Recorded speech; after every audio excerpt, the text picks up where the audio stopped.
In a world after the apocalypse, the external environment is extremely cold, and monsters and zombies roam unchecked, making survival exceptionally difficult. A survivor, in a desperate attempt to live, seeks shelter and finds a seemingly ordinary house.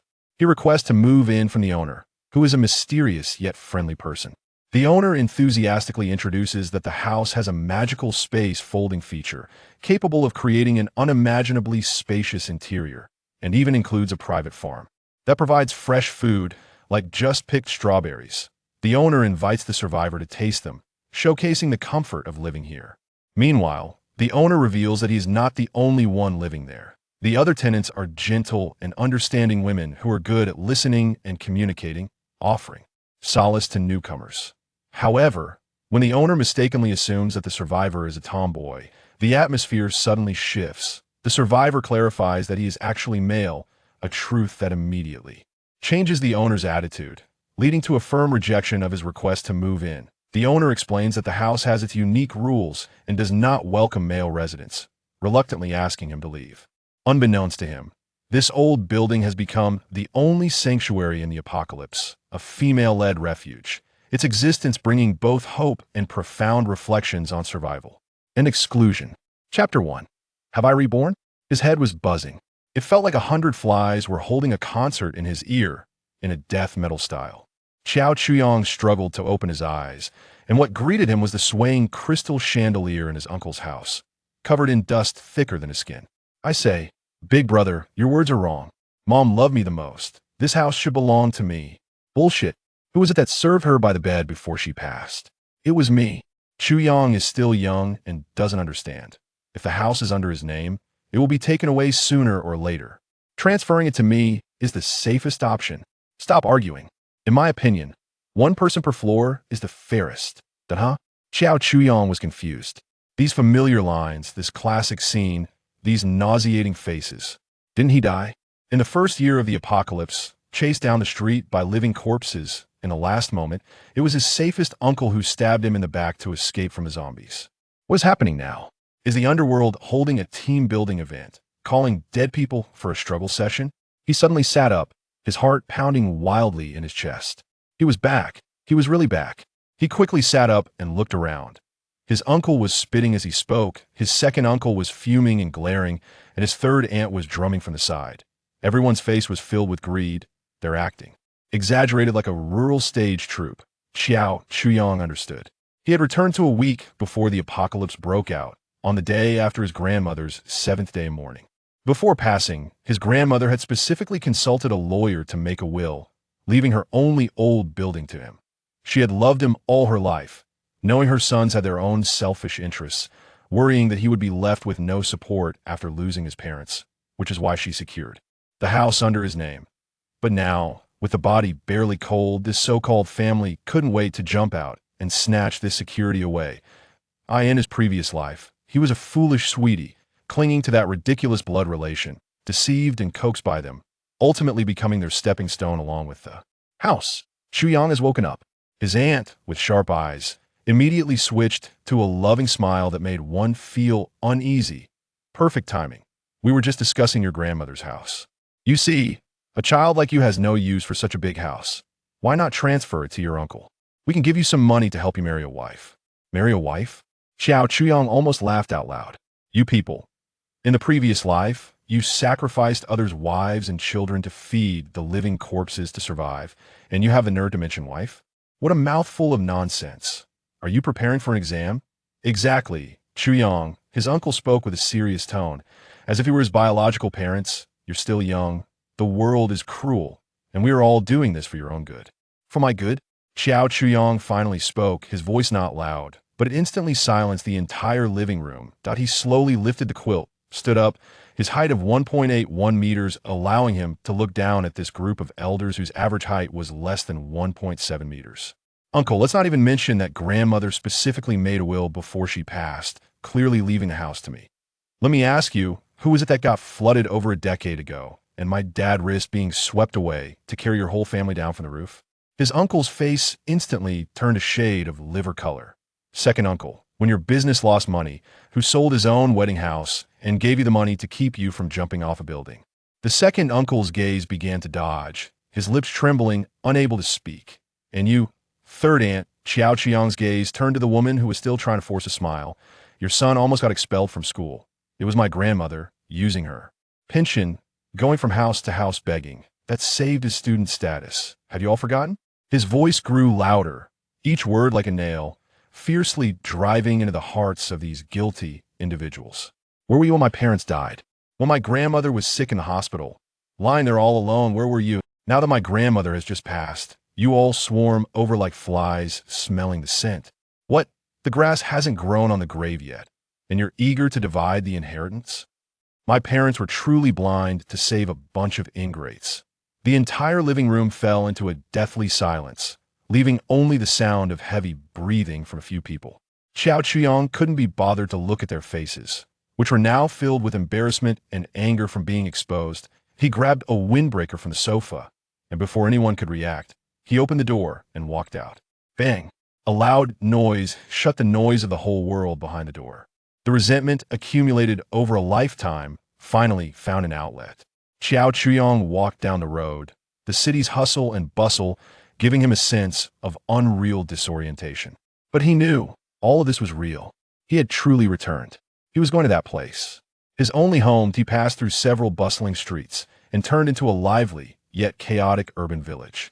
The air was filled with the smell of cheap street food and the complex odor of garbage, a mix of people and life, yet full of vitality. Amidst a cluster of crowded handshake buildings, a standalone four-story small building stood out. Its gray cement walls were somewhat mottled, with a few unknown vines creeping up the corners. The doors and windows on the first floor were reinforced with thick security bars, resembling a cage. In front of the building, a half-human-high brick wall enclosed a small yard of about 10 square meters, which was empty except for a few uplifted cement tiles stubbornly proving its existence. This was the place his grandmother left him. Xiao Chuyang took out the keys, opened the heavy iron door, and a familiar air filled with a faint mustiness and the scent of sunshine rushed over him. The furnishings inside were simple but impeccably clean. On the main wall of the living room hung his grandmother's black and white memorial photo. The elderly woman in the picture smiled kindly and warmly. Xiao Chuyang's eyes instantly turned red. The helplessness of the previous life, the pain of betrayal, the despair before death, and the deep longing for his grandmother all surged to the forefront of his mind at that moment. He walked over, picked up 3 incense sticks from the table, lit them, and bowed deeply 3 times before the memorial photo. "Grandma, I'm back." His voice was hoarse, carrying a barely noticeable tremor. "This time, I won't let anyone take away what you left for me. I will live well, better than anyone else." Just as he bowed down, a cold, emotionless mechanical voice suddenly echoed in his mind. Ding. Detected host's strong survival desire and rebirth resentment value has reached the threshold. The Ember Fortress system is binding. Xiao Chuyang. 10.50, 99.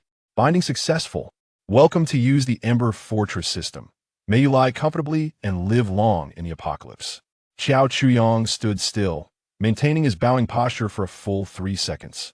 Then, he slowly straightened up, a complex expression of mixed ecstasy, absurdity, and as expected appearing on his face. System? A standard golden finger for reborn beings? The beginner's gift package has been issued to the system space. Please check it. Host. The corners of Xiao Chuyang's mouth rose wildly, almost reaching his ears. Fortress system? Well, this is right up my alley.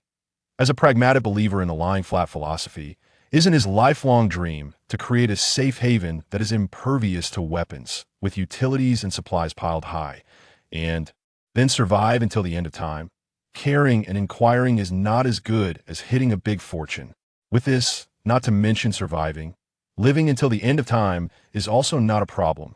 Grandma, this is the most precious inheritance you left for me. Xiao Chuyang excitedly rubbed his hands and opened the system panel. Chapter 2 Ember Fortress System. The KTV private room was dimly lit. The deafening music was turned down low, leaving only the soft sounds flowing through the air. Xiao Jiangwo had a gloomy face, downing beer 1 cup after another. He had lost face in public thanks to that little brat, Xiao Chuyang, during the day. "Boss Xiao, what's wrong? Who has made you so angry?" Beside him, a middle-aged man with a beer belly and gold-rimmed glasses smiled and handed him a cigarette. The man's surname was Zhang, working in the city planning department, a person of real power. Don't mention it, Brother Zhang. Xiao Jiangwo took the cigarette and took a deep drag. There's a troublemaker at home, thinks he has wings and wants to fly. Brother Zhang chuckled, not responding, just patted his shoulder and pressed the service bell. Soon, a mama-san in a tight cheongsam pushed the door in, her face full of smiles. Director Zhang, Boss Xiao, what song do you want to hear today? No rush on the songs. Brother Zhang waved his hand, go, bring over your best girls, let them drink with Boss Xiao, and cool him down. Okay. In less than 5 minutes, 2 young girls walked in. One wore a red spaghetti strap dress, named Lulu, and the other wore a black strapless dress, named Kiki. As soon as they entered, they sat down next to Xiao Jiangwo and Brother Zhang, respectively. Boss, drinking so much is bad for your health. Let me feed you some fruit. Lulu directly sat next to Xiao Jiangwo, her soft thigh pressed tightly against his arm, the warm touch coming through the thin fabric of his trousers. She pinched a peeled grape, her fingertips glistening, bringing it to his mouth. Xiao Jiangwo's expression softened a bit as he opened his mouth to take the grape, his tongue intentionally brushing against the girl's fingertip.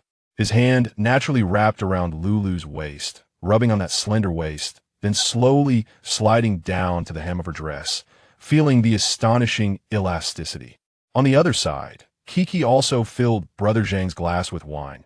Leaning forward, the deep cleavage outlined by her black strapless dress swaying under the dim light, making one dizzy. She brought her red lips close to Brother Zhang's ear, her warm breath caressing his earlobe. Director Zhang, I toast to you. Brother Zhang laughed heartily, downing the drink in one go, and pulled Kiki into his arms. The girl let out a short gasp and obediently sat on his lap, wrapping her arms around his neck. After a few rounds of drinks, the atmosphere in the private room became increasingly lively. With the influence of alcohol, Xiao Jiangwo began to vent his frustrations. You mean that old, dilapidated building in the urban village? Brother Zhang asked while enjoying Kiki's massage. Exactly. Xiao Jiangwo slapped his thigh. My mom actually left a will for him, and that brat refuses to budge. You say, what use does a young boy have guarding that place? Brother Zhang's eyes turned a bit playful after hearing this. He pushed Kiki away, leaned closer to Xiao Jiangwo's ear, and lowered his voice. Old Xiao, you might not know yet. Know what? The renovation project for the urban village was finally approved by the city last week. The official document is about to be released. That area is the first batch of key demolition zones. Xiao Jiangwo's hand holding the wine glass froze in midair. How much is the demolition compensation? His voice was a bit dry. Brother Zhang extended a finger. This amount per square meter. Your building, for floors plus a yard, should have more than 300 square meters, right? Do the math yourself. He paused and added, this is just cash compensation. According to policy, the developer also has to compensate with a large flat in a prime location, starting at 180 square meters. Boom. Xiao Jiangwo's mind went blank. The anger and frustration on his face instantly vanished, replaced by an extreme and twisted greed. Meanwhile, in the urban village, the old building, Xiao Chuyong was completely unaware of the impending storm. His mind was fully immersed in the miracle before him. A semi-transparent blue panel floated in front of him. He reached out, his finger passing through the panel without any sensation. Not an illusion. He closed his eyes, and the panel still clearly existed in his consciousness. When he opened his eyes, it was still there. System, Xiao Chuyong murmured to himself, suppressing his racing heart, and began to carefully study this golden finger that had fallen from the sky. The structure of the panel was very clear and straightforward. Ember Fortress System Host, Xiao Chuyong Fortress Level, LV1, Upgrade Conditions Not Met. Energy Core, Source Quality Energy, 0. Activated Module, Absolute Defense. LV1, Passive Effect, significantly reduces physical and low-level energy attack effects on the main structure. Isolates internal and external information probing. Buildable modules. Any 4 can be upgraded to LV1 to unlock the upgrade conditions for Fortress level LV2. 1. Backup Energy Center LV0 provides stable electricity for the fortress. Upgrade LV1 requirements. Standard building materials *10. Energy Crystal Core *1. 2. Water Purification Circulation System LV0 purifies water sources, providing unlimited pure water. Upgrade LV1 requirements. Standard building materials *10, source quality energy *5. 3. Small ecological cabin LV0. Simulates natural environments, can plant crops. Upgrade LV1 requirements. Standard building materials *20, special cultivation soil *5, any plant seed *1. 4. Simple workshop LV0. Manufactures and repairs basic tools. Upgrade LV1 requirements. Standard building materials *15, basic tool set *1. 5. Source quality conversion station LV0. Converts monster corpses, extracts energy and materials. Upgrade LV1 requirements. Source quality energy *100. Electricity, water, food, tools. The 4 essentials for survival in the apocalypse were directly presented to him by the system. However, as for the materials needed for upgrades, such as energy crystal core and standard building materials, he currently had none. That he continued to scroll down and found his personal panel. Host panel name, Xiao Chuyong Strength. 9. The average for adult males is 10. Agility. 11. Slightly above average due to frequent running. Constitution. 8. Irregular lifestyle in a subhealthy state. Mentality. 13. Having endured the noise of the internet, mental resistance far exceeds that of ordinary people. Comprehensive. Evaluation. An ordinary human who needs to strengthen exercise but has good mental resilience. This evaluation was truly accurate and heart-wrenching. Xiao Chuyong was very clear about his own worth. In the apocalypse, this data meant being cannon fodder. The only way out was this building. His gaze finally fell on the bottom of the system panel, on a gift pack icon flickering with a faint glow. Beginner's gift pack. Unopened.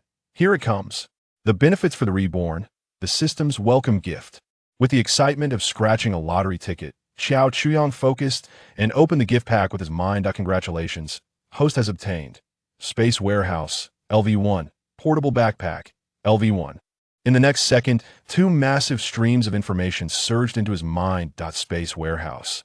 LV1 bound to the Ember Barrier, capacity of 50,000 cubic meters. Features a time lock function.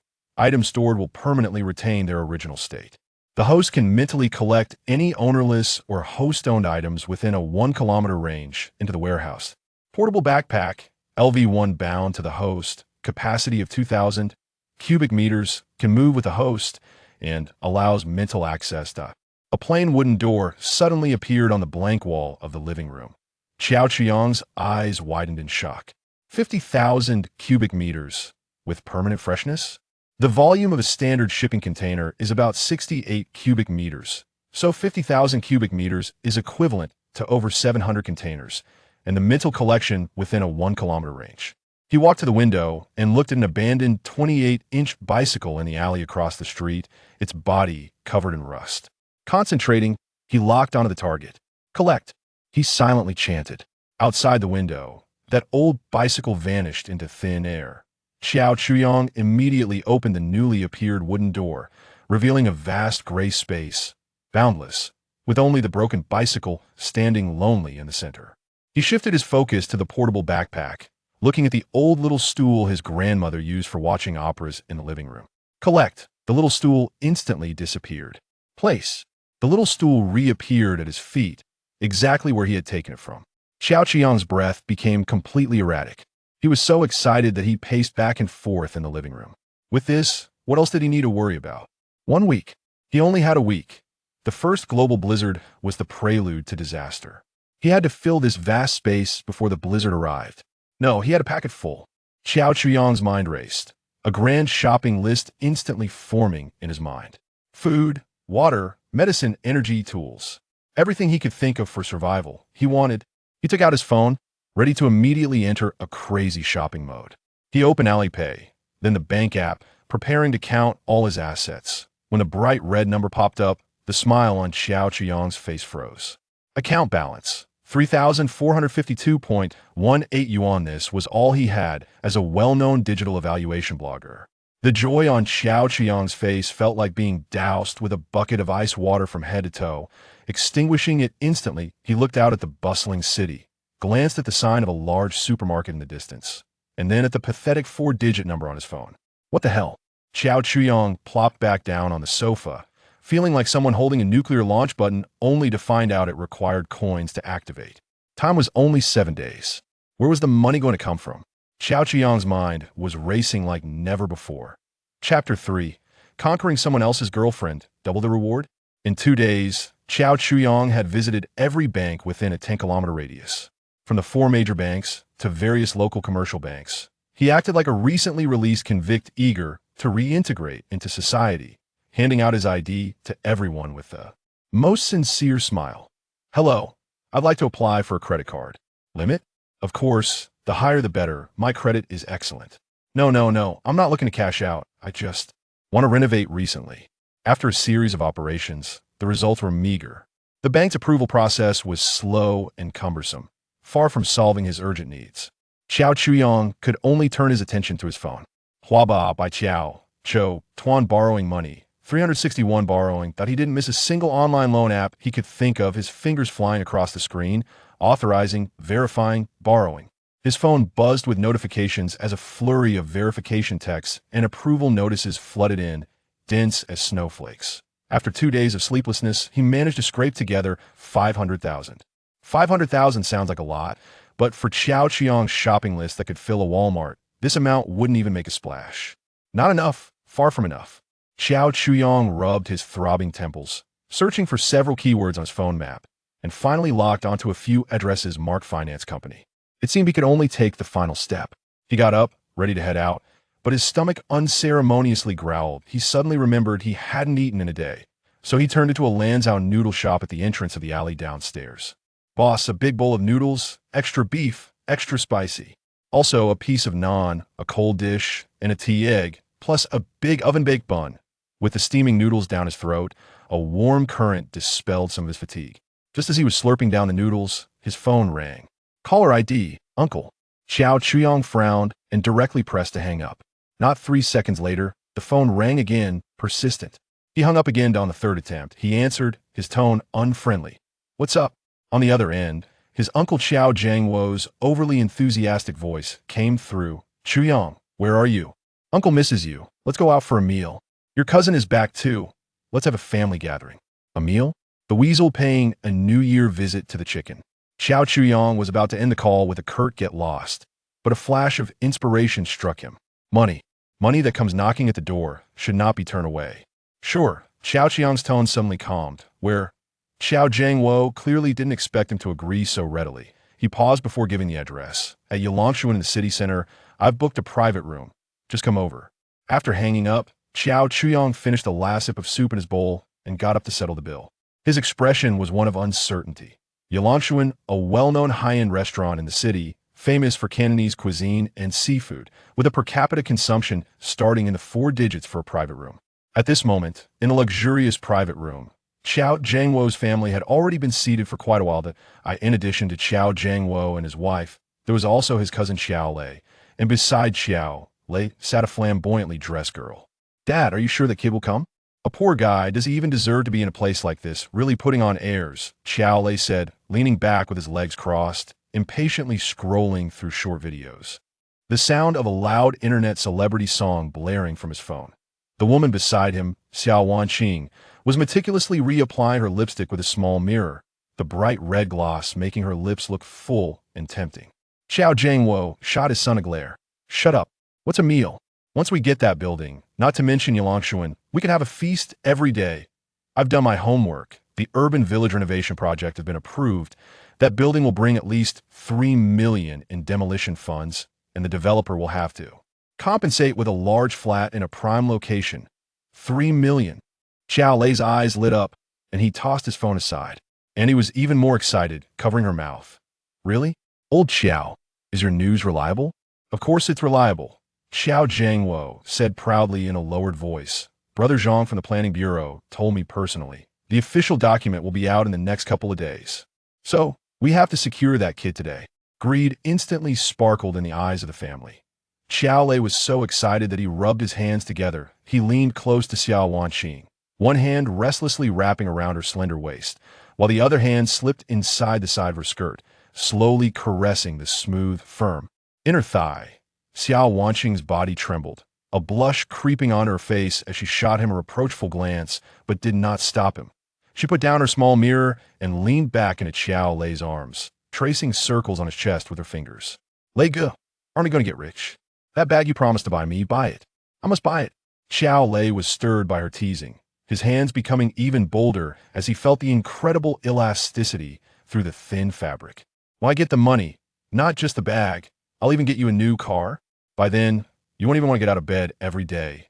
His words were crude, yet Xiao Wanqing giggled, leaning in closer to whisper in his ear, "You're annoying, my parents are still here." Though her voice was low, it was enough for the couple, Xiao Zhangwo and his wife, across from them to hear. They exchanged a glance, pretending not to notice as they sipped their tea. In their eyes, as long as their son could win the heart of the city girl, spending a bit of money was nothing. Just then, the door to the private room was pushed open. Xiao Chuyang walked in. Chuyang's here. Come sit, come sit. Xiao Zhangwo immediately put on a smiling face and warmly invited him. Xiao Chuyang's gaze swept around the private room. Several exquisite cold dishes were already laid out on the table. His eyes finally landed on the woman next to Xiao Lei. She was beautiful, with an oval face, big eyes, and fair skin. She wore a tight white spaghetti strap dress with a low neckline, exposing large areas of her smooth skin and clear collarbone. The dress was short, her long, straight legs crossed in a way that sparked the imagination. She was Xiao Lei's university classmate, the department beauty, Xiao Wanqing.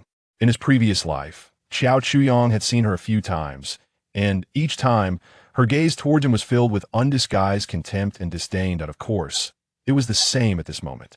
Seeing Xiao Chuyang, Xiao Wanqing merely lazily lifted her eyelids before continuing to lean in Xiao Lei's embrace. Just as Xiao Chuyang looked at her, the cold mechanical voice echoed in his mind without warning. Detected a potential target. Xiao Wanqing conquering someone else's girlfriend can earn you source energy *10. The higher the completion, the more generous the reward. For example, face-to-face NTR, rewards double. Xiao Chuyang paused for a moment. His gaze towards Xiao Wanqing instantly changed. Chuyang, last time it was the uncle's fault for being too blunt. Xiao Zhangwo personally poured him a cup of tea, speaking earnestly. We discussed it, and we're worried about you. Living alone in such a big house. How about this? You move in with us. We're family, and we can look out for each other. Family? Xiao Chuyang picked up the teacup and blew on the hot steam. I can't afford to climb that high. He set down the teacup and looked directly at Xiao Zhangwo. Stop pretending. Aren't you tired? Don't you just want Grandma's building? The atmosphere in the private room instantly froze.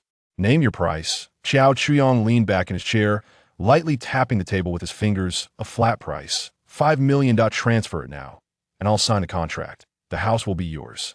$5 million. Annie was the first to scream. Why don't you go rob a bank?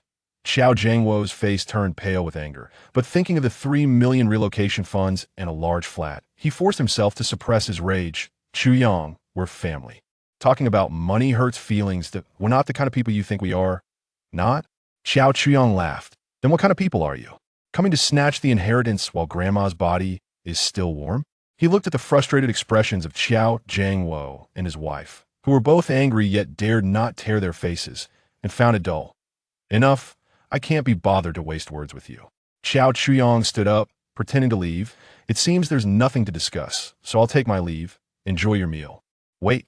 Xiao Zhangwo panicked and grabbed him. He exchanged glances with his wife. Gritting his teeth, Chuyang, $5 million is too much. We can't come up with that. How about $2 million? $2 million. Xiao Chuyang estimated their financial situation, putting on a troubled expression. $2 million? Are you trying to send me off like a beggar? Chuyang, this is really all the money we can offer. Annie chimed in, almost squeezing out a few tears. Xiao Lei sneered from the side. You're being shameless. $2 million isn't enough? If it weren't for pitying you, you wouldn't get a single cent. As he spoke, one of his hands wandered more restlessly on Xiao Wanqing, his fingers even hooking onto her spaghetti strap, gently tugging. Xiao Wanqing's body stiffened for a moment, but she did not resist. Xiao Chuyang pondered for a moment, feigning great reluctance. $2 million it is, but I have a condition. You say? Xiao Zhangwo was overjoyed. Now, immediately, transfer the money. Xiao Chuyang extended his phone. Once the money arrives, I'll sign the contract. But there are still my grandmother's belongings in the house. I need a few days to pack. You can move in next week. No problem. No problem. Who cares if he packs up or not? As long as the contract is signed, the house is theirs. Xiao Jiangwo was so excited that his hands shook a bit as he immediately started making phone calls to gather the money he had saved some over the years and borrowed from relatives and friends, finally securing a loan of 500,000 from the bank app, totaling 2 million. An hour later, Xiao Qiang's phone received a bank text message. Your savings account ending in 6688 has received an income of 2 million yuan, and the current balance is 2,503,452.18 yuan. At the same time, Xiao Jiangwo returned with a freshly printed house transfer agreement and a seal, looking radiant. Without even glancing, Xiao Chuyong signed his name at the bottom and pressed his red handprint. The transaction was complete. Dad, Mom, I told you this kid is an idiot. 2 million, just send him away. On the way back, Xiao sat in the passenger seat, full of himself. Something still feels off. Auntie, sitting in the back, frowned. He agreed too readily. Could there be some trick? What does he need that much cash for? Is he planning to run away? Xiao Jingwo drove, pondering, and also felt something was odd. How about this? He hardened his expression. We'll rent a place right next to his building and stay there for a few days, keeping a close watch on him. Let's see what tricks he can pull. Chapter 4. In a frenzied shopping spree, 2.5 million, thrown into the vast ocean of apocalypse preparations. Not even a sound can be heard. Xiao Chuyong walked out of Yulongxian. He didn't go home, but took a taxi straight to a cluster of old office buildings in the west of the city. This is the gray area of private finance, with colorful light boxes and eye-catching signs. Jiaxin Finance. Xiao Chuyong stood in front of an unremarkable glass door and pushed it open to enter. A mix of cheap perfume, secondhand smoke, and hormones hit him in the face. The office was dimly lit, with several muscular men with tattooed arms gathered around a table playing cards. But what caught Xiao Qiang's attention was the sound coming from a corner sofa. A middle-aged man with a shaved head and a menacing dragon tattoo coiling around his neck was slumped on the sofa, and a woman in a red tight mini dress had her back to the door. The two were engaged in a fierce battle. Xiao Qiang's entrance interrupted their duel. The bald man suddenly lifted his head, his eyes filled with anger. The woman also turned around, a flicker of annoyance crossing her face at the disturbance. Get out. The bald man's voice was hoarse, laced with fury. Can't you see we're closed today? Xiao Chuyong didn't move. He calmly pulled out a chair and sat down. I need to borrow money. The two words made the card-playing sounds in the office come to a halt. Several muscular men's eyes all turned to him, filled with scrutiny and hostility. The bald man was momentarily stunned, then laughed, revealing 2 rows of yellowed teeth stained by smoke. The woman adjusted her posture, looking provocatively at Xiao Chuyong. Xiao Chuyong even suspected that the two on the sofa were in a vacuum state below the waist. Kid, you've got some guts, the bald man said, one hand continuing to roam over the woman, while the other picked up a pack of cigarettes from the table, shaking out a stick to put in his mouth. You know the rules here? Yes, high interest, Xiao Chuyong replied, his tone devoid of any emotion. How much can you offer? How much can I offer? The bald man laughed as if he had heard a great joke, and his subordinates joined in the laughter. Can I take your life as collateral, you little loser? One of the tattooed men teased. Xiao Chuyong ignored him and directly opened his phone's photo album, pushing a picture of the property deed of an old building in front of the bald man. This building is mine. It could be used as collateral. The smile on the bald man's face faded. He took the phone, examined it carefully, and then signaled to a tall, thin guy beside him. The thin guy immediately took the phone and walked aside to verify. What do you need this much money for? The bald man asked as he returned the phone, his fingers rhythmically tapping on the woman's smooth thigh. Just for fun, Xiao Chuyong leaned back in his chair. Virtual currency has been pretty hot lately. I got my eye on one, planning to go all in and gamble a bit, trying to turn a bicycle into a motorcycle. A few minutes later, the thin guy returned and whispered a few words in the bald man's ear. A glimmer of excitement flashed in the bald man's eyes. This is a building in a village in the city. Does this kid not know it's a relocation property? Using a property with guaranteed relocation funds as collateral to gamble on virtual currency. What a fool. Money from such fools is the easiest to earn. Okay, the bald man laughed, his attitude becoming much more enthusiastic. We can give you up to 1.5 million. But our rule is a monthly interest of 1.5, and we'll deduct 1 month's interest as a handling fee first, so you'll actually receive 1,275,000. Any problem with that? No problem. Xiao Chuyong agreed readily. In 5 days, the whole world would be reshuffled. Money would be worthless, and order would be a joke. Forget about interest. Even the principal would rot in the banking system by then. Were you going to ask for it back? A living zombie? The bald man was overjoyed, secretly cursing the fool. He had this building in the bag. He immediately instructed his subordinates to prepare the contract. Half an hour later, Xiao Chuyong's bank card had a huge sum added to it. In the next few hours, Xiao Chuyong repeated the process. Peng Yuan Investment, Brotherhood Finance, Jinx Sindai. He used the same lines, one by one negotiating with them. The bosses of these lending companies treated him as a fat sheep that had fallen from the sky, each scrambling to shove money into his hands, afraid he might run away. By evening, when Xiao Chuyong walked out of the last company, the balance on his banking app had turned into a number he had never seen before. Current account balance, 9,873,452, 18 yuan. Nearly 10 million. Tom was down to just 5 days. He immediately rented a large warehouse in an industrial park on the outskirts, spanning 3,000 square meters. Then he went to a 24-hour used car market and spent 30,000 to pick up a slightly used Wuling Hongwang pickup. After doing all this, he returned to his small building. He didn't rest. Instead, he opened his phone and launched several mainstream shopping apps. Local warehouses, next-day delivery, even same-day delivery. This is the convenience of modern urban life.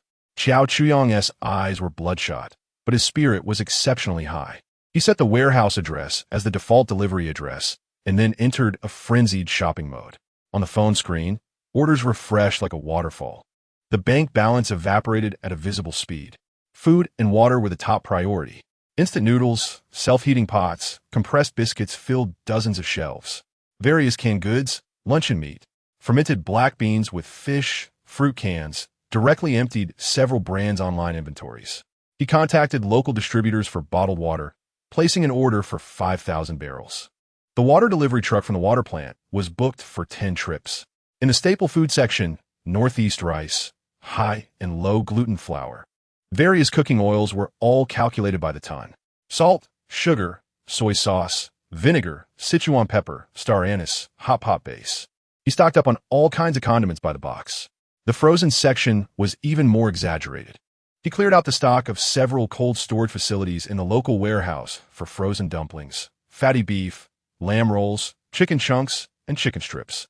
Daily necessities like toilet paper, napkins, toothpaste, and soap piled up like small mountains. Batteries in all models, he ordered several hundred boxes of each. Clothes, shoes, and socks. From short sleeves and shorts to down jackets and windbreakers, in every size, he ordered dozens of sets of each. Top-tier outdoor skiing gear, cold-proof clothing, snow boots, goggles. He wiped out the inventory of several outdoor stores. He ordered 10 high-power diesel generators, 50 empty oil barrels of 200 liters each, and various solar panels and batteries. Order, pay, order, pay. Xiao Chuyong's fingers were numb from tapping on the screen. His eyes were blurry from staring. He was still not satisfied. He scrolled through his contacts and found the numbers of a few restaurant owners he frequented.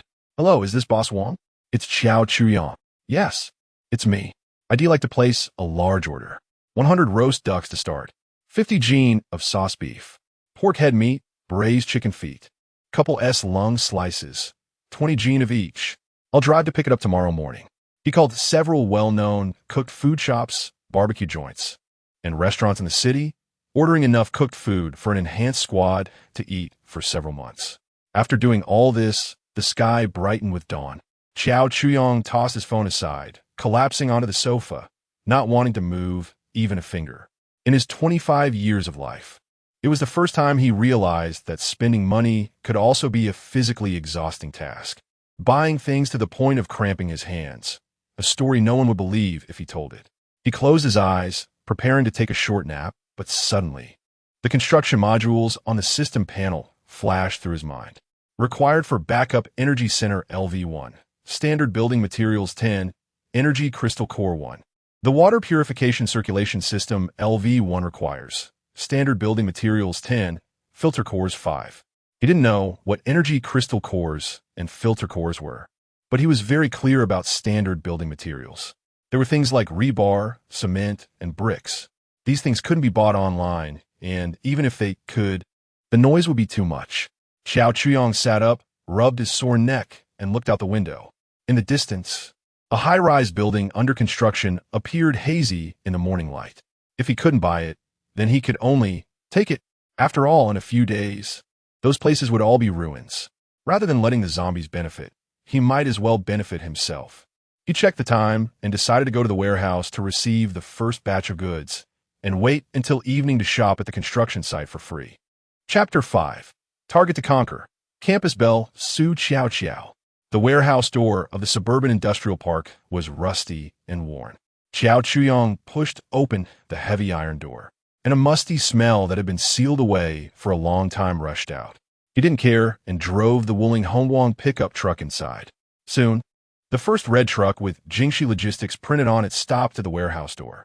Xiao Chuyong hired a few temporary workers from the roadside labor market, paying them 500 yuan a day, with just one condition: be quick. The goods could be unloaded here. Xiao Chuyong pointed to the empty space in the warehouse, then moved a chair for himself and sat nearby to supervise. Boxes of instant noodles, canned food, and bottled water were unloaded from the truck and quickly piled into a small mountain. The workers were sweating profusely, while Xiao Chuyong leisurely scrolled through his phone, occasionally issuing commands telepathically. Receive. At the moment he issued that command, a box of compressed biscuits, just placed down by a worker, disappeared from the bottom of the pile and silently appeared in his personal backpack space. Back and forth. While the workers were busy moving, he had already stealthily transferred some supplies away during the gaps when their line of sight was blocked. In just one morning, the logistics truck made 7 or 8 trips, and the warehouse was filled with various supplies. Xiao Chuyong also placed many additional orders online. Caviar from Russia, Spanish ham, French foie gras. He didn't care about the price as long as he could buy it. He also ordered the latest PS5 and Xbox game consoles, along with an 8K ultra-large screen TV and hundreds of game discs for various AAA titles. After the apocalypse, without the internet, single-player games were the way to go. He bought several sets of high-magnification military binoculars, night vision goggles, and thermal imaging devices, all high-end goods available in outdoor supply stores. In the afternoon, he drove to the city's largest agricultural wholesale market. Boss, pork, whole pigs, give me 40 to start. Beef, whole hindquarters, 50 pieces. Chicken, duck, goose, 50 each. Clean them up for me. The butcher was chopping so fast it seemed sparks were flying. In the vegetable section, he went even crazier, buying out several stalls of storable vegetables like potatoes, cabbage, and radishes. Finally, he turned into a nondescript outdoor supply store in a corner of the market. It was run by a college classmate of his, specializing in selling toys like bows and slingshots. Old Joe, it's me, Chuyong. Oh, a rare guest. What brings you here? Need some stuff. Compound bows, the best ones give me 5. Crossbows, the most powerful, also 5. Arrows, carbon and alloy, 1,000 of each. Xiao Chuyong directly listed his order. His classmate Old Joe was taken aback. What do you need so many for? Planning to go to the Olympics? Just for fun. Xiao Chuyong tossed him a cigarette. Money wasn't an issue, just wanted good stuff. After paying with a card and stuffing several large boxes into the back seat of the pickup, Xiao Chuyong finally breathed a sigh of relief. After running back and forth between home and the warehouse all day, his personal storage space was finally not empty. He had prepared most of what he needed for now. With new orders still on the way, he decided to treat himself to a good meal. He parked in the underground garage of the bustling Wanxiang city in the city center and took the elevator straight to the 5th floor. Welcome. It was an elegantly decorated Japanese restaurant, and a waitress in a kimono bowed and greeted him. Xiao Chuyong found a window seat and directly told the waitress, "Bring me one of everything on your menu." The waitress was stunned, thinking she misheard. "Every item. One of each." Xiao Chuyong repeated. Grilled eel, eel rice in 3 styles, tempura platter, sushi hand rolls, various yakitori, and the largest sashimi boat. Half an hour later, the table in front of Xiao Chuyong was fully laid out. The couple at the next table looked on in astonishment, thinking a big eater streamer had arrived. Xiao Chuyong didn't take care about the gazes of others. He hadn't indulged in a meal like this for a long time. In his previous life, let alone Japanese cuisine, even a piece of hard bread was considered a luxury. In a whirlwind, an hour later, most of the plates on the table were empty. Xiao Chuyong burped and settled the bill, then strolled slowly through the mall, checking if there was anything he had missed. Passing by an outdoor sports brand store, he noticed a sign for winter clothing with a limited-time 50 discount. He walked in, casually picked up a black windbreaker. The fabric was thick and lined with fleece, originally priced over 3,000 yuan, now 1,500 after the discount. Not expensive. Just as he was about to ask the waitress to pack a few different sizes, a crisp yet uncertain voice came from beside him. Xiao Chuyong? He turned around. A girl was standing behind him, her large eyes sparkling as she looked at him. The girl was tall, wearing a white crop t-shirt and light blue denim hot pants. The edges of her shorts frayed. Her flat stomach and a pair of long, straight, fair legs were exposed. On her feet were classic Converse canvas shoes, with white ankle socks peeking out just a bit. It was the campus belle from college, Su Xiao, a standard sweet girl. She had two shallow dimples when she smiled. Xiao Chuyong remembered her, because the line of people chasing after her back then could stretch all the way to France. Is it really you? Su Xiao exclaimed with delight when she saw him turn around. I haven't seen you since graduation. Where are you making your fortune now? She tilted her head as she spoke, looking very cute. Just messing around, Xiao Chuyong replied lightly. Just then, a tall man walked up beside Su Xiao and naturally wrapped his arm around her waist. The man was dressed in designer brands, wearing a flashy gold Vacheron Constantine watch, and he cast a disdainful glance at Xiao Chuyong. In Xiao Chuyong's mind, the cold mechanical voice sounded again. Ding! Detected target to conquer. Su Xiao. Target has a stable relationship with boyfriend Zhou Yi. Difficulty of conquest is high. If she could be made to fall, becoming the host's exclusive slave. The reward will be source quality energy 100.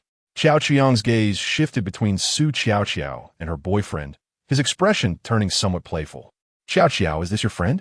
Zhou Yi spoke, his tone carrying a hint of impatience. Yeah, my college classmate, Xiao Chuyong, Su Xiao introduced. Zhou Yi's gaze fell on the slightly dusty t-shirt Xiao Chuyong was wearing from moving goods earlier, and he sneered without saying a word. But the contempt in his eyes was evident. Are you here to buy clothes? Su Xiao asked curiously.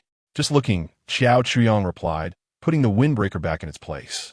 Just looking? Zhou Yi scoffed as if he heard something funny. The clothes here aren't cheap. One piece probably costs as much as your monthly salary, right? Do you think you can afford it? Xiao Chuyong frowned. Mind your own business. Hey, you broke loser, how do you talk? Zhou Yi's expression darkened. Dressed all dirty and you dare to stroll in Wanxiang City? How did the security let you in? Zhou, you don't say that. Su Xiao tugged at his arm. Am I wrong? Look at him. He looks like a laborer. Zhou, he made a face of disgust. Xiao, let us go. Don't stand with this kind of person. It's beneath you. Xiao Chuyong looked down at his clothes. Indeed, after moving goods all morning, he was covered in dust and sweat, completely out of place in the glamorous environment here. But he didn't care. Ignoring Zhou Yi, he looked at Su Xiao, who was being pulled away and looked troubled, and said, Su Xiao, if you ever run into any difficulties you can't solve, feel free to come find me in the urban village. He gave her the address of his old building. Let us go. Zhou Yi impatiently urged, almost dragging Su Xiao away. Su Xiao glanced back at Xiao Chuyong. Her expression somewhat complicated, wanted to say something, but in the end, she was still pulled away by Zhou Yi. Xiao Chuyong watched their retreating figures, his face showing little emotion. He officially added the girl named Su Xiao to his list of reserve talents for his doomsday base. When the global blizzard arrives and order collapses, what can this rich second generation named Zhou Yi use to protect her? At that time, would he go find her? Or would she come find him? Xiao Chuyong felt that this would be a very interesting matter. Chapter 6, I think no one wants this either. The night was as dark as ink, swallowing the hustle and bustle of the city. Xiao Chuyong parked his Wuling Hongguang in the shadow of an unfinished building project and turned off the engine. He put on a hat and a mask, revealing only his eyes, and quietly observed his surroundings in the darkness. The construction site was eerily silent, with only the wind blowing through the unfinished buildings, creating a low whistling sound. After confirming that no one was around, he opened the car door and, like a nimble night owl, silently climbed over the makeshift fence of the construction site. The air was filled with the smell of cement. There were piles of building materials on the ground, Bundles of rusted rebar, neatly stacked bags of cement, and mounds of sand and gravel. To others, this was a wasteland. To Xiao Chuyang, this was a treasure trove. He walked up to a pile of rebar, extended his hand, and hovered his palm above it. "Collect," he silently commanded. In the next second, that pile of rebar, weighing at least several tons, vanished into thin air. He then approached the pile of cement. "Collect." Dozens of bags of cement instantly disappeared. Sand, gravel, bricks. His figure moved quickly across the empty construction site, and wherever he passed, building materials vanished in large quantities. The 2,000 cubic meters of space in his backpack was soon filled to the brim. "I think no one wants this here, either, so I might as well make a contribution." He didn't linger and drove to the next target. Another construction site, equally deserted. He repeated the process, continuing his zero-cost shopping spree. By 4 a.m, after stuffing the last batch of materials from his site into his storage, he drove back to his small building. The next morning, as dawn broke, Xiao Chuyang set out again in his old pickup truck. He didn't go anywhere else, but shuttled between the warehouse and the small building, using his backpack to transport the supplies he had ordered online back into the building, trip after trip. With no time to install underfloor heating, Xiao Chuyang had to book workers to install air conditioning and a fireplace, while delivery trucks from the farmer's market also arrived. The owner of the pork shop, accompanied by 2 assistants, huffed and puffed as they moved 40 processed pigs into the building. "Hey, are you opening a restaurant?" The owner wiped his sweat, looking puzzled at the mountain of meat piled up in the living room. "Just stocking up to eat slowly," Xiao Chuyang casually replied as he handed over a few bottles of water. Soon, deliveries of beef, lamb, chicken, duck, and vegetables came in one after another, filling the living room, kitchen, and even the stairwell of the small building to the brim. Xiao Chuyang was so busy he barely had time to rest, directing everyone to unload the goods. He didn't notice that across from him, behind the 5th-floor window of a residential building, a high-powered telescope was aimed at his front door. "This kid has gone crazy," Xiao Jiangwo said while holding the telescope. He watched as truckload after truckload of meat and vegetables were moved into the small building. The quantity was enough to run a cafeteria. Where did he get so much money? Did he spend the $2 million I gave him all on this? Can he even eat all that? Won't it just go bad if he leaves it? He must have heard some news in advance, his aunt speculated. "I heard that pork prices have been unstable lately. Is he hoarding to profit from a disaster? Pork? Why would he buy so many chickens and ducks?" Xiao Jiangwo thought this speculation was unreliable. "Dad, Mom, how long are we going to stay here?" Xiao Lei complained impatiently from the side. This temporarily rented house was small and shabby, with a musty smell. He and Xiao Wanqing could only squeeze onto a creaky single bed, making it difficult to do anything. He had finally managed to win over Xiao Wanqing, and now he still hadn't succeeded in going further, leaving him with a pent-up frustration. "You don't know anything." Xiao Jiangwo glared at him. "This kid definitely has something going on. There's something fishy about this. We must keep a close watch on him." After thinking for a moment, he said to his wife, "You go to the market and buy more meat and vegetables to freeze. No matter what he plans to do, we'll follow suit. It's never wrong." Downstairs, Xiao Chuyang finally sent off the last wave of delivery people. He closed the door and collapsed onto the sofa, exhausted like a dead dog.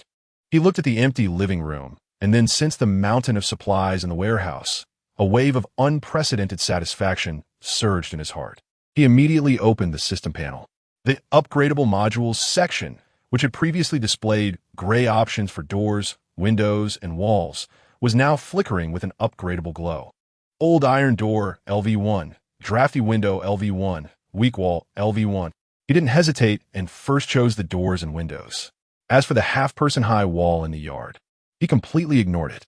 According to his memories from his previous life, after the blizzard hit, the height of the snow would quickly cover the first floor.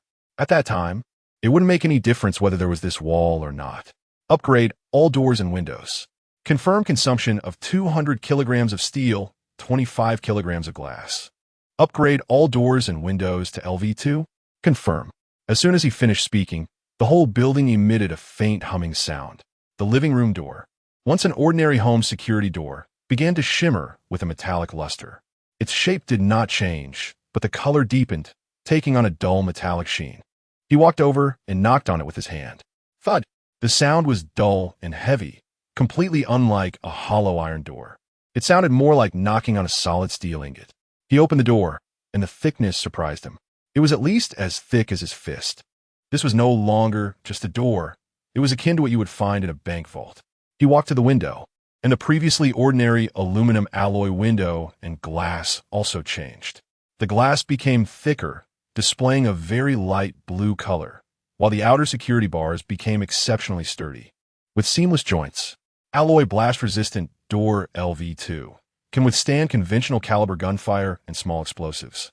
Tempered bulletproof glass LV2 can withstand close-range handgun shots. Alloy guardrail LV2, indestructible. The sense of security was overwhelming. Xiao Chuyong then turned his attention to the walls.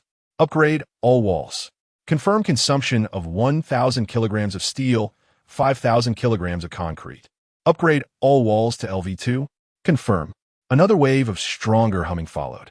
The appearance of the walls changed not at all. But Xiao Chuyong knew that inside the invisible walls, a thick layer of alloy had been added.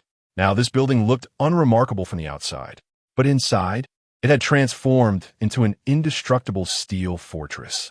After completing all this, Xiao Chuyong finally breathed a sigh of relief. The first element of survival, an absolutely safe shelter, was already in place. Next, there was the issue of energy. He looked at the energy crystal nucleus required to upgrade the backup energy center and found himself troubled. What exactly was this thing? Where could he get it? The apocalypse had not yet arrived. Monsters had not appeared, and beautiful women had not come. He had no way of obtaining source energy and energy crystal nuclei. He thought for a moment and picked up his phone again. Since he couldn't rely on high technology for now, he could only use the most primitive method. He found the numbers for several solar energy equipment companies and called them one by one. Hello, I would like to order a batch of solar panels, wind power generation sets, and batteries with the highest power available, and the more the better. Yes, expedited shipping, money is no object. I require delivery by tomorrow. After hanging up the phone, he walked to the window and pulled back the curtains. He realized that it had already grown dark outside. The lead gray clouds hung low, and the air was filled with a damp chill. A drop of rain hit the brand new bulletproof glass, followed by a second drop, a third drop. Soon, the fine rain connected into lines, falling in a gentle patter. The city as streetlights lit up one by one, creating hazy yellow halos in the curtain of rain. Xiao Chuyong looked out at the rain scene, his gaze becoming deep. He knew this was not an ordinary rain. This was the prelude, a torrential downpour, hail, and then it would be the snowstorm that swept the globe, never ceasing. Disaster was coming. Chapter 7. The exceptional female, Dr. The Rain, continued to pour for a day and a night, showing no signs of stopping. Xiao Chuyong stood by the window, looking at the gray sky outside, the humidity in the air thick enough to wring out water. Only 2 days left. He crossed off the last item on his shopping list, his gaze landing on a handwritten line in the blank space. Various antibiotics, anti-inflammatory drugs, and aesthetics. Medicines, especially prescription drugs, were currently his only shortcoming. These items could hardly be purchased in regular pharmacies, even with an ID, let alone anesthetics, which were controlled substances. It seemed that on the last night before the apocalypse, he needed to make a trip to the hospital and the pharmacy. Knock, knock, knock. A heavy alloy explosion-proof door was being knocked on. Who is it? Hello, we are from Shuanjia Photovoltaics, and we have an appointment for today to install solar panels and wind power devices. Xiao Chuyong opened the door to find 2 workers in blue uniforms, curiously inspecting the somewhat exaggerated, thick door. Come in, move the stuff directly to the 4th floor. The 2 workers carried solar panels, brackets, and various toolboxes, following Xiao Chuyong upstairs. When they entered the empty room on the 4th floor, they were both taken aback. In the center of the room, 10 brand new diesel generators were neatly placed. Against the wall were rows of neatly stacked, large-capacity batteries and inverters, with various thick cables coiled on the floor like snakes. To cool down these devices, even a powerful cabinet air conditioner had been installed on the wall. Young man, what are you planning to do? Are you setting up a small power station?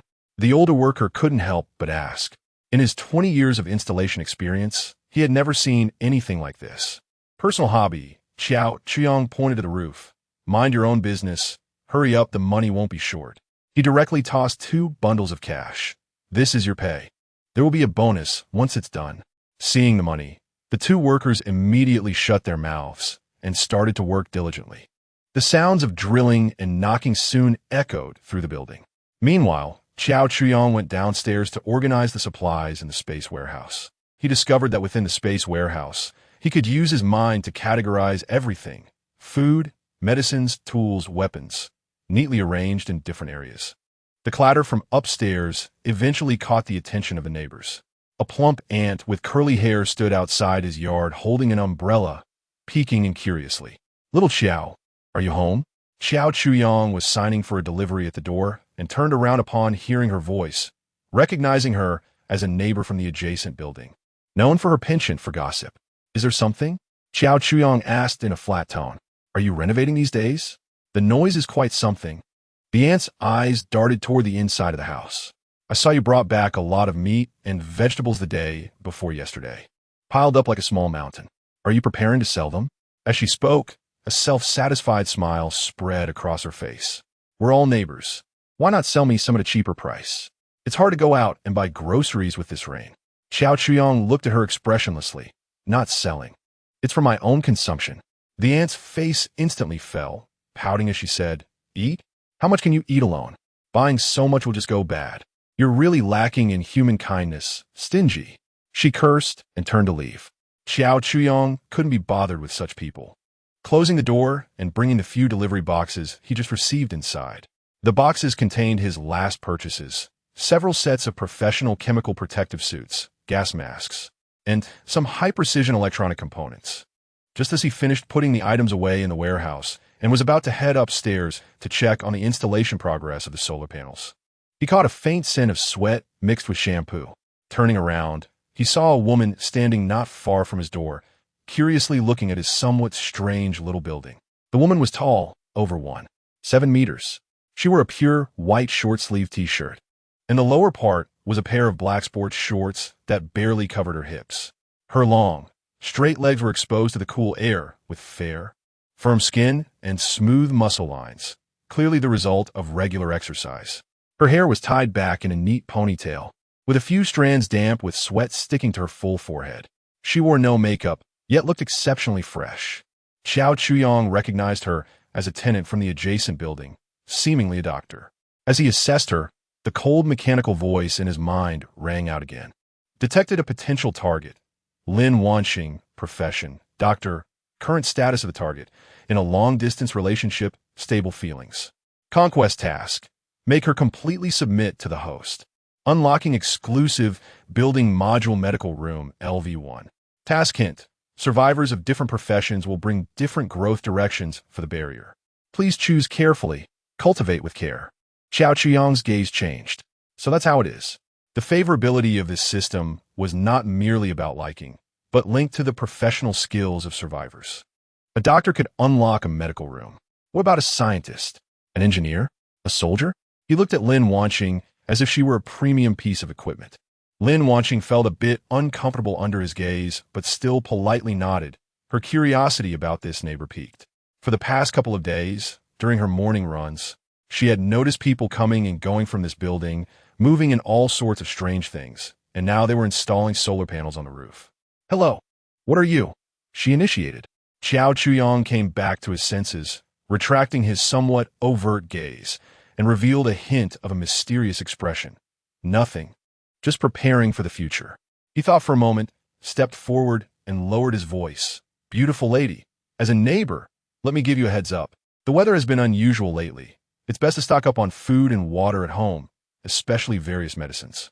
If you encounter any insurmountable difficulties, you can come to me." Lin Wanxing looked at his pretentious demeanor, then noticed his earlier unrestrained gaze on her thighs, mentally tagging Xiao Chuyong as a weird person with a problem. She tugged at the corner of her mouth and replied perfunctorily, "Oh," then shot him a glare before quickly turning and walking into her building. Xiao Chuyong didn't mind. Just then, the workers who were installing the air conditioning and fireplace arrived, and he led them back into the house. The bait had already been cast. He just had to wait for the fish to bite. Lin Wanxing returned to her rental unit on the 6th floor, closed the door, and isolated the dampness from outside and the gaze of that strange man. She walked to the window, watching the rain grow heavier outside, her brows furrowing slightly. The rain had been falling for over a day now and showed no signs of stopping, but rather seemed to be intensifying. The weather forecast had only predicted ordinary thunderstorms. But this was no ordinary thunderstorm. A sense of unease crept into her heart, recalling the mysterious words from the man earlier. Just then, her phone rang. It was her boyfriend, Zhang Shaw, who was studying for his doctorate in another city. "Hey, Wanxing, do you miss me?" His voice carried a hint of laughter. "Miss you?" "Not at all." Lin Wanxing's tone shifted from cold to a teasing tone, saying, "Have you been behaving today?" "Of course. I wouldn't dare disobey the Queen's orders." Zhang Shua's voice carried a hint of grievance. "But Wanxing, I really can't hold it anymore. Can I take off that lock for just a little while?" Lin Wanxing walked to the edge of the sofa, curled up and lay down, her long legs casually resting on the armrest. Her voice carrying a hint of lazy amusement. "No way. You took it off. How can you remember your disrespect towards me?" "I was wrong. I really was wrong." "Your Majesty," Zhang Shua hurriedly explained, "I promise there won't be a next time. Please don't be angry. I'll take leave the day after tomorrow to see you." "Okay? The day after tomorrow?" Lin Wanxing thought for a moment. "All right. Great." Zhang Shua cheered from the other end. "So when I arrive the day after tomorrow, can I?" "No." Lin Wanxing interrupted him. "How dare you still bring up conditions? It seems the punishment wasn't enough. Here's the deal. Tonight, I'll allow you to watch me on video, but you must not move." From the other end of the phone, the sound of Zhang Shua gasping and swallowing could be heard. Chapter 8. Raiding the pharmacy, his eyelids felt as heavy as if they were filled with lead. Xiao Chuyong struggled to open his eyes. Outside the window, rain pounded against the glass, creating a dense sound of pattering.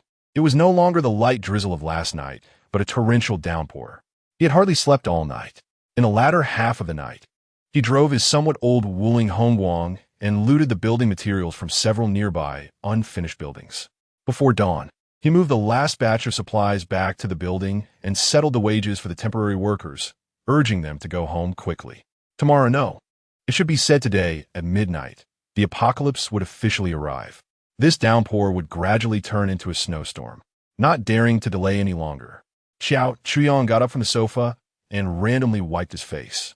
He had scheduled a worker to install surveillance cameras yesterday, offering 3 times the regular price for the person to agree to come despite the heavy rain today. He needed to install the most inconspicuous monitoring cameras around the small building to keep everything nearby under control. Ding dong. The doorbell rang. Xiao Chuyong opened the door to find 2 workers in raincoats standing at the entrance, holding toolboxes. "Come in," he said, leading them upstairs and pointing to several locations he had already planned. "Here, here, and there." The cameras need to be pinhole-sized and installed in the most hidden corners, with the wiring concealed so that no one can see it. One of the younger workers whistled. "Dude, who are you trying to guard against? This is like a spy movie." Xiao Chuyong didn't explain, just pulled out a wad of cash from his pocket and slapped it on the table. "If you do a good job, this is all yours." The workers' eyes lit up, and without further questions, they immediately got to work. At that moment, the doorbell rang again from downstairs. Xiao Chuyong went down, and a delivery truck was parked at the entrance, with a delivery person struggling to carry boxes down from the truck. "Hello, Mr. Xiao, right? The drones you ordered have arrived. There are a total of 20 boxes. Could you please sign for them?" Xiao Chuyong nodded and signed. He had ordered dozens of drones of various models, from palm-sized reconnaissance drones to those capable of carrying heavy loads.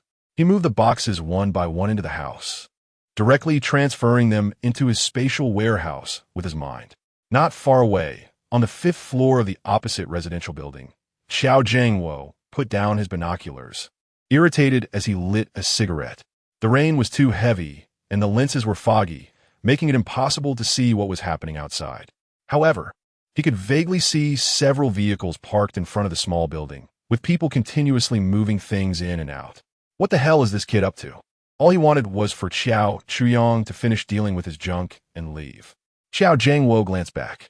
His wife was lying on the sofa, scrolling through Douyin on her phone, occasionally bursting into silly laughter. His precious son, Xiao Lei, and that future daughter-in-law named Xiao Wanqing had already been in the bathroom for almost an hour.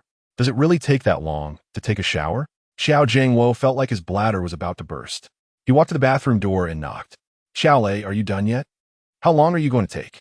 From inside came his son's flustered voice. Almost done, almost done.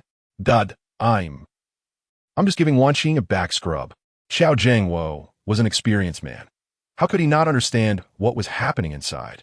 He sighed and shouted through the door, be careful with safety measures. Don't cause any accidents. In the bathroom, the sound of running water was loud. Hearing his father's words from outside, Xiao Lei's face showed a hint of a bitter smile. He wanted to be careful too, but Xiao Wanqing wouldn't let him touch her. She used the excuse that the sound insulation in this crappy house was poor, and her parents were right outside. It would be too embarrassing if they heard. Now, he could only take advantage of the opportunity to shower together, looking at the body he longed for, and take matters into his own hands. Humiliation and resentment surged in his heart, and Xiao Lei's movements became increasingly rough, channeling all his hatred onto Qiao Chuyang. If it weren't for that jinx messing things up, his parents wouldn't have come here to monitor him, and he wouldn't be in such a frustrating situation that he could only resort to his own hands. Xiao Wanqing leaned against the cold, tiled wall, watching Xiao Lei's desperate performance with undisguised disdain in her eyes. If it weren't for the fact that his family would soon receive millions in relocation funds, she wouldn't bother playing along with a loser like him. A Fianchi? Once the money is in hand and the house is secured, what does he count as? The sky gradually darkened as the heavy rain continued. The workers who installed the cameras had already left, and Xiao Chuyang sat on the sofa in the living room, facing a huge display screen divided into dozens of small images, clearly showing everything within a 360-degree view around the small building. He glanced at the time. It was time to go out. Throughout the day, he had been mentally tense, even neglecting to eat. He took a few loaves of bread from the warehouse, shoved them into his mouth haphazardly, then grabbed his car keys and rushed into the torrential downpour. The target, the pharmacy. The nighttime city was cold and deserted, washed clean by the heavy rain, with hardly any pedestrians on the street. Many pharmacies had already closed early. Xiao Chuyang parked his car in front of chain pharmacy, but did not get out. He stared at the tightly shut glass doors of the pharmacy, concentrating. This was a capability he had inadvertently discovered while organizing the warehouse a few days ago. With his spatial backpack, as long as he was within a 10-meter range, any unattended inanimate objects within his line of sight could be directly taken in using his mind, ignoring any obstacles. Collect. He locked onto a row of cold medicine on the shelf. In the next second, dozens of boxes of cold medicine on the pharmacy shelf vanished into thin air. Effective. Xiao Chuyang felt a surge of joy in his heart. Anti-inflammatory drugs, antibiotics, painkillers, bandages, gauze, iodine, alcohol. His gaze was like a precise scanner, sweeping back and forth across the pharmacy shelves. Rows of medicines disappeared in clusters. Soon, the pharmacy shelves were left empty. He immediately drove to the next one. Second pharmacy, third pharmacy, fourth pharmacy. He swept through every pharmacy he could see along the way like a greedy locust. It wasn't until the system alerted him that his spatial backpack was full that he reluctantly turned the car around and returned to the small building. Back at home, he transferred all the medicines from his backpack to the spatial warehouse, organizing them neatly by category. Looking at the small mountain of various medicines piled up in the warehouse, he felt that the last missing piece in his preparations had finally been filled. After confirming that all doors and windows were locked from the inside and checking the surveillance footage to ensure there were no abnormalities, Qiao Chuyang dragged his weary body back to the bedroom on the second floor. He threw himself heavily onto the soft bed, and the tension he had held for several days finally released entirely at that moment. An overwhelming fatigue washed over him like a tide. He didn't even have time to take off his clothes before he fell into a deep sleep. Outside the window, the sound of rain gradually stopped at some point. A pure white, hexagonal snowflake silently drifted down from the leaden gray sky, gently sticking to the cold, bulletproof glass. Following that, there was a second, a third. The heavy snow began to silently blanket this world that was about to change. Chapter 9. The silence was as dead as a doornail after the chickens finished pecking at the rice and the dogs finished licking the flour. Xiao Chuyang woke up from a deep sleep, and the first thing he felt was not light or sound, but a dull kind of quiet. The raucous storm from the previous night seemed to have been muted by an invisible hand. He sat up, rubbing his swollen temples, his body protesting with aches from days of exhaustion. Habitually, he walked to the window, preparing to pull back the curtains. As soon as his hand touched the curtain, a bone-chilling cold seeped through the glass, making him shiver. With a whoosh, the curtains were drawn back. Xiao Qiang's pupils constricted in an instant. Outside the window, there was no street, no opposite residential building, no sky. Only a pure, boundless expanse of white. The thick snow lay like an impenetrable wall, pressing down hard on the bulletproof glass of his second floor. He immediately rushed to the living room, turned on the air conditioning, electric heater, and electronic fireplace, and simultaneously activated the surveillance display. Dozens of screens all showed nothing but a white blur. Only a few cameras installed at the edge of the rooftop on the fourth floor managed to capture some scenery. In a leaden gray sky, thick snowflakes fell like goose feathers, reducing visibility to less than 5 meters. The small courtyard downstairs, the street, the cars. Everything was buried under more than a meter of snow. The entire world seemed to be buried alive by this sudden blizzard. Xiao Chuyang glanced at the electronic thermometer on the wall. Outdoor temperature, -24. He took out his phone. The signal was still there, and the internet hadn't cut off. He opened Weibo, and the trending topics were exploding, with the top 10 all about this rare July snow. The entire Xia country is experiencing an unprecedented snowstorm. Explosion. Meteorologists say it's a once-in-a-thousand-year extreme weather event. Explosion. Transportation system completely paralyzed. Explosion. Citizens advised to stay indoors unless absolutely necessary. Hot. Opening the comment section revealed chaos. Coordinates. Magic City. I woke up and thought I had crossed over to Antarctica. My husky went out to pee and came back frozen like an ice sculpture. The supermarket downstairs has been cleaned out. A pack of instant noodles is selling for $100. I just escaped from there. It was like a war. Is anyone going to manage this? I can't even open my door. It's all snow outside. Are we supposed to starve to death here? Ha! Luckily, I'm clever. I braved the rain yesterday and stocked up on food. Now I'm eating hot pot and singing while you idiots wail. Xiao Chuyang scrolled through the screen expressionlessly. He had experienced these scenes in his past life. Just then, a new message popped up in a WeChat group named Sunshine Village Harmonious Family. It was from a community aunt living in Unit 3, the neighborhood's grid administrator, who usually loved to wield her authority like a feather duster. Everyone, urgent notice. Once the snow stops, every household must send a male member downstairs to shovel snow. This is for everyone's safety. No one is allowed to slack off. Do you hear me? As soon as the message was sent, the group exploded. Aunt Wong, are you joking? The snow outside is almost flooding the second floor. How are we supposed to go down? Exactly. Why does it have to be men? Are women not human? Shoveling snow is fine, but are you providing tools? Are you feeding us? Aunt Wong quickly replied with a long string of voice messages, her tone sharp and bitter. What time is it? And you're still negotiating with me. You big men have no spirit of sacrifice. Once the snow stops, if anyone doesn't come down, I'll report you to the street office, and then you can cry. The group instantly fell silent. Xiao Chuyang glanced at the screen and tossed his phone aside. Wait until the snow stops? You might be cold by then. He stretched and walked into the kitchen. The kitchen was piled high with various supplies: rice, flour, oil, meat, eggs, vegetables, an abundance of goods. He took a thick cut of sirloin steak from the freezer and grabbed 2 raw Lonwang eggs. He heated a frying pan, added a small piece of butter, and the rich, milky aroma immediately filled the air. The steak went into the pan, searing both sides for 1.5 minutes to lock in the juices, then sprinkled with sea salt and black pepper. Next, he cracked 2 eggs into the pan, frying them into beautiful, sunny-side-up eggs. He took out 2 golden, crispy slices of toast from the bread maker and spread a thick layer of butter on them. After finishing all this, he retrieved a small glass jar from the pantry.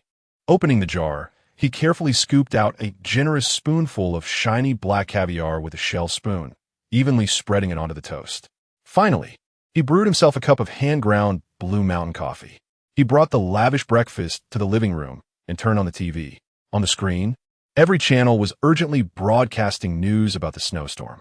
The footage showed the city plunged into silence, all transportation completely interrupted, with only the occasional armored snowplow rumbling by.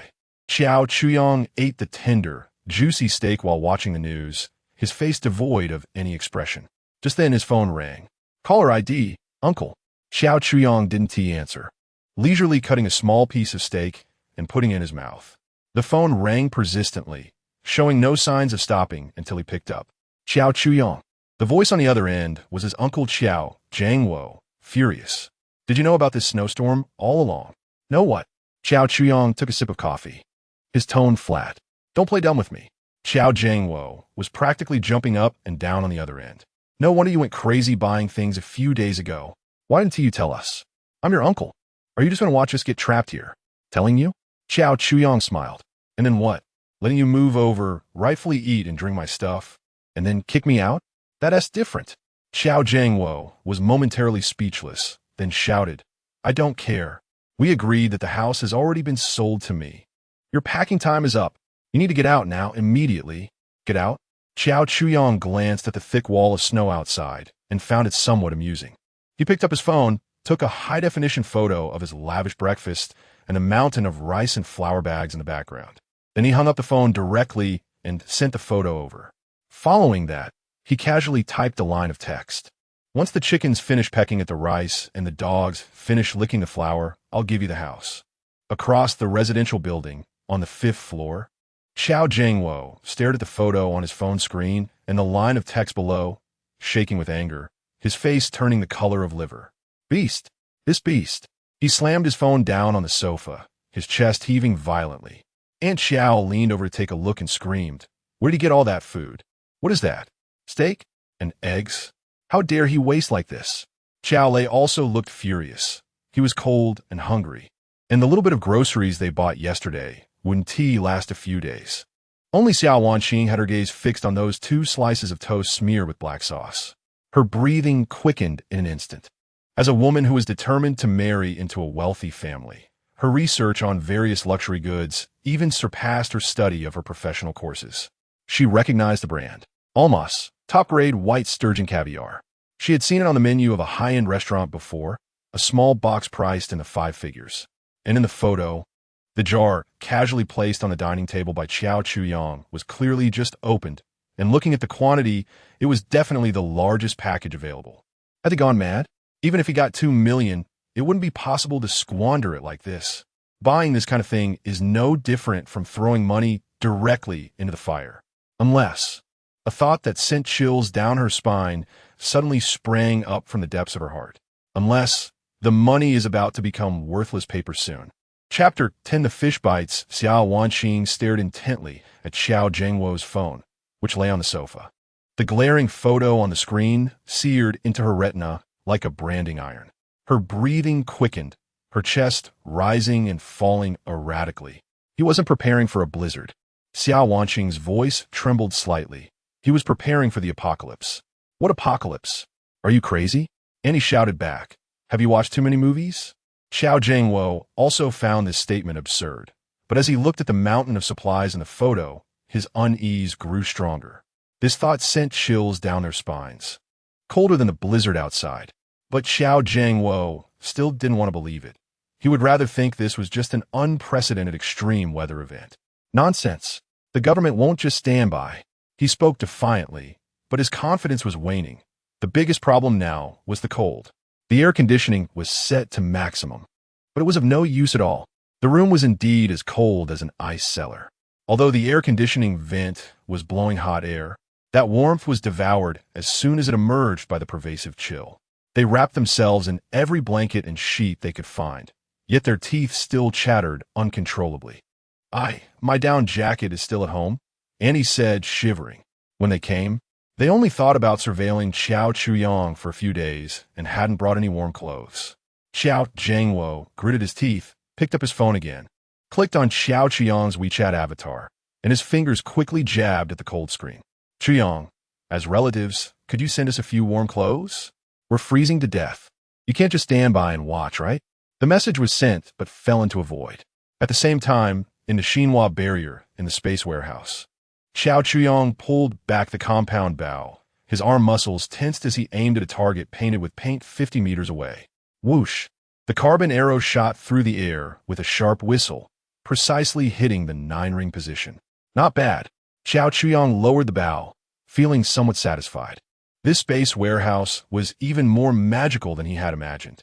Not only could he access items with his mind, but he could also enter this gray, independent space himself. The physical rules here were the same as outside, and the flow of time was consistent. It was an excellent secret training ground. After the apocalypse, gunfire would attract endless monsters and cold weapons, especially silent killers like bows and crossbows, with a way to go. He drew another arrow from the quiver, knocked it, and pulled back again. Sweat trickled down his forehead, but he didn't care. Right now, he had all the time in the world. Across the residential building, on the 5th floor, 1 minute, 5 minutes, 10 minutes. Xiao Zhengwo stared at his phone, the screen showing no response. Xiao Chuyang seemed as if he were dead. That beast. He must have seen it. He's deliberately not replying. Xiao Zhengwo cursed angrily. Despair and cold intertwined around everyone in the room. Xiao lay curled up in the blanket, his face turning blue from the cold, constantly complaining. It's all your fault, Dad. You insisted on coming to this godforsaken place to suffer. Now look, we're trapped here. Shut up. Xiao Zhengwo, filled with pent-up anger, directed it all at his son. Just then, Xiao Wanqing, who had been silent, spoke up. Uncle, he must hate you guys so much. If you go find him, he won't pay attention to you. Her voice was soft but clear. Why not let me try? All eyes turned to her. Xiao Wanqing was wrapped in a blanket, her small face slightly pale from the cold, yet her eyes were unusually bright. I have no grievances with him, and besides, as a girl, he won't want to make things too absolute if I talk to him. Men, after all, care about face. She carefully chose her words, observing Xiao Zhengwo's expression.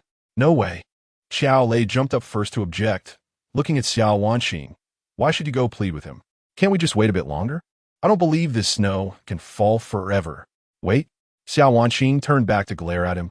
Didn't you see the phone? The meteorological station issued a red alert.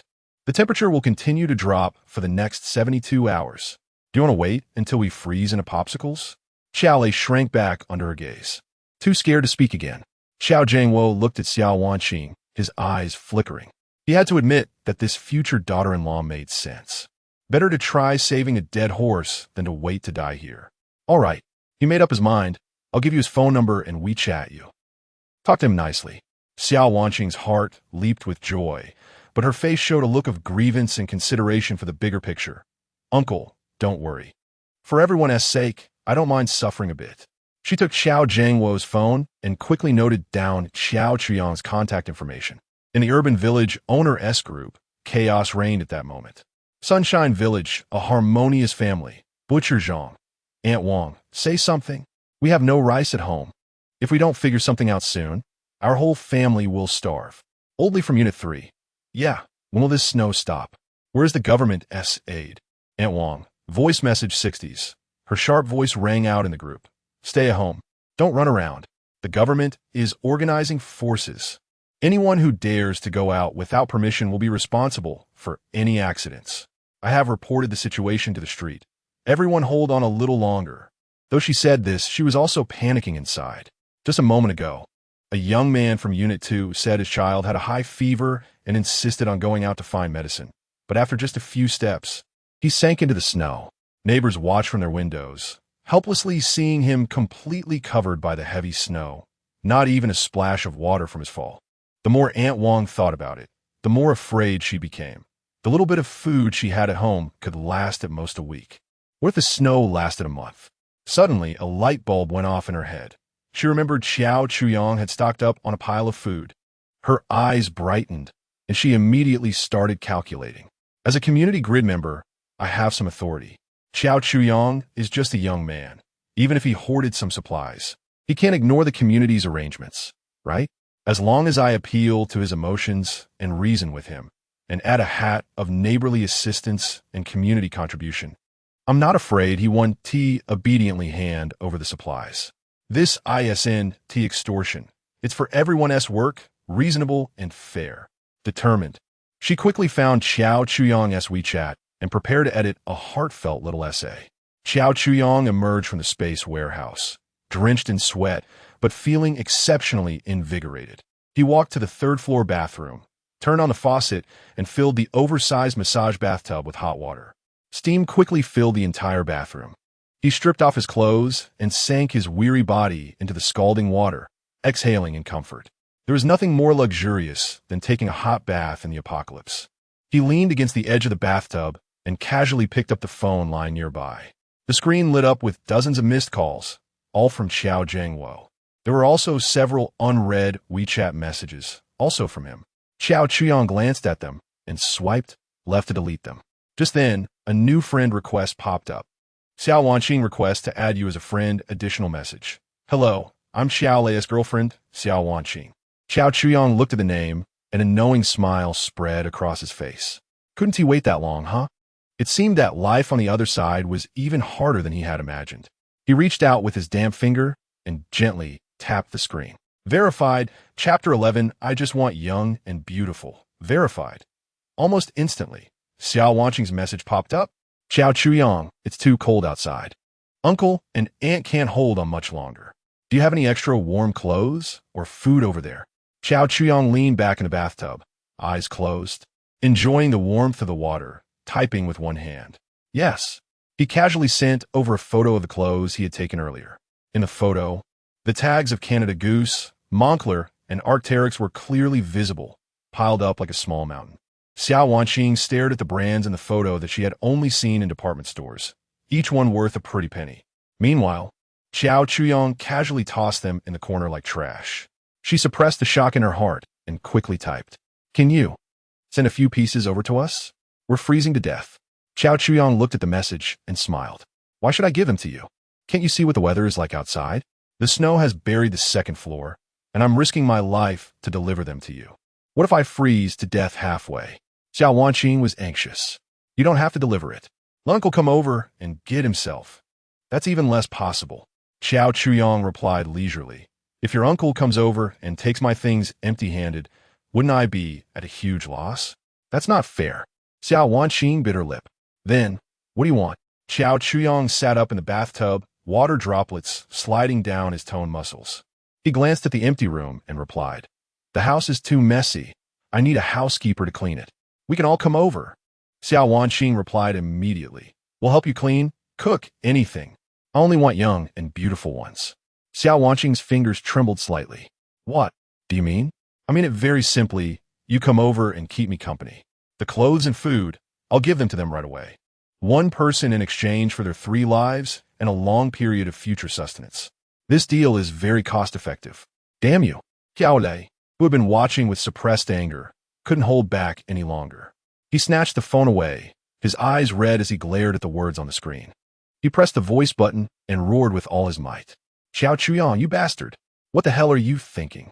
You dare to have designs on my woman. I'll kill you. The voice message was sent. After listening to that 10-second-long outburst of impotent rage, Xiao Chuyang showed little emotion on his face. He slowly typed a reply. This is your last chance. Even if you kneel down and beg me later, I won't pay any attention to you. Wait until the snow stops. I'll be the first to come over and tear your mouth apart. Xiao Lei sent another voice message. Xiao Chuyang did not reply again. He directly clicked on Xiao Zhengwo's profile and blocked him. Then he blocked Xiao Lei, and finally, Xiao Wanqing. After doing all this, he tossed the phone aside, leaned back in the bathtub again, but his mind was pondering another question. Why would his uncle's family ask him for food and clothes? Did they know he had stockpiled supplies? Xiao Zhengwo's family lived far away, so they shouldn't have been able to know about his activities these past few days. Yet they had immediately asked for clothes and food, certain that he had them. Moreover, they clearly understood that in this weather, no one could go out. Yet they still wanted him to deliver it. Unless they were nearby. As this thought flashed through his mind, Xiao Chuyang's eyes turned cold. He immediately opened the system panel and focused on the surveillance module. Regular surveillance camera LV1, installed. Could be upgraded to all-weather wide-angle night vision camera. Required materials. Electronic components 50. Upgrade. Confirm consumption of electronic components 50. Upgrade all surveillance cameras. Confirm. In the living room, the large display screen flickered, and the dozens of split images instantly became crystal clear. The scenes that had been blurred by the wind and snow now looked like polished glass, every detail visible. The screen even displayed an option for focal length adjustment. Xiao Chuyang controlled the cameras installed on the roof of the fourth floor, slowly turning the lens toward the opposite residential building. Zoom in again. On the fifth floor's window, a man was leaning against the window, holding a cigarette, the glow of the ember flickering in the dim room. The camera continued to zoom in, and the angry face was clearly presented in front of Xiao Chuyang. It was Xiao Jiangwo, just as he thought. Xiao Chuyang's eyes held no warmth. It seemed that his previous suspicions were correct. This family had harbored ill intentions from the moment they received the money and had been monitoring him all along. Just then, the phone screen lit up again. It was a WeChat message from the community grid worker, Aunt Wang. Little Xiao, this is Aunt Wang from the community. Aunt Wang knows you are a good kid, and now our community is facing unprecedented difficulties. Many families have run out of food, and it's cold. Aunt Wang hopes you can promote the spirit of mutual assistance in our community and contribute some of your surplus supplies to help the neighbors in need. This is also to accumulate blessings for yourself. A heartfelt essay, a few hundred words long. Xiao Chuyang glanced at it and directly replied with 4 words. Too long, didn't he read? Then he blocked her. In the opposite building, Aunt Wang was quite satisfied with her eloquence, thinking that a young person like Xiao Chuyang would surely be persuaded by her profound reasoning. But upon seeing those 4 words, she nearly choked. She immediately dialed a voice call, ready to educate this ungrateful young man. The other party has blocked you. Aunt Wang's face turned pale instantly. Bang! Outside the window, the wind howled, mixed with the sound of shattering glass. In the WeChat group, Sunshine Village Harmonious Family, the chat exploded. Help! The wind broke my window. The wind is pouring in. Can anyone take us in? The kids are freezing. We're done for. We're definitely dead. The group was filled with cries of despair. Xiao Chuyang looked at the miserable state of these people, stood up, and walked into the kitchen to prepare a sumptuous lunch for himself. He took out a piece of premium snowflake beef from the storage, cut half of a Boston lobster, and opened a bottle of 1982 Lafite. While frying the steak, he felt a bit troubled. He urgently needed source energy, and many system functions required different professional women to unlock. For example, that doctor named Lin Wanqing could unlock the medical room. But he couldn't just shout in the group asking if there were any beautiful women to come to his house for free food and lodging, right? That would be too degrading. Just as he was thinking, someone suddenly added him in the WeChat group. Xiao Chuyang, Building 4, it was Aunt Wang. She sent a long voice message in the group, her voice sharp and filled with resentment. Some young people in our community have no sense of collective honor. Selfish. I kindly advised him to share some of his surplus supplies to help the neighbors, and he actually blocked me. Such people are simply the disgrace of our community. Everyone, take a good look. It's that Xiao Chuyang living in Building 4. He has plenty of food and drink at home, and the heating is on full blast. He would rather waste it himself than lend a hand to everyone. His building is very sturdy. Not a single window is broken. Now everyone knows, right? Some people are hiding in their warm, safe houses, watching us wait for death.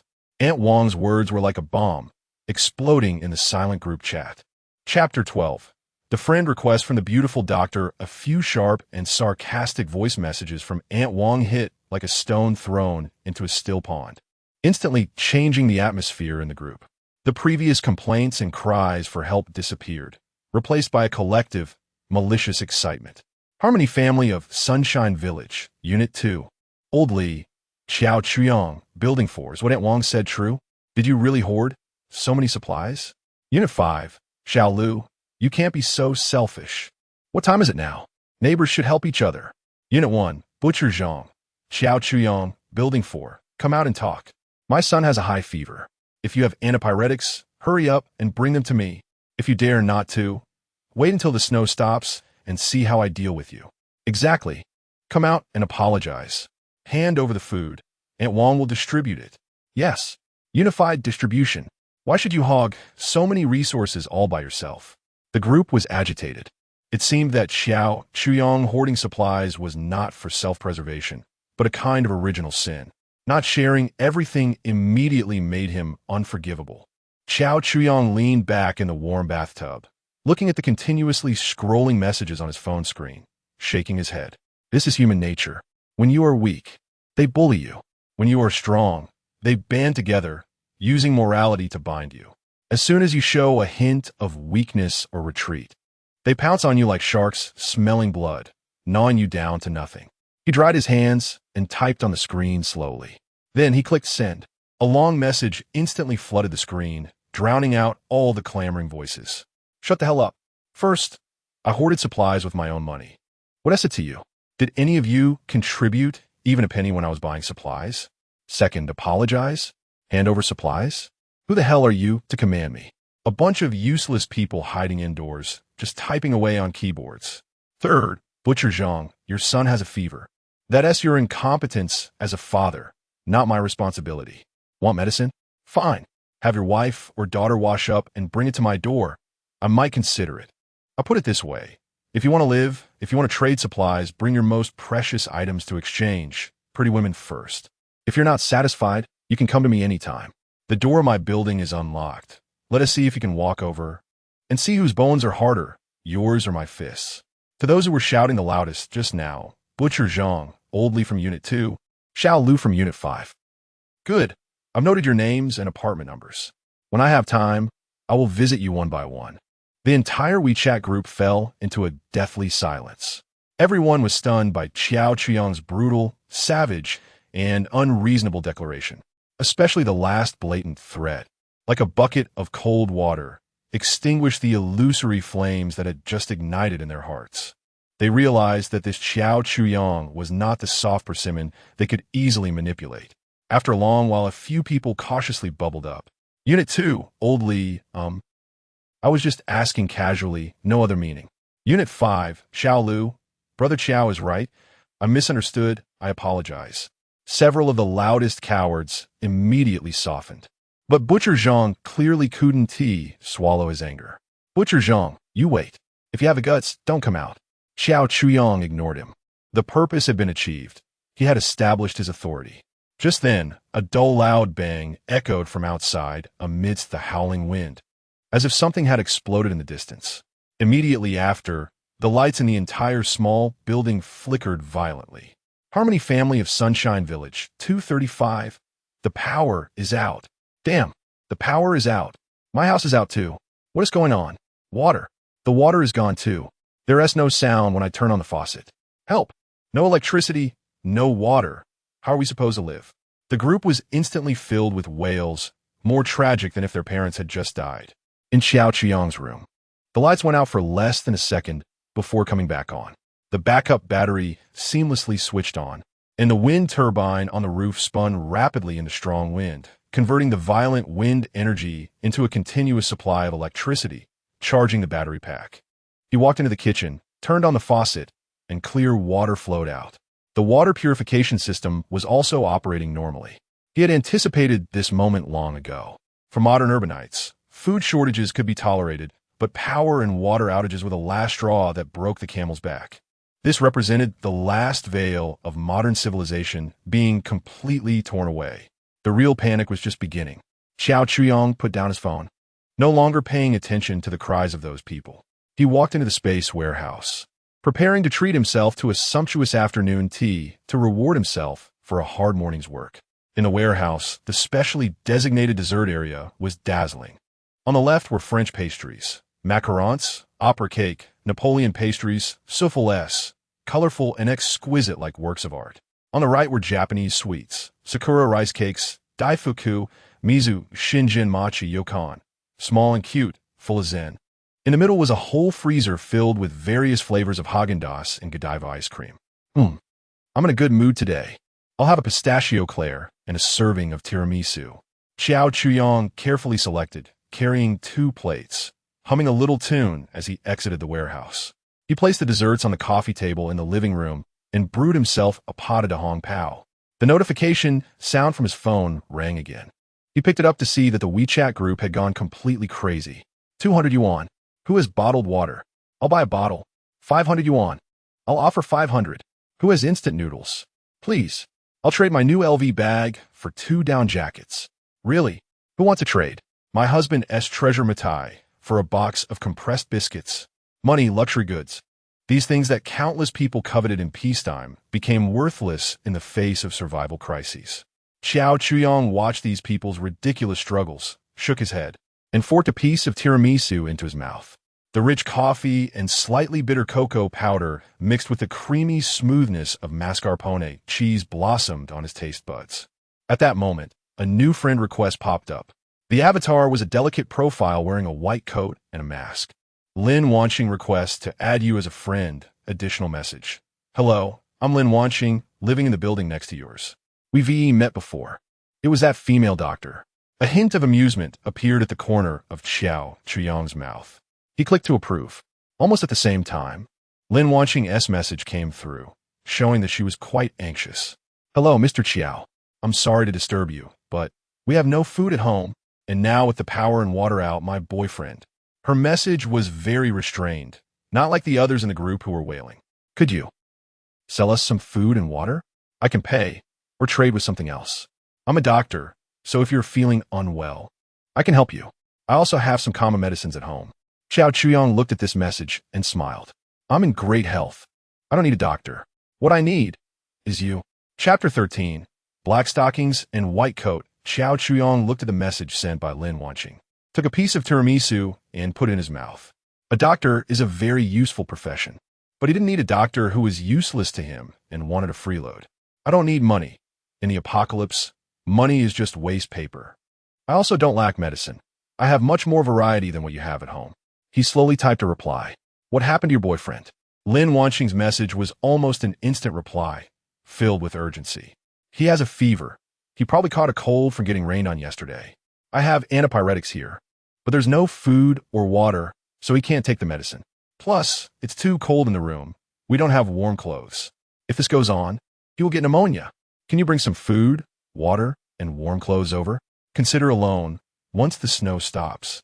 I will definitely return it to you double. Xiao Chuyong smiled. Loan? Waiting for the snow to stop? It was a bit laughable in its naivety. Deliver it? Impossible. First, I reminded you before to stock up on supplies, but you didn't listen. Now that something has happened, why should I pay for your mistake? Second, it's below -10 degrees outside, and the wind and snow are strong enough to blow people away. You expect me to risk my life to deliver things to you just for your vague promise of returning it? What do you think I am? A simp or a loser? On the other side of the screen, Lin Wanqing's face instantly turned red upon seeing the last sentence. Growing up, she was always surrounded by a group of men eager to please her. Not to mention scolding her, they didn't even dare to speak harshly. This Xiao Chuyong actually dared to insult her like this. You're just a pathetic loser. You deserve to be single for life. She angrily typed the message, her fingers trembling.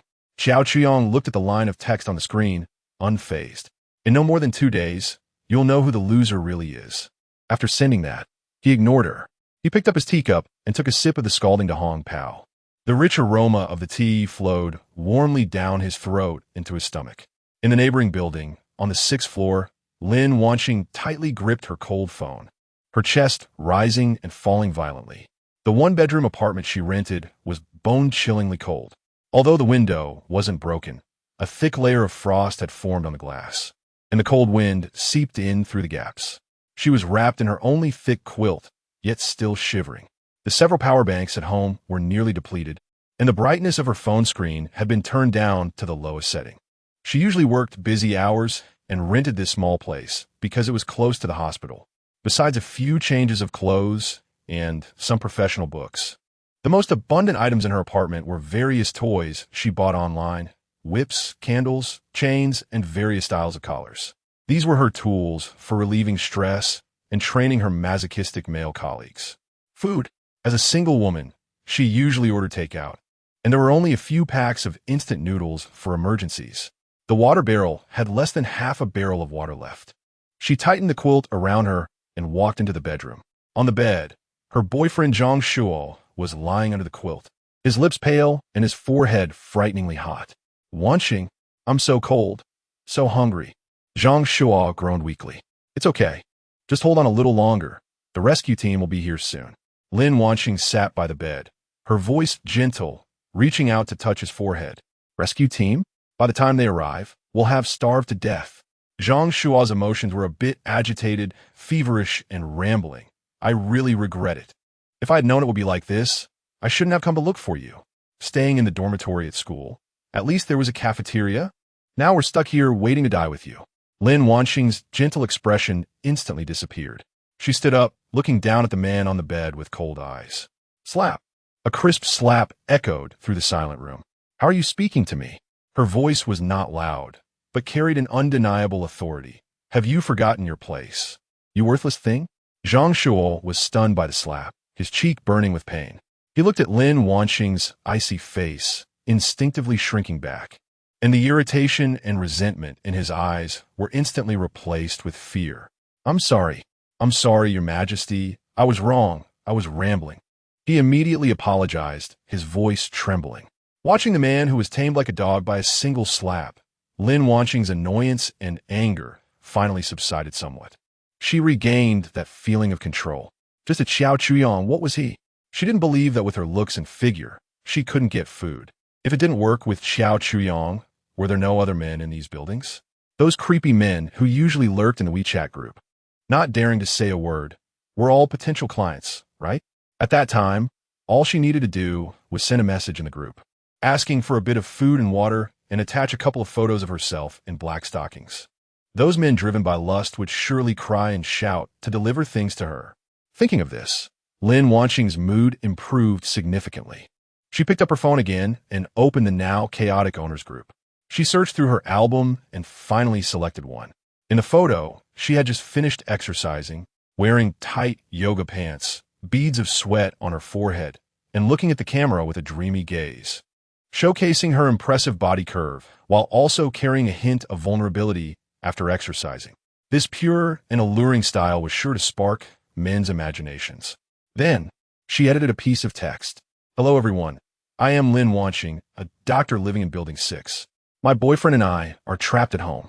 We have lost water and electricity, and we have run out of food. Is there any kind neighbor who can spare some food and water for us? Thank you very much. She sent the photo and text into the group. After doing all this, she put her phone aside, a confident smile playing at the corners of her mouth. The bait had been cast. Now she just needed to wait for the fish to bite. The group was momentarily quiet due to her appearance. Soon, messages exploded like fireworks, flooding the screen. Unit 2 happy family, wow. It's the doctor's sister. She's even more beautiful than her avatar. Unit 5, Brother Qian. Don't be afraid, doctor's sister. Which unit and floor do you live in? Building 6. I still have 2 boxes of mineral water at home. I'm bringing it over right now. Unit 1, Butcher Zhang. Doctor's sister, I have plenty of meat at home. More than enough. As long as you come to me. An unfamiliar avatar popped up. I've already finished looking at the photo. Thanks, doctor. Can you send a few more pictures in black stockings? I still have 2 bags of rice at home. With that look, can you stick out your little tongue for me to see? Doctor's sister, as long as you video call me, I'll give you half a box of my precious Mao Dai. The tone of the group instantly turned filthy and depraved. The men hiding behind the screen seemed to have ripped off the mask of civility, sending one obscene message after another, openly displaying their dirtiest desires. The confidence and composure on Lin Wanxing's face gradually froze. She had anticipated that someone would make inappropriate requests and had even prepared to negotiate and raise the stakes. But she never expected that these people wouldn't even bother to put on the most basic disguise, directly treating her as a prostitute who could be exchanged for a bag of rice or half a box of liquor. Chapter 14, The Murderer's Friend Request. Just as she was about to turn off her phone to avoid seeing anything, a new message popped up. Unit 1, Xiaoya. Lin Wanxing, Building 6. Are you a doctor? Do you have ibuprofen? My daughter has a high fever that won't go down. And all I have at home are physical cooling methods, which don't work at all. I have food here, 2 boxes of instant noodles, and a box of bottled water. I can trade with you. This message felt like a lifeline. Lin Wanxing's spirits lifted, and disregarding the vulgarities, she immediately replied. Lin Wanxing, Building 6, yes. I have ibuprofen suspension for children. Unit 1, Xiaoya, really? That's great. Where are you? I'll come find you. Lin Wanxing glanced at the other person's address, Unit 1. The farthest from her building, separated by a small garden. In this weather, there's no way she could make it over. Just as she was about to say it was too far, another message came through. Unit 1, Xiaoya. I know it's far, but it doesn't matter. I'm putting on my husband's ski suit and climbing over. Please, doctor, My child is about to get really sick." The desperation in her words tugged at Lin Wanxing's heart. After hesitating for a moment, she typed out her address. "Lin Wanxing, Building 6, I'm in Building 6. Just shout for me when you get to the bottom." "Unit 1, Xiaoya." Okay. Thank you. I'm getting ready now." After sending this message, the other person's avatar went dark, and there was no further reply. Lin Wanxing held her phone, her heart racing.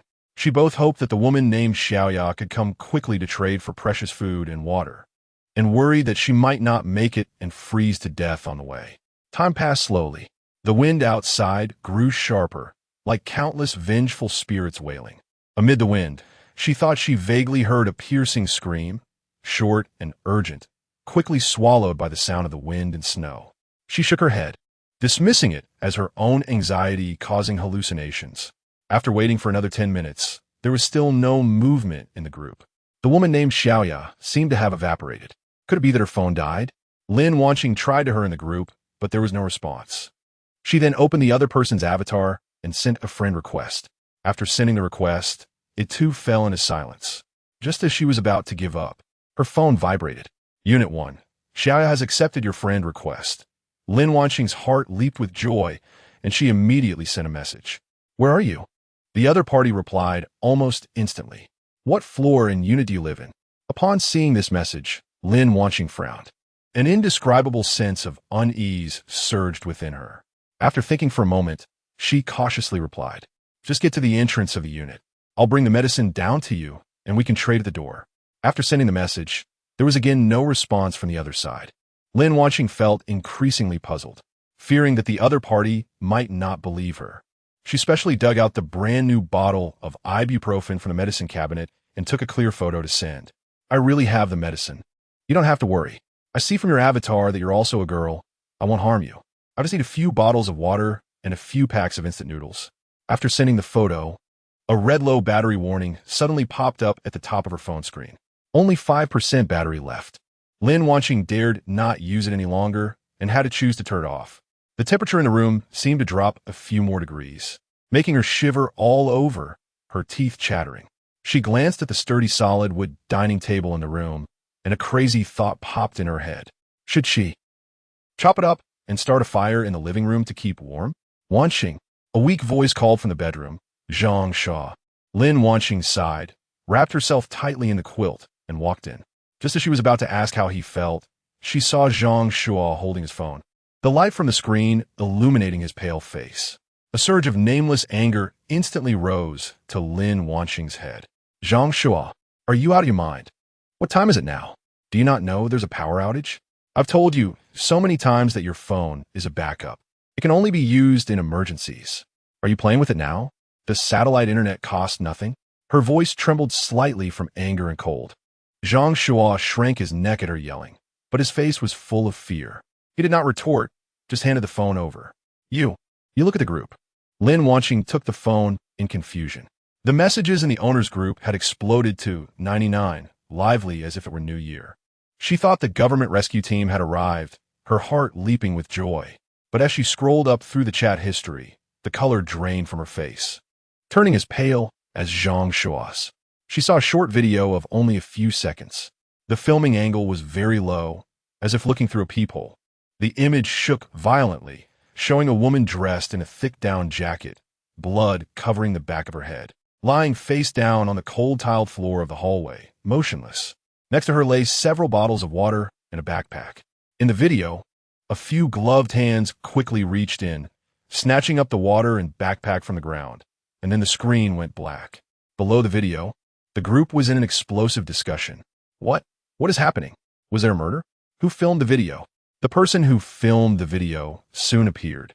Their avatar, a trembling cartoon rabbit. "It was me. I just heard some noise outside and a woman's cries. I was too scared to open the door, so I looked outside through the peephole. That woman just fell down the stairs, and then several masked men rushed down and stole her things. The person seems to have stopped moving. Oh my God, this is a robbery. This is murder. Aunt Wong, please come out and take care of this. Someone has died in the community." But no matter how many people, Aunt Wong, who usually loved to give orders, never replied again. Lin Wanxing's mind went blank. Her blood felt frozen. Suddenly, she remembered something, her fingers trembling as she scrolled up. She found the woman named Unit 1, Xiaoya, and the last message she sent in the group. I'm getting ready now. She was preparing to come here to exchange for medicine. She posted her address in the group, and then someone came to rob her and killed her. Then, who just accepted her friend request?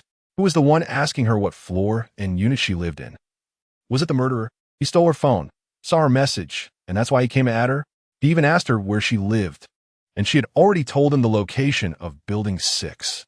Lin Wanqing felt a wave of dizziness, her stomach churning. She rushed to the window, looking out at the white world stirred by the violent wind, a surge of fear rising in her heart. Fortunately, she was cautious and didn't tell him the specific floor and unit number. In this weather, the wind and snow were so severe that they could bury a person alive. Surely no one could. Go outside, right? Chapter 15, Heaven and Hell. Xiao Chuyong looked at the bloody video on his phone screen and the heated discussions exploding in the group chat, raising his eyebrows slightly. He remembered very clearly that in his previous life, such violent incidents of robbery and murder for supplies did not start to break out on a large scale until at least a week after the apocalypse arrived, when everyone's reserves were exhausted and despair completely swallowed rationality. He didn't expect that in this life, because of his appearance, chaos had come earlier. Blood was seen on the very first day. However, it didn't matter. Xiao Chuyong leaned back in the warm bathtub and added some boiling hot water to it. The more chaotic it became, the faster the order collapsed, which was more advantageous for him. At this moment, in the WeChat group, everyone was gripped by fear because of that video. After a brief silence, someone finally couldn't help but speak up. Oldly from Unit 3, we can't go on like this. Today it was someone else who died. Tomorrow it could be us. We must unite. Sister laughing, yes. We need to unite. How about this? Each building select a leader to be responsible for counting people and resources, organizing patrol teams. We cannot allow those scoundrels to succeed again. This proposal immediately received a response from most people. The instinct to survive overwhelmed previous barriers, and people began to realize that going it alone would only lead to death. I support it. We must find that murderous scoundrel. There are over a dozen households in our building, with 7 or 8 young men, who dares to come here and cause trouble. Exactly. Everyone unite and get through this together. The group was once again stirred up, but this time, the focus shifted from Xiao Chuyong to the unseen murderer. Just as everyone was passionately discussing how to elect a leader and how to protect themselves, a familiar avatar lit up again. Aunt Wong. Voice message 60s. Her sharp and caustic voice rang out again. You are all right. We must unite. As a community grid worker, I have a responsibility. I am willing to stand up and take the lead. First, we need to establish a mutual aid group to prioritize helping families with elderly and children in difficulty. The men in our building must take the initiative to protect the women. Her speech was passionate, as if she were the savior. Immediately, someone jumped out to question her. Oldly from Unit 2. Aunt Wong, were you just now? You played dead when someone died, and now you come out to reap the benefits? Aunt Wong. Voice message 50s. Her voice carried a hint of grievance and undeniable authority. I was in contact with the street leaders. I reported the situation in our community. The leader said, let's hold on a little longer. As soon as the snow stops, they will immediately send large snowplows and rescue teams over. I'm doing serious business for everyone.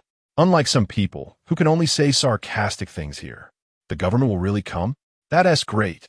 We are saved. Thank you for your hard work, Aunt Wong. The empty promise of wait until the snow stops once again acted like a sedative, soothing most people's panic. The group began to sing praises again. Xiao Chuyong shook his head watching this farce and turned off his phone. A group of fools. Just then, a new friend request popped up. The avatar was an anime girl image with the nickname Sunny Doll and the note Xiao Wanqing. Xiao Chuyong raised his eyebrows. This girl actually had an alternate account. It seemed she had been fishing a lot. He clicked to accept. Sunny Doll. Xiao Chuyong, it's me. Xiao Chuyong. You go first, where are you? Sunny Doll. We are in the residential building opposite your house, on the 5th floor. As expected. Xiao Chuyong's eyes turned colder. Sunny Doll. Your uncle and the others originally wanted to monitor you, and then take over the house when you left. But now, we are trapped. The wind was too strong just now, and it broke the living room window. Now, the house is like an ice cellar.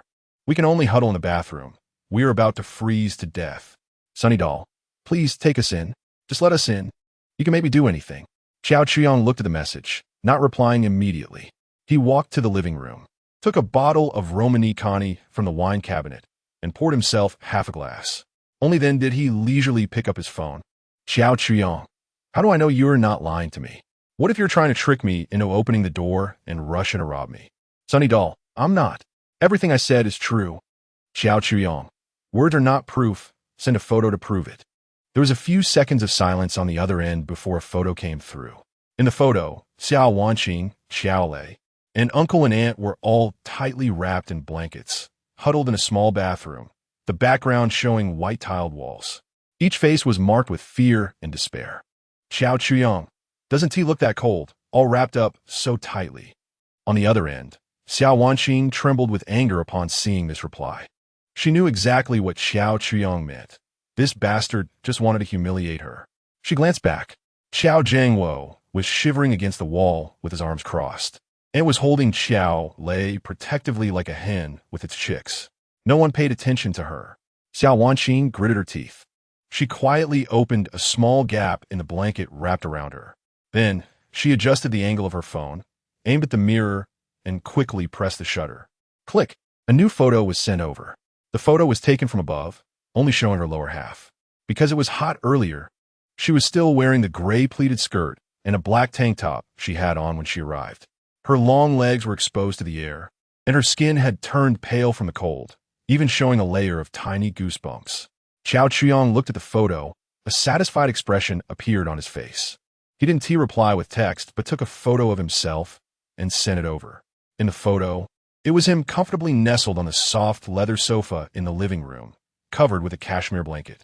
The huge screen in front of him was playing a classic sci-fi blockbuster. A goblet filled with crimson wine was at his side.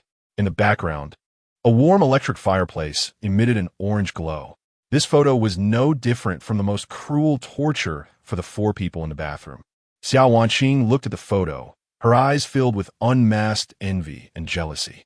That was how life should be lived. And here it was hell. Xiao Chuyong's messages followed closely.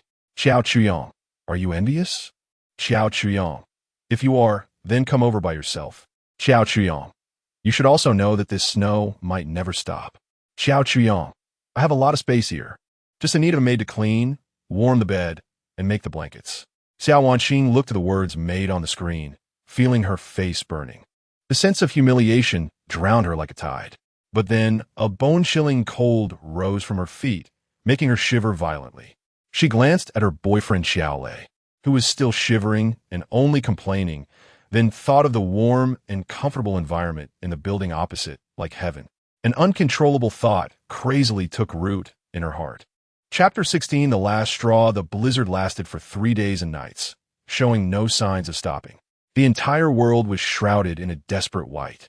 Communication was intermittent, and after the power was completely out, the last noise in the WeChat owner group fell into silence. Without the internet, without entertainment, and even without light, the survivors were thrown back into a primitive state. Hunger and cold became the only themes of the world. Chaos flourished in the darkness. At first, there were only small-scale conflicts, with neighbors fighting over half a bag of cookies or a bottle of mineral water. Soon, violence began to escalate. When the first person was beaten to death over food, Pandora's box was completely opened. Morality and law were utterly fragile in the face of the instinct to survive. Murder, robbery, and rape, crimes that had only appeared in the news, began to unfold in every dark residential building. A man from Building 3 used a fire axe to break open his neighbor's door, stealing the last bit of food and leaving women and children in despair.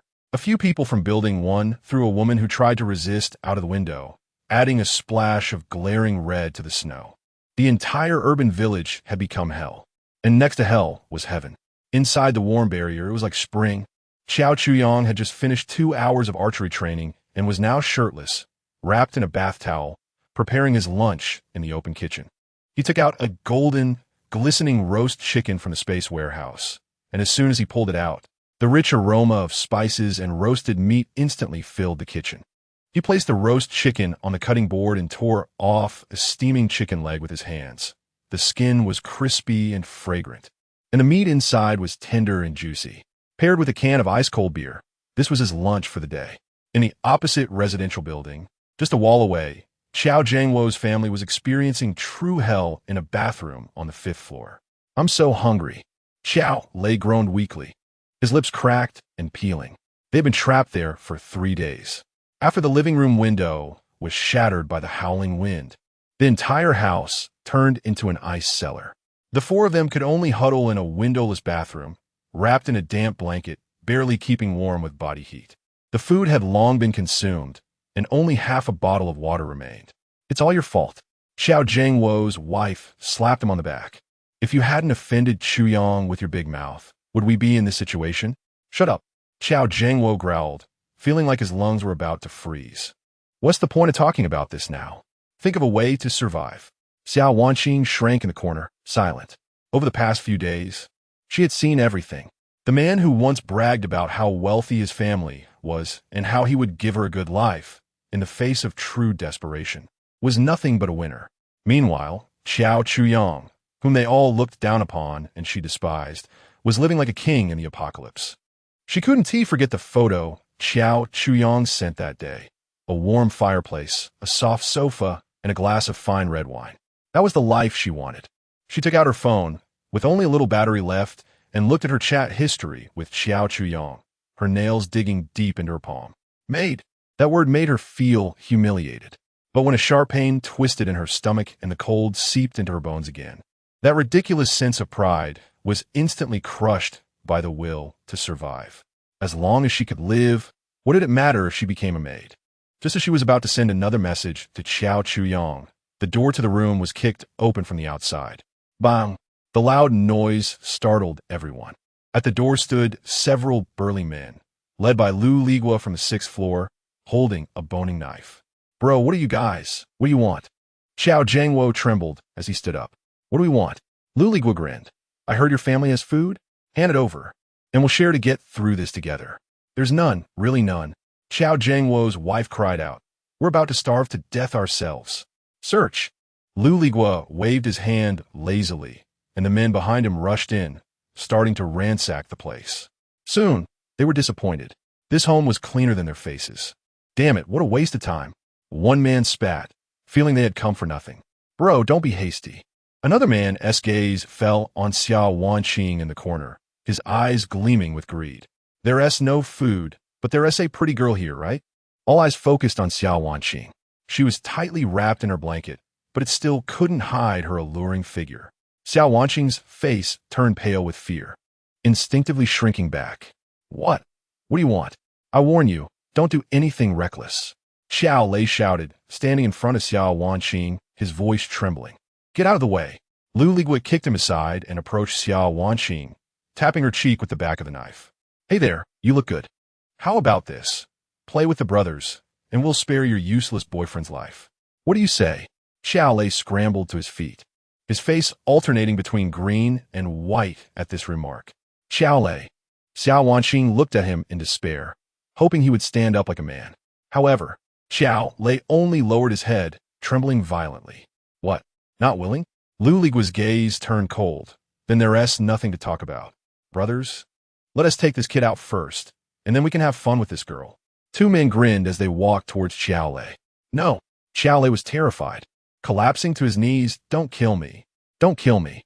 He suddenly turned around, pointing at Xiao Wanqing, pleading with Lu Ligua, "Bro, she can give you whatever you want. Just don't kill me." The bathroom fell into an eerie silence. Xiao Jiangwo and his wife were stunned, unable to believe their son had said such a thing. Xiao Wanqing's body went rigid. She looked at the man on the ground, begging like a dog, feeling her world shatter in that moment. This was the man she was supposed to marry? This was the support she had entrusted her life to? Ha ha ha. Good. Now that's a man. Lu Ligua laughed loudly, his voice full of mockery. "Did you hear that? Your boyfriend sold you out." The men behind him joined in the laughter. What a pathetic loser. How could such trash have such a beautiful girlfriend? Lu Ligua's laughter suddenly stopped as he grabbed Xiao Wanqing by the hair, dragging her out of the corner. "Come on, let us go have some fun." Chapter 17, This girl must be mine. Let go of me, you beasts. Xiao Wanqing struggled desperately, her nails scratching several bloody marks on Lu Ligua's arm. Quite spicy. Lu Ligua wasn't too angry. On the contrary, he was even more excited. He threw Xiao Wanqing over his shoulder and said to Xiao Lei, "Kid, come with us and watch us have fun with your woman." Xiao Lei was so scared that he went limp and collapsed to the ground. Lu Ligua's men grinned maliciously, kicking Xiao Jiangua over, with one grabbing each of Xiao Lei's arms, forcibly dragging the limp Xiao Lei and the still struggling Xia Wanqing out of the bathroom, letting their bodies collide with the cold floor, leaving a messy trail. At the moment they were dragged away, Xiao Wanqing used the last bit of her strength to press the send button on her phone with trembling fingers. The message contained only 3 words: "Help me." But just as she sent the message, Lu Ligua snatched the phone away. "Oh, still looking for someone to save you?" Lu Ligua looked at the phone screen and saw the contact labeled Xiao Chuyong. Xiao Chuyong? He muttered this name. Wasn't he the arrogant guy in the community group? Brother. Liye. Xiao Lei crawled over like a drowning man grabbing at a piece of wood. Don't touch me. I know where there's food. Lots of food. Xiao Chuyong. Yes, that's right. That building across from me. Yes, alone. The garage, the house. All full of food and drinks. Really? Lu Ligua's eyes lit up instantly. Are you telling the truth? Lu Ligua grabbed Xiao Lei's collar. Really? Absolutely true. Xiao Lei, in order to save his life, disregarded everything else. We originally planned to wait for him to leave and take over his house. But we didn't expect such heavy snow. That building of his is like a fortress, and it has electricity. We saw his house was lit up. This damn bitch is trying to abandon us. Has electricity? A fortress? And countless supplies? Lu Ligua and his men started breathing heavily. This is simply a treasure trove in the apocalypse. You bitch. Lu Ligua slapped Xia Wanqing's face. How dare you flirt with other men behind your boyfriend's back? Xia Wanqing's cheek immediately turned red and swollen. Blood oozed from the corner of her mouth, but she only looked at Xiao Lei with a cold, deeply resentful gaze. Xiao Lei felt a chill in his heart from her stare, but still forced a flattering smile at Lu Ligua. Brother, this woman is just promiscuous, looking at other pots while eating from her own. Don't mind her. That Xiao Chuyong is just a fool. A little money has made him forget his surname. Easy to deal with. Good, very good. Lu Ligua released Xiao Lei, a sinister smile appearing on his face. He held Xiao Wanqing's phone, opened the camera, and aimed it at Xiao Wanqing's tear-streaked, despairing face. Kid, here has your chance. Lu Ligua said to the phone in a mocking tone. I'm Lu Ligua from Unit 7.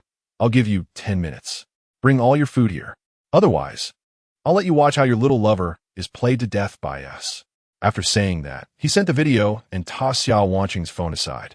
He turned to his men and said, You two guard the entrance. If that kid comes, shout. Then, he pressed his face against Xiao Wanqing's, greedily inhaling the girl's fragrance. Inside the barracks, Xiao Chuyong watched the video on his phone, expressionless. The video was short and shaky, but he saw clearly. Xiao Wanqing was tied to a bed, disheveled, her face marked with tears and fingerprints. The man named Lu Ligua had a face full of flesh, and his eyes were filled with undisguised desire. And kneeling beside him was Xiao Lei, wagging his tail like a dog, begging for mercy. TSK, what a good show. Xiao Chuyong put down his glass and stood up slowly. He didn't care at all about the life or death of his uncle's family. In his previous life, Xiao Jiangua had no hesitation to stab him in the back to save himself. In this life, Xiao Lei could comfortably push his girlfriend out to save his own life. This family was nothing but ungrateful wolves. Their deaths were not worth pitying. However, Xiao Wanqing could not be touched by anyone. Detected a potential target. Xiao Wanqing. Conquering someone else's girlfriend can yield source energy 10. The higher the completion, the more generous the reward. For example, face-to-face NTR rewards double. The system's prompt echoed in his mind again. This was a matter related to source energy. This girl must be mine. Xiao Chuyong walked to the entrance, opened a huge standing wardrobe. Inside were not ordinary clothes, but rows of weapons and equipment gleaming with a metallic cold light, all secretly purchased with painstaking effort after his rebirth. He took off his towel, changed into a set of black tactical combat gear, the tight material outlining his fit and smooth muscle lines. He put on a stab-proof vest and tactical pants with knee and elbow pads. On his feet were military-grade snow boots. He took down a sleek composite bow from the wall and grabbed a quiver filled with carbon-tipped arrows. At his waist, he hung a Nepalese army knife, the sheath made of hard plastic, making no sound when drawing the knife. A dagger was inserted into a quick-draw sheath on the outside of his thigh. He also took a tactical backpack and a small oxygen tank from the warehouse, stuffing some tools and food into the backpack. Finally, he put on a tactical helmet he had bought at a high price, which integrated night vision and thermal imaging. The visor dropped, obscuring his face, revealing only a pair of extremely calm eyes. Fully armed, Xiao Chuyang stood in front of the dressing mirror. The shadow in the mirror looked like a ghost soldier from a future battlefield. He picked up Xiao Wanqing's small phone and slowly replied to a message. "I can't carry too much alone. So, you wait for me for a while. I'll be right there. Please don't hurt her." Lu Liguo on the other side saw the message and agreed without a second thought. In his view, even if Xiao Chuyang had some skills, he was ultimately just one person. To dare to come alone for a woman, wasn't he that just foolish? As long as he took him down, that fortress-like building with its mountain of supplies, and this exquisite girl would all be his. This risk was worth taking. Xiao Chuyang looked at the good response from the other side, a cold smile appearing on his face. The heavy snow had already buried the first floor. He went to the second floor, observed the outside situation, then opened the window and jumped into the snow. Outside, the howling wind and flying snow greeted him. With the window wide open, the roar of the blizzard instantly rushed in, forming an invisible boundary with the warm air inside. Xiao Chuyang felt no nostalgia for the comfort behind him and leaped into action. He was going to kill. Chapter 18. Can killing also yield source energy? The wind and snow rushed in, mixed with knife-like ice shards. Visibility was extremely low, and the world was blanketed in white. Xiao Chuyang pressed the button on his helmet, and his view instantly switched. Thermal imaging mode activated. The chaotic white world transformed into a thermal image composed of red, yellow, and blue. The air was a cold, deep blue, while the faint heat emanating from the distant residential building appeared as a light yellow. He could clearly see several human-shaped heat sources huddled together in a window on the 5th floor, one of which was notably warmer, likely Lu Ligua. At the entrance of that building, 2 sneaky, human-shaped heat sources were hiding in a corner, shivering from the cold, their bodies displaying a light blue color indicative of low temperatures. They were scouts sent by Lu Ligua. Xiao Chuyang did not approach through the front door, but instead made his way around to the side of the small building, struggling through the heavy snow. The snow here was nearly up to the second-floor windows. He moved silently through the snow like a stealthy cat, making no sound at all. Carefully, he opened the second-floor window and climbed in from the outside. The 2 scouts were huddled in a corner on the 1st floor, stamping their feet and cursing the damn weather. "Damn it, I'm freezing to death. Why isn't that kid coming out yet? Who knows? If he doesn't come out in 5 minutes, we're going back. I don't want to freeze to death here." They were completely unaware that a Black Reaper was silently approaching from behind them. Xiao Chuyang crept up behind one of them, swiftly covering his mouth with his left hand while his right hand drove a Nepalese knife silently into his back. The man's body stiffened suddenly, unable to struggle, and then slumped down.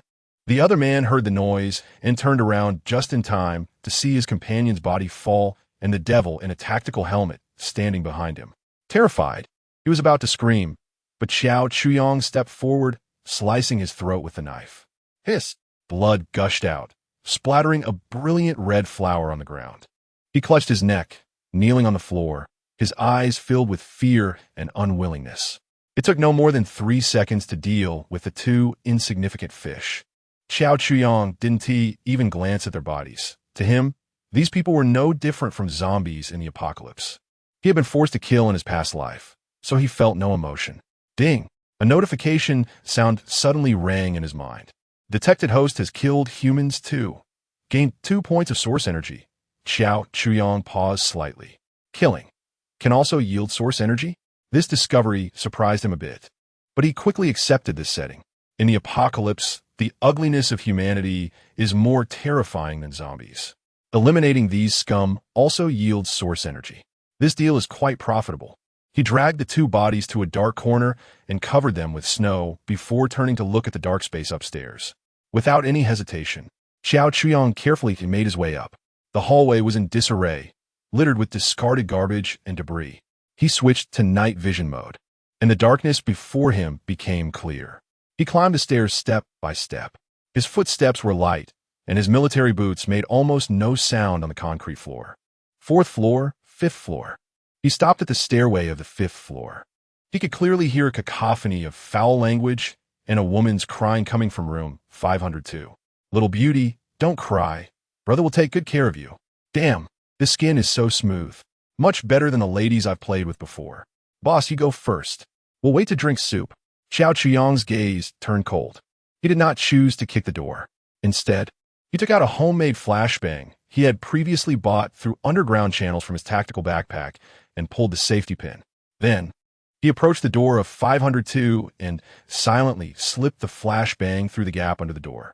3, 2, 1. Boom! A loud explosion erupted, accompanied by blinding white light, bursting forth in the room. The three men inside were instantly blinded by the bright light, their ears ringing with a deafening roar, their minds blank. "Ah, my eyes! Damn! What is happening?" In the moment of their chaos, Xiao Chuyong moved. He raised his foot and kicked the door hard. Bang! The flimsy wooden door shattered into pieces. Holding his compound bow, he swiftly entered the room. Inside, Lu Liguo was screaming in pain while covering his eyes, and one of his subordinates was rolling on the ground in agony. Another, closest to the flashbang, was bleeding from his orifices and had passed out. Xiao Chuyong felt no pity. He drew the bowstring, aiming at the man rolling on the ground. Whoosh! The arrow shot through his throat with precision. He then decisively swung his knife, taking down the man at the door who had been disoriented by the flashbang. That man didn't even have time to scream before he dropped dead on the spot. Lu Liguo was stunned by this sudden turn of events. He forced himself to open his eyes just a crack and saw a pitch-black demon holding a bow, coldly aiming at him. "Why you? Who are you?" he screamed in terror. Xiao Chuyong didn't answer him. He drew the bowstring again, the arrowhead aimed at Lu Liguo's forehead. "No, don't kill me. I'll give you the woman back. I'll give you everything." Lu Liguo, terrified, rolled on the ground, repeatedly bowing his head. The response to him was another deadly arrow. Thud! The arrow pierced through his forehead and exited the back of his head, spraying a mist of blood. Lu Liguo's body swayed and then fell straight down, his eyes wide open in death, unable to close. Ding! Detected host has killed humans 3. Gained source energy 3. Total source energy 5. Xiao Chuyong slowly lowered his compound bow. The room filled with a heavy smell of blood. He walked to the bedside. Xiao Wanqing was disheveled and tied to the bed, covered with a tattered quilt, looking at him with a complex expression of fear, shock, and relief. Her mouth was gagged with rags, allowing her to make only muffled sounds. Xiao Chuyong ripped the cloth from her mouth and cut the ropes binding her with his knife. Uva. Once freed, Xiao Wanqing could no longer hold back and burst into tears, hugging the quilt. Xiao Chuyong did not comfort her, only watching coldly. After she had cried enough, he finally spoke, his voice sounding emotionless as if coming from beneath a mask. "Get dressed." With that, he turned and walked out of the room. In the adjacent room, Xiao Zhangwo, his wife, and Xiao Lei stared dumbfounded at the 3 corpses on the floor and the shadowy figure that resembled a god of death. Their brains had completely crashed. Chapter 19. I took your fiancé. The living room was deathly silent. The smell of blood mixed with gunpowder filled the air, stimulating everyone's nerves. The Qiao family of 3 dared not breathe. They huddled in the corner, looking at Xiao Chuyong with the eyes of someone staring at a monster, terrified. Was this fully armed man, who killed without blinking, really the Xiao Chuyong they knew? A bit weak, a bit foolish? Xiao Chuyong ignored them. He walked to the window, raised his hand, and the visor on his helmet slid open silently. He used a thermal imager to observe the situation outside, confirming there were no other threats before removing the helmet. A handsome face emerged, but at that moment, it was as cold as ice. Chuyong. Xiao Zhangwo's lips trembled, his Adam's apple bobbing up and down, and it took him a long time to squeeze out 2 words. "It's you who saved us." Thank you, thank you." Xiao Zhangwo's wife was the first to react. quickly nodding and bowing in gratitude. Xiao Lei shrank in the corner, burying his head in his knees, afraid to meet Xiao Chuyang's eyes. He had watched this man kill 3 grown men as easily as chopping vegetables. The fear from deep within his soul left him with no strength to stand. At that moment, the bedroom door opened, and Xiao Wanqing walked out. She was already dressed. Although her face was still pale, her eyes no longer held the previous despair and emptiness. She walked behind Xiao Chuyang, her head bowed, not saying a word. Chuyang. Xiao Jingwo finally gathered the courage, his legs giving way as he knelt in front of Xiao Chuyang. Big uncle, please, save our family. We know we were wrong. We are not human. We are beasts. Please, for your grandmother's sake, take us in. As he spoke, he raised his hand and slapped himself hard. Slap, slap. The crisp sound echoed painfully in the silent room. Yes, yes, we know we were wrong. Xiao Jingwo's wife also knelt down, crawling over on hands and knees, hugging Xiao Qiang's leg and crying out, "As long as you are willing to take us in, we will do anything for you. We will be your cattle and horses." Xiao Qiang looked down at the 2 people kneeling at his feet, his face devoid of any expression. Be your cattle and horses? Last life, when you pushed me out to feed the zombies, you didn't say that. He lifted his booted foot and kicked away his aunt's hand, his voice cold. Take you in? Why should I? His voice was not loud, but it pierced the hearts of the 2 like an ice pick. Just because you wanted to rob my house before? The cries of Xiao Jingwo and his wife abruptly stopped, their faces drained of color. I. Xiao Jingwo opened his mouth, but couldn't say a word. I don't raise waste. Xiao Chuyang's gaze swept over the 3 of them, finally landing on Xiao Wanqing. Xiao Wanqing trembled, raising her head to meet his gaze. Xiao Chuyang's eyes were calm, but carried an undeniable pressure. You will come with me, he said to Xiao Wanqing. Xiao Wanqing was stunned. Xiao Jingwo and his wife were also taken aback. Chuyang, what do you mean? Xiao Jingwo panicked. You can't just take her away. We are a family. A family? Xiao Chuyang laughed, but the smile didn't reach his eyes. You're even worthy of that. He ignored Xiao Jingwo and looked at Xiao Wanqing, repeating, I will only take you to be my maid, to clean, wash, cook, warm my bed, and make the bed. In exchange, I will ensure you live without worry. He paused, glancing at Xiao Lei in the corner. Of course, I will take care of your future husband too. At least I won't let him die so easily. He added, you can also choose to stay here with them, continue living in this place. The entire room fell into silence again. All eyes were on Xiao Wanqing. Her heart raced. To be a maid? To warm the bed and make it? What was the difference from selling herself? A sense of humiliation surged again, making her cheeks burn. But she glanced at the 3 bleeding corpses on the floor, then at Xiao Jingwo and his wife, who were kneeling with pleading faces. Finally, her gaze fell on the man, Xiao Lei, who had been cowering in the corner, not daring to even make sound. This was the choice she had once made. A waste to coward. A scum who would unhesitatingly push her out as a shield in critical moments. And this man before her, though cold and domineering, was powerful. He could dominate the lives and deaths of others in this apocalypse like a god. Following him was humiliation.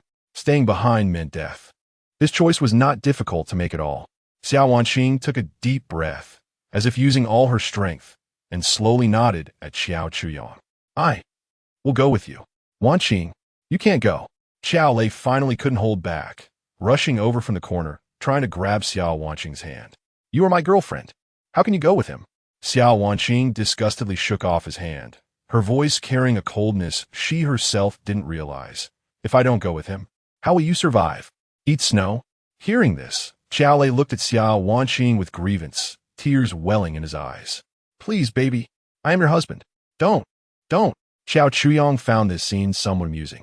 Too easy for him. He wanted this coward to watch as his woman was taken away. To linger in despair and regret, that was the best revenge.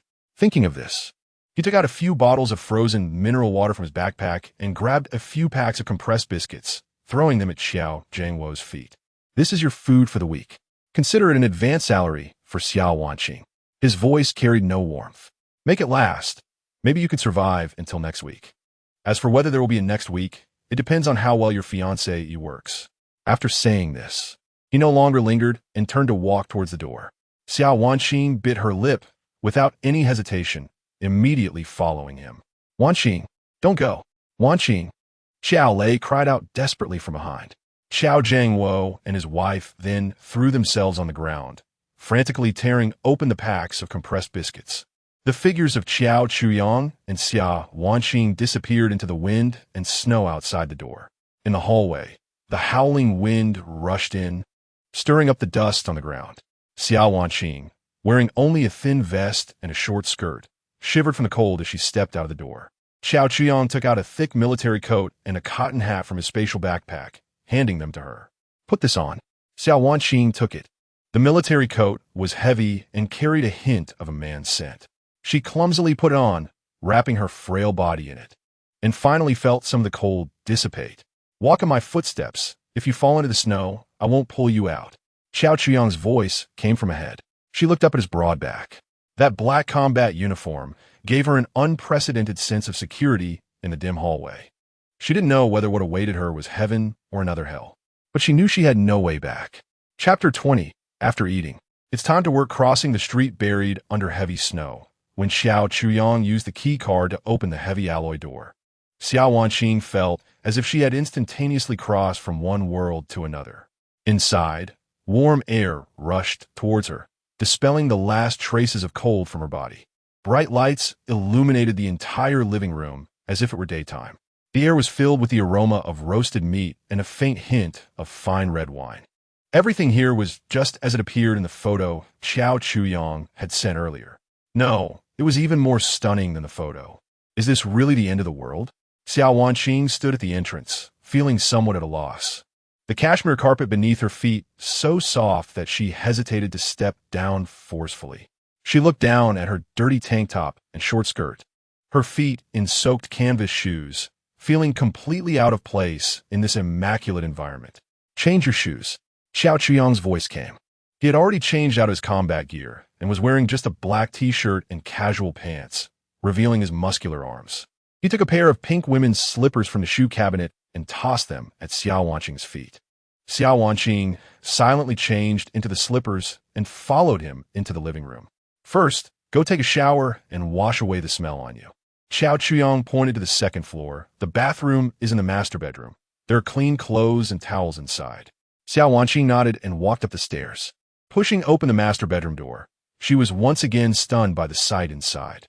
A huge double bed was covered with a velvet quilt. The independent walk-in closet was filled with various styles of women's clothing, from sexy dresses to cute loungewear, everything one could imagine. She even saw a drawer neatly stacked with brand new underwear of various sizes and styles, tags still attached. Had he prepared all this long ago? The thought sent a chill through her heart. She walked into the bathroom, which was bigger than her previous living room. A large massage bathtub, an intelligent toilet, a wet and dry separated shower.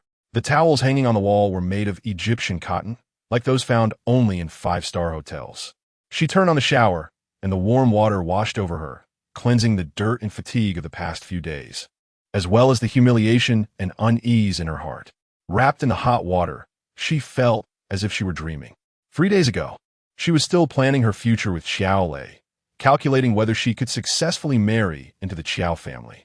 3 days later, she was in the home of a nearly unfamiliar man, accepting his seemingly charitable protection. Half an hour later, Xia Wanqing walked out of the bathroom wearing a white bathrobe.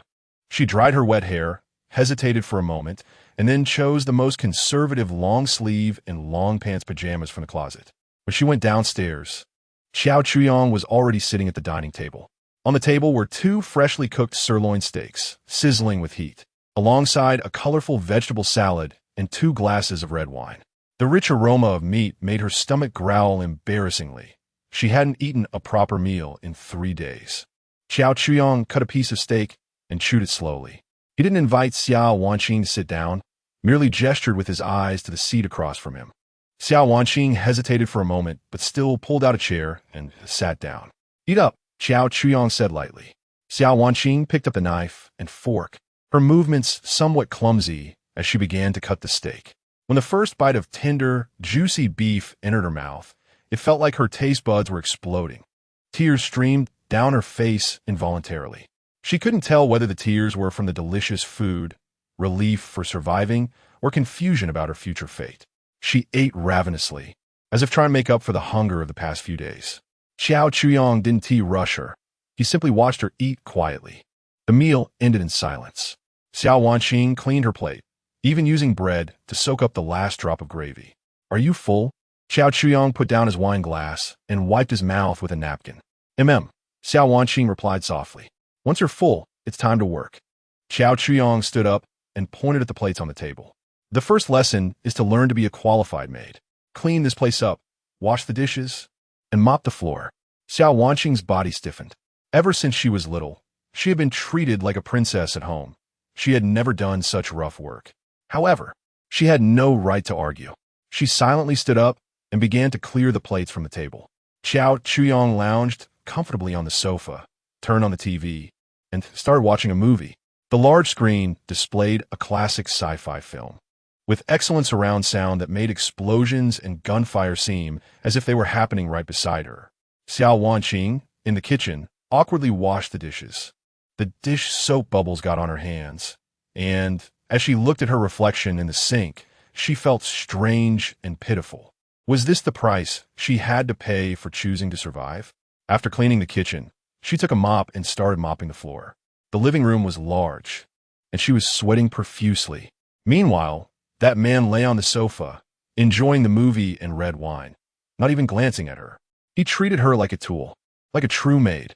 By the time she finished everything, an hour had passed. Finished? Xiao Chuyong turned off the TV and stood up. Good." Xiao Chuyong walked in front of her, looking her up and down. "The pajamas are nice, very conservative," he suddenly remarked. Xiao Wanqing's heart tightened. "However, I don't like them," Xiao Chuyong said blandly.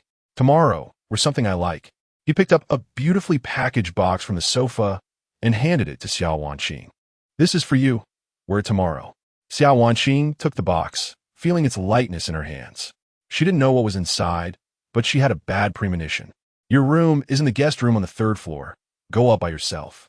After saying this, Xiao Chuyong turned and returned to his master bedroom. Xiao Wanqing stood alone in the empty living room, holding the box, her heart filled with mixed emotions. She returned to the guest room on the 3rd floor, which was also clean and tidy, with a fresh bouquet of lilies on the bedside. She sat on the edge of the bed, hesitating for a long time before tremblingly opening the box. Inside lay a set of clothes. A maid outfit, a black dress, a white lace apron, along with matching cat ear headband and white thigh-high stockings. The skirt was terrifyingly short, and the fabric was pitifully little. Xiao Wanqing's face instantly flushed bright red. That bastard. He did this on purpose. Humiliation and anger washed over her like a tide. But what could she do? Resist? Then be kicked out and return to that hellish existence? She couldn't dare. She tightly clutched the shameful outfit. After a long while, she finally loosened her grip, carefully took the maid outfit out of the box, and laid it flat on the bed. Looking at this outfit, it felt as if she were seeing her future self. She took off her conservative pajamas, closed her eyes, and put on the cold, surrendering outfit. Chapter 21. The maid's first lesson. Xiao Wanqing was awakened by a domineering scent. It was a mixture of spicy red oil, minced meat, and spices, aggressively invading her nostrils and stirring up her most primitive hunger. She opened her eyes. The corridor's light streamed through the gap in the bedroom door, somewhat blinding. For a moment, she thought she was still in her university dormitory, believing everything that had happened afterward was just a nightmare. But the neatly stacked clothes on the bedside table instantly pulled her back to reality. A black dress, a white lace apron, and that ridiculous cat ear headband.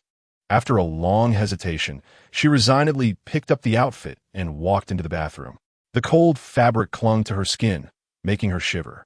When she stood in front of the mirror wearing the outfit, she could hardly bear to look at her reflection. The black dress tightly wrapped around her body, outlining her beautiful curves. The hem of the skirt was absurdly short, reaching only to the tops of her thighs. And beneath the white lace trim were long legs clad in white over-the-knee stockings. The neckline was quite low, exposing large areas of her fair skin, which rose and fell slightly with her breath. Coupled with the cat ear headband, she looked like a character straight out of an anime, exuding a deliberately unrealistic allure. The feeling of shame made her want to find a crack in the ground to hide in. Nevertheless, She steeled herself and went downstairs.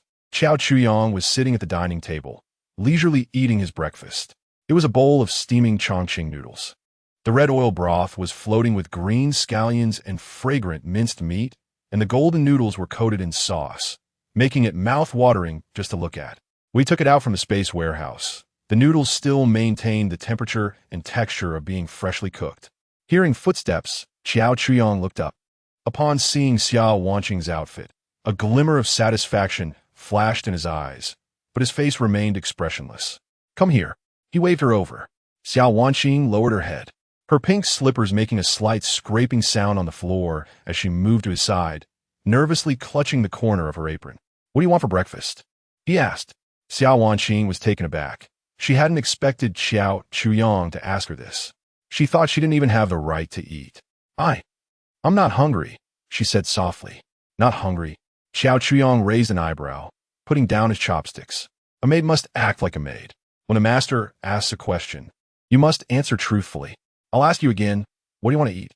His tone was not heavy, but it carried an undeniable authority. Xiao Wanqing's body trembled slightly, and she dared not lie any longer. A clear rumble from her stomach echoed at the right moment. "I want to drink porridge." Xiao Chuyang nodded, pointing towards the kitchen. "Go make it yourself." Xiao Wanqing silently walked into the kitchen, opening the refrigerator door, and a blast of cold air hit her. It was filled with various fresh ingredients, vegetables, eggs, milk, meat, organized neatly. She found the rice, rinsed it, put it in the pot, and turned on the heat. While she was making the porridge, Xiao Chuyang had finished his breakfast. He casually put his bowl on the table, but instead of leaving, he leaned against the kitchen door, watching her busy figure with interest. The maid outfit, when she bent down to rinse the rice, revealed glimpses of her legs beneath the skirt. Xiao Wanqing could feel his scorching gaze piercing into her back, making her feel uncomfortable and her cheeks flush. The porridge was soon ready. She carefully scooped a bowl and brought it to the dining table. Xiao Chuyang didn't let her sit down, so she had to stand, taking small sips of the porridge. The rice was soft and mushy.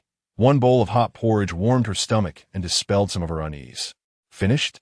Come here, give me a shoulder massage." Xiao Chuyang returned to the sofa and turned on the TV. Xiao Wanqing walked behind him, extending her somewhat stiff hands, gently pressing on his shoulders. Her hands were soft, with a slight chill from washing the dishes, but her strength was minimal, like she was just tickling him. "Didn't eat? Use more strength." Xiao Chuyang frowned in dissatisfaction. Xiao Wanqing gritted her teeth and increased her pressure. Xiao Chuyang's shoulders were broad and muscular. Through the thin t-shirt, she could feel the warmth radiating from his body. A strange masculine scent lingered at her nose, causing her heartbeat to quicken. She tried to focus on the massage, pushing her chaotic thoughts aside. After a while, Xiao Chuyang seemed satisfied. "Not bad. You're getting the hang of it." He picked a clean purple grape from the fruit bowl on the coffee table. "Hand." Xiao Wanqing extended her hand. Xiao Chuyang placed the grape in her palm, the skin still glistening with droplets of water. "Feed me." Xiao Wanqing's body instantly froze. Feeding him grapes with her hand? This was too, what, unwilling? Xiao Chuyang's voice turned cold. Xiao Wanqing's heart trembled as she looked into his emotionless eyes, not daring to say no. She trembled as she picked up the grape, slowly bringing it to Xiao Chuyang's mouth. He opened his mouth and ate the grape, his tongue inadvertently brushing against her fingertips. The warm, moist sensation made Xiao Wanqing feel as if she had been electrified, and she quickly withdrew her hand. Her face was so red it felt like it could bleed. Xiao Chuyang found her embarrassed expression amusing. He didn't press her further, but changed the subject. "Can you dance?" "A little." Xiao Wanqing had participated in a dance club in university, learning some basic jazz and classical dance. "Show me a dance." Xiao Chuyang pointed to the empty space in the living room. "Just dance like your girl group does. Twist your waist, shake your hips. The more provocative, the better." Xiao Wanqing's mind buzzed, blanking out. "Dance? That kind of dance? In this shameful outfit? I can't." She pleaded almost desperately. "Can't." Xiao Chuyang stood up from the sofa, stepping closer to her. "I don't keep useless waste here. If you can't dance, then I don't need you in my house." He pointed to the door. "The door is there. You can leave right now." "Leave?" Xiao Wanqing looked at the heavy metal door. Outside was a cold, hungry, and dangerous hell. Just thinking about that bloody room, and Luligua's menacing face made her tremble all over. She didn't want to die. She wanted to live. Tears streamed down her face uncontrollably once again. She looked at the devil-like man before her, her voice breaking as she said, "I'll dance. I'll dance." She walked to the center of the living room, turning her back to Qiao Chuyang, quickly wiping her tears. Then, taking a deep breath, she began to awkwardly twist her body to the music coming from the TV. She had never learned girl group dance, so she could only rely on her memory to mimic the moves from those music videos. Twisting her waist, shaking her hips, squatting. Every move filled her with endless shame. The hem of her skirt flew with her movements, revealing her thighs wrapped in white stockings. She felt like a soulless puppet, being controlled to perform all sorts of degrading actions. Qiao Chuyang leaned on the sofa, took out his phone, and activated the recording function. The camera focused on the girl dancing in the living room, crying. He intended to destroy all her self-esteem and boundaries piece by piece until she completely became his most loyal slave. Chapter 22. The fierce tiger descends the mountain. Qiao Chuyang in the following days. Qiao Chuyang exhausted various methods to destroy Xiao Wanqing's sense of shame. He made her wear that maid outfit and clean every corner of the house. The living room floor was as shiny as a mirror, but he still demanded that she kneel on the ground, using a small cloth to wipe it inch by inch. He sat on the sofa, a laptop on his lap, occasionally shifting his gaze from the screen to her. Xiao Wanqing knelt on the floor, leaning forward, the black dress tightening in this position, outlining the curves of her waist and hips. The neckline was low, and with her movements, the view of her chest was partially revealed. He ordered her not to wear underwear while cooking. This command left her mind blank. The kitchen was open, and with just a turn, she could see the man sitting in the living room. Beneath the thin fabric of her dress, there was complete emptiness. With every step she took, she felt nervous, fearing that a slight movement might expose something. The tension of being watched felt like a taut string, almost snapping her nerves. What she found most unbearable was feeding him fruit with her mouth.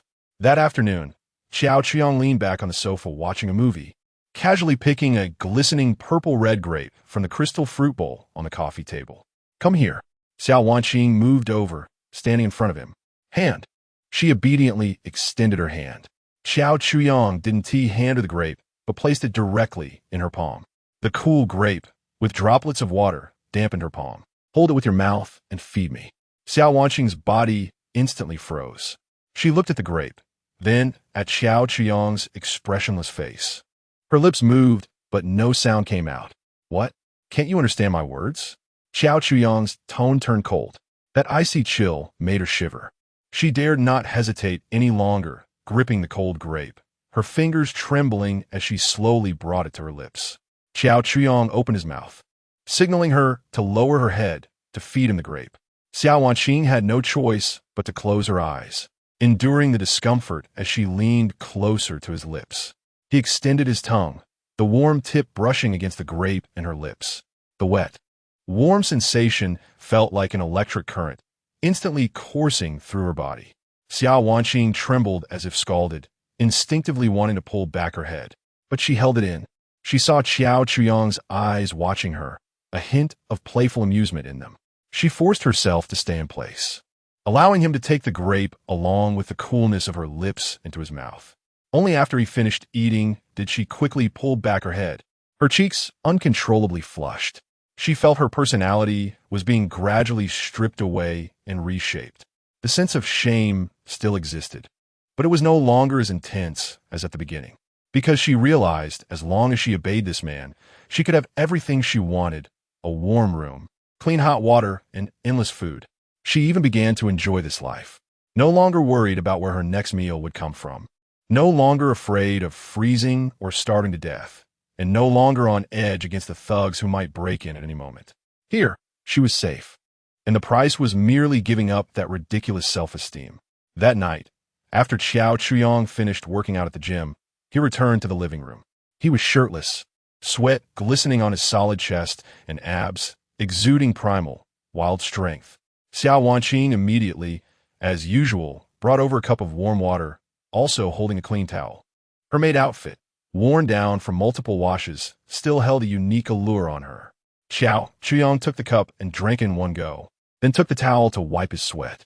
His gaze fell on her, making her feel somewhat uneasy. "Go take a shower," he said.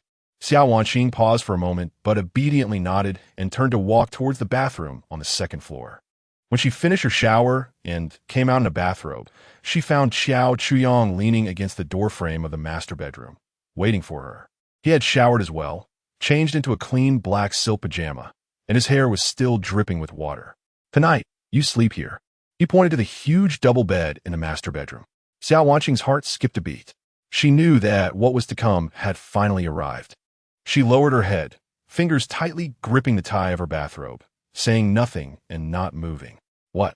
Do I have to ask you to come in?" Xiao Qiang's tone revealed no emotion. Xiao Wanqing trembled slightly, but took a step forward, entering the room that belonged to him. Inside, only a dim yellow bedside lamp was on. The ambiguous light stretched their shadows long on the wall. Xiao Qiang closed the door and locked it. The soft click sounded like a knock on Xiao Wanqing's heart. He walked toward her step by step. Xiao Wanqing was so nervous she forgot to breathe. She closed her eyes, her long eyelashes trembling like a prisoner awaiting judgment. Xiao Chuyong reached her, gently lifting her chin, forcing her to look at him. "Look at me." His voice was deep and hoarse. Xiao Wanqing slowly opened her eyes, meeting his deep gaze. In those eyes, there was none of the desire she had imagined, only a pure, scrutinizing look. He seemed to be admiring a piece of his own perfect trophy. "Remember, you are mine." After saying that, he leaned down and kissed her lips. That night was long. Xiao Wanqing went from initial stiffness and resistance to later sinking into and accommodating him. The man's predatory dominance was strong and unyielding, leading her to unlock inch by inch of unfamiliar territory. Rationality screamed of shame, but her body's instincts had long surrendered, floating in the unfamiliar waves, ultimately losing all direction. When it was all over, she curled up in Xiao Qiang's arms, her body marked with unfamiliar traces, the air thick with a decadent atmosphere. She felt as if she had died once and come back to life. Her body was exhausted, but mentally, she experienced an unprecedented relaxation. It seemed that along with her body, her final boundaries and defenses had been completely surrendered. "Ding! Congratulations, host, for successfully conquering the target." Xiao Wanqing. Acquired Source Energy 10. Detected Special Condition, the Mark of the Traitor. The target has completed a thorough betrayal of her ex, significantly increasing the completion level of the conquest. The intertwined shame and pleasure in her heart have produced high-level emotional energy. Additional reward source energy 150. A series of system prompts echoed in Xiao Qiang's mind. He glanced at the already sleeping Xiao Wanqing in his arms, then looked at the source energy on the system panel, which had surged to 165 points, revealing a satisfied smile on his face. 150 points, just for cheating on that useless Xiao Lei, and I got this much reward. It seemed that the Qiao family would need to stay a few more days. They were like farmed pigs, continuously providing him with nourishment. He needed to keep them alive, and for longer, and to make their lives more painful. Xiao Chuyong looked at the sleeping face of the woman in his arms. Her long eyelashes still held tears, but the corners of her mouth were slightly raised, as if dreaming sweetly. This tool was much more useful than he had imagined. Chapter 23 Upgrade System. Early the next morning, Xiao Chuyong woke up feeling refreshed. In his arms, Xiao Wanqing was still sound asleep, curled up beside him like a gentle cat, her breathing steady and long. After last night's complete conquest, the faint sense of vigilance and distance around her had completely disappeared. Xiao Chuyong quietly got out of bed, careful not to wake her. He went to the living room and immediately opened the system panel. Flame Barrier System. Host, Xiao Chuyong. Barrier Level, LV1. Energy Core. Source Energy 165. Activated Module. Absolute Defense LV1. Looking at the 165 points of Source Energy, Xiao Chuyong felt a rush of satisfaction. This was earned at the risk of his life and by selling his good looks. He decided to upgrade the barrier's hardware first. In the apocalypse, nothing was more important than having a safe and comfortable nest. His gaze fell on the Constructible Modules section. Backup Energy Center LV0. Provides stable power for the barrier. Upgrade LV1 requirements. Standard Building Materials 10. Energy Crystal Core 1. Water Purification System LV0 purifies water sources, providing unlimited pure water. Upgrade LV1 requirements. Standard building materials 10. Source energy 5. Water and electricity are the lifeblood of survival. Although he had prepared a diesel generator and a large amount of bottled water, machines have a lifespan and the stored water would eventually run out. Especially in this harsh weather, if the equipment broke down, the consequences would be dire.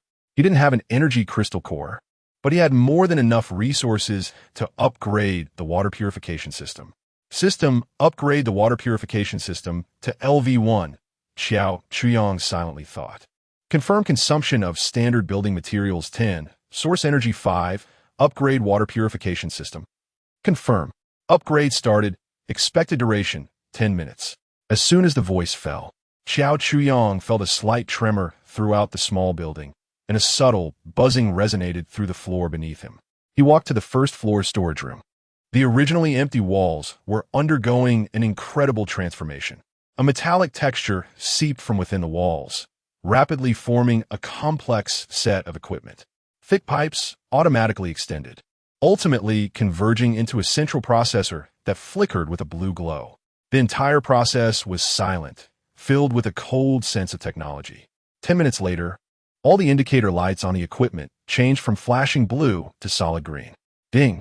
Water purification system has been upgraded to LV1. Water purification system LV1 can automatically collect rain, snow, and wastewater and purify it through multiple filters, converting it into drinkable pure water. Connected to all faucets. Current daily output, 1,000 liters. Current maximum water storage, 50,000 liters. Xiao Chuyong walked to the kitchen and turned on the faucet. A stream of clear water immediately gushed out, stable and powerful. He filled a glass and brought it to his lips for a sip. The water was crisp and carried a hint of subtle sweetness, tasting even better than the high-end bottled water he had stored before. With this, it was equivalent to having an infinite water source. One of the most precious resources in the apocalypse was easily in his grasp. With 160 points of source energy remaining, he shifted his attention to the icon at the bottom of the system panel, which had been in a gray lock state. Store unlocks after obtaining 5 points of source energy. Now that he had 160 points of energy, he easily met the unlocking conditions. Unlock the store. Ding! Store module has been unlocked. The gray icon instantly lit up. Xiao Chuyong used his mind to click on it, and a dazzling virtual shelf appeared before him in three-dimensional form. The categories in the store were clear: weapon equipment, technology blueprints, living supplies, medical supplies, special items. Xiao Chuyong first clicked on weapon equipment. On the shelves, there was everything from tang knives and spears from the cold weapon era to modern firearms, and even energy weapons that he had only seen in sci-fi movies. Of course, the prices were also shockingly high. Type 92 handgun, a reliable standard handgun made in China, easy to operate. Price, 50 source energy. 9mm handgun bullets. Price, 0, 1 source energy per round. AK-47 assault rifle. Fierce firepower, durable. A must-have for clearing the apocalypse. Price, 150 source energy. M82A1 anti-material sniper rifle. Long range, immense power, designated equipment for demolition teams. Price, 400 source energy. Gauss rifle, blueprint requires self-manufacturing. Price, 1,000 source energy. Xiao Chuyong was taken aback by the prices. It was practically robbery. However, although he currently had a bow and a military knife, facing potential mutated monsters or even the threat of firearms from other survivors, hot weapons were still indispensable. He hesitated not at all. Exchanged for 1 Type 92 handgun and 200 rounds of 9mm bullets. Confirm consumption of source energy 70. Confirm. With a flash of light. A heavy Type 92 handgun gleaming with a metallic cold light and 2 magazines filled with brass-colored bullets appeared in his hands out of thin air. Xiao Chuyong skillfully pulled back the slide, checked the chamber, then clicked a magazine into the grip and slid the gun back into the quick-draw holster on his thigh. He then clicked on Technology Blueprints. Inside were various upgrade blueprints for building modules and equipment. For example, the Blueprint 4 Backup Energy Center LV2 required 200 points of source energy to exchange. To unlock higher-level technology, he would need to invest more energy. He had enough supplies stored for living supplies and medical supplies for the time being. His stockpile was sufficient for him to indulge for a long time. Finally, he clicked on Special Items. The items inside were all sorts of strange and dazzling. Loyalty Collar, price 100 source energy. Once placed on the target, it can forcibly raise their loyalty to 100 absolute loyalty and ensure they can never harbor thoughts of betrayal. Truth Serum, price 30 source energy. Allows the target to answer questions without lying for 10 minutes. Gene Optimization Liquid, beginner price 500 source energy. Can slightly enhance the user's physical qualities, comprehensively strengthening strength, agility, and physique. One-time use. Portable medical kit, price 20 source energy. Contains adaptive hemostatic spray, universal detoxifier, and skeletal regeneration needle, capable of handling most non-lethal injuries. These items could save lives in critical moments, especially the Loyalty Collar. Xiao Qiang's gaze lingered on it for a moment. If he used it on Xiao Wanqing, it would save him a lot of training effort. However, 100 points of energy was still too expensive, and he enjoyed the process of taming a wild cat into a house cat. With limited energy, it was better to save it for now. Just then, Xiao Wanqing came down from upstairs wearing a bathrobe, rubbing her eyes. When she saw Xiao Chuyang, her cheeks turned slightly red, and she awkwardly walked in front of him, softly calling out, "Master." That master rolled off her tongue so smoothly that even she was startled. As soon as the words left her mouth, she realized what she had said, and the flush on her face deepened. Xiao Chuyang nodded in satisfaction. It seemed that the in-depth communication from last night had been effective. He walked up to Xiao Wanqing and reached out to touch her soft hair. "Go change your clothes and then make breakfast." "Yes, master." Xiao Wanqing obediently replied, turning to head towards her room. Xiao Chuyang watched her back and casually checked her status with his mind. Name, Xiao Wanqing. Identity, exclusive maid of the host. Loyalty, 70. Obedience. The loyalty has reached 70, which is good. It seems that to make her completely devoted, more effort is needed. Conquering her physically is not enough. I must make her completely dependent on me mentally and unable to live without me. Chapter 24. Feeding and ammunition after breakfast. Xiao Chuyang began to contemplate his next plan. Currently, there seem to be two ways to acquire source energy: killing and courting women. Killing is quick but risky, and it can easily lead to future troubles.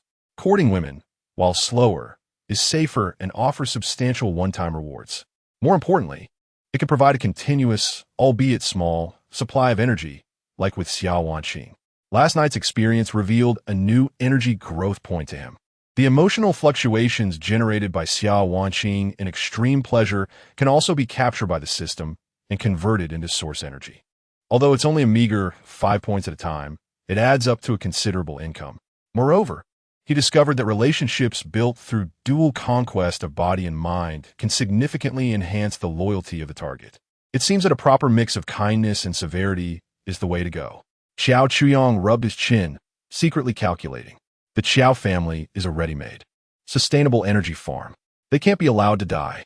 Not only must they not die, but they also need to live well. At least until he has extracted their last bit of value. He decided to send them some warmth. He opened the store again, wanted to see if there were other items worth exchanging. Scanning the special items section, he found a new category at the bottom that hadn't been there before. Genetic creations. Curious, he clicked in, and a brand new shelf appeared before him, featuring only a solitary item. Genetic Soldier, Type 1. A primary combat unit manufactured using human genes as a blueprint through gene editing and catalytic technology. Absolutely loyal. With physical abilities approximately 3 times that of an adult male, mastering basic combat and weapon usage skills. Gender and appearance can be customized as needed. Price, 1,000 source energy unit. Xiao Qiang's breath momentarily caught. Genetic soldiers? Absolutely loyal combat units? His heart raced uncontrollably.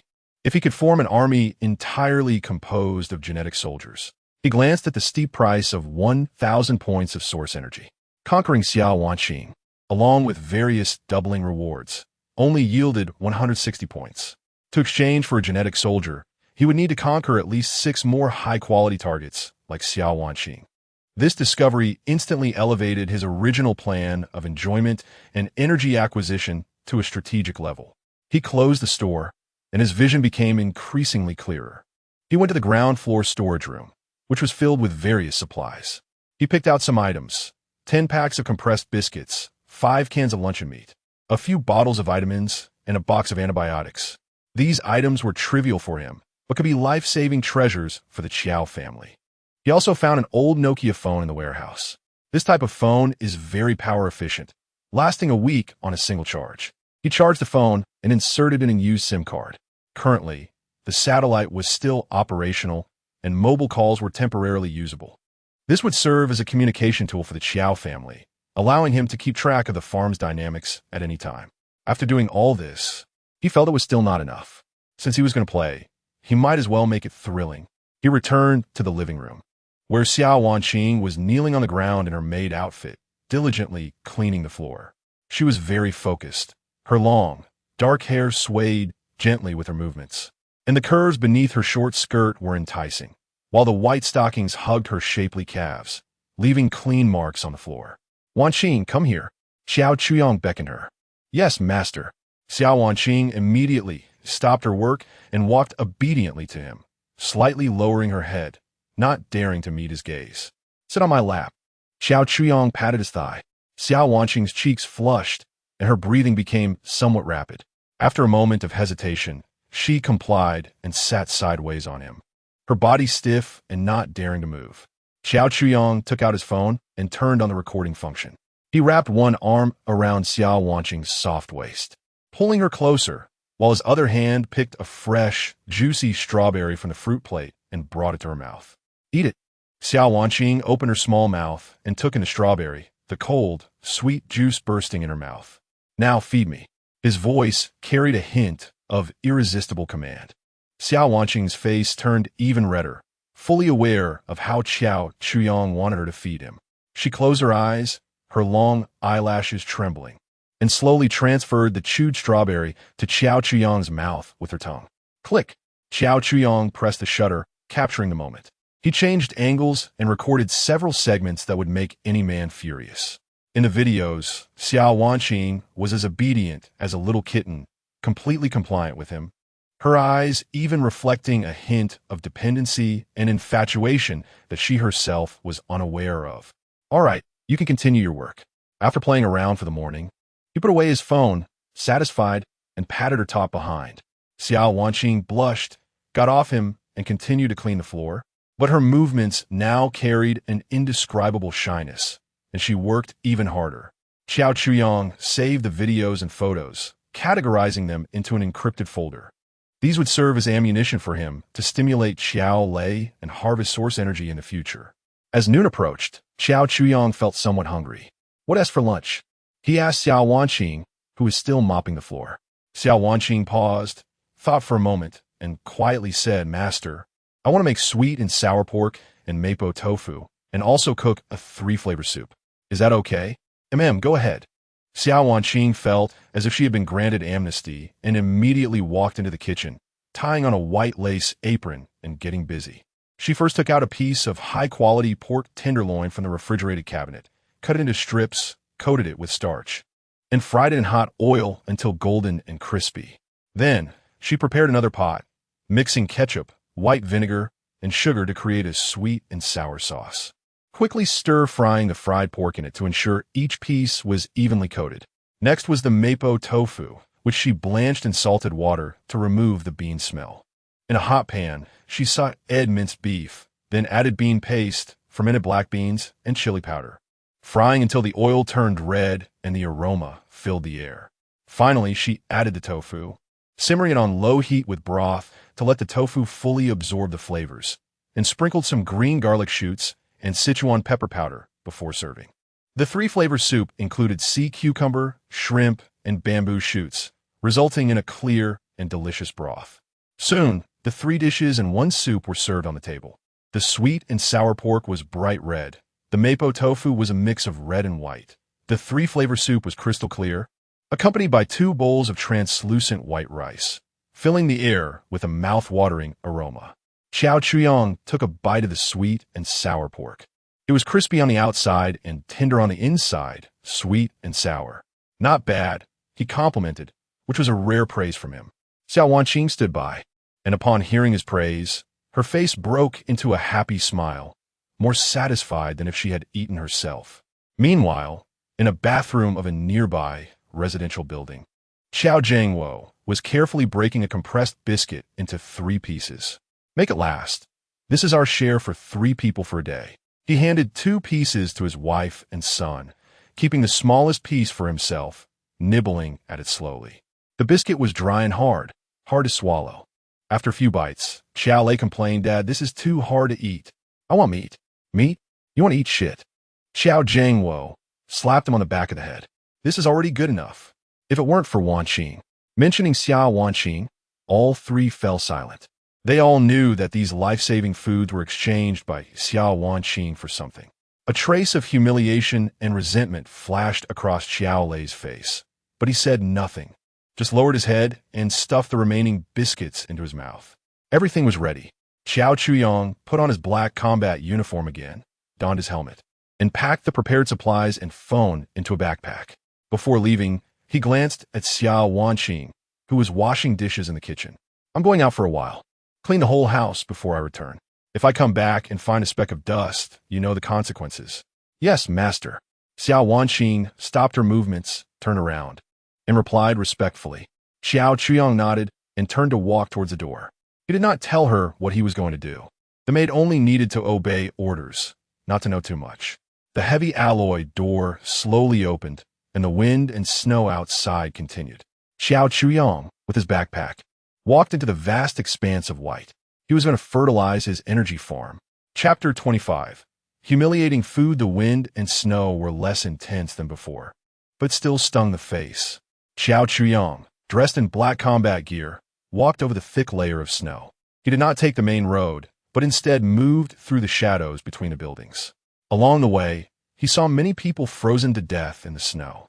They were in various positions, some curled up, others struggling, all covered by a layer of white snow, resembling small grave mounds. In the air, besides the cold, there was a faint whiff of decay. Xiao Chuyong's tactical helmet faithfully displayed all the heat sources before him. The vast majority of the buildings were a cold blue, with only a few windows emitting weak orange-yellow light, indicating the presence of life. In just over 10 days since the apocalypse, more than half of the city had already perished. He felt no pity. In his previous life, he had witnessed scenes 100 times more brutal than this. This was merely an appetizer. Soon, he arrived at the residential building where Xiao Jiangwo's family lived. In a thermal imaging view, there were 3 shivering human heat sources huddled together in a room on the 5th floor with a broken window. It seemed they were still alive, their vitality quite resilient. Xiao Chuyong did not go up. He took out a bag filled with supplies from his backpack and then pulled out his phone. He looked up at the 5th floor window, estimating the distance and angle. Then he took a few steps back, exerted force with his arm, and threw the backpack forcefully towards the broken window on the 5th floor. The backpack traced a precise parabolic arc in the air and, with a bang, accurately smashed through the temporarily patched plastic covering and fell into the room. After doing all this, he did not leave immediately, but leisurely stood in the shadows below, waiting. He wanted to see how the crops in the farm would react upon seeing the fertilizer. On the 5th floor in the bathroom, Xiao Jiangwo's family of 3 was tightly huddled together, using each other's body heat to fend off the biting cold wind. After the window broke, this small bathroom had turned into an ice cellar. They had worn all the clothes they could find, yet they were still shivering uncontrollably. "Dad, I can't hold on much longer. I'm so cold, so hungry." Xiao Lei's voice was laced with tears, his lips already turning purple from the cold. Xiao Jiangwo's wife trembled as she said, "Jiangwo, are we going to freeze to death here?" Xiao Jiangwo held his wife and son, despair flooding his heart. They had run out of food long ago, and there was only half a bottle of water left. He regretted, more than anything, why he had coveted Xiao Chuyong's house, why he had provoked that scourge. Just then, a loud bang echoed from the living room. The 3 of them jumped in fright. "What was that sound?" Xiao Lei asked in terror. "It can't be. Those looters are back, can it?" Xiao Jiangwo's wife was filled with fear. Xiao Jiangwo's face turned pale, He grabbed a broken mop handle nearby and trembled as he stood up. "You two stay put, I'll go check." He cautiously moved to the bathroom door and carefully poked his head out. In the living room, a black backpack lay quietly on the floor, with a few packs of compressed biscuits and a can nearby. "Food." Xiao Jiangwo was stunned. He mustered his courage, walked over, kicked the backpack, and confirmed there was no danger before squatting down to open it. Inside were more compressed biscuits, canned luncheon meat, vitamin tablets, antibiotics, and even a phone. He picked up the phone, pressed the power button, and the screen lit up, displaying full battery and signal. "Food! It's food!" Xiao Jiangwo shouted excitedly. Hearing his shout, Qiao Lei and his mother rushed out of the bathroom, their eyes wide when they saw the items on the floor. Qiao Lei snatched a can of luncheon meat, violently tore open the tin with his teeth, and without caring about the cold, stuffed the gelatinous meat into his mouth, his face greasy. "Slow down. Don't choke," Xiao Jiangwo's wife said as she also grabbed a pack of compressed biscuits and devoured them. Only Xiao Jiangwo remained, his gaze fixed on the cold wind blowing in through the broken window. Who would send him these things? He immediately thought of one person, Xiao Chuyong. Only he had that capability. As this thought arose, a slow voice came from downstairs. "Uncle, did you receive the stuff? This is Wanqing's salary for the week. Make it last." It was Xiao Chuyong. Hearing that name, Xiao Lei forgot to chew the food in his mouth. He rushed to the window and shouted at the black figure below, "Xiao Chuyong, you bastard! What have you done to Wanqing?" Xiao Chuyong looked up. Although his face was not visible, Xiao Lei could feel the cold, mocking gaze upon him. "Her?" Xiao Chuyong's voice drifted up lazily. "She's doing well. Much better than when she was with you. You're talking nonsense. What did you do to her?" "I'll kill you." Xiao Lei went mad, humiliation and anger making him lose his reason. He even wanted to jump from the 5th floor to fight Xiao Chuyong. Xiao Jiangwo firmly held him back, slapping him across the face. "Are you crazy? Do you want to die?" Stunned from the slap, Xiao Lei fell to the ground, tears and snot streaming down his face as he repeatedly muttered, "He took Wanqing away. He took Wanqing away." Downstairs, Xiao Chuyong listened to Xiao Lei's wailing and let out a low, amused chuckle. He leisurely added, his voice not loud, but clear enough for the three upstairs to hear, "Oh, by the way, I forgot to tell you. She's very well taken care of." After saying that, Xiao Chuyong did not linger, but turned and disappeared into the wind and snow. "Ah!" Xiao Lei let out a beast-like roar, grabbing the can on the ground and hurling it downwards with all his might, but it only made a dull thud. He leaned against the window, watching Xiao Chuyong's receding figure, his eyes bloodshot, his nails digging deep into the cement windowsill, feeling no pain even as blood flowed. Powerless rage. Xiao Jiangwo looked at his disheveled son and then at the life-saving food on the ground, opening his mouth but ultimately saying nothing. He silently picked up the phone and tucked it into his pocket. This was humiliation, but also a glimmer of hope for survival. And all of this was recorded by Xiao Chuyong's tactical helmet. As he walked, he replayed the earlier scene, listening to Qiao Lei's desperate screams. Ding! Detected intense, emotional fluctuations from target Qiao Lei. Anger, humiliation, jealousy. Source energy 2. Source energy 1. Source energy 2.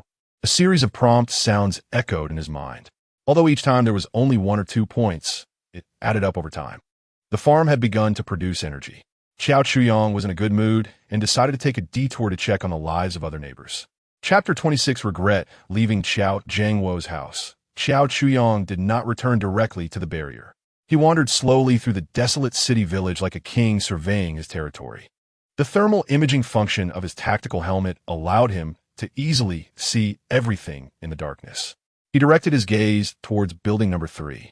The thermal signals were most concentrated in that building, almost all gathered in a family on the 2nd floor. There were about 20 or more orange-yellow light spots clustered together. It was a house of over 100 square meters, filled with people of all ages. They were wrapped in various pieces of clothing, blankets, curtains, and even torn sofa covers. At this moment, a middle-aged man with a bit of authority was recording something in a notebook. Everyone took turns stepping forward to receive a small piece of biscuit and a small cup of water from a large bag. In the corner, several sick individuals were curled up on the ground, coughing continuously, their faces pale. In such a crowded and unsanitary environment, an outbreak of disease would spell disaster. This was a gathering of the survivors in the entire building. Although Xiao Chuyang couldn't see inside, he roughly understood that these people were huddling together for warmth, managing food and water collectively, which was indeed the most rational choice for ordinary people in the early days of the apocalypse. How long could they hold out? A week? Or a month? When food runs out, when disease spreads, when human selfishness overrides the rationality of survival, this small survivor group would be more terrifying than any monster. Xiao Chuyang shook his head and shifted his gaze away from building number 3. Well, at least they knew how to form a commune. It's just uncertain if they would fight over food when it came time to distribute it. He then looked at building number 7. The situation in that building was entirely different. The thermal sources were scattered, but each heat source represented an independent group. Among them, in a duplex suite on the top floor, the thermal source was the brightest, with 7 or 8 figures moving about. Some seemed to be partying, with bottles of alcohol and food on the table, while a few men surrounded 2 women, making advances. Meanwhile, in several rooms downstairs, some faint thermal sources were curled up in corners. It was obvious that this building had been taken over by a violent small group. They occupied the best rooms, plundered all the supplies, and turned others into slaves. The jungle law of survival of the fittest was already in play here. Classic model, efficiency is high. There was no emotion in Xiao Chuyang's tone. Finally, Xiao Chuyang looked at building number 9. The entire building was a dead silence in icy blue. There was not a single thermal source. Everyone was dead. Perhaps they died of cold, or hunger, or perhaps from mutual slaughter. Xiao Chuyang's gaze did not linger. He had seen too many such dead buildings. In the apocalypse, death was the norm. His eyes finally fell on the adjacent building number 5. There, he had an interesting target. The female doctor, Lin Wanqing. The thermal imaging showed that in her room, there was only one heat source, hers. Another thermal source that had once existed was completely cold. It seemed her useless boyfriend hadn't teammated. At this moment, Lin Wanqing was curled up on a bed, wrapped in thick blankets. Her situation was hardly better than that of Qiao Zhangwo's family, perhaps even worse. Her boyfriend, Zhang Shua, had passed away 2 days ago. He had a persistent fever and ultimately succumbed to exhaustion from cold and hunger. Lin Wanqing did not cry. She simply calmly wrapped Zhang Shua's body in a bedsheet and pushed it out onto the balcony. In this weather, it was a natural refrigerator. The body would not decay. She was not cold-blooded. She just lacked the energy to grieve. Surviving had consumed all her strength. Food and water had long been exhausted. For the past 2 days, she had been relying on her identity as a doctor to trade supplies with neighbors in the hallway. A box of ibuprofen exchanged for 3 packs of instant noodles and 2 bottles of mineral water. An antibiotic traded for half a bag of biscuits. She turned her professional knowledge and medications into capital for survival in this apocalypse. But she knew this wasn't a long-term solution. Medications would eventually run out, and her neighbor's food was dwindling. Today, she knocked on 3 doors, returning empty-handed. It wasn't that the neighbors were unwilling to trade. They were running low on supplies themselves. Lin Wanqing touched her remaining half bottle of mineral water and a crushed pack of instant noodles, feeling lost. She was disheveled. She hadn't showered for several days. Her hair was greasy against her scalp, and she emanated a foul odor. Her once beautiful face had become waxy and haggard due to hunger and cold. She looked at the unfamiliar reflection in the mirror and smiled self-deprecatingly. The once respected doctor, Lin in the hospital, who had high standards for quality of life, had now turned into a homeless person willing to give up all dignity for a few bites to eat. She thought of that man, Xiao Chuyang, the one living in a warm fortress, eating steak and drinking red wine, coldly watching everything outside. If only she had set aside that ridiculous pride and accepted his conditions, would she now not have to wait for death here? No. Lin Wanqing shook her head, driving away that dangerous thought. She still had her principles. She was a doctor, not the kind of woman who could casually sell her body. She still had value. Her medical skills were more precious than gold in the apocalypse. She firmly believed she could survive on her own abilities. Just then, a sudden commotion broke out downstairs, accompanied by women's screams. Lin Wanqing jolted upright, quickly getting off the bed pressing against the door and peering through the peephole. In the hallway, several men armed with machetes and steel pipes were violently kicking open a family's door. Bang, bang, bang. The old security door groaned in pain from the brutal kicks. Open the door. Damn it, open up. If you don't, we'll crash in. Then your women will suffer. Inside the door, a man's terrified pleas could be heard. Brother, please, don't kick. We really have no food left. Please spare us. No food. Your house was still smelling of meat yesterday. Do you think I'm a fool? That was my kid's birthday, the last bit of supplies. Quit wasting my time. Crash. The door lock was kicked in, and the entire door fell inward. Several men rushed in, followed by cries of men and women, children screaming, and the sound of things being smashed. Where's the food? Where the hell is it hidden? Brother, look at this girl. She is quite cute. Stop. Don't touch my wife. Ah. After a scream, all sounds diminished, leaving only the desperate weeping of women and the coarse laughter of men. Lin Wanxing covered her mouth, her whole body cold, trembling against the door. She recognized that family.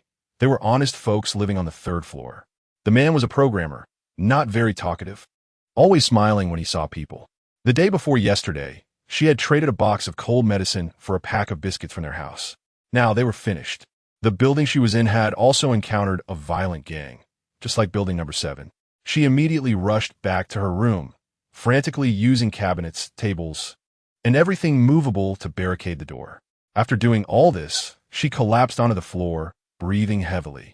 Useless. She knew this was completely futile. That thin wooden door, along with the furniture, was as weak as paper in front of those thugs. They would come knocking sooner or later. What would happen when they found out that only a single woman lived here? She could think of it with her toes. It was over for her. The fate of that woman named Xiaoya, the tragic end of her neighbor on the third floor, was her future. In the face of absolute violence, her medical skills, her pride, her meager supplies were worthless. At that moment, she realized with stunning clarity how naive and foolish her previous insistence had been. She thought again of Qiao Chuyang. If at that time she had let go of her pride, even humbly begged, would she now be staying in that warm and safe house instead of here, like a lamb waiting to be slaughtered, desperately awaiting the knife to fall? Lin Wanxing curled up behind the door, hugging her knees, burying her face deep into them. She cried, not for her dead boyfriend, nor for her tragically deceased neighbor. She cried for herself, for her impending fate, which was more terrifying than death. The sounds in the hallway gradually quieted down. Those men seemed to have finished searching the third floor, and their footsteps began to move upstairs. Fourth floor, fifth floor. The footsteps grew closer. In the silent corridor, like the Grim Reaper's drumbeat, pounding on Lin Wanxing's heart, one beat after another. She could hear their reckless chatter in the hallway. Damn, these households are really poor. They only found this little bit of stuff. Don't rush. There are still a few households left to check. This household seems to be a young woman living alone. I've seen her before. She looks quite enticing. Oh, is that true? We have to have some fun with that. The footsteps stopped at her doorstep. Chapter 27. Plunder in the Urban Village, Building Number 1. The heating had long been turned off, but Zhang the butcher's home was not particularly cold. In the over 100 square meter living room, more than a dozen strong men were packed in, and the heat and smell of sweat they emitted was enough to raise the indoor temperature by several degrees. Zhang the butcher held a greasy boning knife in his hand, gesturing at a piece of pork frozen solid like a rock on the table. This was their last food. Boss, the meat is almost gone, and the brothers haven't had a full meal in days. If this continues, we won't even be able to walk, let alone go out looking for food. A young man with yellow hair leaned in front of Zhang the butcher, his face full of flattering smiles. His name was Lu San, the smartest of Zhang's men and the best at reading the room. Zhang the butcher slammed the boning knife heavily onto the table, and the blade only left a white mark on the frozen meat. Damn it, this damn weather. Who knows when it will end, he cursed. The 2 guys we sent out a few days ago haven't come back. They probably froze to death outside. Since the apocalypse, Zhang the butcher had quickly taken control of their unit with his fierce demeanor and the pig-killing knife he never put down. He was originally a butcher, naturally exuding a bloody aura. He led a group of idle thugs and unemployed people in the neighborhood, going from door to door to seize food and supplies. Anyone who dared to resist would be beaten half to death with the back of his knife or kicked mercilessly. As for the women, he often eyed with desire. They became playthings for his gang. With the plundered items, they had lived like emperors for over 10 days. But living off the fat of the land could only last so long. Even the richest supplies would eventually run out. Boss, I noticed the snow outside is much less than a few days ago. Lucen glanced out the window, his shifty eyes darting around. The wind is stronger, but if we bundle up tightly, we should be able to go out. Go out? Where to? Another burly man with a heavy face asked in a deep voice. His name was Wang Ermatzi, Jean the Butcher's deputy. He wasn't very bright, but was strong. It's full of people robbing out there, and it's so cold. Going out is like sending ourselves to death.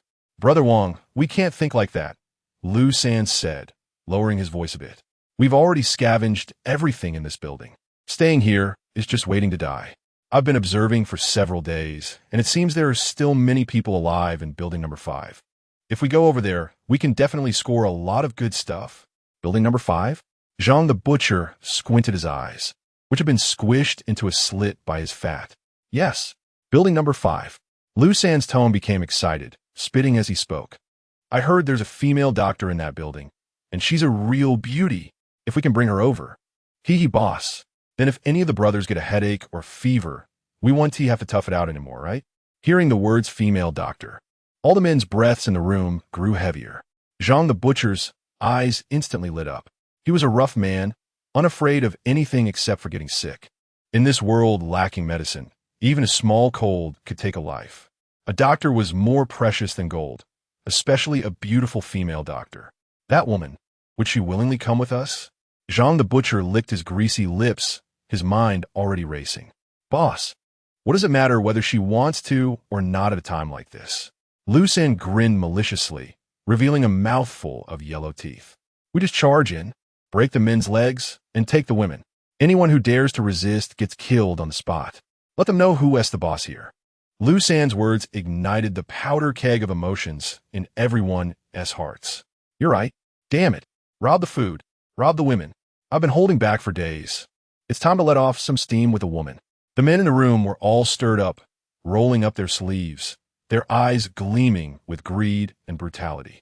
They resembled a pack of wild beasts that had been starved in a cage for far too long, finally catching the scent of blood. Jean the Butcher looked at his hungry wolves, a satisfied smile spreading across his face. This was the kind of reckless ferocity he needed. All right, let's do it. He pulled the boning knife off the table and waved it in the air. Lu San, take a few men to the building and collect all the warm clothes and blankets you can find. The rest of you grab your weapons. After this meal, we're heading to building number 5 to bring those bastards some warmth. Got it, boss. Lu San acknowledged, his face displaying a wicked grin as he immediately led a few younger gang members out. Soon, the silent building echoed with cries and curses. Bang! Lu San kicked open the door of an apartment on the 4th floor. Inside, a middle-aged couple stared in terror at the group of intruding thugs. What? What do you want? The man trembled, trying to shield his wife behind him. What do we want? Lu San grinned widely, pointing with the steel pipe in his hand at the blankets wrapped around them. The boss said, requisition. Hand over everything you have that can keep you warm.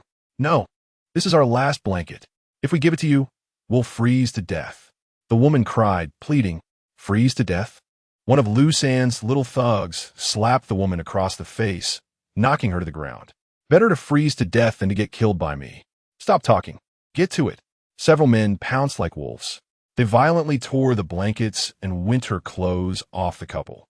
The man tried to resist, but was kicked to the ground, and fists rained down on him like a storm. An old man with a cane rushed out of the bedroom to protect his son and daughter-in-law.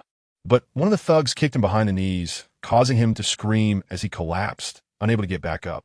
A young mother clung tightly to her child's only thick winter coat. But Lu San grabbed her by the hair and dragged her across the cold concrete floor until she finally let go. The child cried, the woman screamed, and the man cursed, all mixed together, echoing in the cold corridor.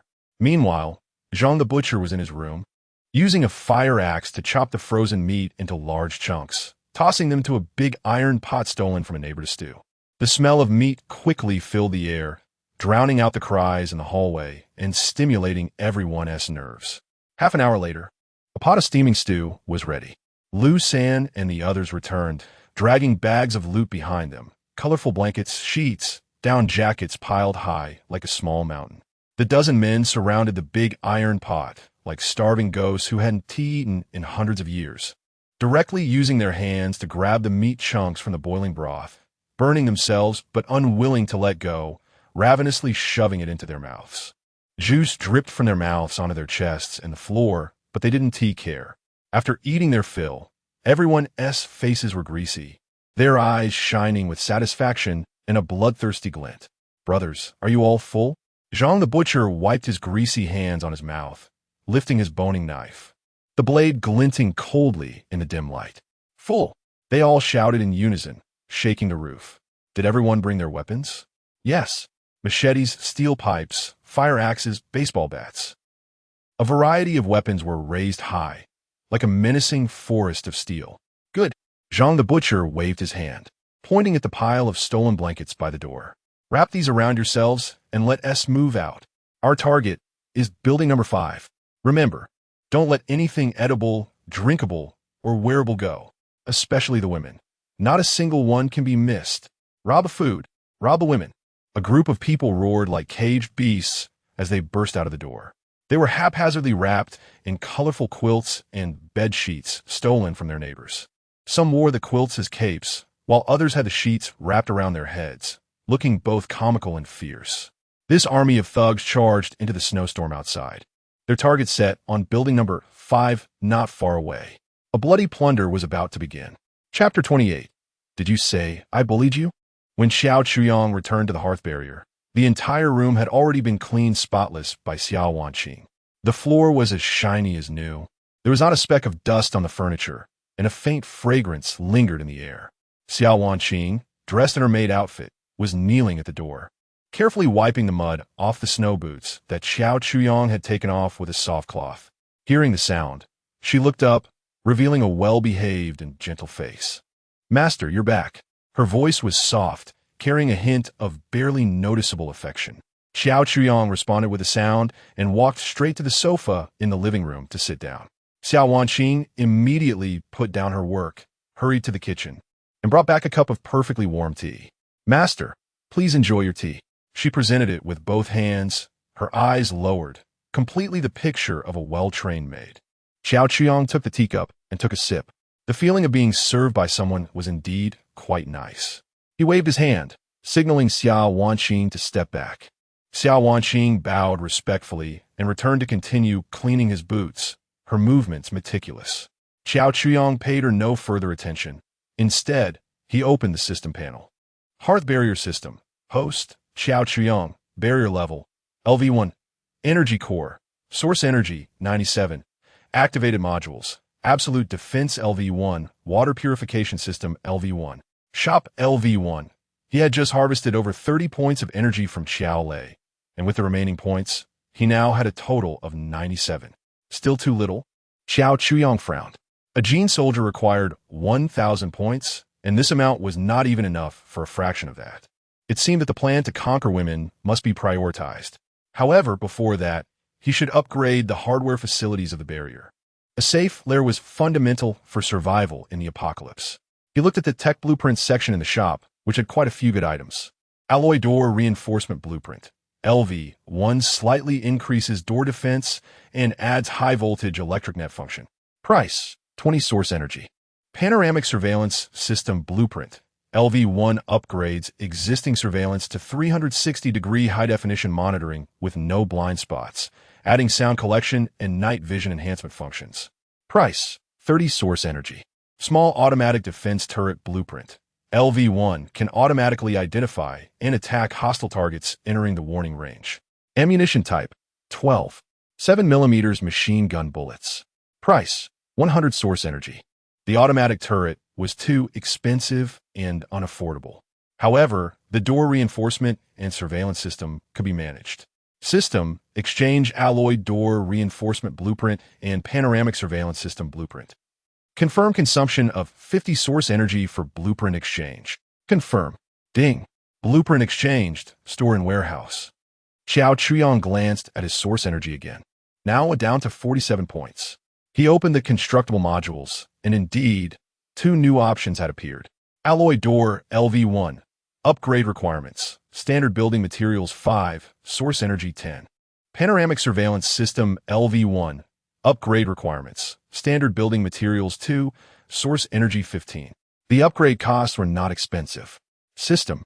Upgrade the alloy door and the panoramic surveillance system.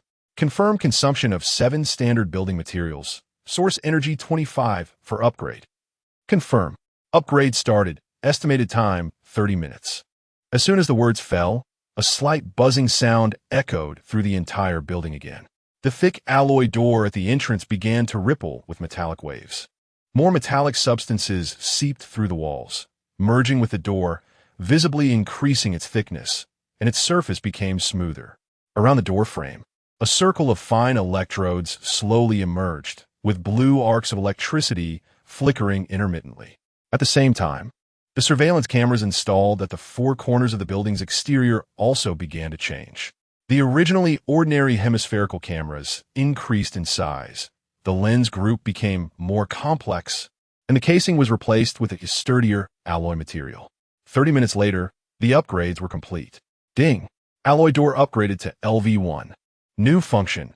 High-voltage electric net can instantly release 30,000 volts of high voltage. Ding! Panoramic surveillance system upgraded to LV1. Monitoring range expanded to a radius of 500 meters, supports 16x optical zoom, and adds sound collection function. Xiao Chuyang walked to the large-screen TV in the living room and called up the surveillance footage. The image quality was countless times clearer than before. Even the feathers on a dead bird far away in the snow could be seen clearly. He switched the view to the direction of Building 5 and activated the sound collection function. Immediately, a series of women's screams and men's lewd laughter came from the speakers, clear as if they were right beside him.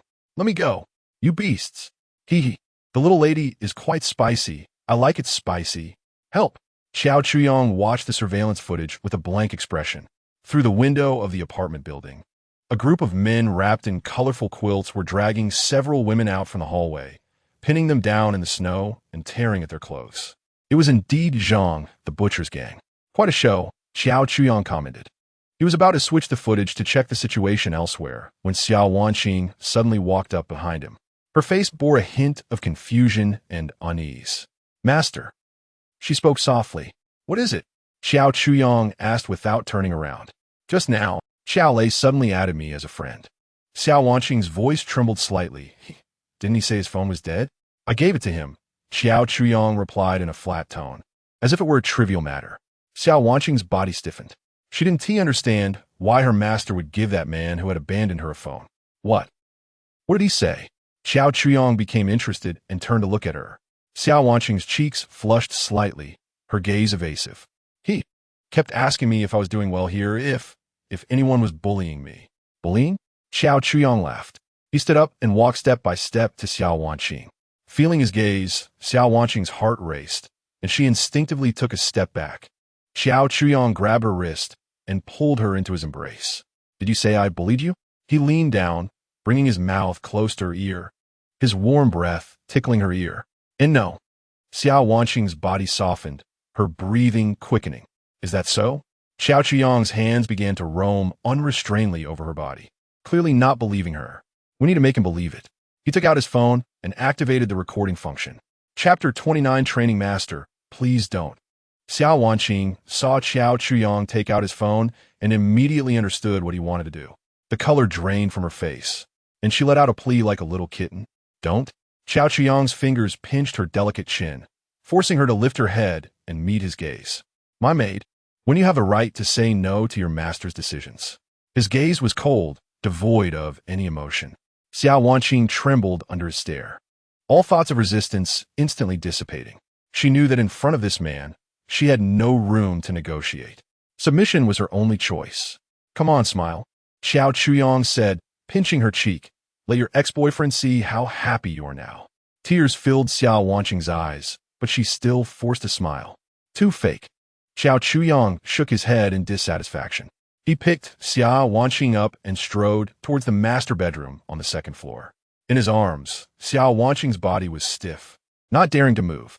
She knew that even more humiliation awaited her. Xiao Chuyang tossed her onto the huge double bed in the master bedroom, the mattress's elasticity causing her to bounce uncontrollably. He didn't rush to do anything, but took out something from the bedside table. A black leather collar, attached to a silver chain. Put on. Xiao Chuyang threw the collar in front of her. Xia Wanqing looked at the humiliating collar, her body trembling even more. She bit her lip, her nails digging deeply into her palm. This was no longer simple humiliation. It was a complete destruction of her personality, treating her like a pet. What? Do you still need my help? Xiao Qiang's tone was laced with impatience.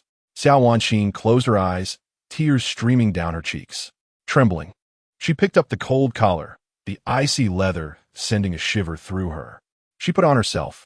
With a click, the collar tightened. From that moment on, she felt that the last shred of her dignity had been completely stripped away. Very good. Xiao Chuyang nodded in satisfaction. He picked up the other end of the chain and gently tugged. Xia Wanqing was helplessly pulled down from the bed, her soft knees hitting the thick carpet with a dull sound. She knelt beside him like a true pet dog. Xiao Chuyang sat at the edge of the bed, looking down at her. Now, say hello to your ex-boyfriend. He raised his phone again, aiming it at Xia Wanqing's tear-streaked face. Xia Wanqing lifted her head, her eyes vacant and filled with despair. Smile, Xiao Chuyang commanded. The corners of Xia Wanqing's mouth twitched. Haven't you eaten? Smile wider, be happier. Xia Wanqing opened her mouth but couldn't make a sound. It felt like a lump of cotton was stuck in her throat. It seemed that a bit of stimulation was still needed. Xiao Chuyang put away his phone and pressed her down onto the carpet. He held her neck with one hand and grabbed the back of her maid outfit with the other, pulling hard. The sound of fabric tearing was particularly jarring in the quiet room. A large area of her snow-white skin was exposed to the air, and due to the cold and fear, small bumps formed on her skin. Cold air rushed in through the torn opening, making her shiver involuntarily. Xia Wanqing let out a gasp, instinctively shielding her chest with her hands. But her little strength was no match for Xiao Chuyang. It was like trying to stop a moving vehicle with a mantis. Master, please, don't do this, she cried out in desperation. Beg me? Xiao Chuyang grabbed her neck and pressed her face down onto the carpet, the rough wool rubbing against her delicate cheeks. You should learn to enjoy this now. The next hour was a hellish torment for Xia Wanqing. Xiao Chuyang used various methods to break her will. He held the chain, making her crawl around the room.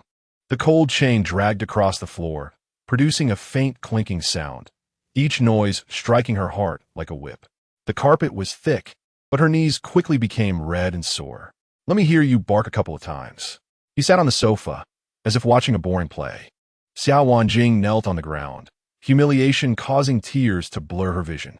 She opened her mouth, and dry sounds came from her throat. Woof, woof. The sound was small, thick with a crying tone, like an abandoned little beast. Louder. Woof, woof, woof. She closed her eyes and shouted with all her might, as if that would expel all her shame and pain. Every movement felt like a knife, cutting her sense of shame until it bled profusely. From her initial resistance to numbness, and finally, to appeasing this demon, she even took the initiative to perform even more degrading actions. She felt her personality being crushed and reshaped bit by bit. She was no longer Xia Wanqing, just a toy for her master, a pet. When Xiao Chuyang took out his phone again and aimed it at her, her gaze had changed. No longer the hollow despair from before. But now there was a hint of dazed compliance. Her body lay limp on the carpet, breathing rapidly. A thin sheen of sweat mixed with tears on her skin, looking particularly disheveled under the light, yet possessing a strange, shattered beauty. All right, now we can take the photo. Xiao Chuyang's voice sounded like a spell from the horizon. He squatted down, one hand gripping Xia Wanqing's neck, the other holding the phone, adjusting the angle. His fingers did not apply pressure, but carried an undeniable sense of control. Stick out your tongue. Xia Wanqing obediently extended her little tongue, the tip pink and trembling slightly. Look up. Yes, roll your eyes up. Her eyeballs rolled back, revealing large areas of white, tears still clinging to her long eyelashes. Make your expression more dazed. Imagine your happiest moment. Xiao Wanqing's mind went blank, and her body's instincts uncontrollably produced saliva that slid down her mouth, leaving a shiny trail on her fair chin. Click! A photo that could drive any man mad was captured. In the picture, the girl wore a collar around her neck, her gaze dazed, her cheeks flushed abnormally, her tongue slightly out, and her mouth corner glistening with saliva. It was an expression that only emerged after being thoroughly broken. Yes, very evocative. Xiao Chuyong admired his masterpiece with satisfaction. He put away his phone and looked at Xiao Wanqing, who had already slumped to the ground, feeling it was still not enough. What he wanted was not just psychological torment. He leaned down, his lips close to Xiao Wanqing's ear, whispering something that only the two of them could hear. Xiao Wanqing's body stiffened suddenly. She slowly turned her head, her face showing disbelief. In her eyes, which had just been dazed, fear and resistance appeared for the first time. That command had surpassed the boundaries of what she could comprehend, all actions between people. It was not humiliation, it was complete desecration. No, master, that is not allowed. Her voice was broken, filled with pleading. Xiao Chuyong did not speak, only gently traced his cold fingertips over the collar around her neck. Xiao Wanqing's body trembled violently. She looked into the man's emotionless eyes, knowing she had no power to refuse. After a few seconds of dead silence, the last glimmer of light in her eyes extinguished. She resignedly closed her eyes, like a sacrificial offering that had given up all struggle.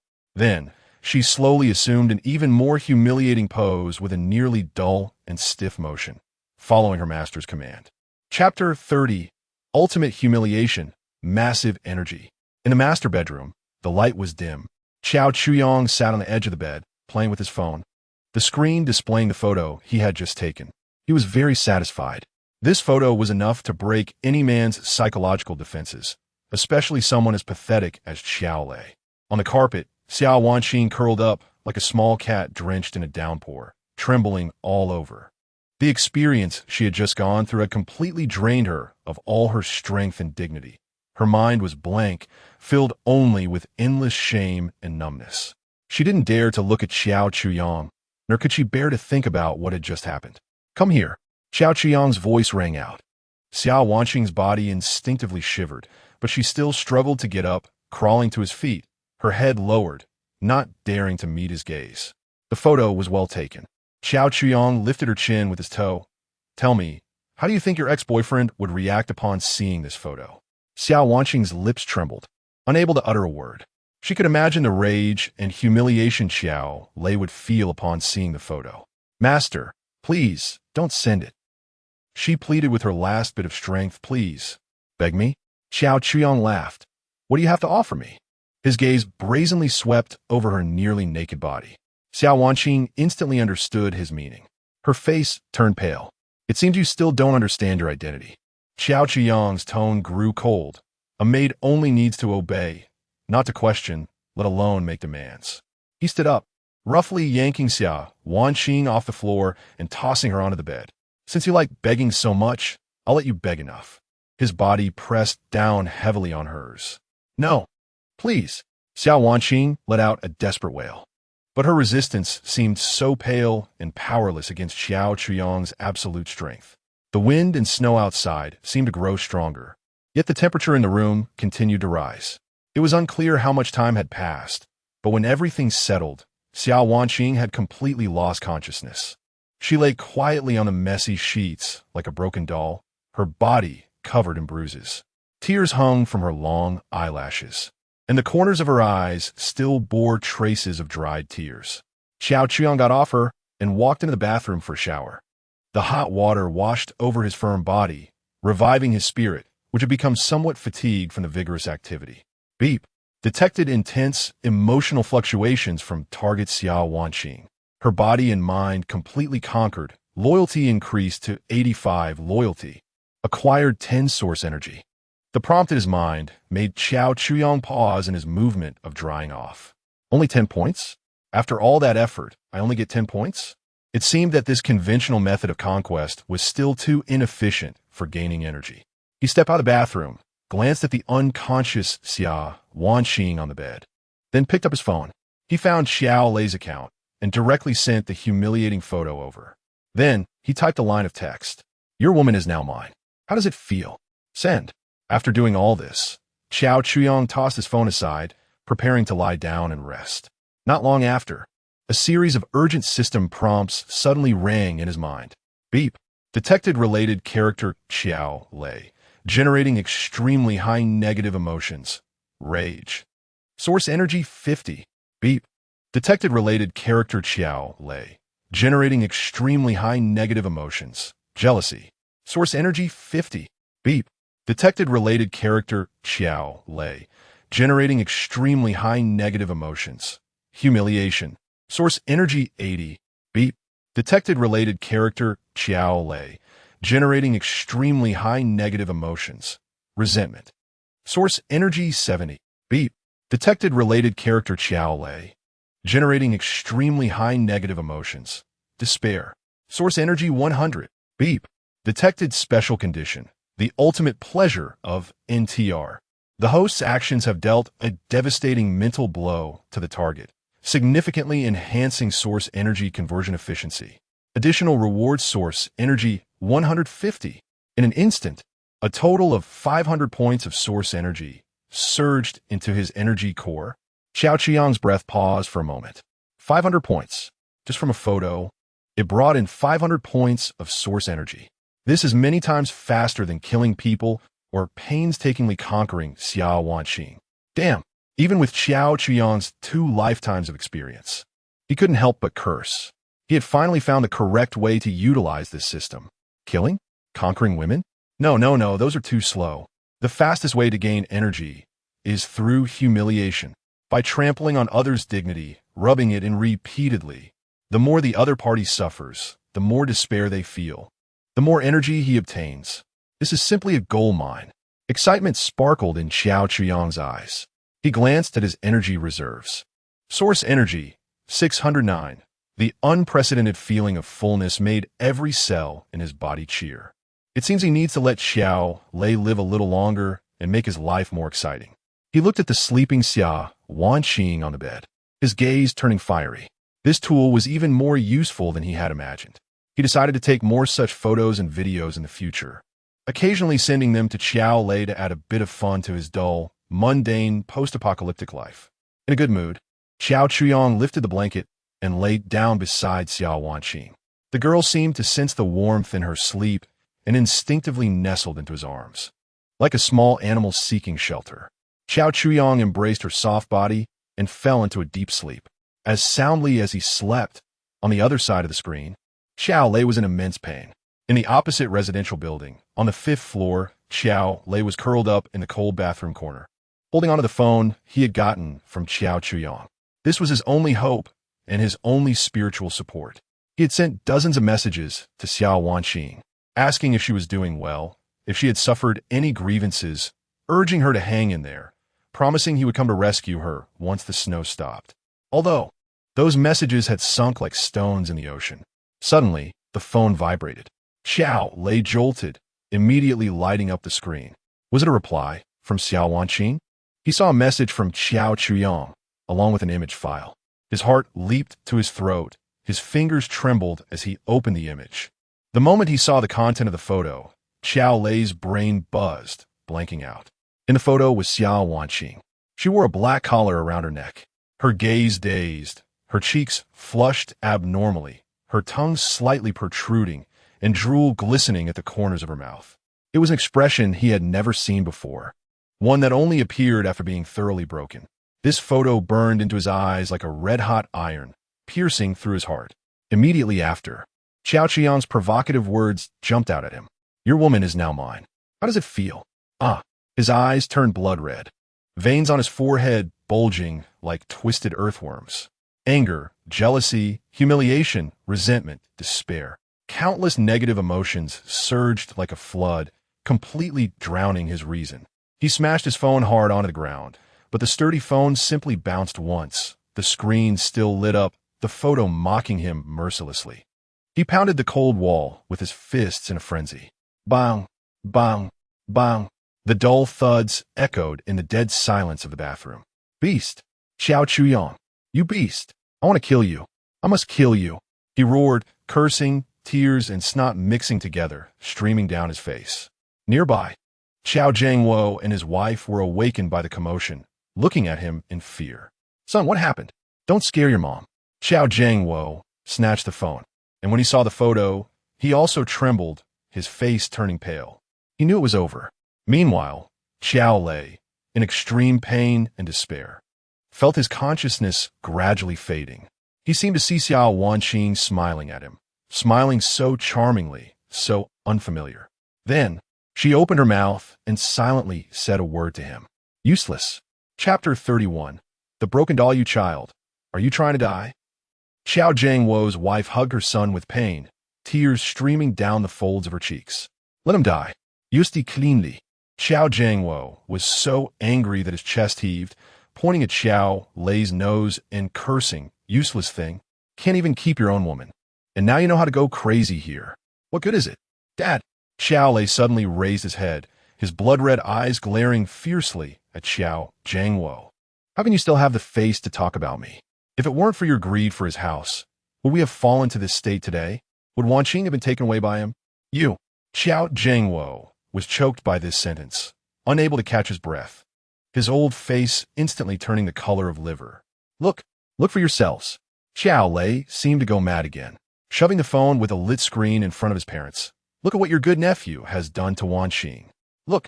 His mother's gaze fell on the photo, her expression of heartache instantly freezing, replaced by a mixed look of disgust and contempt. How could Wanqing? How could she? She was forced.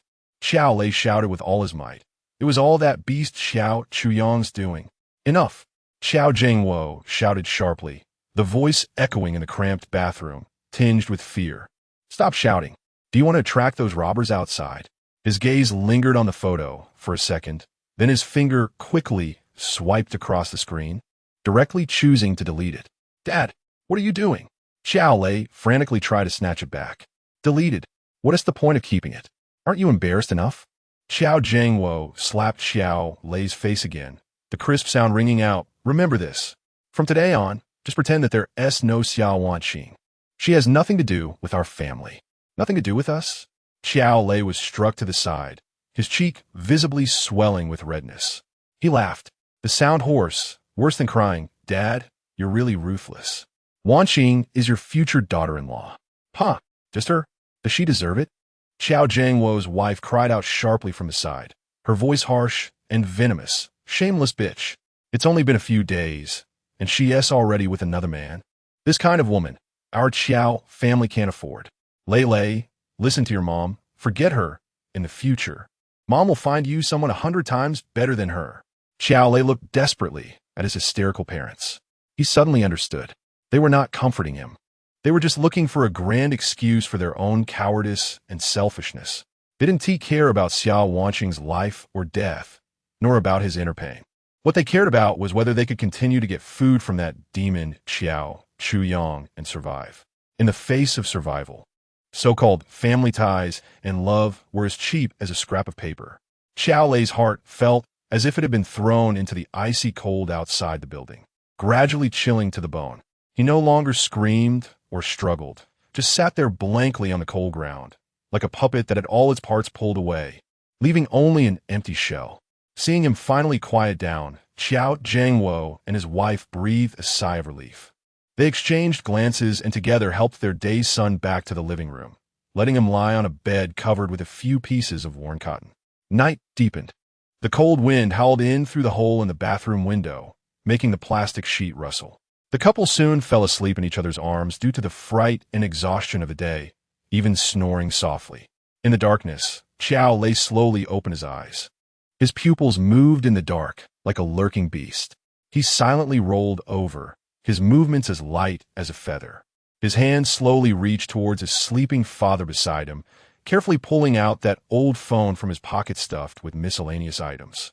He didn't turn on the light, just curled up in the deepest part of the blanket, creating an airtight small space with his body and the blanket, then, using the faint light of the snow outside, lit up the screen. He opened the photo album. The picture that his father had deleted was quietly lying in the recently deleted folder. He clicked Restore.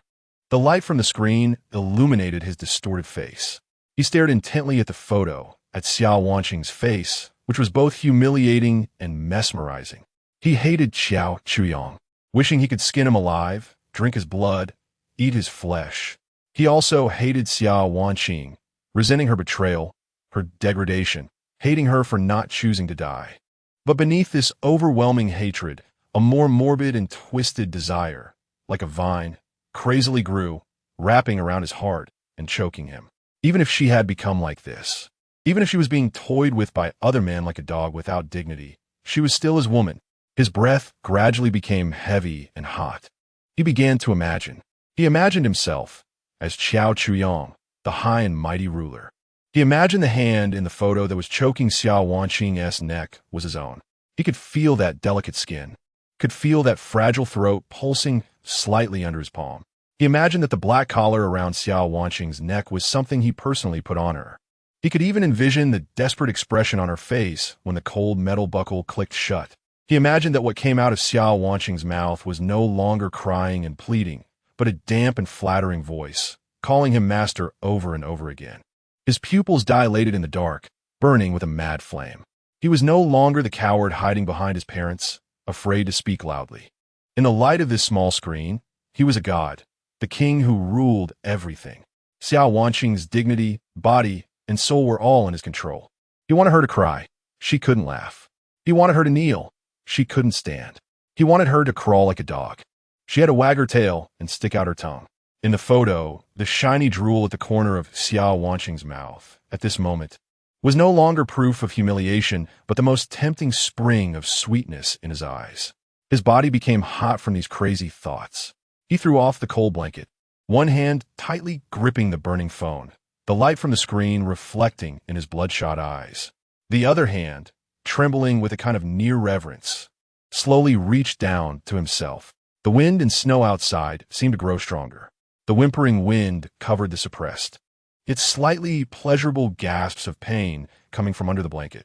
This once carefree, rich young man, after experiencing betrayal and humiliation, had something in the darkest corner of his heart that had completely broken down. Chapter 32. The Beasts of Burden. The unit door of Building No. 5 caved in under immense force, and Zhang the butcher kicked it open. Charge in. Food, drinks, women, they're all ours. Behind him, a dozen men wrapped in tattered blankets, wielding steel pipes and fire axes, howled as they rushed into the dark hallway.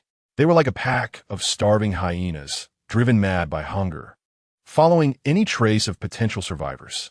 On the second floor, the eastern unit. Bang, bang, bang. Juan Ramatzi had a purple scar on his face left by frostbite. He swung the fire axe, hacking violently at the red security door. Inside, a middle-aged man wearing glasses braced his back against the door, his bones rattling from the impact. He yelled frantically to his terrified wife and daughter, "Quick, get to the bedroom. Lock the door." His wife, paralyzed by fear, could only grab their daughter and flee into the inner room. The security door was fragile in the face of apocalyptic violence, accompanied by the ear-piercing sound of metal tearing. The lock was completely split open, and the door collapsed inward. The middle-aged man was thrown back by the enormous force, his head striking the sharp corner of the marble coffee table in the living room. He stiffened for a moment, not uttering a sound, as warm blood gushed from the back of his head, spreading across the cold floor tiles. Several thugs rushed in, trampling over his body without a second thought. "Where's the food?"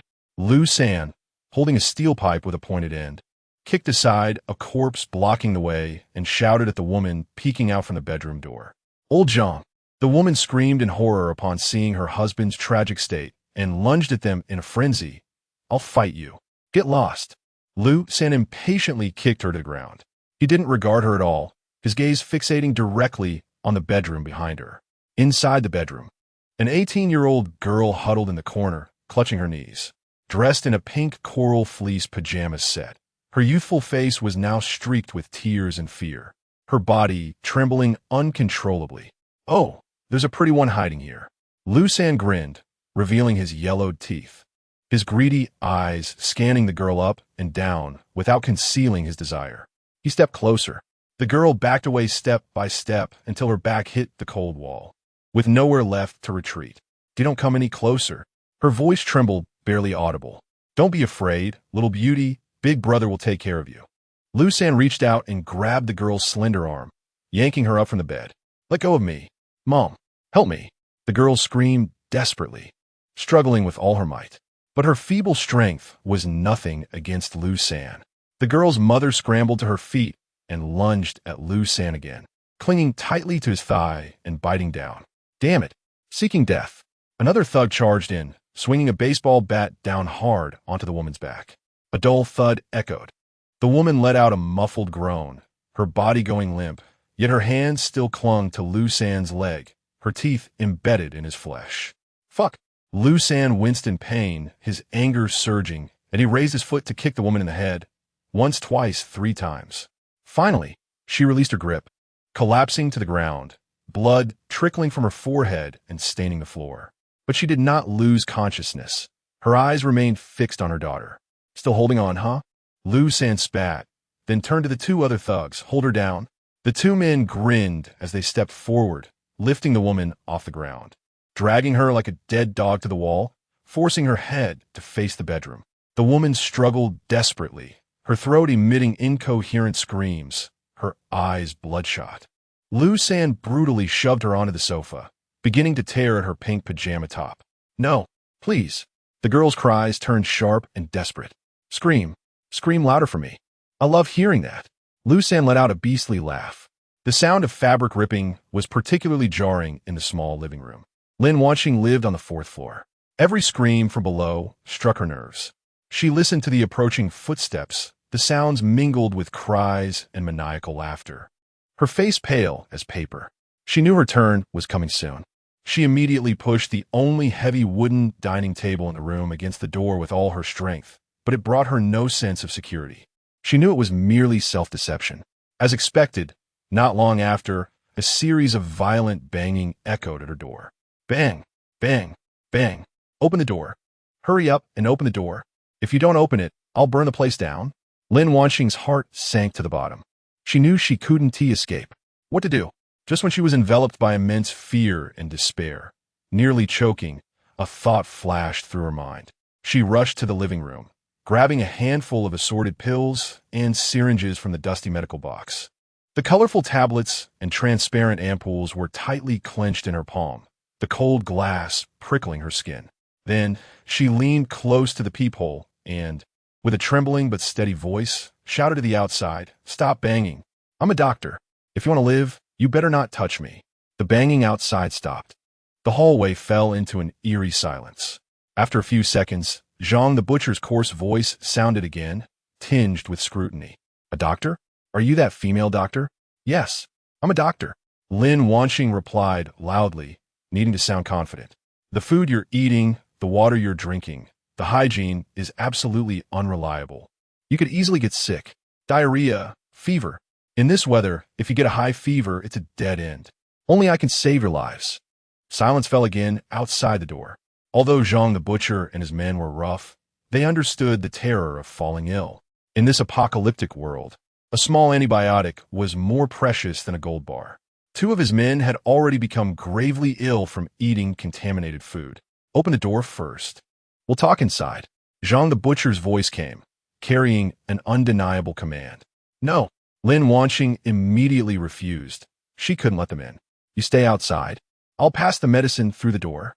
If you dare to rush in, I'll destroy all this medicine. Everyone will scatter." Zhang the butcher indeed needed a doctor. "Fine, I'll trust you this once." His tone softened as he signaled to Lu San beside him. "Open the door, gently. Don't hurt our precious female doctor." Lu San understood, a lewd smile creeping onto his face. He no longer used the axe, but pulled out a long piece of wire from his pocket and poked it into the keyhole.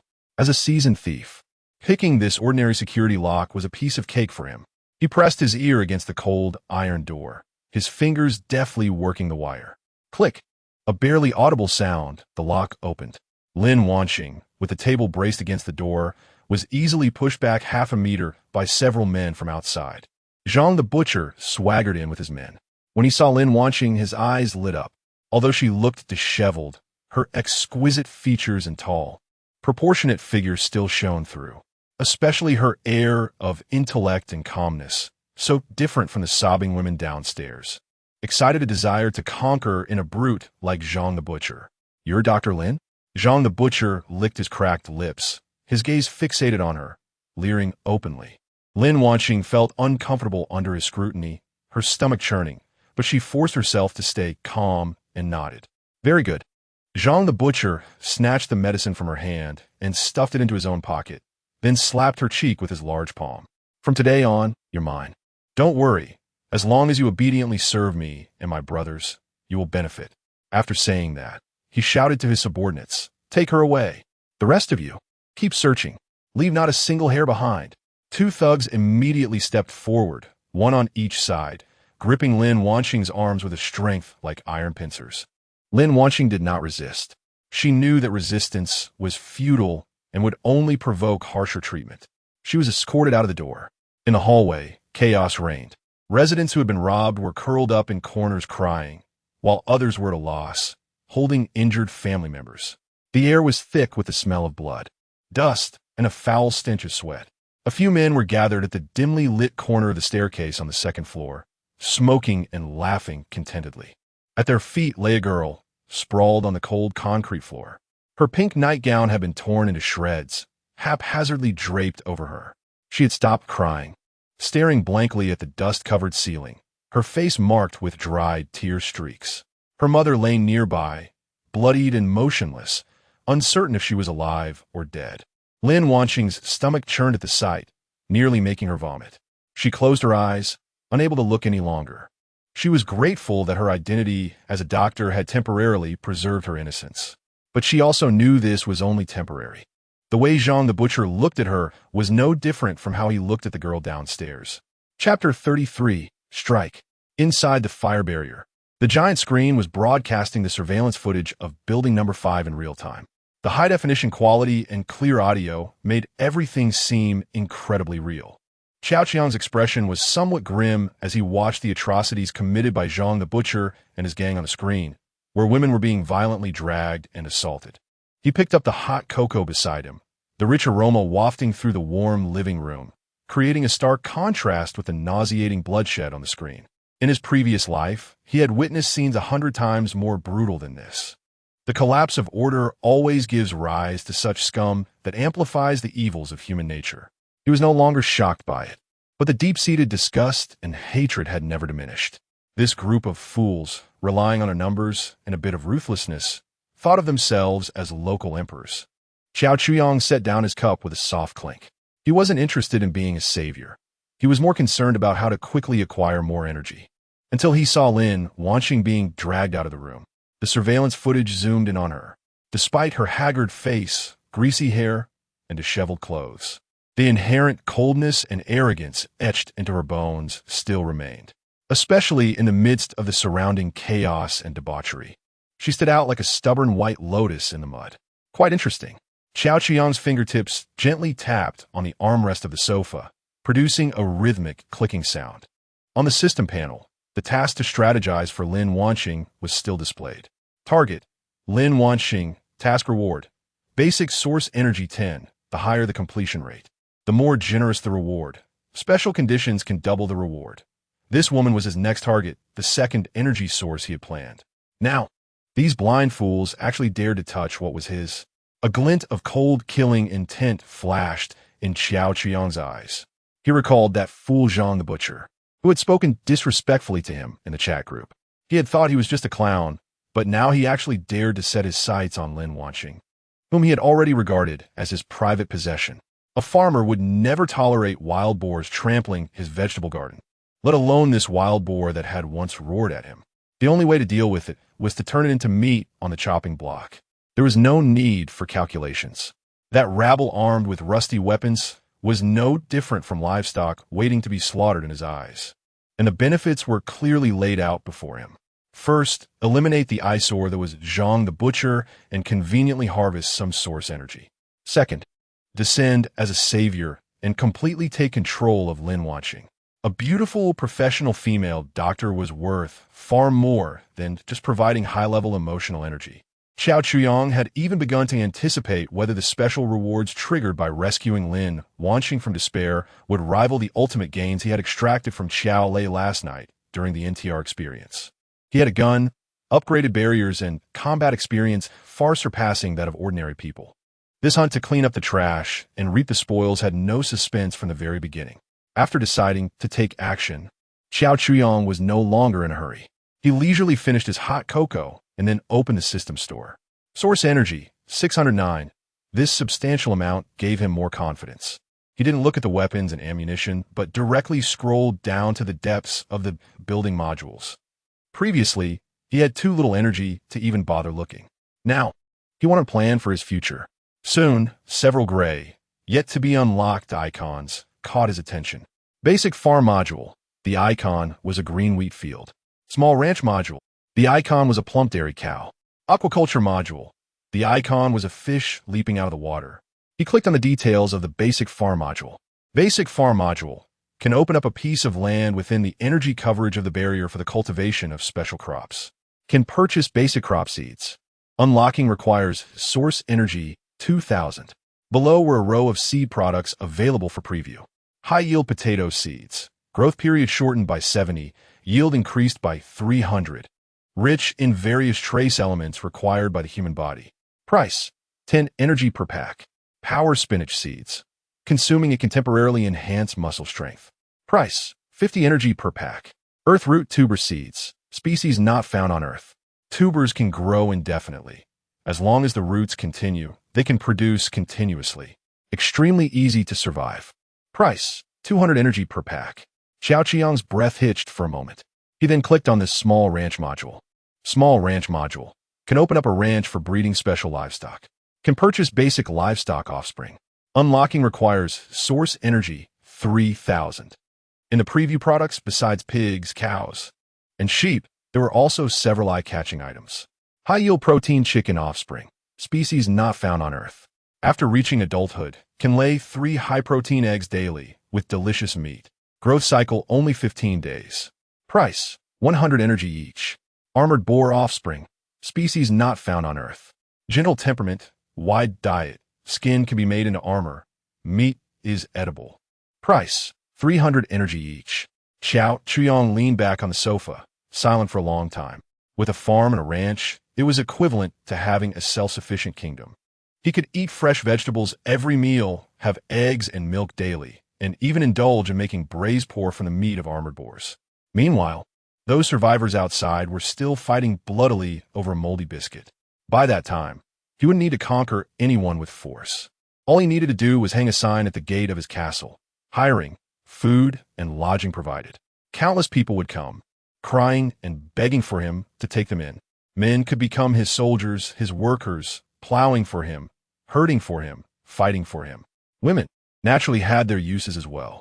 However, looking at the long list of complex maintenance and operation instructions behind the farm and ranch, Xiao Chuyang frowned again. Farming, breeding, slaughtering, processing. So many tasks, relying solely on himself. Even if he didn't sleep for 48 hours a day, he couldn't finish them all. He needed manpower. A large number of loyal and capable workers. He turned his gaze back to the screen. The crying, numb, and desperate survivors in Building No. 5 were no longer just a group of inconsequential background characters in his eyes. They were potential laborers. Future farmers for the farm, cowboys for the ranch, workers for the factory. Sigh, what a hard life. Xiao Chuyang stood up from the sofa, stretched lazily, and his bones crackled. He had initially just wanted to be a quiet landlord. But why were there always blind tenants forcing him, the landlord, to personally step in and expand his business? Complaining to himself, he didn't slow down his movements. He first went to the space warehouse on the first floor to begin preparations before the battle. The 92-style pistol exchange from the system store was carefully wiped down. The magazine, filled with bullets, made a crisp click as he inserted one into the gun body, while the other 2 were tucked into quick-draw holsters on the outside of his thighs. He also checked the compound bow, which was filled with 20 sharp carbon arrowheads. The Nepalese army knife and leg-mounted dagger were secured in the most convenient positions. The gleaming blade seemed to thirst for blood. Then he donned a black tactical combat suit, put on a stab-resistant vest, and equipped a tactical helmet integrated with night vision and thermal imaging functions. In the mirror, a fully armed warrior, like a predator in the night, coldly gazed back at him. Before leaving, he glanced towards the second floor. Xiao Wanqing was still sound asleep. He did not disturb her. The maid only needed to have hot water and food ready when he returned, and then kneel at the door to welcome him. Xiao Qiang walked to the door and pressed the switch. The heavy alloy door slid open silently to one side. Outside, the wind and snow continued. A wave of cold air rushed in, invigorating him. He took one last look at the surveillance screen. Butcher Zhang and the others had already ransacked building number 5, escorting Lin Wanqing and several other women back to their lair in building number 1. They were wrapped in the colorful quilts they had stolen, appearing particularly ridiculous in the snow, like a group of savages heading to a bonfire party. It seemed they were preparing to return for a grander celebration. Perfect. It saved him the trouble of searching for them one by one. Taking them all at once was much more efficient. Xiao Chuyang, with his backpack, stepped into the vast expanse of white. His figure quickly blended into the wind and snow, disappearing from sight. Chapter 34, What is Fairness? In Zhang's butcher's home, this place has turned into a debauched den. Stolen food and liquor are piled aside, and in the center of the living room, various wooden furniture has been stacked into a small bonfire. A dozen men sit around, bare-chested, feasting and drinking, with the room filled with the pungent smell of alcohol, sweat, and meat. The women taken from Building 5 are locked up like livestock, subjected to the shameless groping of these men. Except for Lin Wanqing. The other women are barely clothed, covered in bruises, their eyes hollow, like puppets that have lost their souls. Lin Wanqing is kept alone in a small room, guarded by 2 strong men outside. Zhang the butcher clearly sees her as his personal property, intending to enjoy her himself before handing her over to his subordinates. Boss, this girl is really something, much better than those in our building. Lu San, his face flushed from drinking, laughs uproariously while pulling a woman's hair towards him. Of course, Zhang the butcher says, placing a foot on the table, proudly declaring, once I'm done with that female doctor, I'll let you have a taste. Thank you, boss. Boss is mighty. The men in the room burst into even more raucous laughter. They are completely unaware that a true Grim Reaper has quietly arrived. Xiao Chuyang, like a ghost, silently appears at the foot of Building 1. He does not enter through the front door, but instead circles to the side of the building. Through his thermal imaging, he sees 2 patrolling sentries in the corridor. In Zhang the butcher's room, there are a dozen bright heat sources gathered. He looks up. The second-floor window is easy for him. He takes a few steps back, runs, lightly presses his foot against the wall, and his body climbs up to the second-floor windowsill like a cat. He does not rush in, but instead takes something out of his backpack. A flashbang. He uses the same trick again, pulls the pin, and tosses the flashbang through the window gap. 3 seconds later, boom! A loud explosion, accompanied by a blinding white light, erupts in the living room. Ah, my eyes! What is that?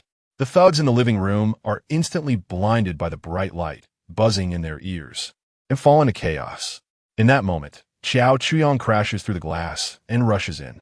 As he lands, the 92 style pistol in his hand has already begun to call names. Bang! The nearest thug, caught off guard, has a bullet hole appear in his chest and falls back. Bang! Bang! 2 more shots, and 2 men who were screaming with their eyes covered are shot in the head. Blood and brain matter splatter onto those nearby. Enemy attack. There's an enemy. Finally, someone reacts, grabbing a nearby cleaver and screaming as they charge at Xiao Chuyang. Xiao Chuyang unsheathes his military knife with his left hand and meets them head-on. A flash of cold light. The man at the front has his throat cut open in an instant, blood gushing out as he clutches his neck and collapses.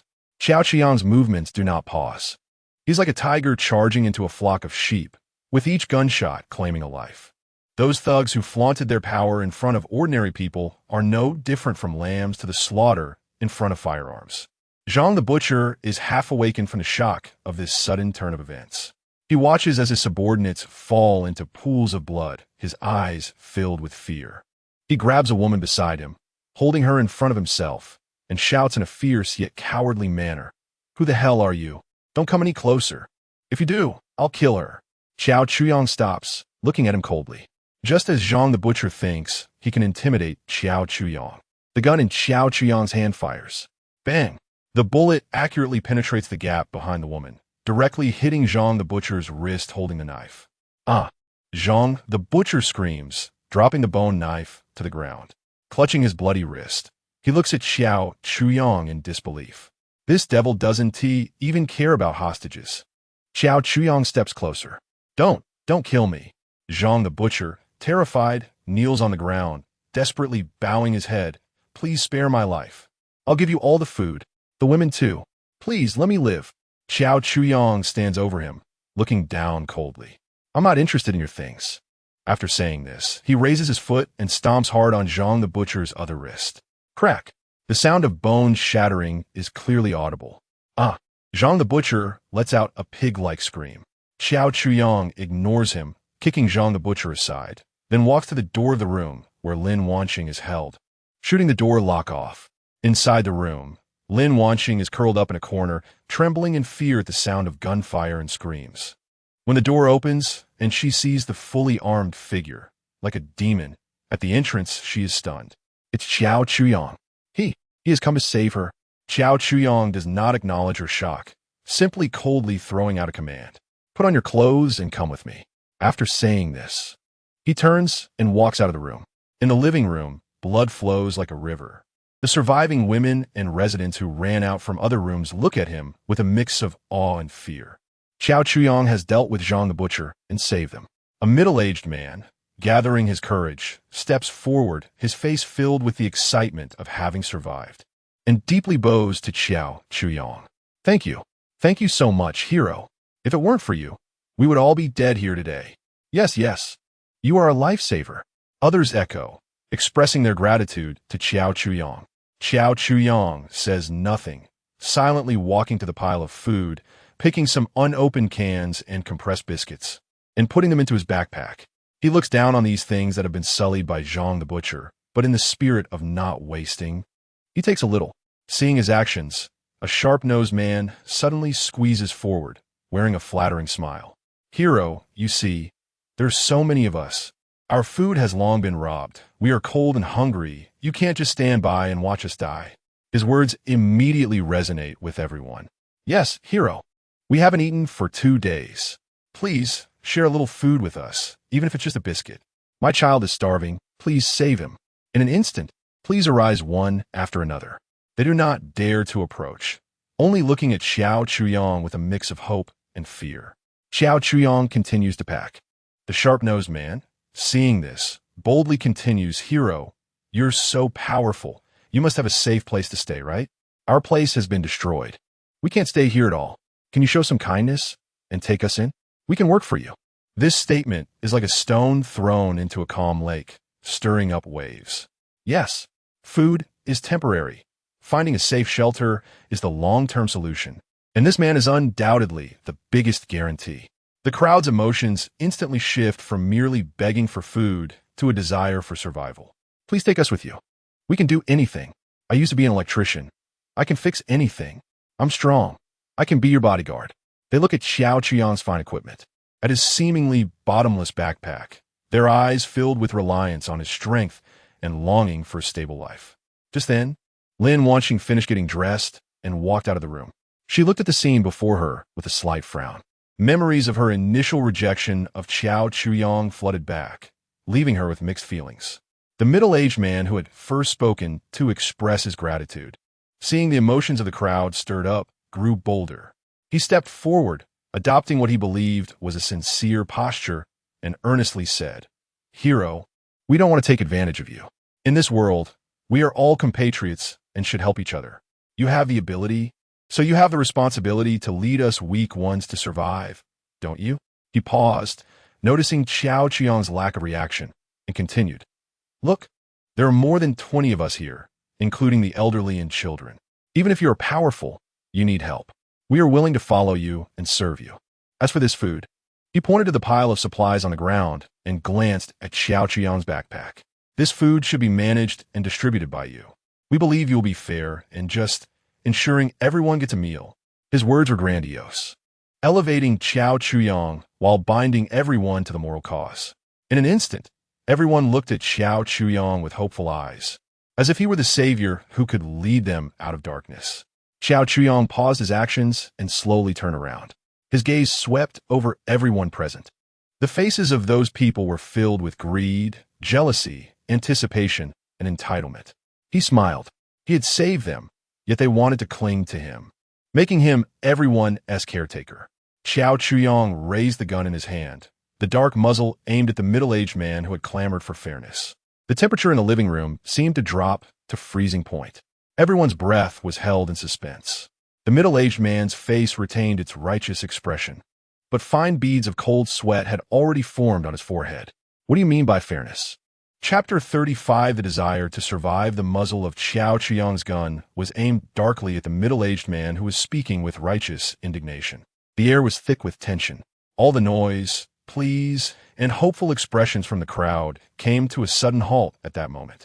The crackling sounds of the bonfire became particularly jarring. The sincere expression on the middle-aged man's face froze, and cold sweat dripped down his cheeks. He could feel a chilling, killing intent locking onto him. As long as he uttered another word or made any sudden movement, a bullet capable of shattering his skull would be fired from that dark muzzle. What do you mean? The man stammered, his voice trembling as his legs weakened, nearly unable to support him. I ask you, what is fairness? Xiao Chuyong's voice was not loud, yet it clearly reached everyone's ears. He did not wait for the man to respond. The gun's muzzle slightly lowered, aiming at the man's thigh. Bang! The gunshot shattered the silence. The middle-aged man let out a piercing scream, falling backward and rolling on the ground, clutching his bleeding thigh and wailing in agony. The bullet had penetrated his thigh muscle, leaving a gory hole. This sudden gunshot terrified everyone present. Several timid women screamed and collapsed to the ground. The men who had just moments ago worn hopeful expressions now turned pale, terrified as they stepped back, fearing they would be next. Now, let me tell you what fairness is. Xiao Chuyong put away his gun, surveying the terrified survivors with a cold voice devoid of any emotion. I killed them and saved you. That's a fact. But that doesn't mean I have any obligation to take care of you useless people. His gaze swept across the first man who had spoken, then to the others who had shouted the loudest. You are hungry, you are cold. You have no place to stay. What does that have to do with me? How did you survive to this day? Was it because of yourselves? No. It was because of the corpses and cries of those weaker than you. The only difference between you and the Butcher Zhang's group is that you are weaker and have less courage. But your greed and selfishness are no less. Xiao Chuyong's words were like sharp knives, piercing into their hearts, stripping away their last shreds of pretense and dignity. The crowd fell into a deathly silence, with only the pained groans of the wounded man audible. Xiao Chuyong walked over to the pile of looted supplies and kicked aside a troublesome box. Want food? Sure. Want to live? Also possible. He paused, letting his gaze sweep over the trembling women in the crowd, finally resting on a few relatively young women with decent looks. Here, I only accept clean, young women. Whoever is willing to come with me voluntarily, or who is willing to offer up their daughter or wife, can exchange that for the chance to survive. As soon as his words fell, the crowd erupted in chaos. Why, you're a devil. We'll fight you. Several men turned red in the face, apparently enraged by this blatant humiliation, wanting to rush forward. Xiao Chuyong didn't even look at them. He simply raised his hand and fired another shot at the ceiling. Bang! The loud gunshot and falling dust instantly extinguished all their courage. They stopped in their tracks, too frightened to take another step forward. Fight? What do you have to fight with? Your mouths? Xiao Chuyong scoffed. Or do you want to go down and accompany them?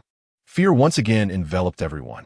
They looked at the corpses and blood on the ground, at the man clutching his thigh and screaming, and then at Xiao Chuyong's cold weaponry, finally coming to terms with reality.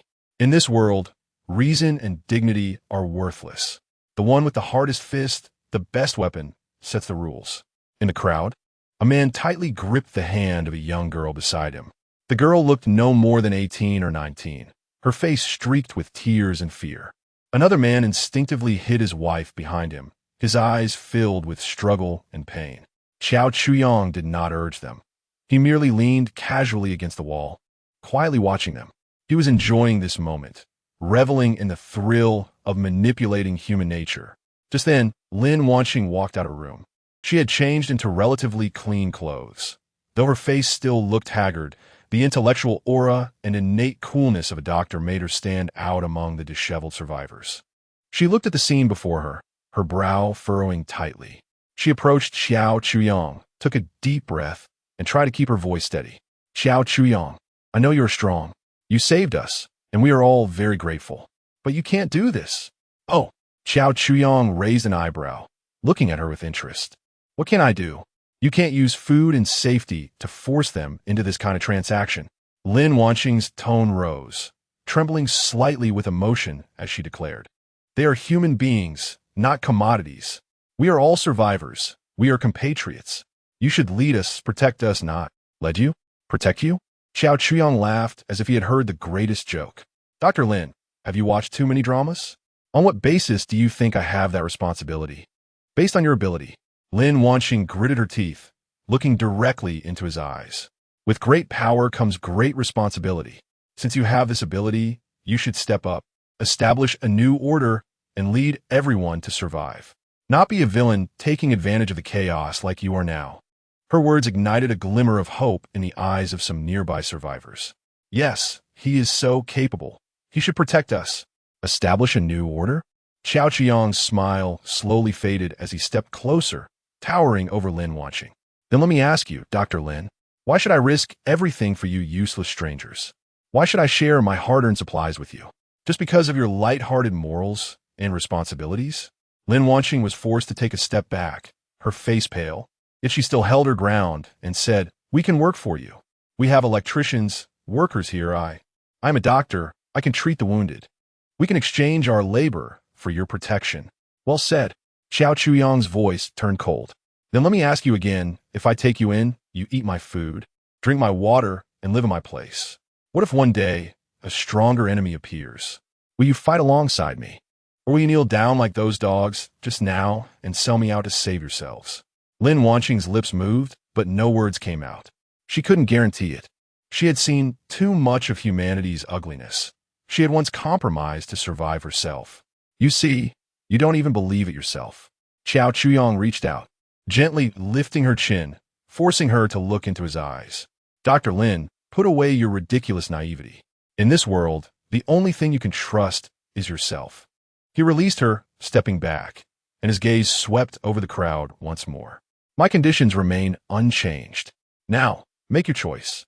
Let your women come with me, in exchange for your chance to cling to life. Or, all of you can stay here and fend for yourselves. His words shattered the hope Lin Wanqing had just ignited. The crowd fell into deeper despair and struggle. Just then, a frail girl broke free from behind a middle-aged man. She looked only 18 or 19, with her hair tied in a ponytail. Although her face was dirty, a stubborn and resolute spirit shone through her big eyes. I will go with you. The girl's voice was not loud, but it was exceptionally clear. Everyone's gaze was focused on her. Xianwan, what are you doing? Come back. The girl's father, a seemingly honest middle-aged man, tried to pull her back. Dad, the girl called Xianwan, cried as she shook off his hand. There's nothing to eat at home. My brother is still so young. We have to survive. She turned to Xiao Chuyang, mustering her courage, and said loudly, I will go with you. Can you give her family a bit more food? I could do anything, wash clothes, cook, I can do it all. The girl's words acted like a fuse, igniting the oppressive atmosphere at the scene. The desire to survive ultimately overcame shame and dignity. Chapter 36, Talk to me about conditions. What are you even worth? Su Xianwan stepped forward like the first domino falling. Despair and hunger are the best catalysts. When the shadow of death looms overhead, so-called dignity and morality become fragile and easily crushed. I'm also willing. A young woman, trembling with her hand raised in her husband's pained gaze. Her child was burning with fever, curled up in the corner, barely alive. For her child, she could give up everything. And me, pick me. I am Pelfi. In an instant, several young women stood up, some with their heads down, afraid to meet the eyes of their loved ones. Others wore blank expressions, as if they had resigned themselves to their fate. Their husbands or boyfriends either closed their eyes in pain or shot resentful glances at Xiao Chuyang, yet dared not speak out. Lin Wanqing watched this scene, her heart sinking little by little. The reasoning and persuasion, she took pride and seemed so pale and powerless in the face of reality. She thought she could awaken people's dignity, only to find in the face of survival, dignity was the least valuable thing. She was unwilling. She was a top student from a prestigious university, a chief physician at the best hospital in the city, a goddess adored by countless people. She was used to being in control, used to solving problems with her expertise and intelligence. She could not accept becoming a commodity like these women. Xiao Chuyang. She spoke again, her voice tinged with urgency. Listen to me. Taking me in is your best choice. I'm a doctor. In this apocalypse, how important is an experienced doctor? You know better than anyone. I can help you treat wounds, cure diseases, and even help you study the virus. My value is greater than all of theirs combined. She tried to straighten her back, attempting to appear more persuasive and valuable. As long as you promise to shelter us, I guarantee that I will become your most capable assistant. However, I also have my bottom line and principles. After I go back with you, you must guarantee my personal freedom and safety. We are partners, not master and servant. You cannot do this to me. Slap. A crisp slap echoed throughout the living room. Lin Wanqing's words came to an abrupt halt. Everyone was stunned, including the women who had just stepped forward. A clear five-finger mark quickly appeared on Lin Wanqing's pale cheek. She covered her face, her eyes filled with humiliation and disbelief. He actually dared to hit her? From childhood to adulthood, she had been the center of attention. Not to mention being hit, she had never even heard a harsh word. Xiao Chuyang shook his hand and looked at her coldly, speaking each word deliberately. Dr. Lin, are you mistaken about something? First, I saved you simply because you happen to be on my target list. Don't think too highly of yourself. To me, you are no different from the corpses on the ground, the only difference being that you are still alive and have some utility. Second, a doctor? Indeed, somewhat useful. But do you think you are irreplaceable? Even if half of the doctors outside die, we can still find a few like you. But there is only one of me. Third, and most importantly, Xiao Chuyang leaned down, close to her ear, speaking in a voice only the two could hear, disdainfully saying, Talk to me about conditions? What are you even worth? The only thing you need to do now is kneel down and beg me to take you in. Not stand here like an idiot, bargaining with me. His cold words pierced Lin Wanqing's heart like needles. Her pride, her confidence, her dignity at this moment were ruthlessly trampled underfoot by Xiao Chuyang. Crushed to pieces, tears uncontrollably streamed from her eyes, mingling with humiliation, anger, and despair. You bastard! She screamed, raising her hand to strike back. But her wrist was easily caught by Xiao Chuyang, who then forcefully flung her away. Lin Wanqing fell awkwardly to the ground, the dirty floor and cold touch completely waking her up. Xiao Chuyang no longer looked at her, as if she were just a piece of trash discarded carelessly. His gaze returned to the women who had stepped forward. He examined them like a discerning buyer, inspecting products on a shelf. His eyes paused on Su Xiaowan, 19 years old, very young, though a bit thin, but with a good foundation. That pair of big eyes still held a hint of unextinguished spirit. Then there was the mother who had come for her child, around 25 or 26, with a gentle appearance and a full figure, exuding a mature charm due to having given birth. And another woman, looking in her early 20s, wearing ill-fitting sportswear, but her figure was exceptionally hot, curvaceous. From the beginning, she had looked at Xiao Chuyang with a naked, desire-filled gaze, unabashedly revealing her ambition. You and you. Xiao Chuyang casually pointed at Su Xiaowan, the hot-bodied woman, and another short-haired girl with a pretty face. You three, come with me. He selected a total of 3 people. The mother who had come for her child was eliminated. The hope on her face shattered in an instant as she held her feverish child, letting out a helpless cry. But no one sympathized with her. The 3 chosen women displayed expressions of relief at having survived the ordeal. Meanwhile, the men beside them looked ashen. No, Xiaomei, you can't go with him. The boyfriend of the hot-bodied woman, a thin young man wearing glasses, rushed forward, trying to grab her. The woman namely Mei shrugged off his hand and coldly said, Wang Hao, let go. You can't even find a piece of bread, and you want me to starve with you? Following this hero, at least I can survive. But he wants you. Wang Hao was both angry and anxious, but couldn't bring himself to say the word. What do you want me to do?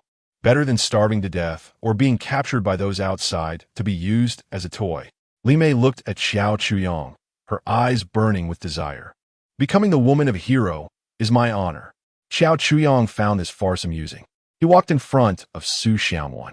Su Xiaowan's father, that honest man, blocked in front of his daughter, knelt down with a thud, and kept bowing to Xiao Chuyang. Hero, please, I beg you, spare my daughter. She's still young and doesn't understand anything. I would work for you. I would give my life for you. Please don't take her away. Su Xiaowan watched her father kneeling on the ground, tears streaming even harder. Dad, get up. Don't beg him. She pulled at her father, crying, it's my choice. It has nothing to do with you. Xiao Chuyang ignored the man, only saying to Su Xiaowan, are you sure? Su Xiaowan wiped her tears and nodded heavily. Good. Xiao Chuyang took out several packs of compressed biscuits and a bottle of water from his backpack and threw them in front of the man. Take these first. As long as your daughter behaves, I guarantee you won't starve. After saying that, he no longer paid attention to the weeping father and daughter, turning to walk towards the door. Put on your clothes and follow me, he said to the 3 selected women. Lin Wanxing was still sitting on the cold ground, dazedly watching all of this. She saw that Xiao Chuyang didn't even glance at her again and was about to leave with other women. An unprecedented panic and regret instantly seized her heart. She was wrong. She overestimated her own value and underestimated Xiao Chuyang's ruthlessness. Now, she had become the one abandoned. What awaited her in this hell on earth? She dare not think. The instinct to survive drove her to rise without regard for anything else, rushing in front of Xiao Chuyang and grabbing his pant leg. I was wrong. Xiao Chuyang, I was wrong. She cast aside all dignity, pleading and crying, please, take me with you. I'm willing to do anything. I'll be your servant. Please. The surrounding survivors looked at her with a complex expression. There was sympathy, there was pity, but more than that, there was schadenfreude. You were so high and mighty just now. Regretting it now, huh? Xiao Chuyang stopped, looking down at this woman who had just moments ago been proud like a queen, but was now as humble as dust. Now you know you were wrong? Too late. He raised his foot and ruthlessly kicked her hand away. I gave you a chance, but you rejected it. After saying this, he turned and walked out without looking back. Li Mei and the short-haired girl quickly followed him. Su Xiaowan glanced back at her desperate father, and Lin Wanxing, who was crying on the ground, gritted her teeth and hurriedly followed. In the living room, only a group of desperate survivors and a completely broken woman were left. Chapter 37. Home stepping out of building number 1, which was filled with the smell of blood and despair. The wind and snow outside seemed to become a bit fresher. Xiao Chuyang did not rush back to the barrier. He stopped and turned around. The 3 women following him immediately halted, watching him nervously. Li Mei wore a flattering expression. Su Xiaowan kept her head down, while the short-haired girl appeared somewhat at a loss. Xiao Chuyang ignored them, his gaze passing over them to the survivors peering out from the entrance of the building. You all, send someone out, he called, his voice cutting through the wind and snow, clear to everyone's ears. The survivors exchanged glances, and, finally, the middle-aged man who had initially thanked Xiao Chuyang but had remained silent since was pushed forward by the crowd. Hero, will you command? The man asked, steeling himself. Xiao Chuyang took out a black walkie-talkie from his backpack and tossed it over. You take this. From today on, you are my peripheral laborers. I will regularly distribute food to you to ensure you don't starve. In exchange, I want you to gather all usable resources nearby. Metal, fabric, wood, anything. I will inform you later of what I specifically need.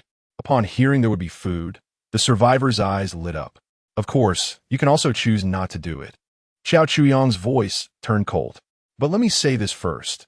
If I find anyone slacking off or trying to pull any tricks, he didn't continue, but his icy gaze said it all. Of course not. We will work hard. The middle-aged man hurriedly assured him. Thank you, hero. Thank you for giving us a chance to live. Additionally, Xiao Chuyang's gaze fell on the few men who had just lost their wives or girlfriends. You few will be my key focus. I will pay you double. The men were stunned, their faces suddenly revealing immense humiliation and anger. This was a blatant insult. Food earned by trading their women would be given back to them at double the cost. Ding. Detected target experiencing extreme anger, humiliation, and jealousy. Source energy 20. Ding. Source energy 18. Ding. Source energy 22. A series of system prompts rang in Xiao Chuyang's mind. As expected, this NTR gameplay was indeed the fastest way to gain energy, much more efficient than killing.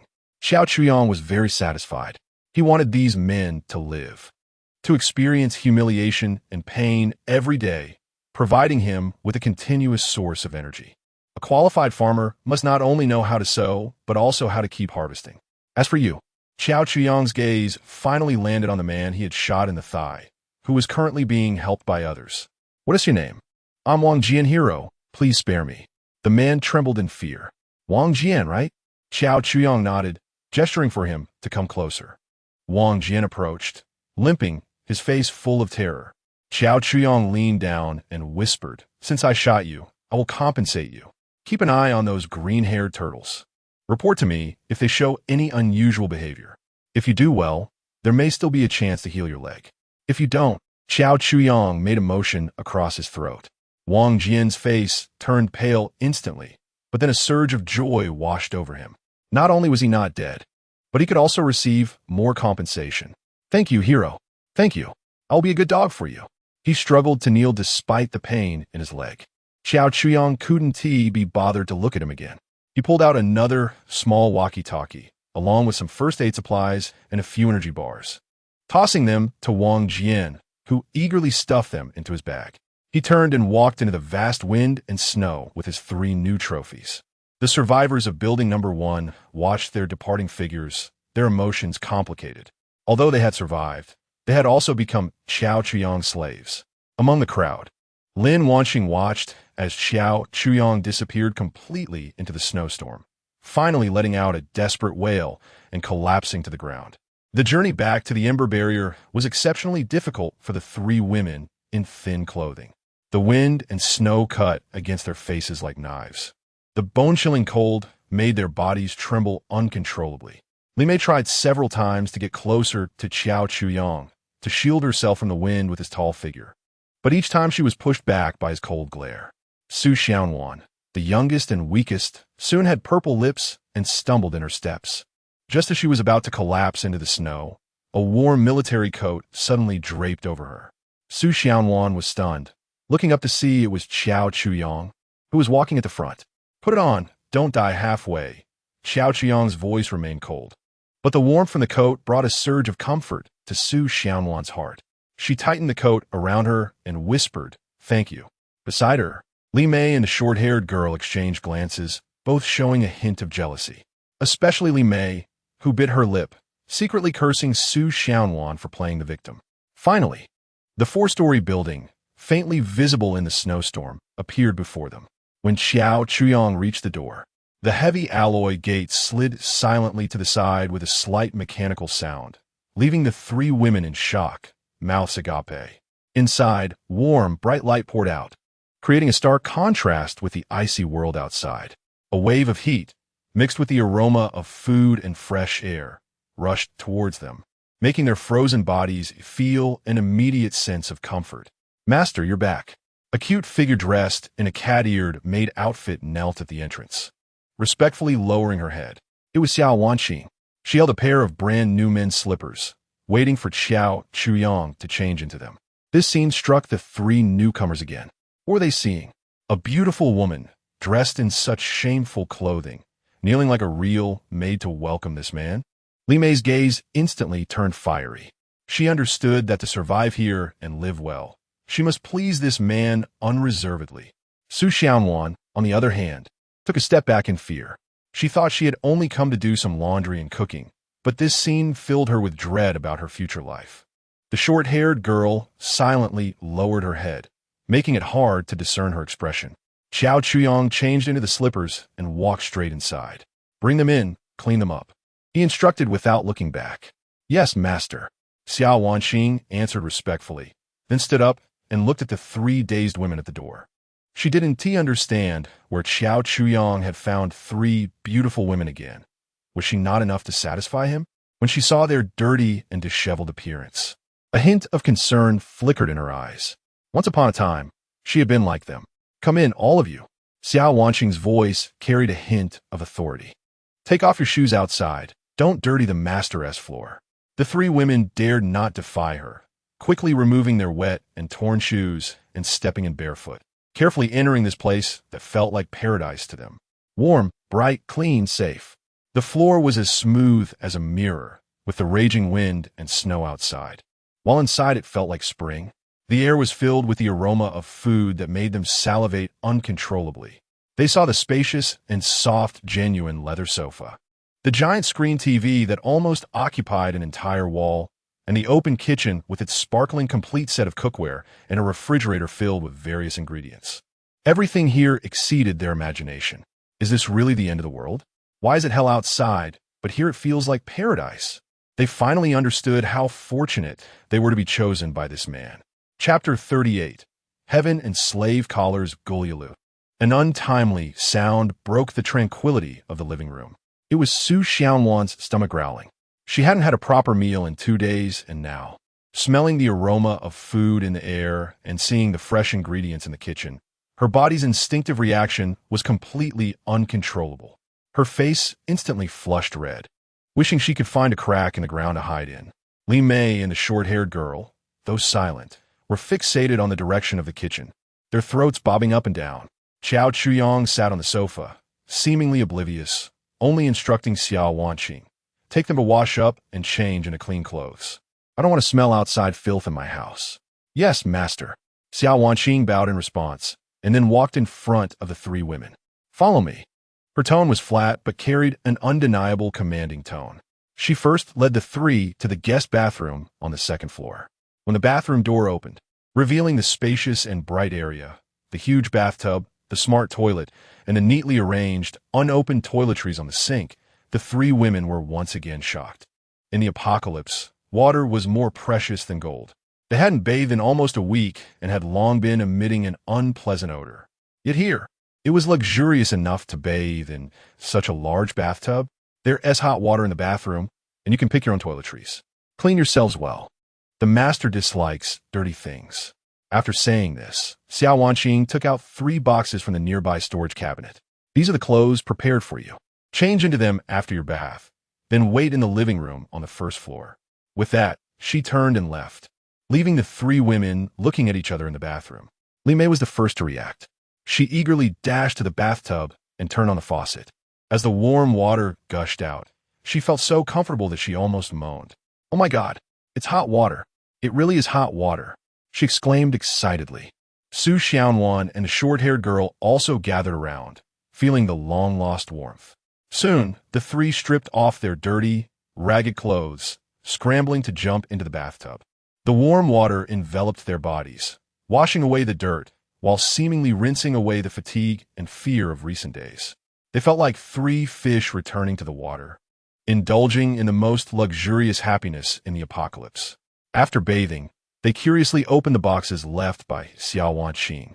In Li Mei's box was a red, form-fitting qipao with a high slit, the smooth fabric accentuating her voluptuous figure. Su Xiaowan's box contained a blue and white sailor suit with a pleated short skirt and white thigh-high socks, radiating youthful vitality. The short-haired girl's box held a black office lady outfit, a white shirt, a figure-hugging short skirt, and a pair of black-framed glasses, giving her an air of intellect and restraint. Looking at these clothes, the three women understood that their identities had completely changed from this moment on. They were no longer ordinary survivors, but the man's private possessions, playthings meant to please him. Li Mei didn't hesitate to put on the qipao, admiring her curvy figure in the mirror with satisfaction. She believed that with her assets, she could secure a place in this home. Su Xiaowan, blushing, shyly changed into the sailor suit. The exposed fair legs beneath the short skirt made her feel a wave of shame and unease. The short-haired girl silently donned the professional outfit, putting on the glasses and tidying herself up meticulously. Her name was Zhao Jing, and when she was chosen, she had offered little resistance. No one knew what she was thinking. When the 3 newly transformed women timidly walked into the living room on the first floor, Qiao Chuyong was sitting at the dining table. The table was already set with a sumptuous dinner. No longer just simple canned goods and compressed biscuits, but authentic Japanese cuisine. The translucent rice was topped with thick slices of salmon, tuna, and sweet shrimp sashimi, all looking enticing. There were also small dishes of golden, crispy tempura and a steaming bowl of miso soup. Even a small pot of warm sake was present. These foods, which would be considered luxurious before the apocalypse, were now casually placed before them. The three women stared in awe, saliva uncontrollably dripping. Xiao Wanqing, dressed in a maid outfit, quietly stood behind Xiao Chuyang, serving dishes and pouring drinks, her movements practiced as if she had done it 1,000 times before. Sit, Xiao Chuyang spoke. The three women finally snapped out of their daze and cautiously sat down at the dining table. They straightened their backs, placing their hands on their knees, not daring to breathe. Eat. After receiving permission, they could no longer hold back. Li Mei was the first to pick up her chopsticks, grabbing a piece of delicious salmon sashimi and stuffing it into her mouth. The cold, slippery texture and the fresh sweetness exploded on her taste buds, making her squint her eyes in happiness. Su Xianwan and Zhao Jing also began to eat slowly. They savored every bite, cherishing each morsel as if they wanted to engrave the taste in their memories forever. The meal ended in an eerie silence. Xiao Chuyang put down his chopsticks, and Xiao Wanqing immediately handed him a napkin. He wiped his mouth and glanced at the three satisfied women across from him. Are you full? Full. Thank you, master. Li Mei quickly put down her chopsticks, her face full of flattery. Su Xianwan and Zhao Jing nodded in agreement. Now that you're full, it's time to work. Xiao Chuyang stood up and retrieved 3 black collars from a drawer in the living room. The collars were made of leather and had metallic buckles with a small, blinking light. Seeing the 3 collars, the expressions of the 3 women instantly changed. From today onwards, you will be my slaves. Wear these, and you can continue to stay here, enjoying a life like heaven. Refusal. Xiao Qiang's voice paused. The door is right there. You can leave at any time and return to hell. This was the slave collar he exchanged from the system store, each costing 10 units of source energy. Unlike the loyalty collar, this item did not enhance loyalty. It was purely a control tool. Once worn, if the target harbored any harmful thoughts towards the host, they would be electrocuted and paralyzed. If the target had 2 such thoughts in a row, the collar would automatically execute the highest command, instantly releasing high voltage to destroy the target's brain. This was the insurance he prepared for these newcomers with uncertain loyalty. The atmosphere in the living room became oppressive again. Li Mei looked at the high-tech collar, her eyes flickering. She gritted her teeth, stood up first, walked in front of Xiao Chuyang, and willingly extended her pale neck, even tossing her long hair aside. Master, I am willing. Please put it on for me. Her voice trembled slightly. Xiao Chuyang picked up one collar. The cold metal buckle touching Li Mei's warm skin made her shiver slightly. With a click, the collar locked. The indicator light flickered once and turned to steady green. Ding. Slave contract established. Thought to get Li Mei. Xiao Chuyang nodded in satisfaction, turning his gaze to the remaining 2. Zhao Jing hesitated for a moment before standing up, walking in front of Xiao Chuyang and lowering her head. Click. The second collar locked as well. Now, only Su Xianwan remained sitting there. Her face was pale, her body trembling uncontrollably as she looked at the black collar, fear filling her eyes. She did not want to wear it. She did not want to lose her dignity. However, she remembered her father kneeling on the ground, pleading desperately, and her baby brother at home who was crying for food. She had no choice. Tears fell again. She trembled as she stood up, moving step by step in front of Xiao Chuyang, closing her eyes and raising her neck in despair. Click. The last collar was locked. From that moment on, the 3 of them officially became Xiao Chuyang's private property. Chapter 39. Jealousy as the last collar clicked shut. Xiao Chuyang clearly felt a faint connection established with the 3 women. He could vaguely sense their emotional fluctuations, fear, unease, submission, and the hidden ambition within Li Mei. Very good. Xiao Chuyang was quite satisfied with his feeling of control. He sat back down on the sofa and patted the spot beside him. Xiao Wanqing, come here. Yes, master.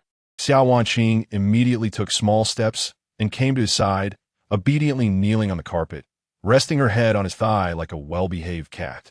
Xiao Chuyang casually stroked her soft hair. He did this intentionally. Sure enough, when Li Mei saw this scene, a strong jealousy flashed in her eyes. She believed her looks and figure were not inferior to Xiao Wanqing's. Why could this woman receive the master's affection while she had to stand like a prisoner? No, I can't lose to her, Li Mei thought to herself, and a more charming smile immediately appeared on her face. She twisted her slender waist and walked gracefully to the side of the sofa, mimicking Xiao Wanqing, wanting to kneel on the other side of Qiao Chuyang.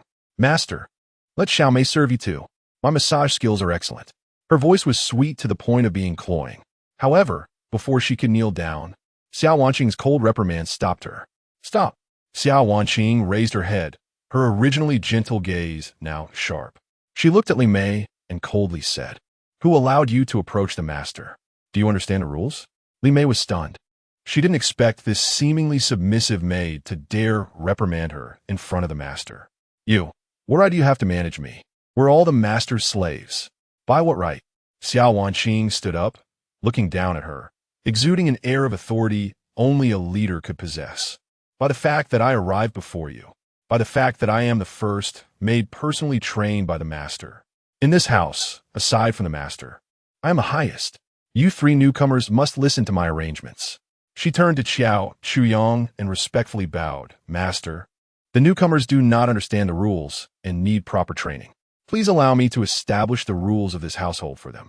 Qiao Chuyang remained silent, merely picking up the clear wine on the table and taking a sip, which was taken as tacit approval.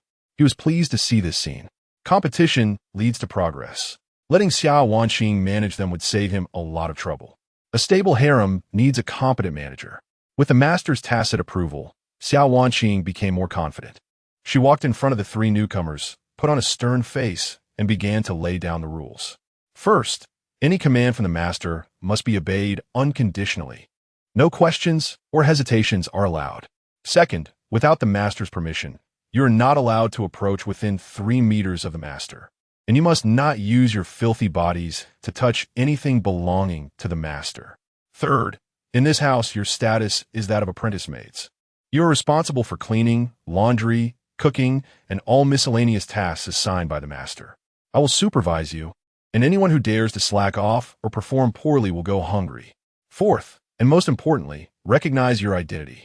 Do not foolishly think you can use some underhanded means to entice the master.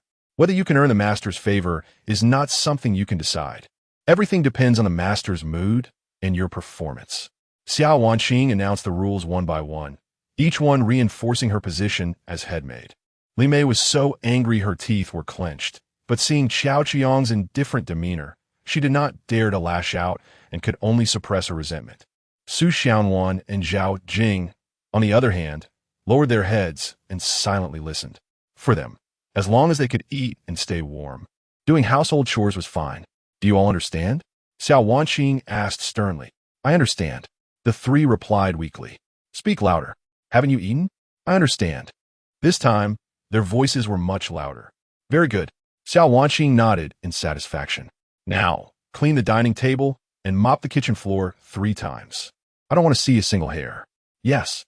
Although Li Mei was unwilling, she dared not defy her and could only start cleaning up with Su Xianwan and Zhao Jing. Xiao Wanqing then returned to Qiao Qiang's side, kneeling down, massaging his shoulders while keeping an eye on the 3 busy figures, a victorious smile on her face. Qiao Qiang closed his eyes, enjoying Xiao Wanqing's just right massage. He was well aware that Xiao Wanqing was doing this partly out of fear of losing his favor, and partly to show her loyalty to him. She used her actions to demonstrate that she could not only satisfy his physical needs, but also manage the other women well. She was a clever woman. It was precisely because of her intelligence and absolute obedience that Xiao Chuyang was willing to give her this dignity. In the kitchen, the clattering sounds continued. While washing dishes, Li Mei quietly complained to Zhao Jing and Su Xianwan beside her. Why should it be like this? That woman just came a few days earlier than us. What kind of superiority is that? Just wait. When I earn the master's favor, you'll see how I deal with her. Zhao Jing remained silent, merely wiping the table as if she hadn't heard. Su Xianwan quietly advised, Mei Jia, keep your voice down. Don't let her hear. We should just be obedient. Surviving is good enough. What do you know, you little girl? Li Mei shot her a glare. In this house, just being obedient won't work. You have to know how to fight. Otherwise, you'll be stuck doing menial tasks for life. She looked at Xiao Wanqing on the sofa, being held by Qiao Chuyang, enjoying the master's affection, and the jealousy and ambition in her eyes were almost tangible. She silently vowed that one day, that position would be hers. Their little actions naturally did not escape Qiao Chuyang's ears. He found it amusing. The war between women was sometimes more entertaining than the fights between men. After a busy time, it was now evening. It's getting late. He stood up and said to the three, "You three will sleep on the sofa in the living room tonight. Xiao Wanqing, you come upstairs with me." After speaking, he headed straight for the master bedroom on the second floor. Xiao Wanqing showed a hint of shyness and joy on her face, quickly getting up and following him with elegant steps. As she passed by the kitchen, she deliberately turned back and gave Li Mei a provocative glance. Li Mei was so angry she almost crushed the plate in her hands. As night deepened, the spacious master bedroom was lit only by a dim bedside lamp. Xiao Wanqing knelt by the bed, removing Qiao Chuyang's shoes and socks. Her movements were gentle and reverent, as if she were treating a god of her faith. "Master, tonight, would you like to see me dance that dance from last time?" She looked up, her eyes charming. The cat ear headband swayed gently with her movements. Qiao Chuyang did not answer. He simply lifted her and tossed her onto the soft bed. Under the light, the lace trim of the maid outfit contrasted with her fair skin, creating a striking image. "Tonight, no need to dance." Qiao Chuyang leaned down, looking at the woman beneath him who had completely belonged to him, sensing the intense emotional fluctuations arising from her excitement and submission. Ding! Detected that the loyalty of the target Xiao Wanqing has reached its peak, producing the special emotion absolute submission. Task: conquer Xiao Wanqing has been exceeded. Calculating rewards. Obtained basic source energy 10. Trigger special condition. The ultimate pleasure of NTR from Qiao Lei's lingering resentment. Double rewards. Trigger special condition. A glimmer of hope in despair from Xiao Wanqing's gratitude. Double rewards. Trigger special condition. Absolute submission. Rewards 5. Final source energy gained. 200 points. In an instant, 200 points of energy were credited, invigorating Qiao Chuyang's spirit. He looked at the woman beneath him, his gaze becoming fiery. This Xiao Wanqing is truly a good source of energy. Outside the window, the wind and snow continued. Inside the room, however, it was a different spring scene. 2,000 words omitted here. This night was destined to be sleepless for several people in the barrier. In the living room downstairs, Li Mei listened to the faint sounds coming from upstairs that made her blush, almost going mad with jealousy. Meanwhile, Su Xianwan and Zhao Jing huddled in the corner of the sofa, filled with confusion and fear about the unknown tomorrow. Chapter 40. Upgrading the flame barrier the next morning. The aroma of food wafted through the flame barrier. Qiao Chuyang stepped out of the master bedroom, feeling refreshed. Xiao Wanqing was already up, bustling around the kitchen in a pink apron. Her gait was somewhat awkward, but her face radiated the satisfaction of being nurtured by the rain and dew. Upon seeing Qiao Chuyang come downstairs, she immediately put down what she was doing and walked over to pull out a chair for him at the dining table. "Master, good morning. Breakfast will be ready shortly." In the living room, Li Mei, Su Xianwan, and Zhao Jing had also woken up. They had made do on the sofa for the night. Although the sofa was soft, it was still not as comfortable as a bed. Especially Li Mei, who had listened to the noise from upstairs all night, now bore 2 faint dark circles under her eyes. "I'll take care of it today." Qiao Chuyang did not sit down, but rolled up his sleeves and walked into the kitchen. Xiao Wanqing had almost burned the kitchen the last time she tried to cook. So Qiao Chuyang decided to take matters into his own hands. He heated a frying pan and added a small piece of butter. Thick slices of snowflake steak were placed in the pan, and the rich aroma of meat instantly filled the entire space. He precisely controlled the heat, searing each side for 1.5 minutes, then sprinkling freshly ground black pepper and sea salt. In another pan, he stir-fried some vibrant green asparagus in olive oil while frying a few beautiful sunny side-up eggs, with the yolk still in that enticing runny state. The entire process was smooth and fluid, without a single unnecessary movement. The 3 new women were left in awe. They had never imagined that a man could cook with such focus and professionalism. Soon, 4 exquisite breakfasts were laid out on the dining table. Each plate contained a medium-rare snowflake steak, several stalks of green asparagus, a runny sunny-side-up egg, 2 slices of golden, crispy toast, and a cup of hot milk. "Dig in," Xiao Chuyang said. This time, no one was polite. After yesterday's experience, they had come to understand that in this home, only by eating well could they have the strength to work and the chance to rise. Li Mei cut a small piece of steak and put it in her mouth. The tender, juicy texture and the wonderful melting taste made her feel so comfortable that she almost moaned. She had never eaten anything so delicious in her life. After breakfast, Xiao Wanqing immediately took on the role of head maid, directing the 3 to clean the table and tidy up. Xiao Chuyang leisurely sat on the sofa and opened the system panel.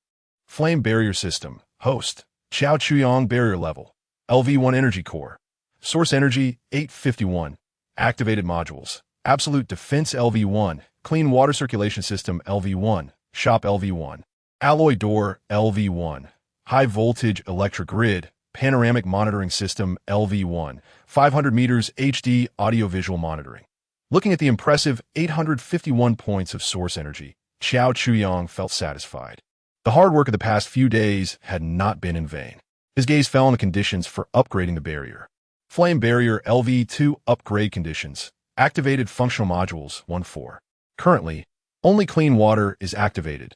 3 more are needed. Xiao Chuyang browsed the construction list and quickly found his targets. System, unlock source transformation station, gym, and whole house constant temperature underfloor heating system. Confirm consumption of source energy 100 to unlock source transformation station LV1. Confirm consumption of source energy 50 and standard building materials 10 to unlock gym LV1. Confirm consumption of source energy 50 to unlock whole house constant temperature underfloor heating system LV1. All confirmed. Source transformation station unlocked. Can convert monster corpses source fragments into standard building materials, purified water, and high-energy nutritional paste. Gym unlocked. Equipped with basic strength and aerobic training equipment. Training in the gym increases training effectiveness by 300. Whole house constant temperature underfloor heating system unlocked. The interior of the barrier will maintain a constant temperature of 26 degrees Celsius, consuming 1 point of source energy daily. As the system prompt sounded, Li Mei, who was mopping the floor, suddenly felt the floor beneath her feet becoming warm. A wave of warmth rose from her soles, quickly spreading throughout her body, dispelling the last trace of coldness within her. The floor is warm, she exclaimed in surprise. Su Xianwan and Zhao Jing also felt the change, their faces filled with disbelief. Xiao Chuyang paid no attention to their astonishment. The upgrade conditions had already been met for 4 items. System, upgrade the barrier level to LV2. Ding. Upgrade conditions met. Consuming source energy 500, upgrading the flame barrier. Upgrade complete. Flame barrier level increased to LV2. At the moment the upgrade was completed, the entire interior of the barrier experienced a slight tremor. The 3 women, who were cleaning, stopped in surprise. They felt as though the space beneath their feet was expanding outward, and the ceiling seemed to rise higher. The originally spacious living room doubled in area, appearing even more vast. The kitchen, bedrooms, bathrooms, and all rooms grew visibly larger at an astonishing speed. What is happening? The house got bigger? Su Xianwan gripped Zhao Jing's arm in fear. Xiao Wanqing, however, remained calm, even with a hint of pride. She had long been aware of the house's uniqueness and was no longer surprised. The upgrade to level 2 brought comprehensive improvements. Not only were the basic functions enhanced and the space expanded, but more buildings were unlocked, such as basic farm, small ranch, and simple workshop, which were crucial production modules. This meant he could completely eliminate dependence on external supplies, achieve self-sufficiency, and establish a truly independent kingdom of his own. However, the unlocking costs for these modules were astronomical. His gaze finally settled on the shop's Gene Soldier option, an absolutely loyal combat unit that would only obey his commands, starting at a price of 1,000. Although expensive, it was worth it. While he currently had a few women under him, they were all fragile and not reliable. The labor group outside was even less trustworthy. He needed a real armed force of his own. System, purchase 1 type, 1 Gene Soldier. Ding. Purchase failed. Current source, energy, insufficient. Xiao Chuyang glanced at his energy reserves, which were down to only 151 points. Not even enough for a soldier's deposit. It seemed that making money was an urgent task. Just then, the intercom he had tossed aside suddenly crackled to life. Ji, Hero, are you there? The intercom transmitted Wang Jian's fawning, yet somewhat fearful voice. Xiao Chuyang picked up the intercom and pressed the talk button. Speak, Hero. We have started collecting supplies as you instructed. But we are short-handed and it's too cold outside. The brothers are almost freezing. Wang Jian reported cautiously. Xiao Chuyang frowned. He glanced out the window. The wind and snow seemed to be worse than yesterday. The efficiency of this group of useless people was lower than he had imagined. Understood, Xiao Chuyang coldly replied, directly shutting off the intercom. He stood up and paced around the living room. His gaze fell on Li Mei, who was mopping the floor. The Chong Sam, black stockings, and her fiery figure sparked a brilliant idea in his mind. He walked over to Li Mei and suddenly swept her up in his arms. Ah, master! Li Mei let out a startled cry, her face instantly lighting up with ecstatic joy. She felt as if she might faint from happiness. The master was actually hugging her. Could her chance finally have come? Su Xiaowan and Zhao Jing both stopped their tasks, watching the scene in surprise. In Xiao Wanqing's eyes, a hint of subtle vigilance and disappointment flashed by. Xiao Chuyang ignored their reactions, holding Li Mei in his arms. He picked up the walkie-talkie again and pressed the talk button. Then, in front of everyone, he gave Li Mei a hard kiss on the lips. Pop! The crisp sound was clearly transmitted to the other end through the walkie-talkie. Next, he deliberately blew on Li Mei's earlobe, and the woman in his arms immediately let out a few charming moans. Ah, master, you're so bad. After doing all this, he spoke into the walkie-talkie in a teasing tone. Did you hear that? This is the benefit of working hard. Your women are living well with me. If you want to enjoy a good life sooner, then do your job well. After saying that, he turned off the walkie-talkie again. He could imagine how frantic and humiliated the expressions of those men would be upon hearing these sounds on the other end of the walkie-talkie. Ding! Detected extreme jealousy, anger, and helpless rage emotions from the target. Source energy 158. Success. Xiao Chuyang smiled. Li Mei in his arms had already gone soft all over, her face flushed. She never expected that happiness would come so suddenly. Chapter 41. Night of revelry. In the following week, Xiao Chuyang completely became a hands-off manager. Inside the barrier, it had become his paradise. His daily routine consisted of eating and sleeping, and, occasionally, he would get inspired to cook a big meal to treat himself and the women under his command. French baked snails, Mexican tacos, Thai tom yum soup. Chinese Buddha jumps over the wall. The vast array of top-quality ingredients in the storage room was transformed into exquisite dishes on the dining table. Each time a dish filled with rich aroma was placed on the table, the women would burst into happy exclamations. Xiao Chuyang enjoyed the thrill of showcasing power and status through food, watching them go from initially devouring the meals to now savoring them carefully. This was in itself a form of domestication. After satisfying their hunger and thirst, it was time for the daily routine. As the head maid, Xiao Wanqing diligently trained the three newcomers. Cleaning, laundry, organizing, no flaw escaped her keen eyes. Su Xiaowan, timid by nature, once slipped while wiping a vase and almost dropped it. Although Xiao Wanqing quickly caught it, she still reprimanded Su Xiaowan for 10 minutes, punishing her by forbidding her from having dessert after dinner. The girl's eyes turned red with grievance, but dared not argue back. Li Mei, although the most scheming, was also the best at reading the room. After several failed attempts to seduce Xiao Chuyang and receiving a stern warning from Xiao Wanqing, she had learned her lesson. On the surface, she treated Xiao Wanqing with utmost respect, calling her sister Wanqing at every turn, while secretly plotting ways to please Xiao Chuyang. She would intentionally let her fingers brush against his hand while serving him tea, and when cleaning, she wore a high-slit Chong Sam. Though these tactics were not particularly sophisticated, they were effective for the young Xiao Chuyang. This woman exuded an aura of hormones like a vixen. On a snowy afternoon, Xiao Chuyang was lounging on the sofa, watching a movie. Li Mei was on her knees on the floor, meticulously wiping every inch of the floor with a cloth.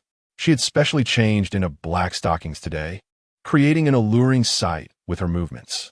Xiao Chuyang's gaze shifted from the screen to the captivating view. Xiao Wanqing, who was ironing clothes nearby, noticed Xiao Chuyang's attention, and her hands paused, a glimmer of vigilance flashing in her eyes. Xiao Chuyang put down his tablet, stood up, and walked over to Li Mei.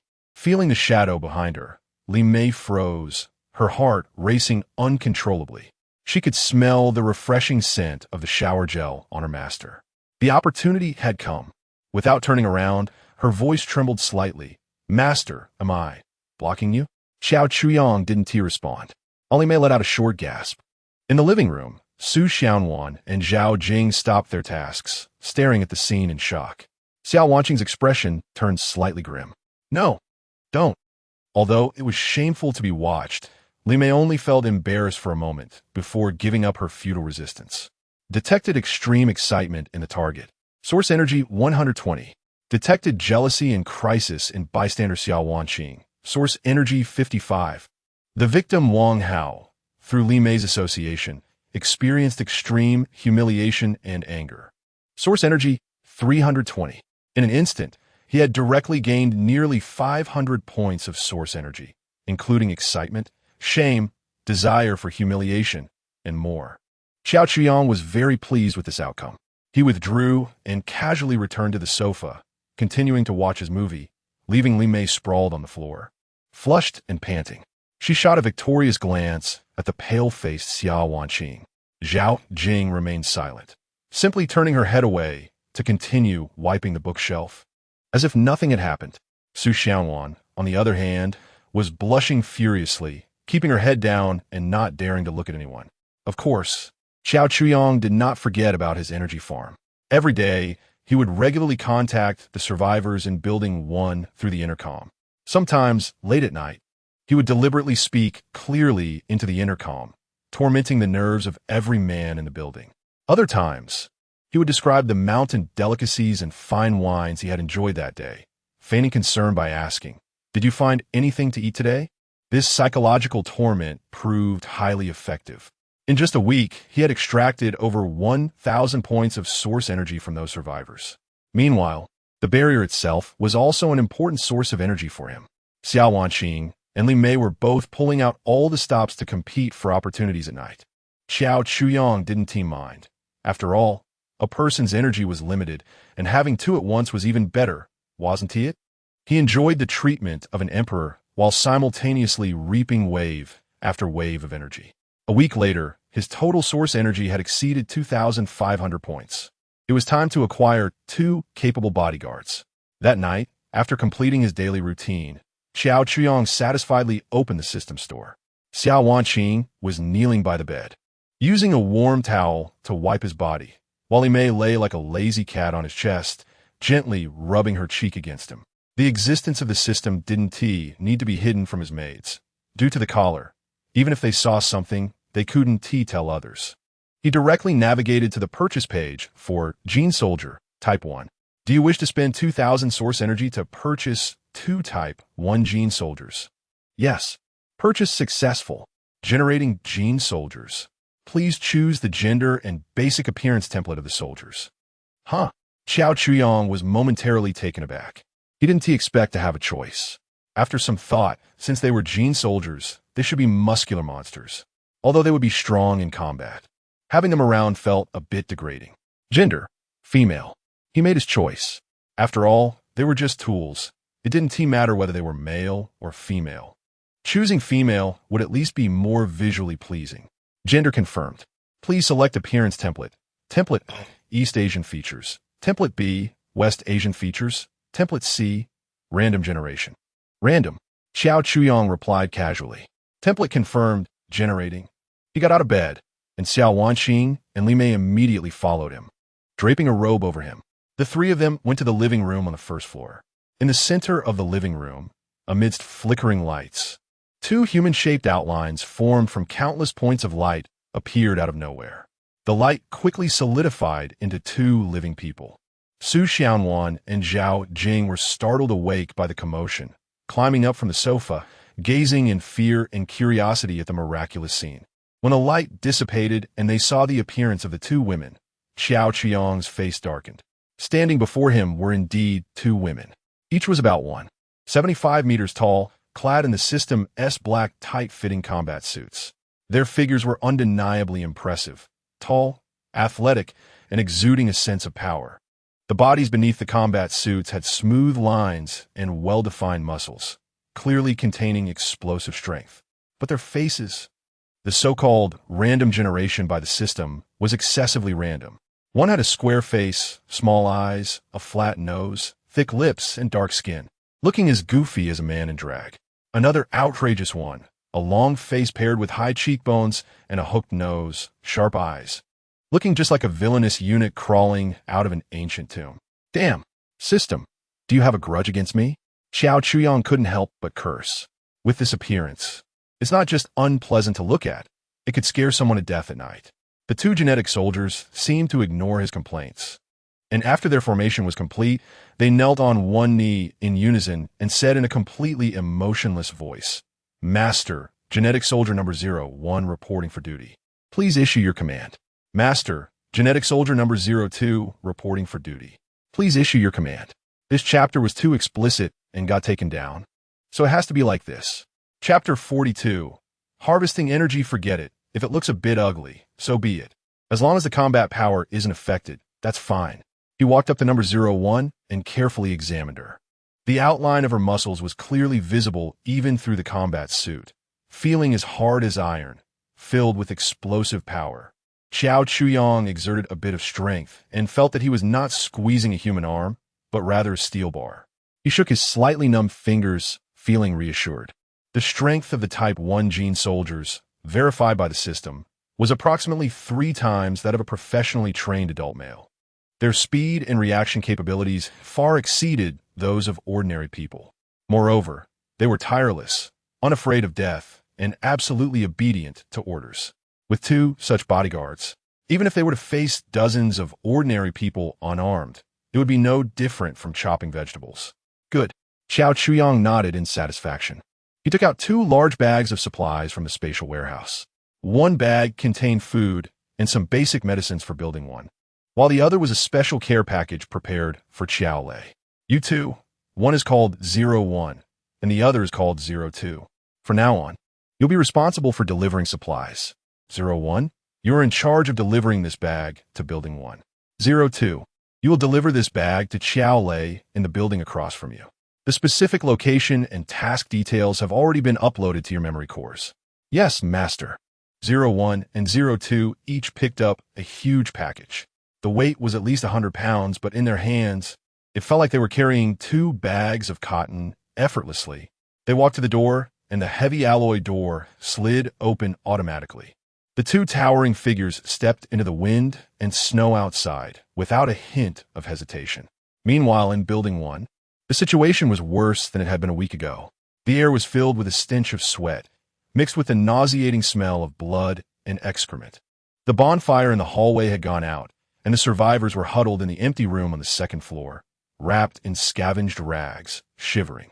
Although Xiao Chuyang regularly paid wages, the little food, divided among more than 20 people, only barely kept them alive and prevented them from starving to death. The struggle for food and a better spot near the fire intensified the conflicts among people. Fights and thefts occurred almost daily. Wang Jian, relying on being Xiao Chuyang's appointed lackey, naturally became the king here. He monopolized the largest share of food and the warmest spot, acting tyrannically every day. His leg injury had worsened due to a lack of timely treatment, becoming inflamed and oozing pus, and he emanated a foul smell, with his temper becoming increasingly irritable. Anyone who dared to defy him would face his merciless beating. Lin Wanqing's situation was the most tragic. After being abandoned by Xiao Chuyang, she had completely become a useless waste. Without the aura of a doctor, her limited beauty had become a sin. Several men in the building had ill intentions toward her. If it weren't for Wang Jian still being wary of her previous connection with Xiao Chuyang, fearing trouble, Lin Wanqing would likely have been dragged into a dark corner and humiliated long ago. Even so, She had to endure the lewd and aggressive gazes of those men and their various vulgar taunts every day. She curled up in the coldest corner of the room, wrapped only in a dirty, thin, ragged blanket, with her lips turning purple from the cold.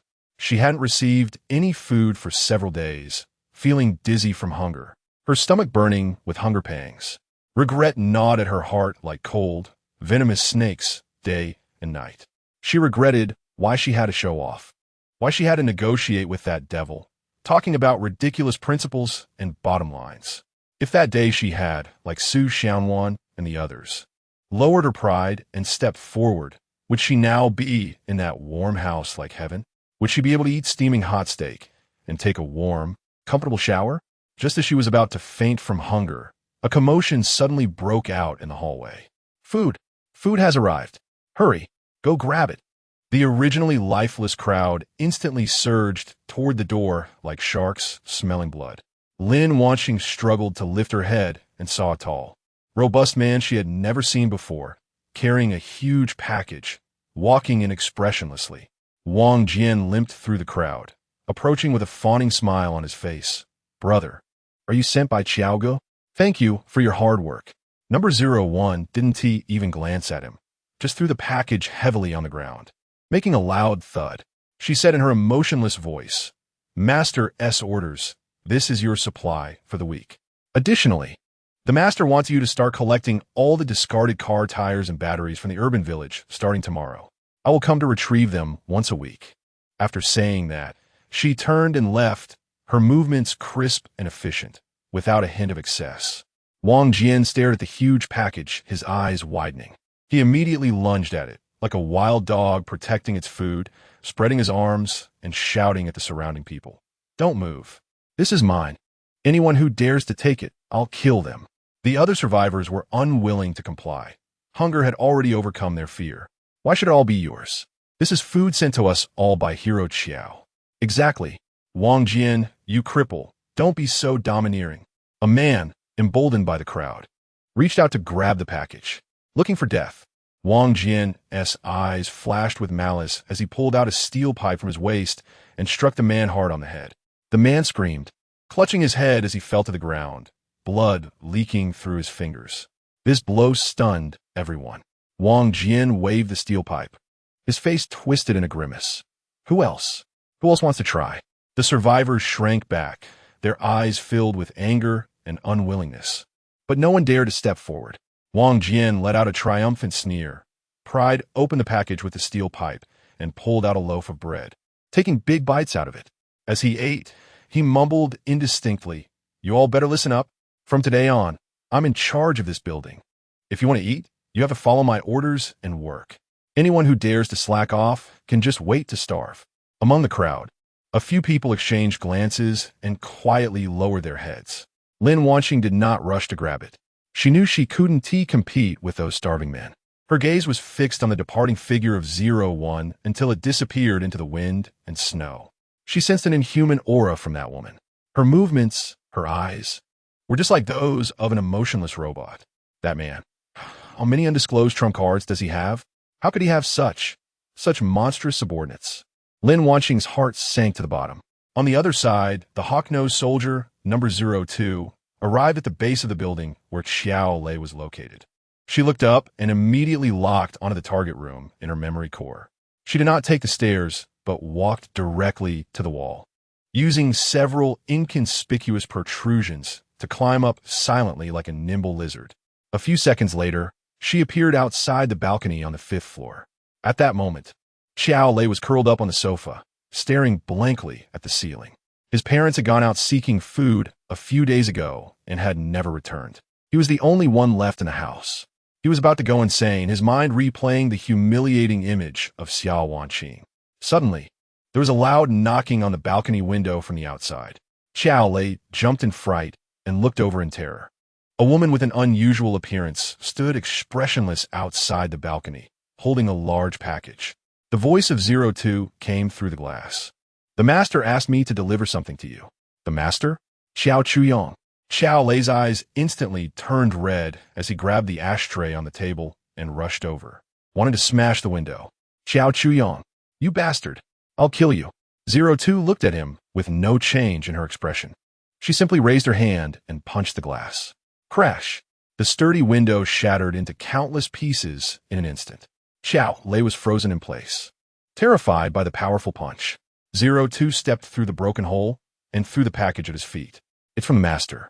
After saying that, she turned and leaped off the balcony, disappearing into the snow. Xiao Lei stared blankly at the gaping hole, then glanced down at the package, his body trembling uncontrollably. After a long time, he finally crouched down, trembling, and opened the package. Inside were several boxes of self-heating rice, a few bottles of water, and some ham sausages. The moment he saw the food, Xiao Lei's stomach betrayed him and growled. But when he emptied everything out, he found a sealed plastic bag at the very bottom of the package. Inside the bag was a black lace panty and a new photo.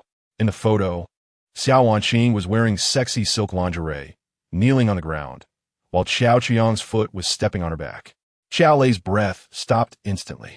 He stared at the photo, then grabbed the panty that still carried the woman's warmth and scent, his body shaking violently.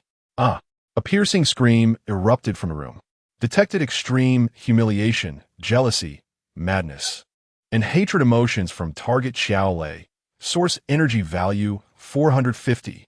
Inside the hearth barrier, Qiao Qiang, lying on the sofa enjoying a massage, listened to the prompt in his mind and comfortably closed his eyes.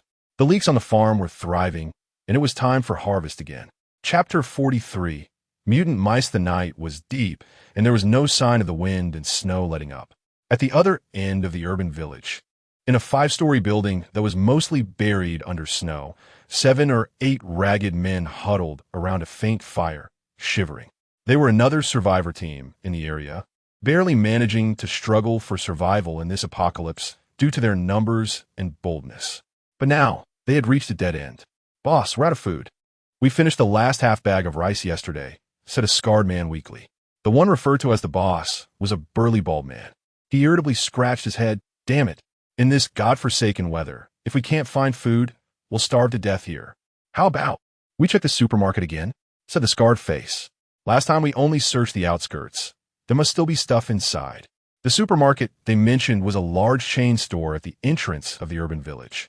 After the disaster broke out, the supermarket's roller shutter had jammed, and with the snow piling up, no one had been able to get in. "Too dangerous," a tall, skinny man protested. "That place is cursed. Didn't T-Old 8 and his crew try to crawl in through the ventilation duct last time? They disappeared without a sound. What are you afraid of?" The bald boss kicked over a nearby, broken chair. "If we don't go looking for death, we'll starve to death. You choose one." The group fell silent. In the end, the desire to survive overcame the fear of the unknown. "Let us do it," the bald boss decisively announced. "Scarface, I see you two come with me. The others stay behind. We'll start from the warehouse at the back door. That's the weak point."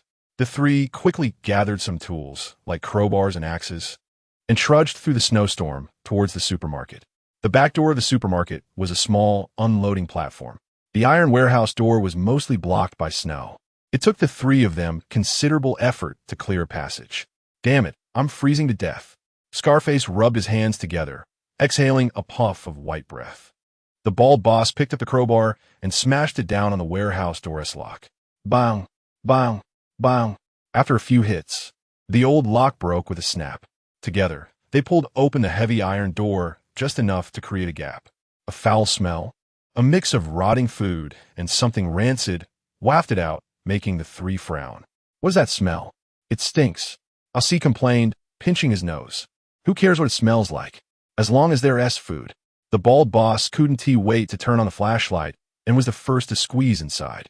The warehouse was pitch black, and the beam of the flashlight swept across the darkness. On the shelves, there were still some boxed instant noodles, biscuits, and drinks. Although some had gone moldy, for the starving men, this was undoubtedly a gold mine. "We hit the jackpot. Boss, we struck gold." Scarface and Asi shouted excitedly upon seeing this. They dropped their tools and pounced on the shelves like hungry wolves, ripping open packaging and stuffing their mouths. The bald boss also grabbed a bottle of water, twisted off the cap, and gulped it down. Just as they were devouring their find, no one noticed the countless pairs of red eyes quietly lighting up in the dark corners. Rustle, rustle. A dense, Wave-like sound of scratching came from all directions. What is that sound? The bald boss stopped and raised the flashlight towards the source of the noise. When he saw the scene in the dark, the color drained from his face. On the floor, on the shelves, and on the ceiling of the warehouse, there were swarms of mice. These mice were the size of house cats, their fur slick and shiny, muscles bulging, their eyes glinting with a bloodthirsty red light. They bared their sharp teeth and squeaked, forming a black tide that surged toward the three men. I can't believe it. Mice. So many mice. Scarface dropped the biscuits he was holding in fear. Run, run. The bald boss reacted the fastest. He threw away the water bottle and turned to run towards the door. But it was already too late.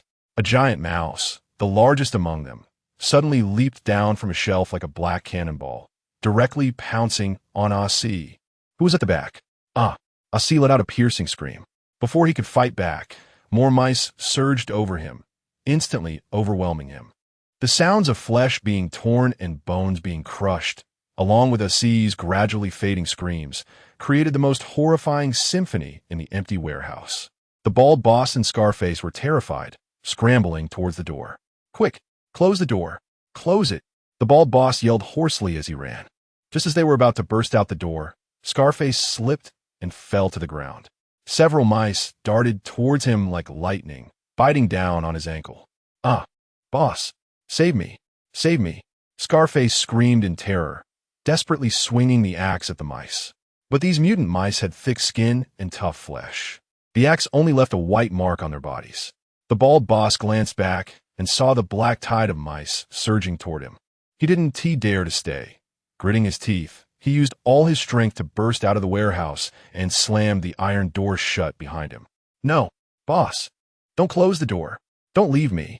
Inside, Scarface's desperate cries and screams echoed. The bald boss leaned against the cold iron door, trembling all over, listening to the horrifying sounds of gnawing from within, his face as pale as paper. He knew Scarface was finished. He didn't dare to stay a moment longer. Scrambling away into the snowstorm. Inside the warehouse, the gnawing sounds gradually ceased. On the ground lay only two cleanly picked bones in a scene of chaos. The largest mouse stood on the skeletons, its crimson eyes gazing into the depths of the warehouse. There, at the end of the darkness, something even larger and more terrifying seemed to be lurking. The giant mouse let out a sharp squeak, as if reporting. From the shadows came a crunching sound that made one's teeth ache, followed by a deep, satisfied growl. A new and even more terrifying crisis was quietly brewing, and the people in the urban village were still completely unaware of it. Just as the bald boss was fleeing in panic, a broadcast, mixed with a loud noise, pierced through the raging wind and snow, resonating throughout the desolate city. Attention all citizens. Attention all citizens. This is the temporary emergency command center of Jiang City. The government still exists. We have not given up on any citizen. Please remain calm. Stay at home as much as possible. Seal your doors and windows. And wait for rescue. Repeat, please stay at home and wait for rescue. Warning, a large-scale mouse tide has broken out in the city. These mice are highly aggressive and may carry an unknown rodent plague virus. Do not go outside. Do not make contact. The intermittent broadcast echoed in the wind and snow. Over and over again. Chapter 44 Hope? Inside the fire barrier, Xiao Chuyong was lying on the sofa, enjoying Su Xianwan's clumsy shoulder massage. A huge television screen was playing an old comedy movie, but everyone's attention was drawn to the broadcast coming from outside. Is it the government? Su Xianwan stopped her movements and quietly asked, a hint of barely perceptible excitement in her voice. It sounds like it. Xiao Chuyong didn't even lift his eyelids. So, does that mean we are saved? A spark of hope ignited in Su Xianwan's eyes. Li Mei and Zhao Jing, who were mopping the floor, also stopped and perked up their ears to listen carefully. Xiao Wanqing came over with a cup of freshly brewed black tea, kneeling on the carpet to hand the cup to Xiao Chuyong. She glanced out the window, then looked at the innocent anticipation on Su Xianwan's face, but said nothing. Xiao Chuyong took the cup, blew on the steam, and slowly spoke. Saved? They're almost out of options themselves. He casually pressed the remote control, and the television screen instantly switched to a panoramic surveillance view. He easily locked onto the source of the broadcast, an armored broadcasting vehicle struggling through the snowstorm. The vehicle was covered in scratches and dents, with several places emitting black smoke. One of the loudspeakers on the roof had already gone silent, and the other was teetering precariously. Using an armored vehicle to broadcast indicated that their communication system was basically down. The broadcast content only instructed you to stay home and wait, which meant they had no resources left for large-scale rescue operations. Xiao Chuyong lectured like a teacher addressing students. As for the rat tide, he switched through several surveillance feeds, and on the streets of the urban village, shadows were darting rapidly across the snowy ground. Do you think something that could prompt the government to issue a warning is simple? Su Xianwan watched the spine-chilling scene on the screen, and the hope on her face quickly faded, replaced by a wave of fear. Yes, if she hadn't been brought back by the master, she would still be outside. What good would it do to hear this broadcast? It would only increase her fear without changing anything. Get back to work. Stop standing around like fools. Xiao Chuyong waved his hand. If the government were really that capable, you wouldn't be here giving me shoulder massages and mopping the floor. His words completely woke the women up. They glanced at the warm and bright environment inside the barrier, then thought about the cold and desperate world outside. And any unrealistic fantasies in their hearts vanished. Staying here was the only way to survive. Meanwhile, the survivors in Building Number 1 also heard the voice from heaven. The originally lifeless room instantly erupted with excitement. The government. It's the government. We're saved. Great. I knew the country wouldn't abandon us. Everyone rushed to the window, eager to see the source of the voice, their faces filled with joy of survival. Even Lin Wanxing, who had been ostracized by everyone, had a glimmer of light return to her eyes. She struggled to get up, leaning against the wall, looking out the window. Only Wang Jian's expression was unpredictable. The arrival of the government was not good news for him. He had been acting like a tyrant here, and once order was restored, everything he had done these days would be enough to get him in serious trouble. Shut the hell up, Wang Jian shouted angrily, waving the steel pipe in his hand. But this time, no one listened to him. The fear brought by hunger and oppression crumbled before the immense hope of rescue. Wang Jian, what are you being so arrogant for? When the government people come, we'll be the first to report you. A man who had been beaten by him straightened his back. That's right. And about your hoarding food and taking lives. Just wait to be executed. The crowd clamored, cornering Wang Jian against the wall. Wang Jian's face turned pale. His hand gripping the steel pipe trembled. Meanwhile, in another corner of the room, the men who had lost their women to Xiao Chuyong were huddled together, whispering excitedly. Did you hear? The government is here. Our good days are coming. Wang Hao, wearing glasses, was flushed with excitement. Once the rescue team arrives, we'll report that bastard named Xiao. Another man gritted his teeth. He hoarded weapons, kidnapped women, and treated us like slaves. In peacetime, he could be executed 100 times for this. Yes, then Xiao Mei and the others can come back. Wang Hao fantasized about the scene of Xiao Chuyong begging for mercy on his knees, a sickly delight on his face. They were completely immersed in their revenge fantasies, not thinking at all about the rat tide specifically mentioned in the government's broadcast. They also couldn't see that in the underground pipes of their building, countless pairs of crimson eyes were silently creeping upwards, following the scent. At the same time, the bald leader who had narrowly escaped from the supermarket was running frantically through the snow. He didn't dare to look back, always feeling that countless eyes were watching him from behind. He just wanted to get back to his lair, that 5-story small building. Only by returning to his companions could he feel a semblance of safety. He didn't hear the government's broadcast. His heavy breathing and the howling of the wind and snow drowned everything out. When he finally saw that familiar small building, he used his last bit of strength to break open the door. Quick, run. There are monsters. He gasped and shouted. The few companions left behind in the room were stunned at the sight of him, disheveled and panicked. Boss, what happened? What about Scarface and a C? One man asked. They're dead. All dead.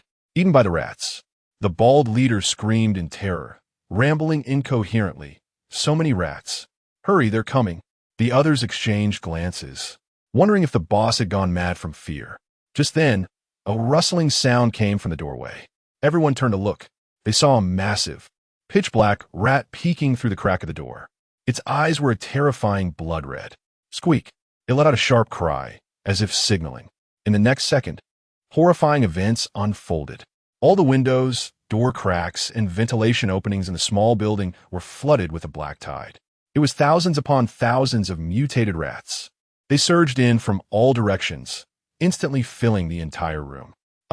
The shrill screams erupted one after another, but were quickly drowned out by countless squeaks and gnawing sounds. The bald leader desperately waved his arms, trying to fend off the swarm of rats that pounced on him. But more rats climbed onto his body, burrowing into his clothes, crawling into his mouth, gnawing at every inch of flesh. His screams lasted less than 10 seconds before they abruptly stopped. In less than a minute, the room returned to silence. On the floor were only a few cleanly picked white bones. The rat swarm did not disperse. They gathered together as if waiting for something. Soon, a giant rat, 3 times larger than all the others and with a row of bony spikes on its back, slowly crawled in from outside the door. It surveyed its spoils with a series of satisfied low growls. Chapter 45. Human Kinetic Energy Converter Inside the Fire Barrier. Li Mei knelt beside Xiao Chuyang's feet, carefully peeling an apple for him with a small silver fruit knife. She cut the peeled apple into small pieces, skewered one with a toothpick, and brought it to Xiao Chuyang's lips. Xiao Chuyang did not eat. His gaze slowly shifted from Li Mei's enchanting face down to the hand holding the toothpick. He reached out, not to take the apple, but to directly grasp Li Mei's wrist. Li Mei's body trembled slightly, and her breath momentarily stilled. Xiao Chuyang pulled her hand in front of him, looking playfully at her slightly curled index finger due to nervousness. He lowered his head and gently licked the tip of that finger with his tongue. Li Mei let out a suppressed moan from her throat. A jolt of electricity surged from her fingertip, instantly spreading throughout her body. Her cheeks flushed with a captivating redness, and her gaze became dreamy. Seeing her reaction, Xiao Chuyang used his other hand to gently lift her chin. He slowly extended his finger into her slightly parted rosy lips. Li Mei's eyes widened in shock. Her body stiffened. She could clearly feel that finger, calloused yet gentle, lightly scraping the inside of her mouth, then pressing against her soft tongue, stirring it with just the right amount of pressure. An unprecedented sense of shame and excitement surged within her. Her body began to soften, and fluids uncontrollably secreted, sliding down along Xiao Chuyang's finger, creating a glistening silver thread at the corner of her mouth. Detected target Li Mei experiencing excitement and shame. Source energy 35. Detected bystander Xia Wanqing experiencing intense jealousy and a sense of crisis. Source energy 60. Detected bystanders Su Xiaowan and Zhao Jing experiencing fear and shame. Source energy 20. Standing to the side, Xia Wanqing, who was about to refill tea for Xiao Chuyang, tightened her grip on the teapot upon seeing this scene. The teapot was made of fine-bone china, but she felt she might crush it. She looked at Li Mei, who was lost in ecstasy, allowing her master to toy with her, and a strong sense of crisis surged within her. This vixen's means of rising to power are truly endless. She couldn't let her continue to be so proud. Xia Wanqing took a deep breath, adjusted her expression, stepped forward, and respectfully yet appropriately interrupted the amorous atmosphere. Master, the government broadcast just mentioned the rat tide. Do we need to strengthen our defenses for our house? Only then did Xiao Chuyang withdraw his finger and pick up a nearby tissue, wiping his hands clean leisurely. The rat tide. Fragments of memories from his past life surged like a tide. He remembered being chased 3 streets by a mutated rabid dog, the size of a small calf. Over half a pack of biscuits. The dog's sharp teeth, fetid drool, and its blood-red eyes were still vividly imprinted in his mind. Animal mutations are one of the deadliest threats in the apocalypse, alongside natural disasters and zombies. Xiao Chuyang called up the system panel to carefully check the defense status of the fire barrier. Fire barrier LV2, defense modules, alloy blast-proof door LV2, high-voltage electric grid, tempered bulletproof glass LV2, alloy guardrail LV2, reinforced walls LV2, with internal alloy layers. Although it was already a strong fortress, in the face of the unknown rat tide, Xiao Chuyang still felt it was insufficient. Rats are the best at burrowing and gnawing. He spent 150 source energy points to adjust and upgrade the sealing of doors and windows, adding a nano-level scratch-resistant coating to the outer layer of the glass and further thickening the internal alloy layer of the walls. After doing all this, he felt a bit more at ease. His gaze fell on a building on the system panel that was yet to be unlocked. Backup Energy Center LV1 requires standard building materials 100, Energy Crystal Core 1, Energy Crystal Core. Xiao Chuyang suspected that this item was hidden within those mutated creatures. He must build the backup energy center as soon as possible. Currently, the energy of the barrier mainly relied on the rooftop wind power generator and the diesel generator in the basement. Once surrounded by a large number of enemies, these exposed devices could easily be destroyed. At that time, they would only rely on the barrier's built-in batteries and generators, but once the gasoline ran out, it wouldn't last long. However, there was still not enough source energy. Relying solely on the little energy gained from spending nights with the women was merely pocket money. Wanting to accomplish something significant was simply a drop in the bucket. He browsed the system mall, searching for new sources of income. Suddenly, a novel device caught his attention. Human Kinetic Energy Converter, beginner shaped like a stationary exercise bike. For every 100 pedal strokes, it can convert 1 source energy point for the barrier. Price, 25 source energy points unit. There are more advanced versions. Human Kinetic Energy Converter, intermediate shaped like a stationary exercise bike. For every 40 pedal strokes, it can convert 1 source energy point for the barrier. Price, 1,500 source energy points unit. Human Kinetic Energy Converter, advanced shaped like a stationary exercise bike. For every 4 pedal strokes, it can convert 1 source energy point for the barrier. Price, 5,000 source energy points unit. Xiao Qiang's eyes lit up instantly. The faces of the group of starving survivors in Building 1 immediately surfaced in his mind.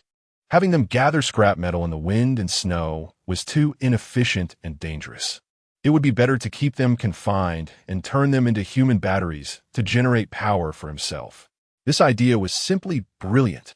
It would allow him to firmly control them while creating a continuous source of energy for himself, a win-win situation. He also noticed a new feature unlocked after upgrading the barrier to LV2. Affiliated Territory can designate an area within a certain range around the barrier as an affiliated territory, with a maximum area of 1,000 square meters can be upgraded. He immediately tried to encircle Building 1 on the system map. The system promptly issued a warning. Warning: there are large amounts of hostile awareness, red dots, in the target area. Forcibly incorporating it into the territory will consume source energy 5,000, and the success rate is below 10. It is recommended to eliminate hostile awareness first. On the map, the location of Building 1 was covered by a glaring mass of red dots, with only a few faint green dots mixed in, representing friendliness. A group of ungrateful, white-eyed wolves. Xiao Chuyang snorted coldly. It seemed that just giving them food was not enough. He needed to use stronger methods to make them understand who their god really was. After pondering for a moment, he spent 30 source energy points in the mall to purchase 3 new slave collars. This time, he would personally go and properly educate that group of ungrateful survivors. 01. Li Mei, come with me. Xiao Chuyang stood up from the sofa, his tone leaving no room for doubt. Li Mei, who was secretly touching up her makeup nearby, trembled upon hearing her name, and a look of wild joy immediately spread across her face. The master wanted to take her out. What an honor. What did this mean? It meant her status in the master's heart had once again been elevated. She immediately tossed aside her lipstick, swayed her curvy waist, and quickly walked up to Xiao Chuyang. Her eyes filled with unshakable flattery and adoration. Yes, master, she replied sweetly, deliberately pushing out her impressive bosom. Jean Soldier number 01 silently appeared at the door. Her honest, square face expressionless, like a silent iron tower, quietly waiting for the master's command. Xiao Chuyang put on a thick outdoor combat suit, tucked a handgun and a spare magazine into the holster on his leg, and hung several flashbangs on his tactical vest. He took 2 women with him and opened the alloy door that separated the 2 worlds, stepping into the snow and wind outside. Chapter 46. The cannibal of psychopaths on the other end of the urban village. In an unremarkable 5-story residential building, there exists a bizarre order isolated from the outside world. On the third floor, in Zhang Jigua's private bedroom, the room is kept very tidy, contrasting sharply with the cold and filthy hallway outside. There's a single bed and a desk, nothing more. In the corner, a slender-faced boy is curled up. He has a pure appearance, with moist eyes. His mouth covered with thick tape and a leather collar around his neck, the other end of the chain fixed to the heating pipe on the wall, allowing him to move only a small area by the bed. Beside him lies several pieces of clothing that do not belong to him. A lace-trimmed camisole dress, a pink silk pajama, and a pair of white over-the-knee socks. Zhang Jigua enters, wearing a gentle smile.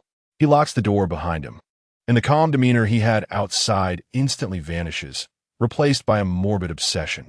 He pulls out a small, individually wrapped chocolate from his pocket, tears open the packaging, and holds it to the boy's mouth. Xiaohang, are you hungry? You did well today. Very quiet. This is a reward. The boy looks at the chocolate, his Adam's apple bobbing. There is desire in his eyes, but more so, fear and resistance. Seeing him unmoving, Zhang Jigua is not angered. He pops the chocolate into his mouth, chewing slowly, then leans down, bringing his face close to the boy's. Open your mouth. The boy's body stiffens, eyes tightly shut. Zhang Jigua pinches his chin, forcibly making him open his mouth, and transfers the chewed chocolate into it. After doing this, he does not get up, but instead, like a hyena, lies over the boy, burying his face in the boy's neck, closing his eyes, and inhaling deeply. So fragrant. The body of a young boy is the cleanest, the sweetest. He murmurs incoherently. The boy trembles all over, tears welling up in the corners of his eyes, sliding down his cheeks, dampening the tape. Zhang Jigua lifts his head, wipes away the boy's tears with his fingers, and tastes them. Don't cry, Xiaohang. You should thank me. Those people outside, their eyes are green with envy. They look at you as if you're a piece of walking fresh meat. He leans close to the boy's ear, his voice low and humid. Do you know? They're all discussing who will be next once the stored food runs out. You, such tender and delicate flesh, are the top-tier ingredient. They will clean you up and slice you into pieces. The boy's body shakes more violently, emitting muffled cries. So, you must listen to me. As long as you serve me well, I will keep you hidden here, giving you chocolate every day. Otherwise, I will hand you over, and they will treat you as dinner. After finishing his threat, Zhang Jigua stands up, adjusts his meticulously arranged tie and hair, and his expression returns to that of a calm and composed company leader. He unlocks the door and steps outside, as if nothing had happened. In the living room, a dozen survivors are seated, the atmosphere oppressive. They are all wearing thick winter clothing, which, though worn, is relatively clean. There is no bonfire. Fuel is precious. They sit quietly, conserving every bit of energy. Zhang Jigua takes his seat at the head of the table. Manager Zhang, the food will only last for 3 more days, a young man reports in a low voice, anxiety evident in his tone. Zhang Jigua furrows his brow, but quickly relaxes it. He adjusts his gold-rimmed glasses and speaks steadily. Don't panic. In times like this, we must remain calm. His composure infects the others present, and their emotions settle somewhat. But everyone knows the truth. They have reached a dead end. To survive, they have made the most inhumane choices. About half a month ago, an elderly woman in her 80s did not survive the cold night, frozen to death in her bed. Zhang Jigua was the first to suggest the idea. Rather than let her rot, why not? Let her continue living within us, helping us survive? At that time, everyone looked at him with horrified eyes. Some vomited on the spot. Some called him a devil. But when hunger burned through everyone's sanity and the shadow of death loomed overhead, morality and boundaries became worthless.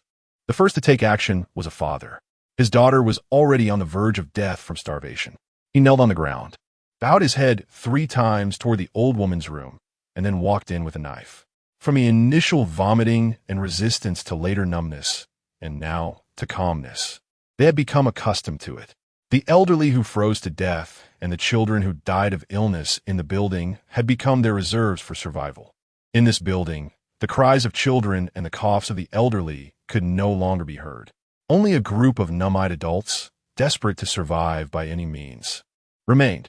At that moment, a man responsible for watching from the top floor came tumbling down. Manager Zhang! Manager Zhang! Someone is outside. The man gasped for breath.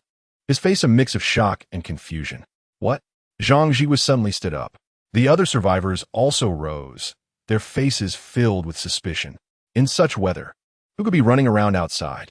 Where? Zhang Jigua immediately asked. Right across from us, that building. The lookout pointed out the window. Zhang Jigua quickly grabbed a high-power binocular and moved to the window. He adjusted the focus and soon spotted the target. The heavy alloy door slowly slid open, and 3 figures walked out. Leading the way was a young man in a black combat uniform, tall and upright. Behind him was an extremely burly man, like a moving wall. There was also a woman in a bright red coat, standing out vividly in the icy world. Zhang Jigua's pupils contracted. He recognized the young man. A few days before the blizzard, he had seen this young man crazily transporting supplies into the building. There had been a lot of activity at the entrance. What shocked him even more was that there was no snow accumulated at the entrance of that building. The 3 of them walked directly onto the thick layer of snow, moving freely without any difficulty. How? How is this possible? A survivor behind Zhang Jigua, also looking through the binoculars, exclaimed in disbelief. Their building's corridor door had long been blocked by snow. To get out, they had to jump from the second-floor window and climb back up with a rope. A messy affair, yet the others could come and go so easily. Looking at the outside of that building, it seemed they had some powerful heating equipment that melted the snow at the entrance. Otherwise, it would be impossible to clear such a large area by human effort. Zhang Jigua quickly made a judgment. In this environment, possessing a heating system powerful enough to melt such thick snow, the resources they controlled had exceeded his imagination. They are heading towards building number 1, the lookout said. Zhang Jigua followed the figures of the 3 with the binoculars. Manager Zhang Wei. One man couldn't help but speak up. They're so capable, should we ask them for help? Help? Zhang Jigua scoffed, putting down the binoculars. What do you have to offer for help? Your life? Or the lives of all of us in this building? The man was left speechless. This young man is not simple. Zhang Jigua's expression turned serious. To be so brazenly out in such a time, with only 2 people by his side, showed he had absolute confidence. That tall guy was likely not an ordinary person. We know nothing about him right now, and we cannot make rash contact. He paused and scanned the crowd. Our primary goal is to survive. Until we figure out the other party's background, we only need to do one thing: observe. Quietly watch what he intends to do. In Zhang Jigua's eyes, there was a gleam of calculation. He was a competent leader, well-versed in the art of strategy. Actively exposing oneself is never a wise choice. What if the other party is also a wolf? The hunter needs patience. Continue to monitor 24 hours a day without interruption, and record every move they make. Zhang Jigua issued the command. Yes, Mr. Zhang. Everyone responded in unison. The building once again fell into a deathly silence. Chapter 47, The Slave Owner's Gift and Iron Collar in Building Number 1. The nauseating mixed smell still lingered. The survivors huddled together like a herd of livestock, numbly waiting for the next feeding. Some had tried to venture out in search of a way to survive, but the outside temperature was nearly minus 50 degrees with strong winds, and their ordinary cotton clothes could not withstand it for long. Their hands quickly turned purple from the cold. At least it was a bit warmer indoors with so many people. The moment Xiao Chuyong walked in with 01 and Li Mei, the air in the room froze. All eyes focused on the 3 unexpected guests. Xiao Chuyong was dressed in a clean, sharp black combat suit, spotless. Behind him, the Jean Soldier 01, with a square face and round eyes, had a physique so robust it hardly resembled a woman, radiating a cold aura that warned others to keep their distance. But the most eye-catching was Li Mei. She was wrapped in a fire-red high-necked winter coat, and although it was thick, her voluptuous and enticing figure was still barely discernible. The survivors, especially the men, were transfixed. How long had it been since they had seen such a vibrant woman? Their clothes were dirty and stank. While this woman glowed with cleanliness, her face adorned with exquisite makeup, and her lips as red as fire. She was nothing like anyone should expect to see in a world where the temperature was below minus 40 degrees. Master, it's so stuffy here, and the smell is terrible. Li Mei wrinkled her nose in disgust and said to Xiao Chuyong in a coy tone. Xiao Chuyong didn't respond, merely giving her a look. Li Mei immediately understood. In front of everyone, She extended her slender fingers and unzipped her leather coat. With a hiss, the outer garment opened, revealing what was underneath. All the men who saw this scene held their breath. Under the coat, she wore only a thin, translucent black camisole. The design of the camisole exposed her smooth, white shoulders and delicate collarbone, with a deep cleavage that hinted at more. She resembled a ripe peach, defenselessly displaying her sweetness and juiciness in front of a group of hungry wolves. In the crowd, Wang Hao's eyes instantly turned bloodshot and his fists clenched tightly, making cracking sounds. He was Li Mei's boyfriend. He watched helplessly as his former woman was dressed up like a commodity by another man, posing provocatively in front of everyone. A mixture of anger, jealousy, and humiliation burned fiercely in his chest. Detected target Wang Hao is experiencing extreme anger and jealousy. Source energy level 80. Detected the survivor group is experiencing strong desire and feelings of inferiority. Source energy level 115. The system's prompt echoed in Xiao Chuyang's mind, and he was quite pleased. Wang Jian was the first to react. He limped out from the crowd. Brother Qiao, you came personally. If you have something to say, just let someone deliver a message. How could you trouble yourself to come? Xiao Chuyang didn't even glance at him and walked straight to the center of the room, surveying the group of emaciated survivors with dazed expressions. From today onwards, you no longer have to scavenge outside, he said, his voice not loud but clear enough for everyone to hear. The survivors stirred, confusion evident on their faces. Xiao Chuyang snapped his fingers. 1 stepped forward and dropped a huge package on the ground. When the package opened, it revealed not food, but a bunch of oddly shaped stationary bicycles, like those found in a gym. What is this? Someone murmured softly. From today onwards, your job is to pedal this. Xiao Chuyang pointed at the bicycles. I call it a human power energy converter. It's a high-tech product that can provide electricity for my house. He paused and threw out the bait. I will distribute food based on a number of circles each of you pedals. The person who pedals the most will receive an extra reward: canned cabbage and pork. The word meat made all the survivors' eyes instantly turn red. How long had it been since they tasted meat? The pitiful dry bread and crumbled compressed biscuits they had daily could barely keep them from starving. Now, as long as they pedaled the bicycles, they had a chance to eat meat. The crowd began to stir. Many men were eager to try, their eyes filled with longing as they looked at the bicycles. Of course, even if you don't pedal more circles than others, you can still get more food. He took out 3 black collars that glinted with a metallic sheen from his pocket. As long as you wear this. As soon as the collars appeared, the enthusiasm that had just ignited was instantly doused with cold water. Everyone was not a fool. It was obvious that these things were not toys, but more like devices for locking up livestock. Once you wear this collar, you officially become my people. I will provide you with food and safety, and you will work for me. Xiao Qiang's tone was as bland as if he were announcing an inconsequential matter. Beside him, Li Mei twisted her waist like a serpent and giggled, her voice both sultry and charming, making the men's bones feel weak. A bunch of fools. What are you hesitating for? Wearing the collar means you'll be my master's dog. What is wrong with being a dog? At least you can live. She cast a disdainful glance over the crowd. Look at me, then look at yourselves. Do you want to live like a person like I do? Or do you want to continue dying like wild dogs in this stinking ditch?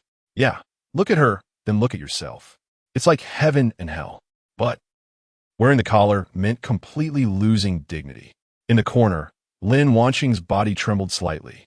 She looked at the glamorous Li Mei and then at her own dirty and tattered cotton coat that reeked of rot. A wave of indescribable regret and bitterness surged in her heart. If that day she had also knelt down to beg him like Su Xiaowan, could she now live like Li Mei, like a person? In the crowd, someone whispered, "Why should we? Wearing that thing just makes us slaves." Yeah, the government's broadcast has sounded. The rescue team is coming soon. We just need to hold on a little longer to be free. Damn it, they really treat us like livestock. Though these murmurs were quiet, Xiao Chuyang heard them clearly. He wasn't angry, just amused. It seems everyone is not very enthusiastic about this job. He shook the 3 collars in his hand. No worries, I won't force you. After all, my resources are limited. I can't support too many idle people. He casually tossed the 3 collars onto a broken table, producing a crisp sound. I only brought 3 collars. Spots are limited. First come, first served. If you have objections, you can leave now. And don't expect to get a grain of rice from me in the future." After saying this, he crossed his arms leisurely, looking as if he were watching a show. The room fell into a deathly silence. Everyone looked at each other, their eyes filled with struggle and hesitation. Freedom and dignity began a fierce battle in the face of hot meat and the hope of survival. Time passed second by second. Xiao Qiang's patience seemed to be running thin. Chapter 48: The aroma of instant noodles. Just as everyone was still hesitating and struggling, Wang Jian made his move. This lackey, whose leg had been broken by Xiao Chuyang with a single shot, and who usually acted arrogantly, dragged his crippled leg in front of Xiao Chuyang, kneeling down without hesitation. His knee hit the cold, hard concrete ground with a dull thud, but there was no sign of pain on his face. He showed no shame at all. Instead, he lifted his head, wearing the most humble, sycophantic smile, like a dog that had seen its long-lost master. "Brother Xiao, I'm willing to be your most loyal dog," he said, moving forward on his knees across the filthy ground, extending his malnourished hands high in the air, waiting for his master-esque grace. This scene left everyone stunned. Wang Jian's leg was broken by the very person he was kneeling before, yet unexpectedly, he was the first to kneel down, and he did so completely and willingly. "You," a survivor pointed at Wang Jian, trembling with anger and unable to speak. But Wang Jian didn't even bother to glance at him. A bunch of fools, a group of useless people still clinging to ridiculous morals. In his eyes, there was only Xiao Chuyang and the black collar in his hand. Xiao Chuyang was also somewhat surprised. Could this be what they call Stockholm Syndrome? Xiao Chuyang certainly didn't believe in any ethereal loyalty. He only believed that human nature is inherently base. People like Wang Jian are typical opportunists. In the apocalypse, he abandoned so-called dignity and bottom lines earlier than anyone else. He understood very well that governments and rescue teams were illusions. Only this man in front of him could ensure he had enough to eat and could survive.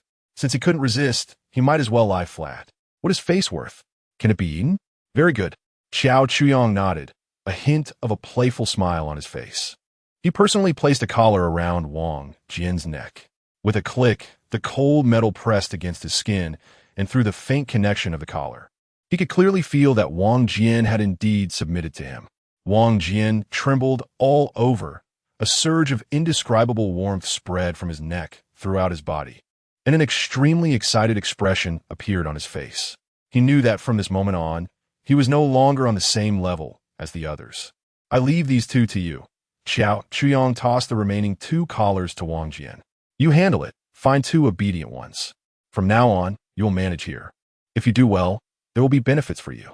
Wang Jian received the collars as if they were treasures, the cold metal feel making him tremble with excitement.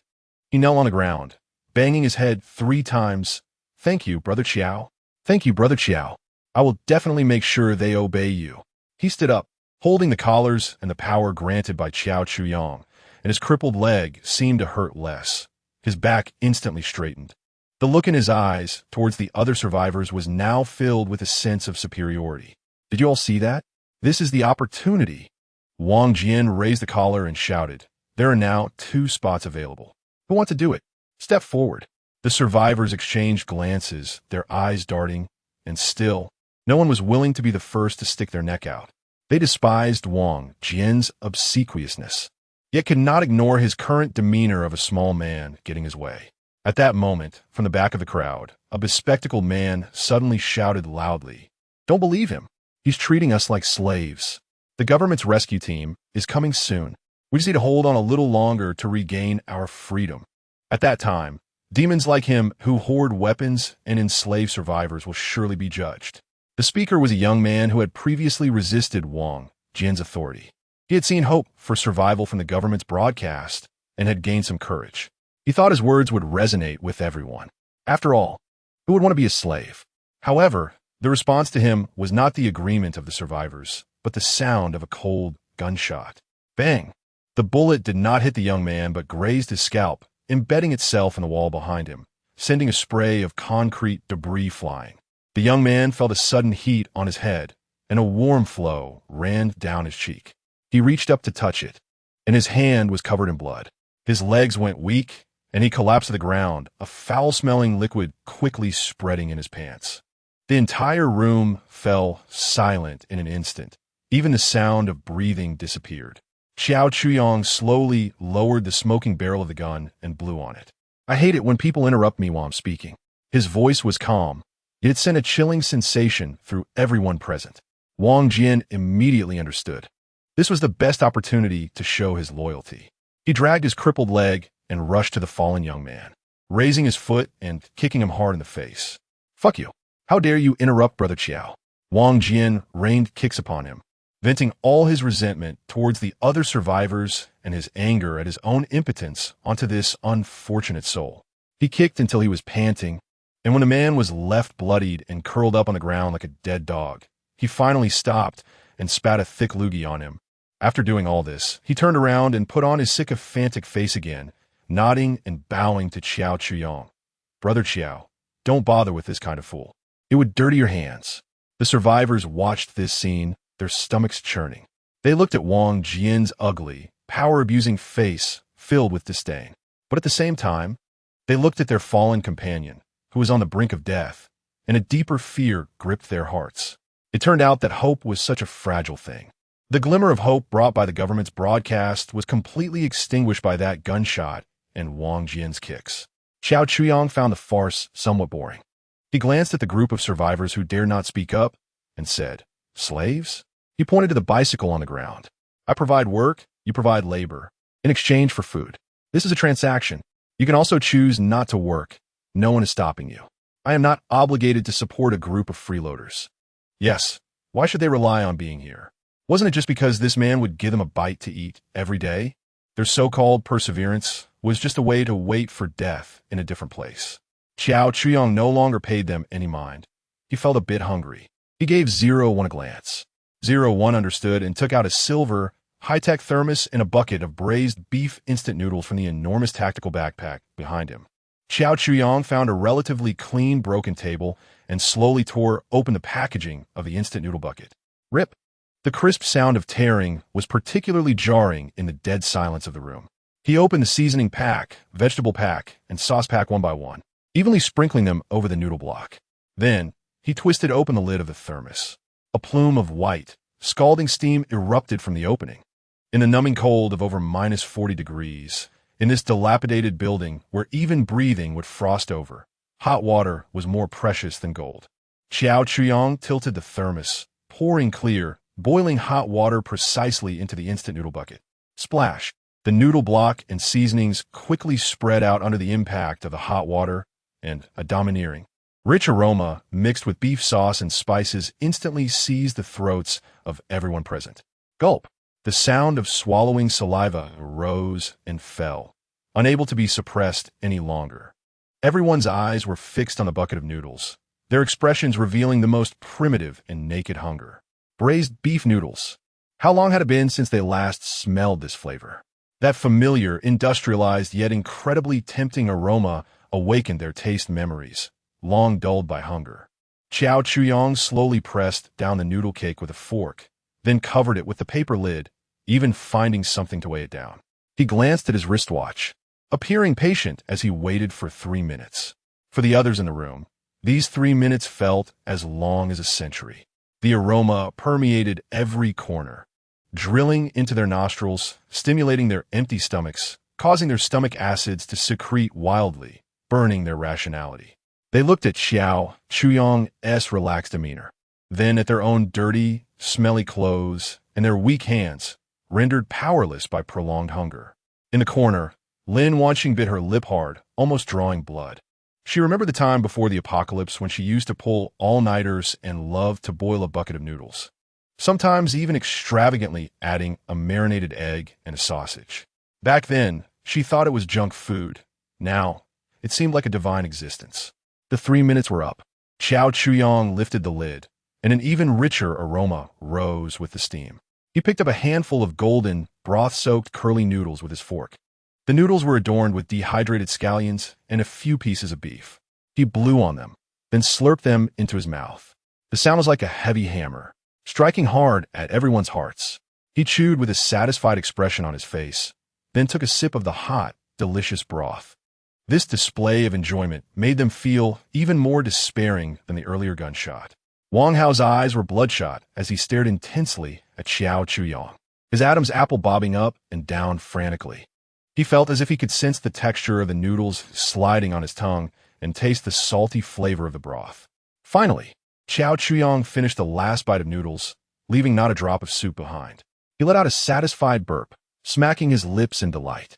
Then, as if he remembered something, he pulled out a piece of black chocolate wrapped in golden foil from his pocket. He slowly unwrapped it and took a small bite in front of everyone. Crack! After finishing the instant noodles, he had chocolate for dessert. What a luxurious life! Xiao Chuyang took a small piece, seemingly losing interest. He glanced at the large remaining piece in his hand, then swept his gaze over the group of dazed, drooling individuals before him. With a casual toss, the chocolate, embodying everyone's desires, arced gracefully through the air before landing with a thud on the dirtiest part of the floor in the center of the room. Mixed with dust and blood from the previous man, all eyes shifted from Xiao Chuyang to the chocolate on the floor. It lay there quietly, half still wrapped in golden foil, the other half tainted with dust and blood, yet its alluring color and aroma remained undiminished. What was he doing? Feeding dogs? No. Even dogs wouldn't be fed in such a dirty place. Wang Hao, hiding in the back, turned a deep shade of liver color, his eyes fixed on the chocolate as if he could burn it to ashes with his gaze. He would rather starve. Most of the other survivors shared the same thought. They straightened their backs, turned their heads away, intentionally ignoring the chocolate on the ground, as if that would maintain their meager, crumbling dignity. Chapter 49. Dignity trampled underfoot. Xiao Chuyang watched this scene without saying a word. He took out a black police stun gun from his pocket and threw it to Wang Jian.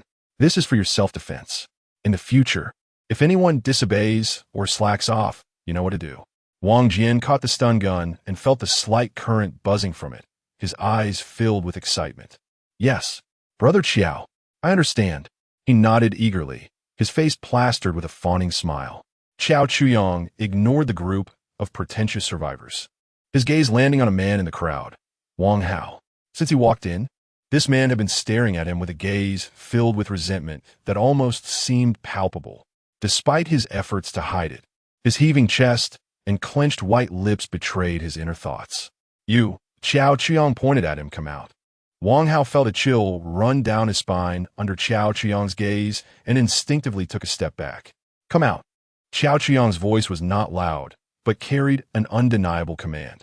Wang Hao's legs grew weak, and he dared not disobey, trembling as he stepped forward under the sympathetic or gloating gazes of those around him. Why are you staring at me? Xiao Chuyang asked knowingly. Do you hate me for stealing your woman? Wang Hao's face turned pale as he glanced at Li Mei, who stood beside him like a queen, his lips trembling, unable to utter a word. No, master, I'm not his woman anymore. Li Mei giggled and wrapped her arm around Xiao Chuyang's, pressing her soft body against him tightly. From head to toe, inside and out, I belong to you alone. Wang Hao watched this scene, his fists clenched tightly, but he dared not explode. He didn't want to die. We're no longer in a relationship. Wang Hao squeezed out this sentence through gritted teeth. Really? Xiao Chuyang smiled. But why do I feel like you're very unwilling? He lightly pinched Li Mei's face. Li Mei shot a playful glance at Xiao Chuyang. Her eyes filled with provocation as she looked at Wang Hao. Wang Hao's breathing grew heavy as he fixated on Xiao Chuyang's hand, wishing he could cut it off with his glare. Detected strong jealousy and humiliation from target Wang Hao. Source energy 75. Xiao Chuyang felt it wasn't enough. Li Mei instantly went soft. Her legs weakened, and she could barely stand, relying entirely on Xiao Chuyang's body, feeling dizzy. Every man's eyes in the room were glued to her. They stared at Li Mei's state, their Adam's apples bobbing uncontrollably. Shame, desire, jealousy, envy, various emotions intertwined in their hearts.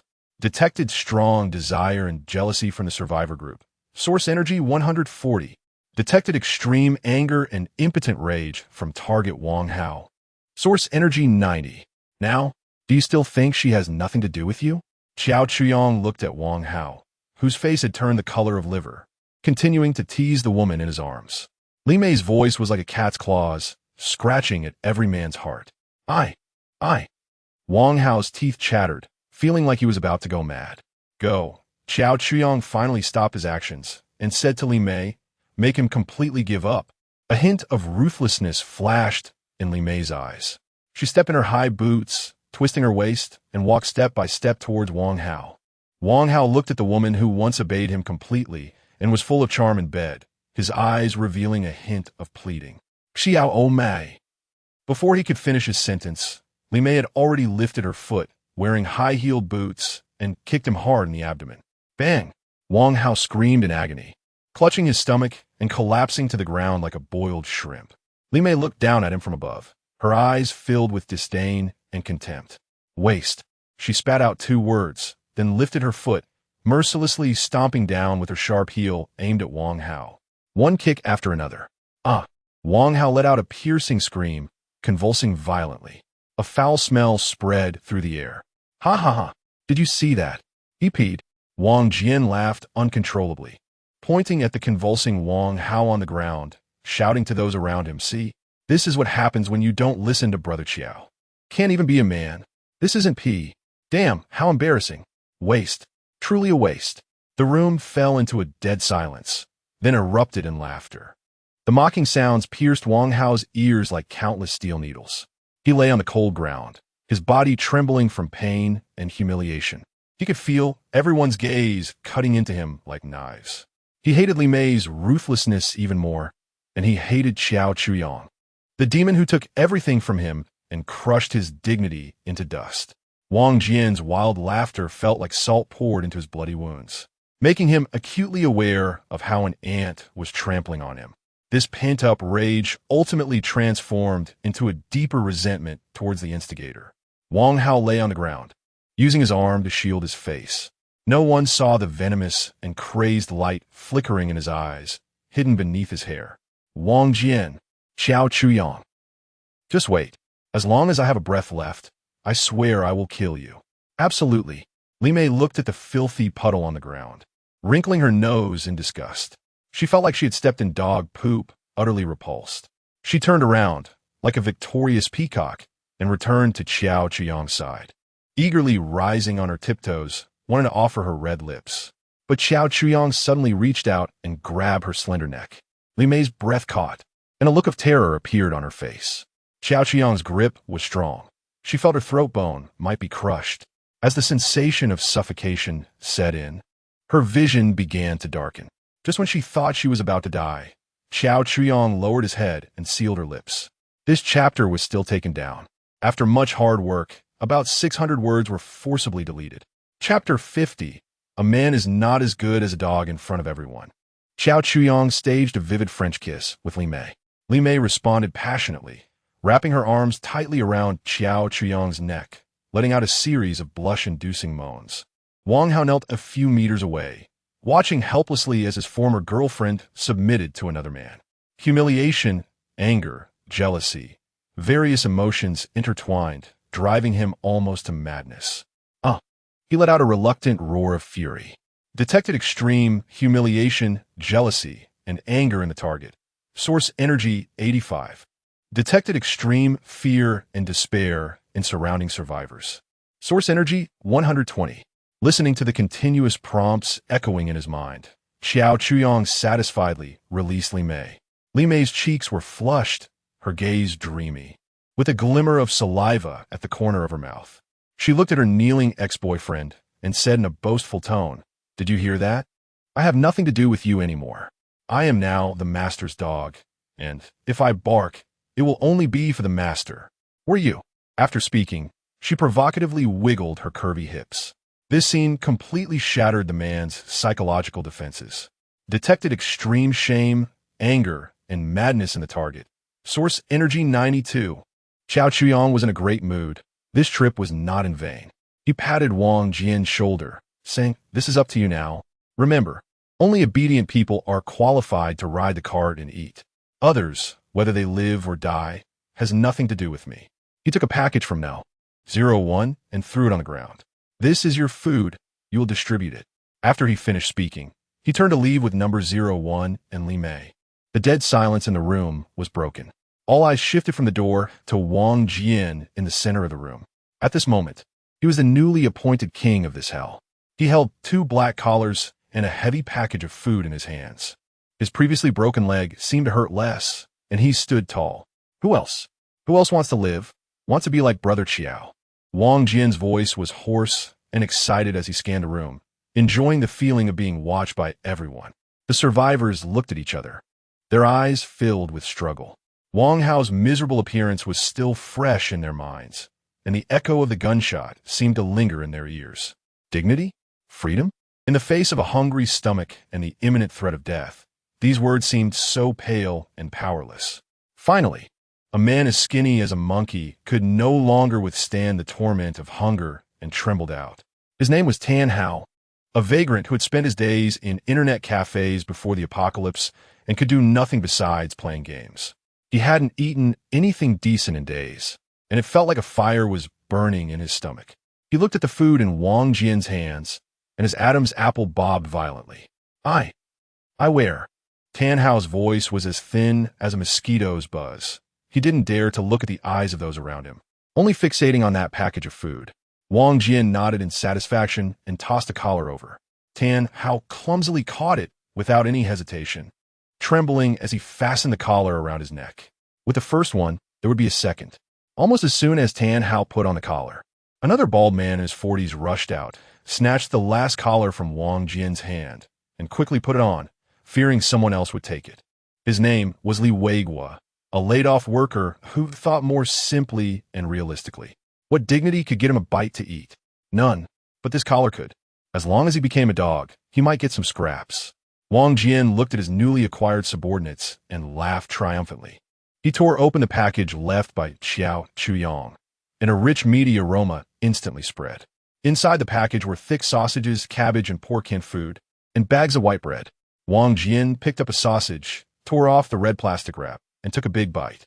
The aroma of fat and salty meat exploded in his mouth, and he was so happy he almost moaned. Eat, just eat.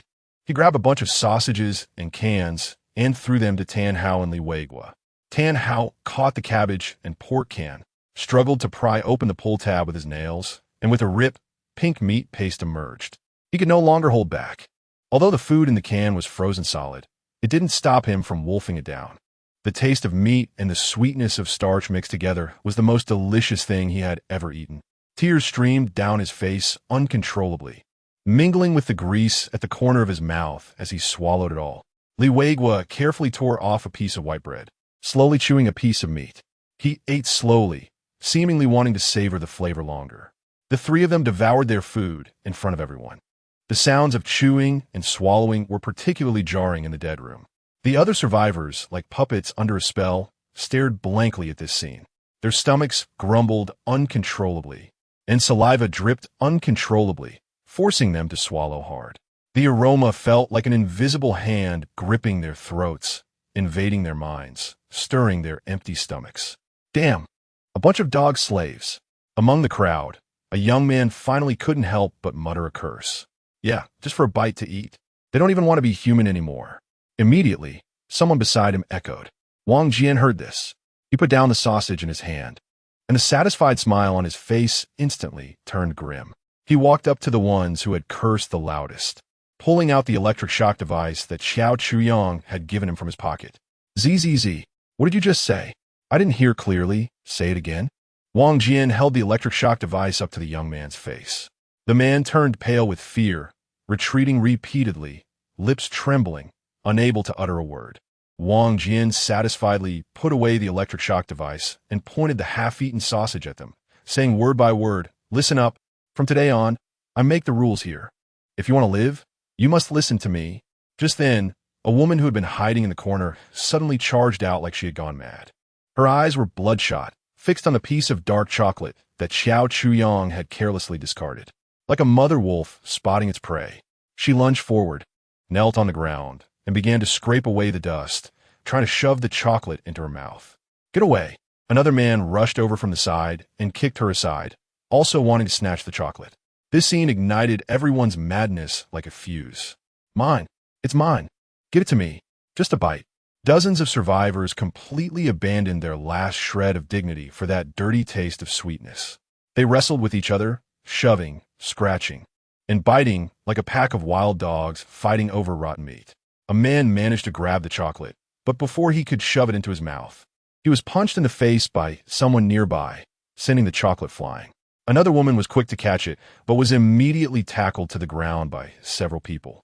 Wang Jian, Tan Hao, and Li Weiguo stood by, watching the farce with indifference, chewing their delicious food.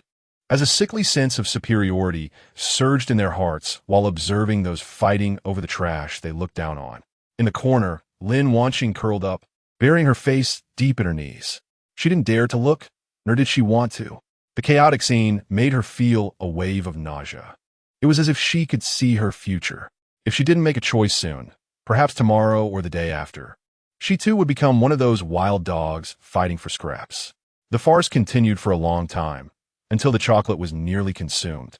Even the crumbs on the ground were licked clean, and the crowd gradually calmed down. They were all disheveled, with colorful marks on their faces, like a group of defeated roosters, glumly returning to their corners, watching each other warily. Wang Jian felt he had seen enough of the show. He cleared his throat and pointed at the dozens of shiny new contraptions that looked like bicycles, issuing his first official command. "Stop dawdling. If you want to eat, come over and work." He pointed at Tan Hao and Li Weiguo, saying, "You two will be my assistant from now on. You work, they supervise. If anyone dares to slack off." He shook the electric baton in his hand, the threat obvious. "Every day, I will rank you based on the number of circles you pedal. The top 3 get meat. The rest only get bread. The bottom 3 get nothing. As for those who didn't want to work," Wang Jian sneered, "then get the hell out of my sight. And don't expect to get a single grain of rice from me." Tan Hao and Li Weiguo immediately stood up, wielding their authority. "Did you hear that? Brother Jian's words are the rules.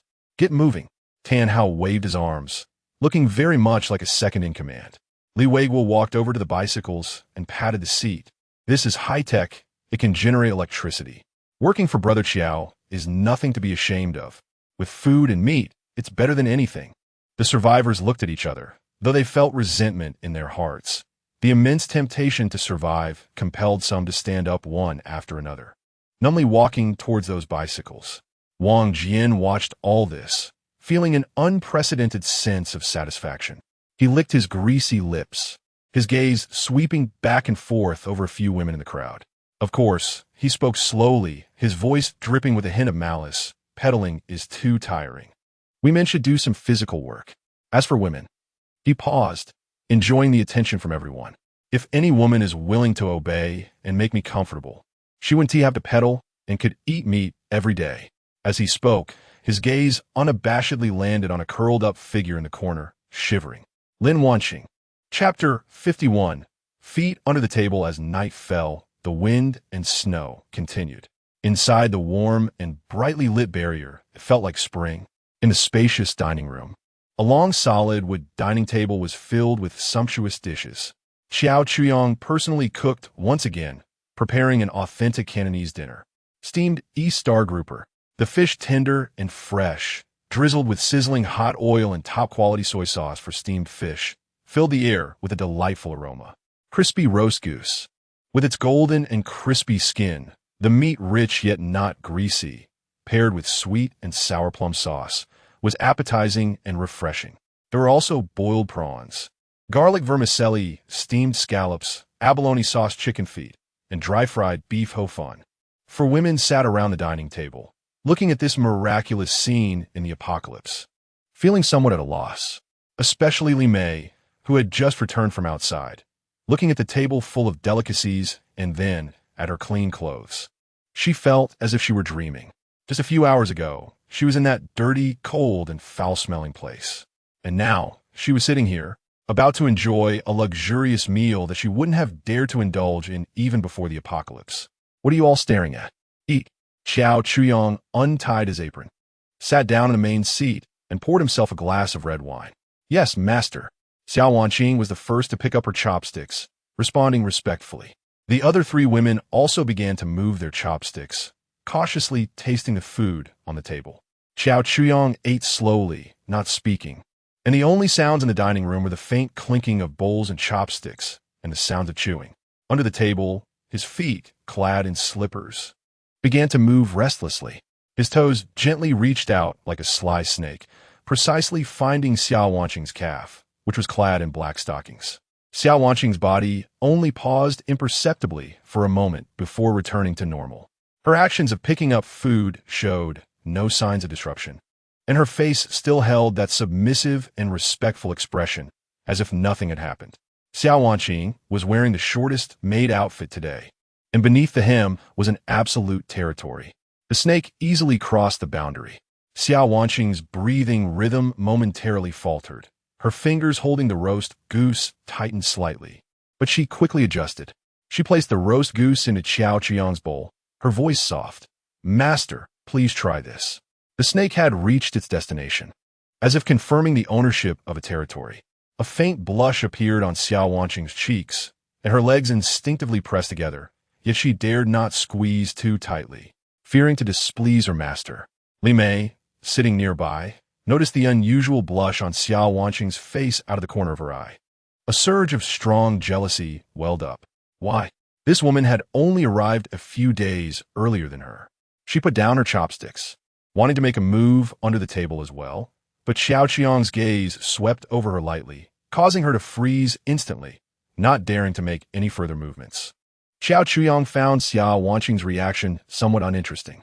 Too obedient, like a programmed robot, lacking the fun of prying open a clamshell to find a pearl. He turned his attention to another target, Zhao Jing. This woman had been very silent since she entered. Aside from eating, she hardly made a sound, and her face showed no extra expression, like an ice sculpture. Xiao Chuyang nudged her calf, which was clad in a professional skirt. Zhao Jing's body stiffened suddenly, her hand holding the chopsticks tightening instantly. She raised her head to look at Xiao Chuyang, her eyes showing a hint of vigilance. Xiao Chuyang didn't look at her, still savoring the roast goose in his bowl, as if the movements under the table had nothing to do with him. The OL skirt was longer than Xiao Wanqing's maid outfit, but it still couldn't stop him. Zhao Jing's breath hitched, her body tensed like a stone, and the cold expression on her face finally showed a crack. Her lips pressed tightly together, and a fine layer of sweat beaded on her forehead. She wanted to escape, but at this dining table, there was nowhere to hide. Xiao Chuyang watched her reaction with great interest. This woman's composure was indeed impressive, despite her significant reaction. Her facial expression could still barely be maintained. He suddenly felt that this feeling of prying open the ice sculpture's shell was much more interesting. The meal ended in this strange and tense atmosphere. Meanwhile, in Building 1, in a cold room, a dozen survivors who had failed to get bicycles huddled in the corner, enduring the dual torment of hunger and cold. They could only watch helplessly as Wang Jian and others feasted on delicious food. In the center of the room, dozens of human-powered energy converters were being pedaled vigorously by the lucky ones. Sweat soaked their tattered clothes, and gasping breaths filled the room. They dared not stop because Wang Jian was right beside them, holding the electric shock device that emitted blue arcs, pacing back and forth like a foreman. "Hurry the hell up. Haven't you eaten? If anyone dares to slack off, forget about dinner tonight." Wang Jian shouted harshly. He felt great now. He was no longer the cripple who was bullied, but a manager wielding power. He reveled in the pleasure of controlling others. Among the men pedaling, several had previously looked down on him. Now they had to work hard like beasts in front of him to earn a bite to eat. One of the strongest men was pedaling with all his might, the bike chain creaking under pressure. He wanted to pedal the most laps to win the first place reward, a can of cabbage and pork. These people, no matter what they thought inside, whether they felt submissive, resentful, or endured humiliation, they were all using their sweat and strength to contribute to the ever-increasing number on the system panel of the fire barrier. Source Energy 1, Source Energy 1, Source Energy 1. Although slow, it was continuous. As the time approached, Wang Jian glanced at his watch and announced the end of the shift. The pedalers collapsed from their bikes, exhausted like dead dogs, unable to stand. Wang Jian ordered Tan Hao and Li Weiguo to tally each person's laps and then began distributing food. The first-place strongman happily received a full can. He hugged the cold tin can as if it were the most precious treasure in the world, tears of excitement welling up in his eyes. The second and third places received a few sausages and bread. The others could only get a piece of dry bread. As for the last three, they received nothing. Why? I pedaled all day, my legs are about to break, and I get nothing to eat? A man who ranked low protested unwillingly. Wang Jian slowly walked up to him, a cruel smile on his face. Why? He shook the electric shock device in his hand. Because of this. Zzz. The blue arc was pressed directly onto the man's thigh. Ah! The man screamed and fell to the ground, convulsing, frothing at the mouth. The others, seeing this scene, were terrified into silence, no longer daring to voice any dissent. Wang Jian looked at the scene he had subdued with satisfaction, licking his greasy lips, his gaze scanning the crowd, finally landing on Lin Wanxing in the corner. He approached Lin Wanxing, looking down at this woman who had once made him feel ashamed. Dr. Lin, Wang Jian's voice became sticky. Look how hard they are working. Actually, you don't have to work so hard. He squatted down and reached out his greasy hand, intending to touch Lin Wanxing's face. Lin Wanxing turned her head in disgust. Avoiding his hand, Wang Jian was not angry. He retracted his hand and smiled, saying, "Don't be ungrateful. If Brother Chow doesn't fancy you, that's your bad luck. But I do fancy you." He leaned close to Lin Wanxing's ear and whispered in a voice only the two of them could hear. "As long as you serve me well tonight, I guarantee you'll have meat to eat every day from now on, and you won't have to do any more rough work. How about that?" Lin Wanxing's body trembled violently. She looked at Wang Jian's face, her stomach churning. She wanted to vomit. "Get lost." She squeezed out a word through clenched teeth. Wang Jian's expression darkened instantly. "All right, very good." He stood up, sneering, "You've got some backbone. I want to see just how tough you really are." He turned to Tan Hao and Li Weiguo and said, "Keep an eye on her. From today on, she is not allowed any food, not even a drop of water." After saying that, he took his two lackeys and, carrying their share of the sumptuous food, walked into a small room they had occupied, slamming the door shut with a bang. Inside the room, there was once again a deathly silence.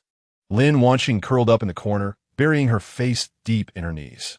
She knew that Wang Jian would not let her off easily. What he wanted was not her submission, but to completely destroy her will, to enjoy the pleasure of trampling this delicate flower into the mud. How much longer could she hold on? 1 day? 2 days? When hunger and thirst reached their limit, could she really uphold her bottom line? Chapter 52, Pathological Attachment After Dinner. Xiao Chuyong asked Li Mei, Su Xianwan, and Zhao Jing to wash the dishes. Xiao Wanqing followed him back to the master bedroom. The room was quiet, with only the two of them left. Xiao Wanqing stood in the center of the room with her head down, her hands nervously twisting together. She could feel Xiao Chuyong's gaze on her, carrying a scrutinizing intent. Today, he took Li Mei out and got close to her in front of so many people. This matter felt like a thorn, stabbing into Xiao Wanqing's heart. She didn't dare to ask or show any dissatisfaction, but the unease and anxiety were impossible to hide. "Come here." Xiao Chuyong sat on the edge of the bed, his voice very calm.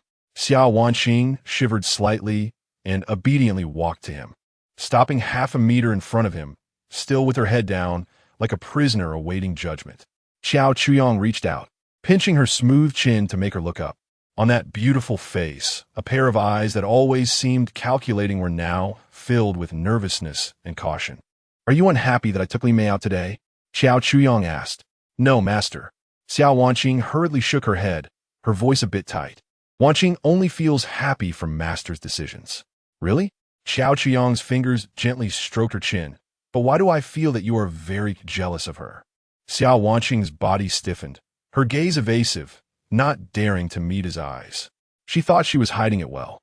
"It seems that I usually spoil you too much, making you forget your identity." Xiao Chuyong's voice turned cold. Xiao Wanqing's pupils shrank suddenly. The color drained from her face, and her body trembled uncontrollably.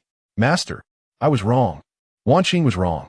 She pleaded in panic, her knees buckling as she tried to kneel. Xiao Chuyong's hand, however, firmly supported her, preventing her from kneeling down. "What did you go wrong?" I shouldn't be jealous, and I definitely shouldn't speculate on master's intentions." Xiao Wanqing's voice was fearful and trembling, but her thoughts were clear. "My value lies in relieving master's worries, not being distracted by such matters. I have failed in my duty, master." No. Xiao Chuyong shook his head. Xiao Wanqing was stunned. I took Li Mei out because women like her are best used to stimulate the men in building number 1. Their existence is merely a tool. Xiao Chuyong looked into her eyes and said word by word, and you are different. Xiao Wanqing's body trembled violently. She raised her head, looking at Xiao Chuyong with her still frightened eyes. You are the mistress of this house, their manager. What I want you to do is to help me manage them, not to compete with them for attention, lowering your own status. Do you understand? The words mistress struck Xiao Wanqing's heart like a current. So this is how Master sees her. She is not a tool. She is the mistress. An unprecedented sense of satisfaction and happiness instantly overwhelmed her, like a tide. The fear and humiliation from earlier transformed in that moment into the sweetest reward. I understand. Master, I understand, she said excitedly, tears welling in her eyes. Xiao Chuyong released his hand, satisfied with the change in her expression. He walked to the window.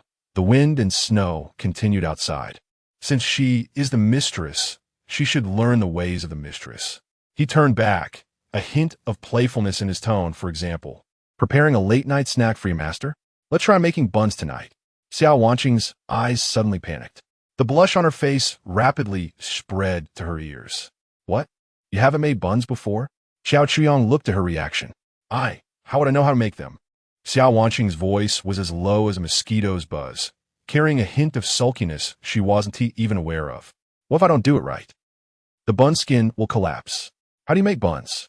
In fact, Xiao Chuyong had no experience either, but he had seen countless great works and was familiar with the process. It's okay. Try for the first time, will always be a bit clumsy. Xiao Chuyong walked in front of her, took her hand. Let us go, I'll teach you. Xiao Wanqing's hands were a bit cold, wrapped in his warm hand. Her heart raced faster. She obediently followed Xiao Chuyong out of the bedroom. The kitchen was brightly lit, the stainless steel countertops spotless. Okay, if the filling leaks out, don't wrap it. It would waste ingredients. Xiao Wanqing reached out to lift a cloth, revealing 2 pieces of white dough underneath. Xiao Chuyong pressed down on the dough a few times. It was soft and elastic, leaving clear fingerprints. You handle the filling, I'll knead the dough. Xiao Chuyong assigned the tasks. He began to knead vigorously, try to mimic what he remembered. His movements weren't professional, a bit clumsy, but he applied great strength, kneading it firmly. Xiao Wanqing, meanwhile, was handling the meat filling. She broke the meat apart and stirred it gently in one direction with her slender fingers. Soon, the originally loose filling became sticky and firm. She picked up a bit with her fingertips and tasted it, revealing a satisfied expression. Master, the filling is ready. Xiao Chuyong also broke out in a light sweat, looking at the smooth and round dough he had kneaded, feeling quite accomplished. Good, next step. Pinch off some dough and roll out the skin. Once the dough was ready, she pinched it off, while Xiao Chuyong rolled out the skin and filled it with the meatballs. Not bad, Xiao Chuyong praised. Xiao Wanqing felt a bit shy as she watched the buns steaming in the pot. The steam quickly filled the entire steamer, white mist swirling, obscuring the view inside. The water in the pot was boiling vigorously, white foam spilling over the edges. Oh no, it's bubbling over. Xiao Wanqing shouted nervously. What's wrong? The fire is too high. Turn it down. Xiao Chuyong hurriedly adjusted the fire, while Xiao Wanqing quickly splashed some cool water in. The boiling calmed down a bit. Xiao Wanqing took a deep breath, her face showing both expectation and tension. A few minutes later, she estimated the time was about right. Master, it should be about done. A wave of steaming hot white vapor rushed towards them. The two exchanged smiles, both filled with a sense of satisfaction. It seems our first attempt at making buns was quite successful. Xiao Chuyong pulled a cigarette from his pocket and lit it, leaning against the countertop. The dough was soft, the meat filling delicious and juicy, and the hot broth burst in the mouth, tasting excellent. In the future, we could try making other foods together. Xiao Chuyong looked at Xiao Wanqing, implying something. Xiao Wanqing's face turned red again, and she lowered her head. Just then, a series of system notification sounds rang in Xiao Chuyong's mind. Ding! Loyalty of target Xiao Wanqing has reached its peak, triggering special status. Pathological attachment. Pathological attachment. The target develops absolute, distorted love for the host, desiring to be dominated and possessed by the host in any way. Their existence is solely to please the host. Xiao Wanqing will automatically provide the host with 300 points of source energy daily. Xiao Chuyang's eyes lit up, automatically generating 300 points of energy every day. This was practically a small perpetual energy machine. He looked at the blushing woman in front of him and then at his system panel. So, if you just lay there every day, wouldn't he receive a large amount of source energy? By then, upgrading barriers, purchasing genetic soldiers, and establishing your own apocalyptic kingdom will no longer be a dream. Chapter 53. Signal lost, connection disconnected. The next day, in a neighboring residential building, Xiao lay curled up on the cold sofa like a living corpse. The hard, sticky sensation on his palms and pants mixed with the smell of sweat and dirt, each friction reminding him of how despicable his recent actions were. After a brief release, there was an even deeper emptiness and shame. He looked out at the bright 4-story building, a paradise, while the room he was in felt like hell. The room was a mess, reeking of rotting food and excrement. Since his parents went out to find food and never returned, this home had become his grave. He hadn't eaten for several days, feeling hunger pangs so severe that his stomach pressed against his back. But more torturous than hunger was the mental torment. Images of the photos sent by Xiao Chuyang replayed in his mind over and over again. Xiao Wanqing, the woman he once loved deeply, the goddess who always appeared pure and lovely in front of him, was in those photos wearing revealing lingerie, posing in various ways, kneeling at Xiao Chuyang's feet like a dog. Hatred, jealousy, impotent rage gnawed at his soul like 3 venomous snakes, day and night. He hated Xiao Chuyang for taking everything away from him. He also hated Xiao Wanqing for her betrayal and degradation. But most of all, he hated his own impotence. He could only hide in this garbage-strewn room, feeling like a waste, consumed by rage. His stomach began to grumble again. He struggled to get up from the sofa. Rummaging through the room, his gaze finally landed on a disheveled package in the corner. The food had long been exhausted, leaving only some useless wrapping paper. But buried deep in that pile of garbage was something he had deliberately forgotten. He knew it was there, that black lace fabric. Something he had always been afraid to touch. But today, he could no longer resist. Xiao Lei trembled as he took out the underwear. He brought it to his nose and inhaled deeply. The scent ignited a long-suppressed desire within him like the strongest liquor. He clutched the underwear tightly, his body shaking violently. He looked out at the brightly lit 4-story building, imagining Xia Wanqing inside beneath Xiao Chuyang. Humiliation and pleasure intertwined and collided within him. A suppressed, painful, yet somewhat satisfying howl erupted from his throat, echoing through the silent residential building. The passage of time brought not peace, but deeper despair. Xiao lay slumped on the sofa, completely exhausted, unable to muster the strength to move a finger. He stared blankly at the ceiling. At that moment, click, scratch. A faint sound came from some corner of the room. Xiao Lei's nerves instantly tensed. He held his breath and listened intently. Was a mouse? Click, scratch. Click. The sound resumed, rhythmic and unlike the chaotic noise of a mouse. It sounded more like nails scratching against wood, methodically, one after another. Xiao Lei's hair stood on end. He followed the source of the sound. It came from his parents' room. He wanted to pretend he hadn't heard. He covered his ears with his hands and buried his head into the foul-smelling sofa cushion. But the sound seemed to penetrate all obstacles, directly invading his mind. Click, scratch. Click, click, scratch. Not hurried, but maddeningly rhythmic. Who? Who is in there? Xiao Lei shouted hoarsely.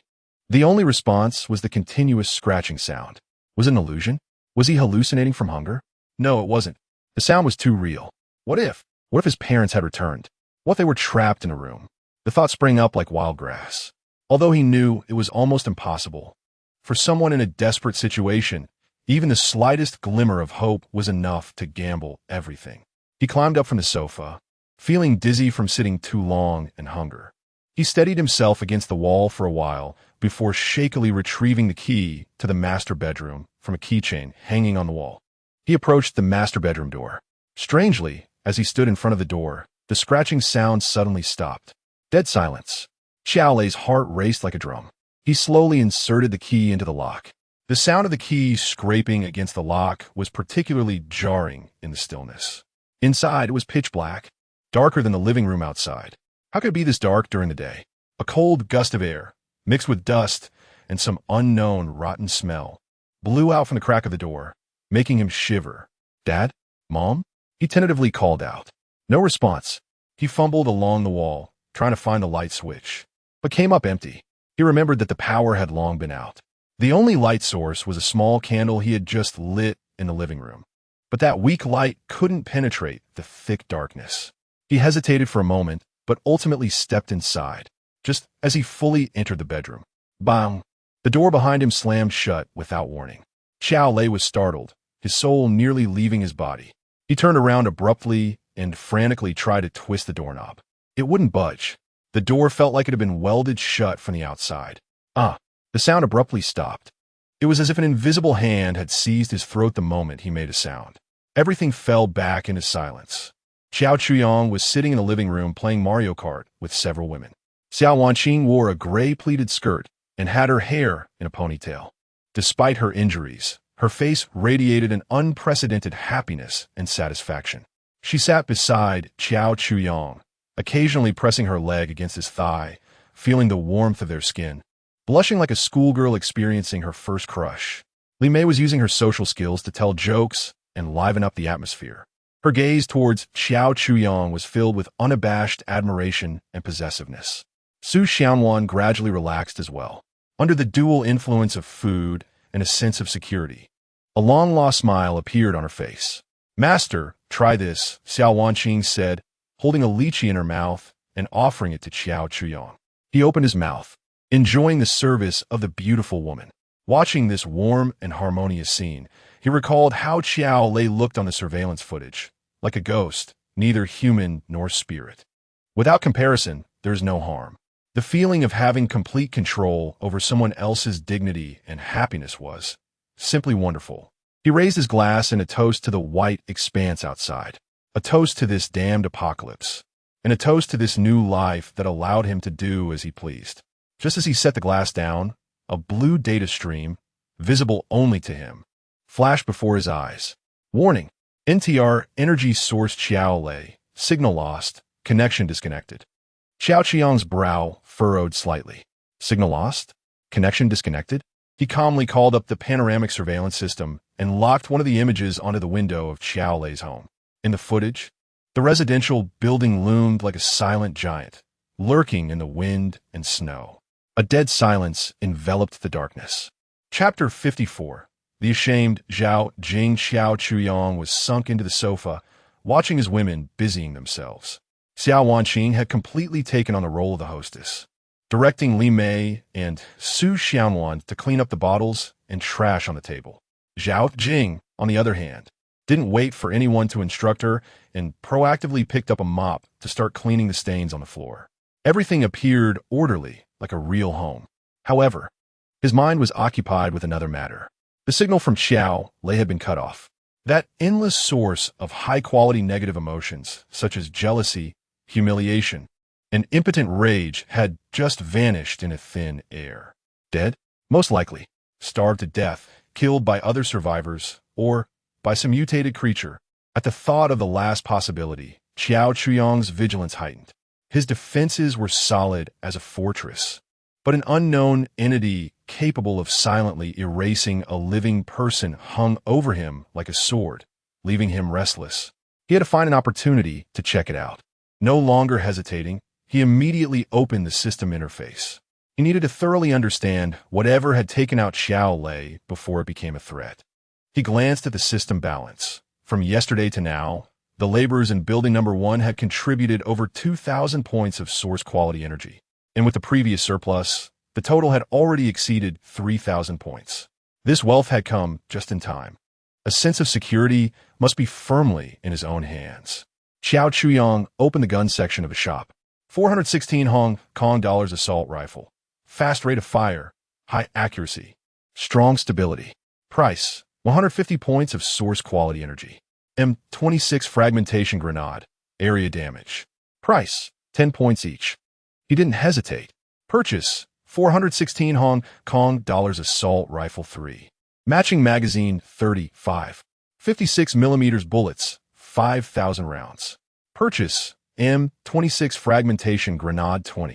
Consumption of source quality energy, 700 points. A flash of light passed, and 3 brand new assault rifles and a box of grenades appeared in the storage space.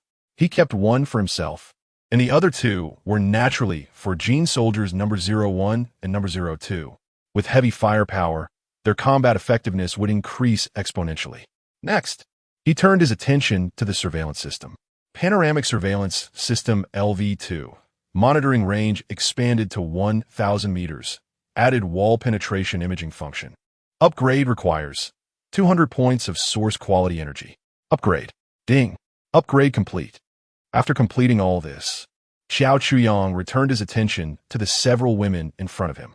Xiao Wanqing had finished cleaning up and had obediently come behind him, her delicate fingers applying just the right amount of pressure to massage his temples. Master, your eyes must be tired. Let me help you relax. Li Mei was kneeling on the carpet, tilting her alluring face up, feeding him peeled orange slices one by one, her eyes almost tangible with desire. Su Xianwan sat somewhat awkwardly at the other end of the sofa, her head lowered, not daring to look at the scene. Zhao Jing was carefully mopping the floor. She was very serious about her work, ensuring that every inch of the tiles was spotless, leaving no water stains. Oh, Zhao Jing, be careful not to splash water on the master, Li Mei said sweetly, while subtly inching closer to Xiao Chuyang. Zhao Jing ignored her, silently quickening her pace.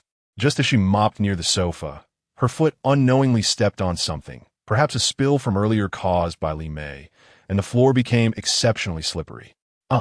Zhao Jing exclaimed, her body losing balance and falling backward. She instinctively tried to grab something, but caught nothing. Just as she was about to fall to the ground, a hand suddenly reached out from the side and securely wrapped around her waist. It was Xiao Chuyang. He had been enjoying Xiao Wanqing's massage with his eyes closed, and upon hearing the exclamation, he reacted almost instinctively. The sensation was soft and delicate. Through a thin shirt, he could even feel the warmth and tautness of her skin at her waist. Zhao Jing froze completely. Half of her body was leaning against Xiao Chuyang's embrace. The scent of his light tobacco and shower gel lingered at her nose. Time seemed to pause for a second. The next moment, Zhao Jing seemed to be scalded by fire, suddenly breaking free from his arms and staggering back 2 steps before steadying herself. Her reaction was so intense that it momentarily stunned Xiao Chuyang. He looked at Zhao Jing, who had her head bowed, her ears flushed red, her hands tightly gripping her clothing like a frightened deer. I'm sorry, master, she said softly, with a barely noticeable tremor in her voice. The atmosphere in the living room became somewhat strange. A flicker of jealousy and disdain flashed in Li Mei's eyes. To her, this was Zhao Jing's ploy to gain the master's attention. Xiao Wanqing paused her massage, looking at Zhao Jing thoughtfully. Are you okay? Xiao Chuyang asked, his tone unreadable. I'm fine. Zhao Jing shook her head, then quickly picked up the mop and hurriedly walked away, hiding in a corner to continue mopping. No longer daring to approach the sofa, Xiao Chuyang withdrew his gaze, his fingers unconsciously rubbing against each other. The brief sensation from earlier lingered on his fingertips. Was this woman shy? He recalled her earlier reaction. It didn't seem like an act. That panic and resistance were very real. Interesting. A strong desire for conquest suddenly surged in Xiao Chuyang's heart. Are you still getting used to being here with me? Xiao Chuyang asked with a smile. Used to it. Very used to it. Li Mei answered eagerly, her voice sultry. As long as I can stay by the master's side. I'm used to going anywhere. Su Xianwan also quietly chimed in, Thank you, master. Xiao Qiang's gaze fell on Zhao Jing. This woman stood very straight, wearing a fitted OL suit. The buttons of her white shirt were meticulously fastened, and beneath her black pencil skirt were a pair of long, straight legs wrapped in flesh-colored stockings. She had a kind of ascetic quality about her, which only made others want to tear apart her facade even more. Zhao Jing, what about you? Xiao Chuyang asked. Zhao Jing lifted her head, glanced at Xiao Chuyang, then quickly looked down again, her voice soft but clear. Thank you, master. I'm fine. Just saying you're fine isn't enough. A meaningful smile appeared on Xiao Chuyang's face. Here, There's no such thing as a free lunch. You've enjoyed the food and safety I provided, so you have to give something in return, right? Su Xianwan's body subconsciously tensed up. She knew that what was coming would eventually come. Zhao Jing remained silent, but the hands resting on her knees unconsciously clenched. Xiao Wanqing and Li Mei already knew exactly what they should do. Qiao Qiang's gaze swept back and forth between the two women. Now, it was their turn.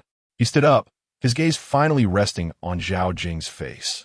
This woman, even in such a situation, remained mostly expressionless, but a subtle wave flickered deep in her eyes. You come here first. Come upstairs with me. Xiao Qiang pointed at Zhao Jing. Zhao Jing's body stiffened. The atmosphere in the living room instantly froze. Xiao Wanqing glanced at Zhao Jing. Her eyes filled with a hint of sympathy from someone who had been through it. Li Mei, on the other hand, showed no concealment of her glee. She had long found this pretentious woman displeasing and was waiting to see her face after experiencing the master's might. Su Xianwan trembled all over, fearful not only for Zhao Jing's fate, but also for her uncertain future. Zhao Jing did not move. She sat there like a stone statue. What's wrong? Didn't you hear my words? Xiao Qiang's voice carried a hint of impatience.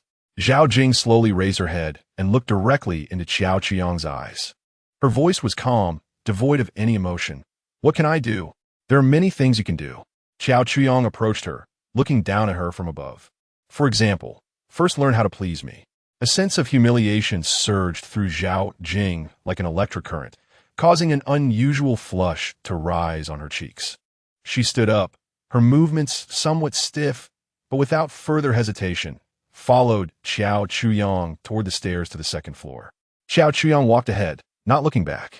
Through the mental link of the collar, he could clearly sense the intense struggle within Zhao Jing. He liked this feeling. The bedroom door was pushed open. Xiao Chuyang walked to the wine cabinet, poured 2 glasses of red wine, and turned to hand one to Zhao Jing. Zhao Jing did not take it. What? Afraid I'll drug you? Xiao Chuyang took a sip himself. Zhao Jing looked at him and finally spoke, her voice slightly hoarse. What do you want? What do I want? Xiao Chuyang stepped closer to her, pressing the wine glass into her hand, his warm fingertips brushing against her cold hand. I'm just curious. When I supported you this afternoon, why did you react so strongly? Zhao Jing's body trembled slightly, nearly losing her grip on the wine glass. I was just startled. She avoided his gaze. Really? Xiao Chuyang leaned in closer, his hot breath brushing against her ear, his voice low. I actually think you were scared. What are you afraid of? Afraid of me, or afraid of yourself? After a long silence, she suddenly made a move that even surprised Xiao Chuyang. She raised the wine glass and drank the deep red liquid in one gulp. The spiciness of the alcohol burned her throat. Then she gently placed the empty glass on the bedside table. Her hand reached for the buttons of her shirt. 1, 2, 3. She undid them slowly, each movement carrying a sense of resoluteness, as if there was no turning back. The white shirt was taken off and casually thrown on the floor. Next came the skirt. When the black bodycon skirt also fell onto the carpet, she was left with only her closest underwear and a pair of nude stockings. Is it okay now? Chapter 55, The Devil's Pact. Zhao Jing stood there, with only the last 2 pieces of fabric left on her body. Unlike Li Mei's deliberately flaunted voluptuousness, or Xiao Wanqing's gentle beauty, Zhao Jing carried a healthy beauty cultivated from long-term self-discipline and exercise, every inch of her skin taut and full of strength. Especially those beautiful legs, straight and long, glimmering with an alluring pink sheen under the light. Xiao Qiang's gaze traveled from her ankle up to her still expressionless face. Not enough. He uttered 2 words. What more do you want? Her voice finally carried a hint of tremor. I said, I want to see you show the same expression as them. Xiao Chuyang walked up to her, extending his hand, his icy fingertips touching the metal collar around her neck. And right now, your face is filled with resistance and humiliation. He could clearly sense the intense, emotional fluctuations from Zhao Jing through the spiritual link from the collar. Shame, anger, and a hint of suppressed fear deep within. These emotions continuously transformed into the purest source energy. Source energy 2. Source energy 3. Source energy 1, what a treasure. Xiao Chuyang thought to himself, but his movements did not stop. His fingers slid down along the collar, gliding over her delicate collarbone. She closed her eyes, her long eyelashes trembling. "Don't you want to know what you can do?" Xiao Chuyong's voice whispered in her ear, laced with a playful cruelty. "Pleasing me is your only job." After saying this, he made no further unnecessary movements, simply turned around and leisurely lay down on the huge double bed, observing her with an appraising gaze. "Start now. Let me see your worth." The bedroom fell into a deathly silence. Zhao Jing stood still, motionless. She felt the blood rush to her head, the humiliation burning in her chest like lava. She wanted to resist, to scream, to pounce on and bite this man to death. But she could not. The collar around her neck was an invisible chain. She still wanted to live. A sunny, cheerful face floated in her mind. "Xiao Jingjing, wait for me to come back. We will get married." That was her only motivation to survive. She took a deep breath, and when she opened her eyes again, the struggle and anger in her gaze had been forcibly suppressed, leaving only a deadened numbness. She took a stiff step, walking toward the bed, one step at a time. Each step felt like stepping on her own dignity. 1 hour later, Xiao Chuyong leaned against the headboard, lighting a cigar. He looked at Zhao Jing, curled up tightly in the blanket beside him, with no expression on his face. This woman was like a piece of ice that could not be warmed. Throughout the process, she was like a soulless puppet, letting him manipulate her, neither resisting nor complying. What frustrated him the most was that he could clearly sense through the spiritual connection that her body was indeed having the most honest reactions. Yet her face remained cold and humiliated, as if it was not her body being violated, but her soul. This diminished Xiao Chuyong's desire for conquest. He didn't like this. What he wanted was complete submission, from body to soul. "Don't you have anything to say?" Xiao Chuyong exhaled a puff of smoke. Zhao Jing remained silent, wrapped in the blanket. "What's wrong? If you have a partner, wouldn't they go crazy seeing this scene?" Xiao Chuyong's voice turned cold. The body under the blanket trembled suddenly. Zhao Jing finally reacted, turning her head sharply. "You are not allowed to mention him." "Oh." Xiao Chuyong became intrigued. "It seems I guessed right." "What? Did you swear to him? To keep your body pure for him?" "I'll say it again. You are not allowed to mention him." Zhao Jing's voice became sharp, mixed with anger and a hint of barely perceptible panic. "Do you think you still have the right to say such things?" Xiao Chuyong extinguished the cigar and pulled back her blanket. He grasped her chin, forcing her to look into his eyes. "You came to my place willingly, eating my food, using my things. Everything about you is mine. And now you want to talk to me about purity?" Source Energy 35, from Zhao Jing's extreme anger and humiliation. The system prompt sounded, but Xiao Chuyong couldn't feel any joy. Zhao Jing's tears finally flowed down uncontrollably. She looked at Xiao Chuyong, her voice choked. "My task is just to survive." "Survive?" "Yes, to live until I can see him again." Zhao Jing's gaze suddenly burst with an astonishing brilliance when mentioning that man, a light mixed with love and unwavering belief. "I believe he is still alive. We made a promise." Xiao Chuyong looked at her like this, and a surge of anger rose in his heart. "What's going on?" "I provide you with good food and shelter, letting you live a heavenly life in the apocalypse, even developed your body for you. Yet you still have another man in your heart? You still want to live to find him? Dream on." An impulse surged to throw her out of the barrier, letting her fend for herself. He hated women who were not in sync with their bodies and minds the most. And why did it feel like he was being cheated on? Just as he was about to open his mouth to issue an eviction order, a cold system prompt suddenly popped up before his eyes. Special target detected. Zhao Jing. Target status. Belief barrier. Formed a strong mental defense against childhood sweetheart feelings. Extremely difficult to break. Special mission triggered. Break the belief. Mission content.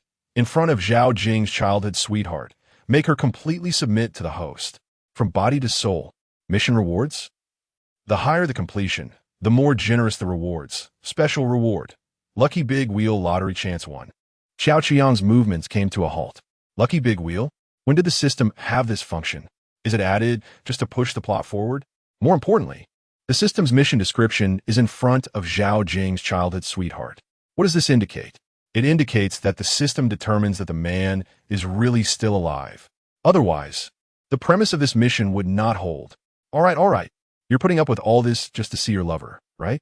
If a woman only betrays physically, The negative emotions generated are limited. But if she willingly betrays in front of the man she loves, the psychological blow to that man will be nuclear level.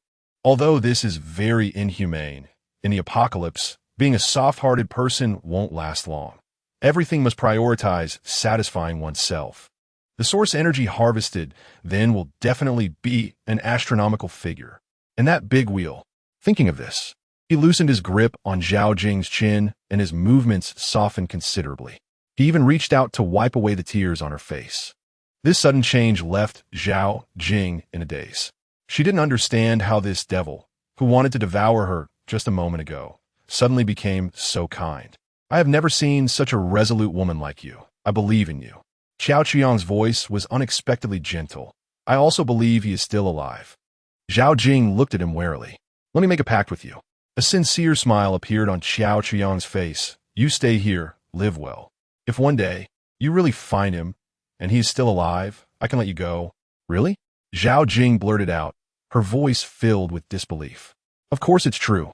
Xiao Chuyang nodded, saying that he always kept his word. However, he changed the subject. Before that, you must fulfill your duties and please me well. If I'm satisfied, I might help you find him. Zhao Jing's heart began to struggle intensely. The price was too tempting. She looked at Xiao Chuyang's sincere face for a long, long time. In the end, she slowly nodded. All right, I agree. In that moment of her nodding, Xiao Chuyang saw for the first time a genuine, radiant smile blooming on her usually cold and numb face. That smile was like the first crack appearing on a frozen lake. So beautiful. Xiao Chuyang admired in his heart, his own smile becoming even gentler. He could already imagine how wonderful it would be when this smile blossomed before another man. Because of him. Chapter 56, The Disappearance of a Family. Looking at the relieved smile on Zhao Jing's face, Xiao Chuyang felt overjoyed. Little girl, you think you can outsmart me? A vague promise has made you let down your guard completely. Women, after all, need to be dealt with using one's wits. He didn't do anything further to Zhao Jing, even kindly helping her pull up the blanket. Starting tomorrow, I need to see a different you. After saying that, he got out of bed, leaving Zhao Jing alone in bed, gazing at the ceiling with a complex expression. Back in the living room on the first floor, Xiao Wanqing and Li Mei were anxiously waiting. Su Xianwan had long since disappeared, presumably hiding back in her room. As soon as they saw Xiao Chuyang come down, the two women immediately approached him. Li Mei's eyes were filled with curiosity, wanting to know what had become of that proud woman. Xiao Wanqing's expression was much more complex, filled with pity and a hint of caution. Master, Li Mei was about to speak. Xiao Chuyang shot her a glance, and she immediately closed her mouth. Starting tomorrow, you will teach Zhao Jing and Su Xianwan the rules. You know I like different positions, he said to Xiao Wanqing. Xiao Wanqing immediately straightened her back, her face unable to hide her joy. This was the master affirming her position as the mistress. Yes, master. I promise to teach them to be obedient. Li Mei's smile stiffened for a moment, cursing inwardly. It's that Xiao Wanqing again, that bitch. Why does she always get the upper hand? Xiao Chuyang ignored their little thoughts. He needed to deal with another matter now. Xiaolei, that cheap cousin, a stable source of energy, has been cut off just like that. This feeling of being out of control made Xiao Chuyang very uncomfortable. He walked to the monitoring station and pulled up the surveillance footage from Xiaolei's apartment building. The screen showed that the building remained eerily silent. It seemed he had to go there in person. He turned to Xiao Wanqing and Li Mei. You two, go get 01 and 02. Master, are you going out now? Xiao Wanqing asked worriedly. To her, the outside world was hell. I have some things to handle, Xiao Chuyang replied without further explanation. Hurry up. Yes. Soon. Two unattractive but agile Jin soldiers stood before Xiao Chuyang, their eyes vacant, waiting for orders mechanically. 01, 02, put on combat gear and come with me. Xiao Chuyang began to arm himself. He took out an 416 Hong Kong dollars assault rifle from the spatial warehouse, loaded a magazine, and pulled the charging handle. Next, he filled his tactical vest with spare magazines and grenades, strapped a combat knife to his leg, and finally donned a multifunctional tactical helmet with night vision and thermal imaging capabilities. Dressed in black combat gear, he exuded a cold aura. Xiao Wanqing and Li Mei looked at the fully armed Xiao Chuyang with unabashed admiration.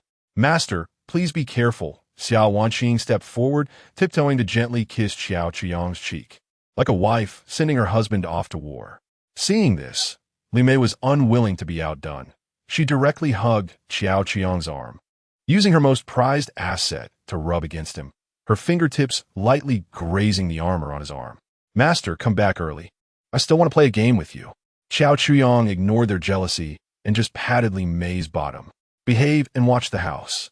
I'll deal with you two little vixens when I return. After saying this, he took 01 and 02 and walked towards the heavy alloy doors. Outside was an endless darkness and silence, forming two completely different worlds compared to the warmth and brightness inside the barrier. The urban village near dusk was eerily quiet. Thick snow covered everything, with only the wind from afar adding an eerie touch to this dead land. The three of them walked in the snow, the crunching sound underfoot echoing. The night vision function of the tactical helmet allowed the surrounding environment to be clearly visible to him. 01 and 02 flanked him, vigilantly scanning their surroundings. The apartment building where Xiao Lei lived was less than 200 meters from the barrier. Soon, the three arrived at the dark residential building. The entrance to the stairwell was blocked by snow, and Xiao Chuyang led the others through a broken window on the second floor. The stairwell was filled with a damp, moldy smell and the stench of garbage, with patches of stains all over the walls. Xiao Chuyang turned on the tactical flashlight on his helmet, a piercing beam cutting through the darkness. They were headed to the 5th floor. The stairs were covered in dust and debris, indicating that no one had been there for a long time. The three moved quietly, making almost no sound. Soon, they reached the 5th floor. The anti-theft door of Xiao Lei's home was ajar. Xiao Qiang's heart sank. He gestured for the three to stick to the wall and slowly approach. 02. Keep watching the stairwell, Xiao Chuyang ordered through a mental link. Yes. 02 immediately found a concealed position in the stairwell and readied the rifle. Xiao Chuyang peered through the crack in the door. The living room was a mess, garbage strewn everywhere. The previous broken window had been haphazardly covered with a few pieces of broken wood and some rags. Cold wind seeped in through the gaps, and some items on the windowsill were coated with a layer of white frost with short icicles hanging down. There were no signs of struggle or blood. No one was inside. After telling 01, he pushed the door open and stepped in. 01 followed closely behind, keeping the rifle pointed at potential hiding spots. Xiao Chuyang quickly scanned the room and walked straight to the secondary bedroom across the hall. The door was locked. 01 took out a set of simple lock-picking tools from his backpack, and a few seconds later, with a click, the lock was opened. Xiao Chuyang pushed the door open, and a stronger smell of decay rushed over him. He shone the flashlight inside. The bed was messy, the wardrobe door wide open, clothes rummaged through, and some women's clothing scattered on the floor. Still no one.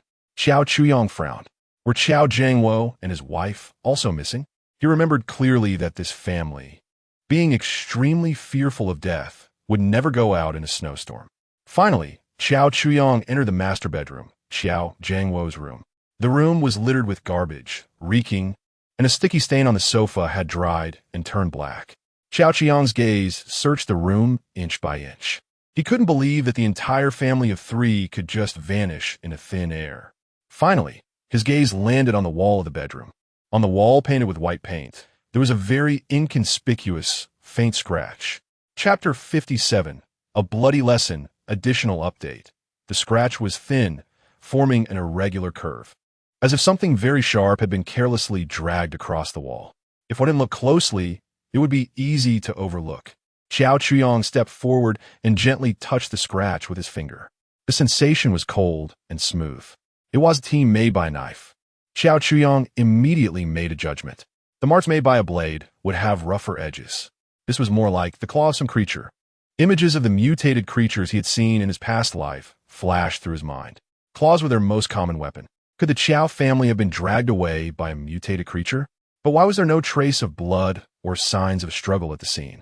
With someone like Qiao Jiangwo, who had a loud voice, it was impossible for him not to make any sound if attacked. The whole process was eerily quiet. Xiao Qiang's vigilance reached its peak. He used the camera on his helmet to carefully photograph the scratch, preparing to study it in detail later. 01, check the windows. Yes. 02. Come in and search the living room. Received. Number 01 walked to the window, carefully examining the frame and glass. The window was locked from the inside, with no signs of being tampered with. This eliminated the possibility of an enemy entering or exiting through the window. The only entrance was the slightly ajar door. Xiao Qiang's gaze returned to the foul-smelling room. He felt as if he had overlooked something. His eyes finally landed on the messy single bed. The bed was covered with a white sheet. The sheet was wrinkled, with some unknown brown stains on it. Quite normal, considering someone like Xiao Lei, who had completely given up, might lie there daily working on his ancestral crafts. But Xiao Qiang's brow tightened further. Something was wrong. It was too clean. The room was filled with dust and garbage, yet this sheet, though wrinkled and stained, was glaringly white overall. It was as if it had just been changed. But how could a worthless person who couldn't even afford a meal have the leisure to change the sheets? A ridiculous thought flashed through Xiao Qiang's mind. He slowly approached the bed. Number 01 also sensed the owner's abnormality and followed with the gun raised. Xiao Qiang reached out, intending to lift the sheet. Just as his fingertips were about to touch the sheet, a sudden change occurred. "Master, be careful." The warning from number 01 exploded in the mental link. But it was too late. The flat white sheet suddenly began to rise, forming a bulge. The next moment, the entire sheet sprang off the bed, transforming into a white shadow that tore through the air, aiming straight for Xiao Qiang's throat. Everything happened too fast. So fast that Xiao Qiang only had time to see a mouth filled with sharp fangs rapidly enlarging before him. It was not a sheet at all. It was a monster disguised as a sheet. The shadow of death instantly enveloped Xiao Qiang. He could even smell the foul breath spewing from that mouth. Xiao Qiang didn't even have time to make any evasive moves when a tremendous force collided from the side, pushing him aside. Immediately, a tall figure filled his previous position. It was number 01. With a dull thud, the sound of a sharp object piercing flesh rang out. The white monster bit down on the arm that number 01 had extended. Time seemed to freeze at that moment. Xiao Qiang watched as the not-so-wide back in front of him left his mind blank. He was protected? The next second, a severe pain surged through the mental link. It was the pain belonging to number 01. Xiao Qiang snapped back to reality. He saw that number 01's entire right arm had been bitten off at the shoulder by the monster. At the severed end, no blood flowed out, only some blue lines resembling electrical wires. The monster roared in anger, seemingly displeased after biting into something hard. It released its grip, and the severed arm fell to the ground. Only then did Xiao Qiang finally see the full appearance of the monster. It was a rabbit, a gigantic, pure white rabbit that looked incredibly ferocious. Its eyes were blood red, filled with rage and madness. Its mouth was split open at an unnatural angle, filled with 3 rows of dagger-like sharp fangs. Its body could change shape like liquid. Just now, it had flattened itself to disguise as a sheet. What the hell is this thing? Countless mutated creatures he had seen in his past life flashed through Xiao Qiang's mind, but none matched the monster before him. Bang! Bang! Bang! The sound of number 01's gun finally rang out. Angry flames erupted from the muzzle of the 416 Hong Kong dollars. The 5.56mm bullets accurately hit the rabbit's body. The bullets created bloody holes in its white fur. But strangely, what flowed out of those holes was not red blood, but a milky white, gelatinous liquid. Moreover, those wounds were healing at a visibly rapid pace. Damn it! Xiao Qiang also reacted, raising his rifle and wildly firing at the rabbit. Bang, bang, bang, bang, bang. The small room was instantly filled with deafening gunfire and smoke. The rabbit was pushed back by the dense firepower, letting out sharp cries. It seemed to realize that these two enemies were not easy to deal with. After being hit by another 10 bullets, its soft body suddenly contracted. Then, like a fired cannonball, it smashed through the window glass and leaped down from the 5th floor. Xiao Qiang rushed to the window. He saw the white figure skillfully adjust its posture in midair, then lightly land on the thick snow below. It turned back and looked at Xiao Qiang upstairs with its blood-red eyes.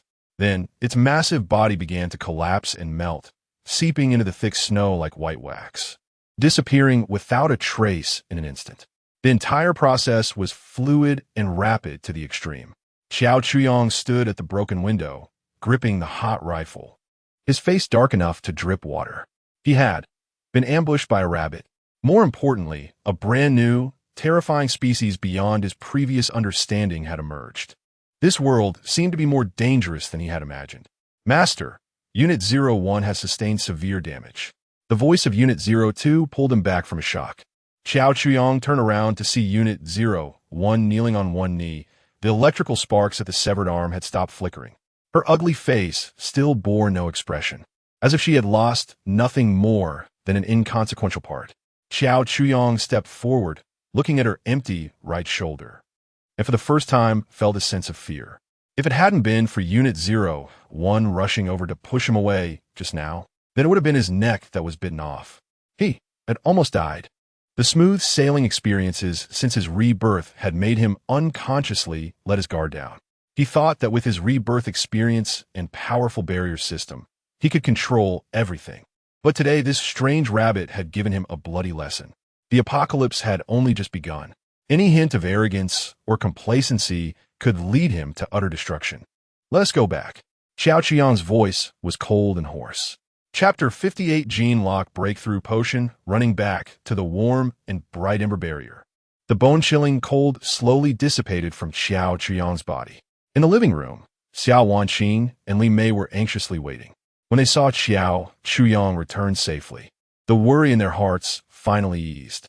However, when they noticed the number 01 following behind him, they couldn't help but gasp.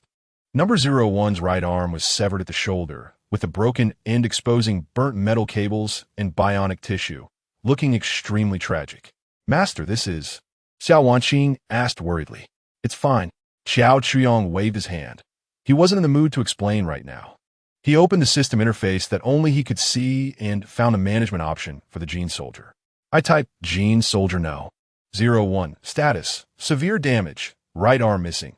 Repair plan. Consume 30 source energy. Can instantly repair damage. Compared to his own life, this amount of energy was nothing. Repair.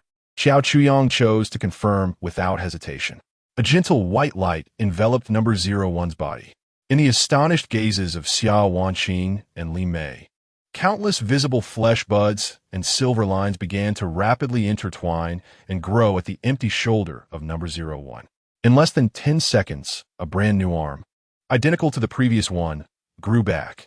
Number 01 moved his new arm and then once again stood silently like a statue behind Xiao Chuyong. This is... Li Mei was left speechless, unable to articulate her thoughts. Although Xiao Wanqing was equally shocked, she understood better what to ask and what not to. She silently poured a glass of water and handed it over. Xiao Chuyong ignored their astonishment, plopping down on the sofa and gulping down the water. The liquid flowing down his throat helped calm his racing heart, which was still pounding from the close call. That was too dangerous. Just a little bit more. He closed his eyes, replaying the scene of the white rabbit's attack in his mind. It was so fast, too fast.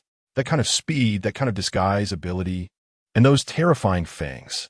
If it weren't for number 01 sacrificing himself to save him, he would have been a corpse by now. A rabbit.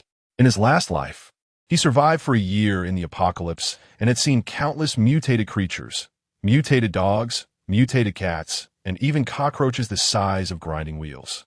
But he had never heard of a mutated rabbit, much less one that was so absurdly powerful. Why did such a thing appear? Could his rebirth have triggered a butterfly effect, causing an unknown change in the direction of mutations in this world? If that were the case, then his greatest reliance, the foresight after his rebirth, would be greatly diminished. No, he needed to figure this out quickly. He immediately opened the panoramic surveillance system, pulling up all the surveillance footage from the past few days near the barrier. He rewound the time and carefully checked frame by frame, hoping to find any clues about the rabbit. The living room fell silent. Xiao Wanqing and Li Mei sensed the heavy atmosphere emanating from Xiao Chuyong and dared not interrupt. Zhao Jing and Su Xianwan had also come out of their rooms at some point, standing at the staircase and watching from a distance, not daring to come closer. Time passed by, second by second. Xiao Chuyong scoured the surveillance footage from several nearby buildings, inside and out. Nothing. There was nothing at all. The rabbit seemed to have appeared out of thin air, leaving no trace in any of the surveillance footage before attacking them. Suddenly, Xiao Chuyong thought of something. He locked the surveillance on the window of Xiao Lei's house and adjusted the time to just before they entered the room. In the footage, the white bedsheet lay quietly on the bed. It showed no movement during the entire process of them entering the room. Only when he reached out to touch did it stir. This indicated that the rabbit's disguise ability could even fool electronic devices. It could make its life signs completely vanish. This was no longer a simple biological mutation. Cold sweat broke out on Xiao Chuyong's back.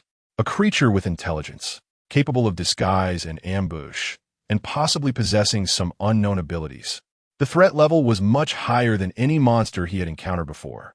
And this thing was lurking near his barrier. It seemed he had been living too comfortably for too long. Xiao Chuyong turned off the surveillance, his gaze becoming incredibly sharp. He suddenly realized that relying solely on a solid fortress and 2 gene soldiers was far from enough. In this perilous apocalypse, the only thing he could trust completely was himself, his own body, his own strength. He had to quickly improve his physical fitness. He opened the system store and began frantically searching for ways to enhance his own power. Soon, his attention was drawn to an option. Attribute point exchange can consume source energy to directly increase the host's base attributes. Strength, agility, constitution, mind.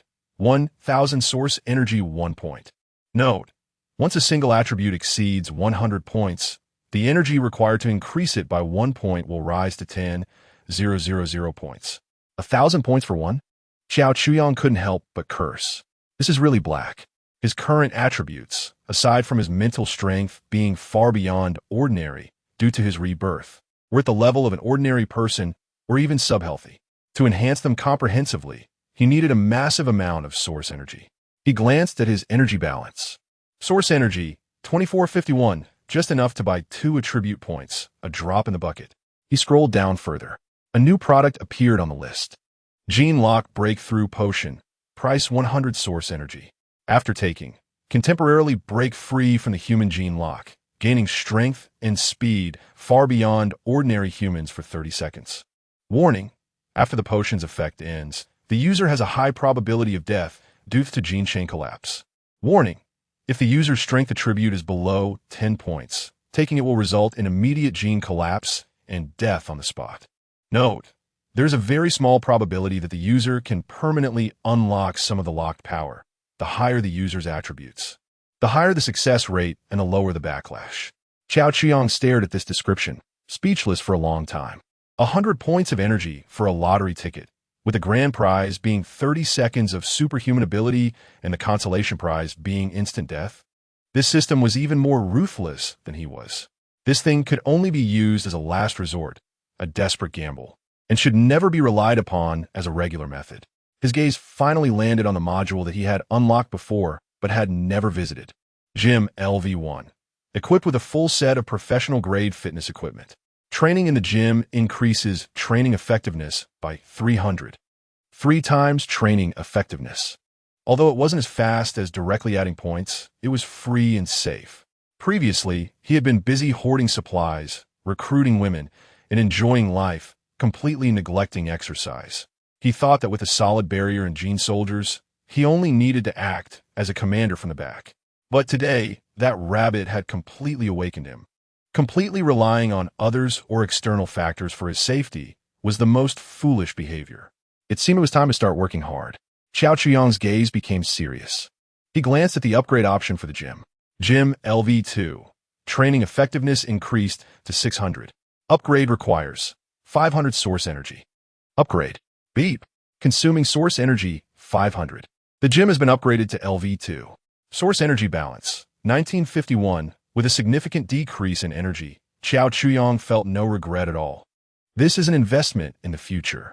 Unfortunately, further upgrades will require waiting for Fortress Level 3 to unlock. He stood up from the sofa and said to the 4 women standing not far away, "The days of comfort are over." Xiao Wanqing, Li Mei Zhaojing, and Su Xiaowan all looked taken aback, not understanding what he meant. Xiao Chuyong briefly recounted his recent experience to them, and the women displayed expressions of disbelief. "Starting tomorrow, we will work out." Xiao Chuyong's gaze landed on Xiao Wanqing. "You, make me a training plan. It needs to be professional." Xiao Wanqing looked a bit dazed. "Master, I can't do that. Can I? You graduated from a prestigious university and have a background in dance. I believe in your learning ability.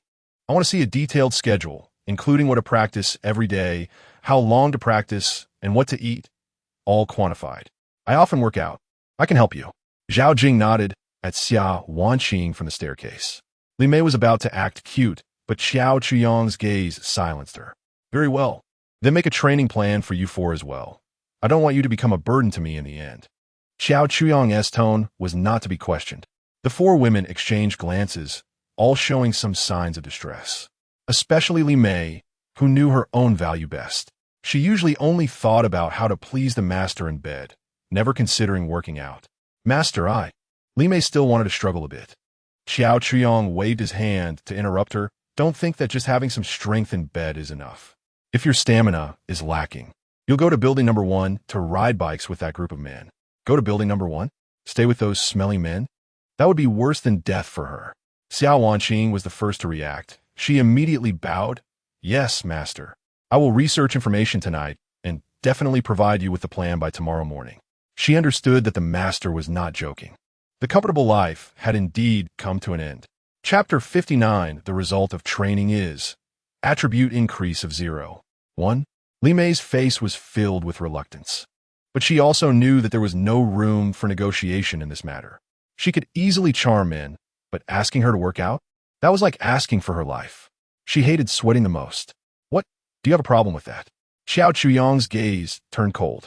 Li Mei shivered at his look and quickly put on a smile, clinging to his arm and acting cute. Master, I'm a woman. Practicing until I have muscles would look so unattractive. I just want to serve you beautifully.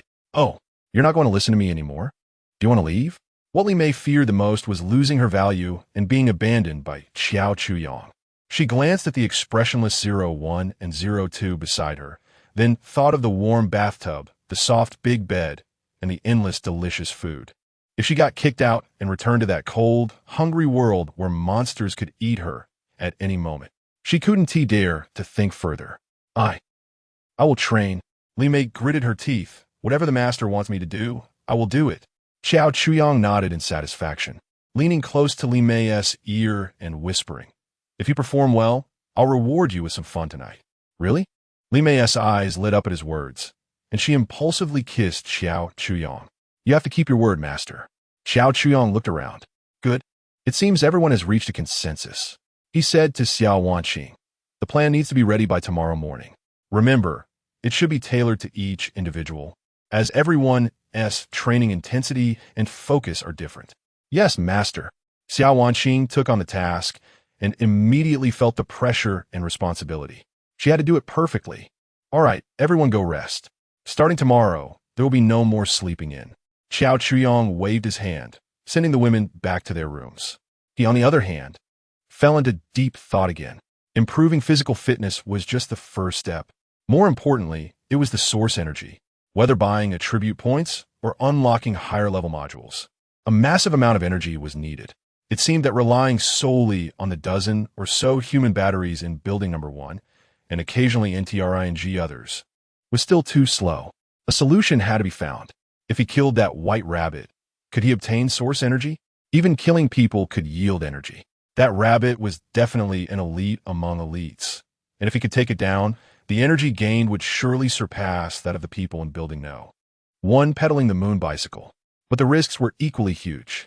That creature was elusive and could disguise itself. Confronting it head-on would be difficult, let alone actively hunting it down. It seemed he had to first improve his strength before making further plans. Xiao Chuyong made up his mind.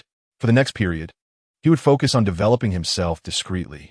While crazily training in the barrier to enhance his own strength, he would also let the laborers in Building No. 1 continue to provide him with a stable energy source. Once he had enough energy, he would unlock a few gene soldiers or purchase more powerful weapons. By then, he would go meet that rabbit. The next day, early morning, before dawn, everyone in the barrier was pulled out of their warm beds by Xiao Chuyong. On the dining table, the previously exquisite steak and coffee were gone. In their place were 4 cups of green liquid with a strange smell and a few blocks of dark compressed biscuits. What is this? Li Mei pinched her nose, looking at the gooey stuff in the cup with distaste. nutritional liquid for fitness use. Xiao Wanqing, dressed in professional tight fitness wear, handed a printed training plan to Qiao Chuyang. Director, this is the training plan I formulated overnight based on everyone's physical conditions. Qiao Chuyang took it and glanced over. Very professional. Under Zhao Jing's guidance, Xiao Wanqing had clearly arranged each person's training items, sets, and rest times. Even the diet was strictly planned. High protein, low fat, zero carbs. Not bad. Qiao Chuyang nodded, then picked up a cup of nutritional liquid and downed it in one go. A taste combining grass, celery, and some unknown plant exploded in his mouth. The flavor was indescribable. Drink it all, then head to the gym. Xiao Chuyang ordered. Although the women were 100% unwilling, they dared not disobey. One by one, they bravely lifted their cups, pinching their noses and gulping it down. Ugh! Li Mei was the first to not hold back, almost throwing up. Su Xianwan's face turned pale, tears welling up in her eyes. Only Zhao Jing finished without changing her expression. After breakfast, the group went to the gym on the second floor. The upgraded gym had doubled in size, and the equipment was more complete. From treadmills and ellipticals to Smith machines and power racks, everything was available, more professional than commercial gyms outside. According to the plan, let us start. With a command, the women's hellish training officially commenced. As the head coach, Xiao Wanqing meticulously supervised everyone. Li Mei, tighten your waist and abdomen. You're but isn't meant to be sticking out like that. Do you think you're trying to seduce men? Su Xiaonan, hold on for the last 10 seconds. You can do it. Zhao Jing, your movements are standard, but you can increase the weight a bit. Soon, the gym was filled with the sound of women gasping and groaning. Qiao Chuyang, on the other hand, began his warm-up. His goal today was a full-body strength circuit training. He started with bench presses. Lying on the bench, he grasped the barbell with both hands. Master, do you need me to assist you? Xiao Wanqing ran over. No need. Qiao Chuyang took a deep breath, using his arms to steadily push the barbell up. Sweat soon soaked his tank top. The muscle soreness washed over him like a tide. But Xiao Chuyang gritted his teeth, repeating the monotonous motion again and again. He could clearly feel that under the six-fold effect of Gym LV2, his muscle fibers were continuously being torn apart and then reassembled. An unprecedented sense of power slowly awakened in his body. This feeling of genuinely getting stronger through his own efforts fascinated him immensely. The morning passed quickly. When the training ended, everyone collapsed on the ground like fish out of water. Li Mei lay directly on the yoga mat, motionless, mumbling incoherently. Anyone who didn't know would think she was about to die. Only Qiao Chuyang, though he felt sore all over, was exceptionally energized. Completed a high-intensity strength training session. Constitution 0. 1. Strength 0. 1. The system's prompt cleared all his fatigue away. The effect is so remarkable. Just this morning, he gained 0. 1 in attributes. At this rate, it won't be long before his physical fitness doubles. By then, combined with firearms and combat skills, even if he encounters that rabbit again, he will have the strength to fight back. Chapter 60. Preparing plans and goals. Extra update. In the following days, every morning, everyone would be woken up on time by Xiao Wanqing, drink that indescribably flavored nutrient solution, and then dive into the tedious and arduous training. At first, the one who struggled the most was Li Mei. She had been used to a life of luxury and indulgence, and now being forced to live this ascetic lifestyle was practically unbearable for her. On the first afternoon, she cried and clung to Qiao Chuyang's leg, saying she couldn't take it anymore and felt like she was falling apart. Master, please spare me. I'm really not cut out for this. Look at my hands. They've developed calluses. She extended her well-maintained hands towards Qiao Chuyang, which indeed had a few faint red marks from gripping the equipment. Qiao Chuyang merely glanced at her. Xiao Wanqing, change your dinner to half a compressed biscuit. Yes, master, Xiao Wanqing replied expressionlessly. Li Mei was dumbfounded. She had intended to act spoiled and gain sympathy, but what she received instead was a reduction in rations. By the evening, while others enjoyed Xiao Wanqing's carefully prepared low-fat, high-protein chicken breast and boiled broccoli, Li Mei could only watch enviously, clutching that half a hard biscuit that could chip her teeth. The experience was more unbearable than doing 100 squats. From that day forward, Li Mei no longer dared to complain about being tired. During training, she even worked harder than anyone else. She realized that in this household, to live well, she had to prove her worth, whether in bed or working on her fitness. As for Su Xiaonuan, she was a typical submissive personality. Although she was exhausted to the point of her face turning pale and tears welling in her eyes, as long as Xiao Chuyang or Xia Wanqing said a word, she would grit her teeth and persist. Her physical ability was the weakest, but her progress was the fastest. After a few days, her once somewhat flabby body had become much firmer. What surprised Xiao Chuyang the most was Zhao Jing. This woman seemed to be born for fitness. Her physical ability and endurance were even better than Xiao Chuyang's. Many tasks that Xiao Chuyang found strenuous, she could complete without breaking a sweat. Moreover, she never complained or slacked off, just silently challenging her limits again and again, as if she wanted to vent all her emotions on the cold equipment.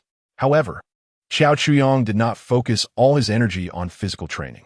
The appearance of that rabbit made him realize that relying solely on muscle was not enough.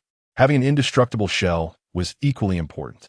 That morning, after sending the women into the gym, Xiao Chuyang went to the living room alone and opened the system interface that only he could see. Source energy, 5,135, thanks to the human batteries in Building No. 1 and the emotional energy contributed by the women over the past 2 days, he had finally accumulated some. He did not hesitate to open the barrier upgrade option. Wall reinforcement LV3. Consumed source energy 500, standard building materials 20. Injects memory alloy framework into the existing wall structure, significantly enhancing impact and puncture resistance. Upgrade. Window upgrade LV3. Consumed source energy 300. Glass material upgrade provides additional resistance against radiation and various energy attacks. Internal visibility remains unaffected, and external spying is impossible. Upgrade. Internal pipeline reinforcement LV1.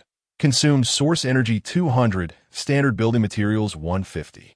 Replaces all water, electricity, and heating pipelines with high-toughness composite materials to prevent internal rupture or external damage. Upgrade. As he confirmed his intentions, 1,000 points of source energy instantly vanished. The entire inner structure of the barrier emitted a faint buzzing sound. Xiao Chuyang walked to the window and tapped the glass with his knuckles. The sound was much heavier and duller than before. After completing all of this, he finally felt a bit relieved. With these upgrades, even if that rabbit wanted to break in, it would only end up crashing into the barrier. Next, he formulated an action plan for the upcoming period. He ordered the standby 02. From now on, your task is to monitor all movements within 1,000 meters around the barrier at all times. Report any abnormalities immediately, especially that white target. Received. Then, Xiao Chuyang picked up the intercom to building number 1. Wang Jian. Master, what can I do for you? Wang Jian's sycophantic voice came through the intercom immediately. My subordinates will send you a batch of supplies shortly. Remember, it's for all of you, including a few cotton jackets, some heating fuel, and several machetes.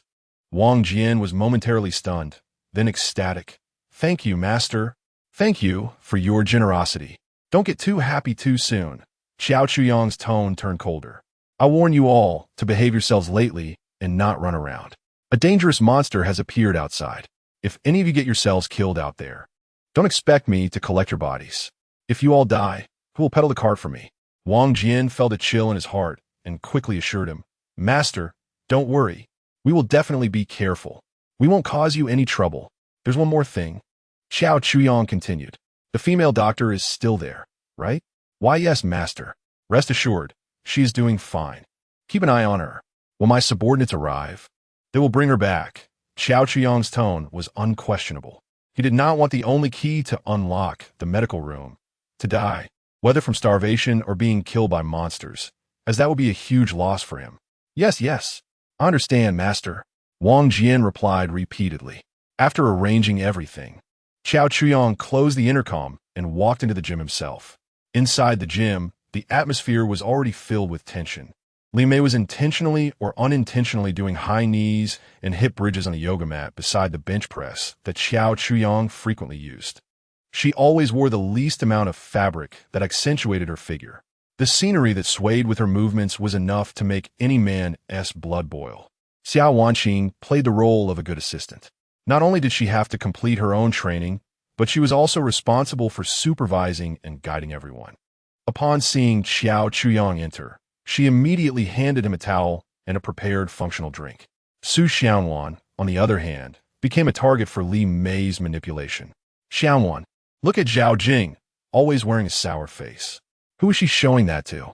During a break in training, Li Mei leaned over to Su Xianwan and whispered. Su Xianwan didn't dare to respond and only smiled timidly. I'm telling you, women like her are the most scheming. You better stay away from her. Li Mei continued to sow discord. Look at her, always practicing hard, definitely trying to get a good figure to seduce the master. Really? Su Xianwan said softly. Of course. Just wait and see, Li Mei smirked. But don't worry, with me around, she won't be able to do anything. From now on, just stick with me, and I'll make sure you enjoy the good life. Su Xianwan instinctively nodded, but her heart felt uneasy. Although she was timid, she felt that Li Mei was going a bit too far. Zhao Jing was just quiet, not a bad person. But she didn't dare to argue and could only keep these thoughts to herself. Zhao Jing, for her part, remained oblivious to all of this. She was only immersed in her own world, pushing her body to its limits. Only when she collapsed on the cold floor, feeling her heart racing, did the sunny smile cross her mind. Wait for me. I will soon have enough strength to find you. Xiao Qiang watched all of this with keen interest. He was delighted to see the women competing with each other. Competition brings motivation, whether in fitness or in bed. He enjoyed their subtle struggles and derived pleasure and energy from it. Source Energy 10 from Li Mei's jealousy. Source Energy 8 from Xiao Wanqing's sense of crisis. Source Energy 15 from Zhao Jing's obsession. Although it wasn't much, every little bit adds up. He walked to his training area and began today's workout. Sweat quickly soaked his tank top, and the soreness in his muscles surged like a tide. But he gritted his teeth, repeating the monotonous movements over and over. The feeling of genuinely becoming stronger through his own efforts was incredibly addictive. Just a few days of high-intensity training had nearly increased his physical fitness and strength by 1 point each. His muscle definition became more pronounced, and his previously somewhat slender body had filled out considerably. Now, if he were to take that gene lock breakthrough potion, at least he wouldn't have to worry about dropping dead on the spot. The sense of having this power in his hands gave him immense reassurance. After finishing his training, Xiao Chuyang felt sore all over, but his spirit was exceptionally high. He took a shower, changed into a dry outfit, and leisurely sat in front of the monitoring station, sipping the freshly squeezed juice made by Xiao Wanqing. He was about to send Unit 01 to Building 1 when Unit 02, who had been standing nearby, like a statue, suddenly spoke up. Master, target detected. Xiao Chuyang's gaze instantly sharpened. He immediately switched the main screen in front of him to the footage locked onto by Unit 02 and zoomed in. On the screen, in a vast expanse of white snow, a rapidly moving white object suddenly came into view. It was a rabbit, a pure white rabbit, sprinting wildly across the snowy ground. It was it. Chapter 61. Terrifying mutation and vegetative state. The white rabbit moved astonishingly fast across the snowy ground. It wasn't running. It seemed to be gliding just above the surface, leaving only a faint trace behind. The surveillance cameras could only capture a blurry white shadow. Xiao Qiang's heart raced instantly. He stared at the screen, his hands unconsciously tightening into fists. It's here. This elusive creature has finally reappeared. He immediately activated all available cameras to track the rabbit in all directions. The rabbit twisted and turned through the urban village, perfectly avoiding all corners that could potentially be ambush points, heading straight towards one direction. It had a clear target. Eventually, it darted into an abandoned office building in the distance. The ground floor of the building was buried under thick snow, with only the windows above the second floor visible. The rabbit squeezed through a broken window. Xiao Chuyang quickly switched the surveillance view to that building. Unfortunately, the cameras had reached their maximum range and could no longer follow. Damn it! Xiao Chuyang cursed under his breath. The clue was cut off just like that. However, at least he had confirmed the rabbit's lair. Suddenly, Xiao Chuyang remembered something and slapped his forehead. It's a rabbit, known for its reproductive capabilities. Who knows how many of this mutated species exist? How many a single litter can produce? Once a group forms, trying to catch them all in a complex building is nothing short of a pipe dream. Engaging these creatures in a narrow space is a bad idea. His expression turned cold, and a more direct thought surfaced. Since he knew the location of their lair, why risk going in personally? Why not just blow it up? Bullets might not kill it, but surely shells would. Xiao Chuyang opened the system store and began selecting heavy weaponry. At that moment, in the conference room on the top floor of the office building, a handsome young man in a white tracksuit sat at the head of a massive conference table. He extended his hand, and the white rabbit that had just dashed in from outside transformed into a puff of white gas, which he inhaled deeply. The man squinted his eyes in satisfaction, letting out a pleased sigh. The outside air is refreshing. So, any discoveries? A burly man sitting across from him asked in a deep voice. There haven't been any traces found outside during this time. Just a few blind mice that I took care of. The man in the tracksuit replied casually. But a few days ago, one of the rabbits was attacked. Oh, was it the government's military? Probably not. The military is too busy saving themselves to focus on us. It's those urban villages. There are a few living people there, and they have guns. The man in the tracksuit said, a hint of amusement flashing in his eyes. Their firepower isn't weak either. My rabbit almost got turned into a sieve by them. Upon hearing the word gun, everyone in the room grew serious. In Long Country, there are guns, and they're not weak? Should we pay them a visit? Capture them, leave the guns behind, and the people can be used as fertilizer. A hot woman dressed provocatively licked her crimson lips and suggested, not for now. The man in the tracksuit shook his head. Our main target is the mutated rat king in the sewer. That thing is my real treasure. Once I capture it, my power will rise to another level. He looked at the woman and instructed, you send a few seeds to keep an eye on that building. They might just be a few small fries. Don't startle them. Wait until I deal with the rat king before we meet them. More seeds? I don't have enough sacrifices left. The woman complained. I've already used several up for scouting a few days ago. Isn't there a new batch next door? The man in the tracksuit pointed to the adjacent room. His tone is calm, as if discussing an inconsequential matter. The woman's eyes immediately lit up. Brother still cares for me. She wiggled her waist, stood up, blew a kiss to the man, then pushed open the conference room door and walked into the next room. That was a smaller storage room. Inside, a dozen people were bound haphazardly. They were ragged and emaciated, most of them frozen and barely conscious, their eyes filled with numbness and despair. Upon seeing the woman enter, everyone's bodies began to tremble uncontrollably. They knew that this female demon was here to pick out fertilizer again. Don't be afraid. I'll soon end your suffering. The woman looked at them, revealing a sickly smile. Just then, in the corner, two men who had been keeping their heads down suddenly sprang up. They had somehow broken free from their ropes, wielding sharpened sticks, and lunged towards the woman's neck and heart in a flash. Die, you monster! However, facing this sudden attack, the woman showed no signs of panic. She didn't even bother to dodge. Thud! Thud! Two dull sounds echoed. The sharp sticks precisely hit their targets. But the expected scene of blood splattering did not occur. The two men revealed expressions of astonishment. They felt as if they had stabbed not human flesh, but two sturdy tree trunks. They looked down. The woman's neck and chest had completely turned to wood, transformed into rough, dark brown bark. The two sticks merely pierced the bark shallowly, with not a single drop of blood flowing. Is that all the strength you have? Like a woman. The woman scoffed, extending her hands to grab the heads of the two men. Since you're so lively then, become part of my garden. As soon as she finished speaking, her sickly smile became even more grotesque. Her mouth began to tear open, not just opening, but splitting apart from the corners towards her ears, forming 4 gashes. Her jaw seemed to dislocate as it dropped down, her whole mouth blooming like a carnivorous flower. 4 blood-red petals curled back, and the inner sides were covered with dense, yellow-green spines reminiscent of a cactus.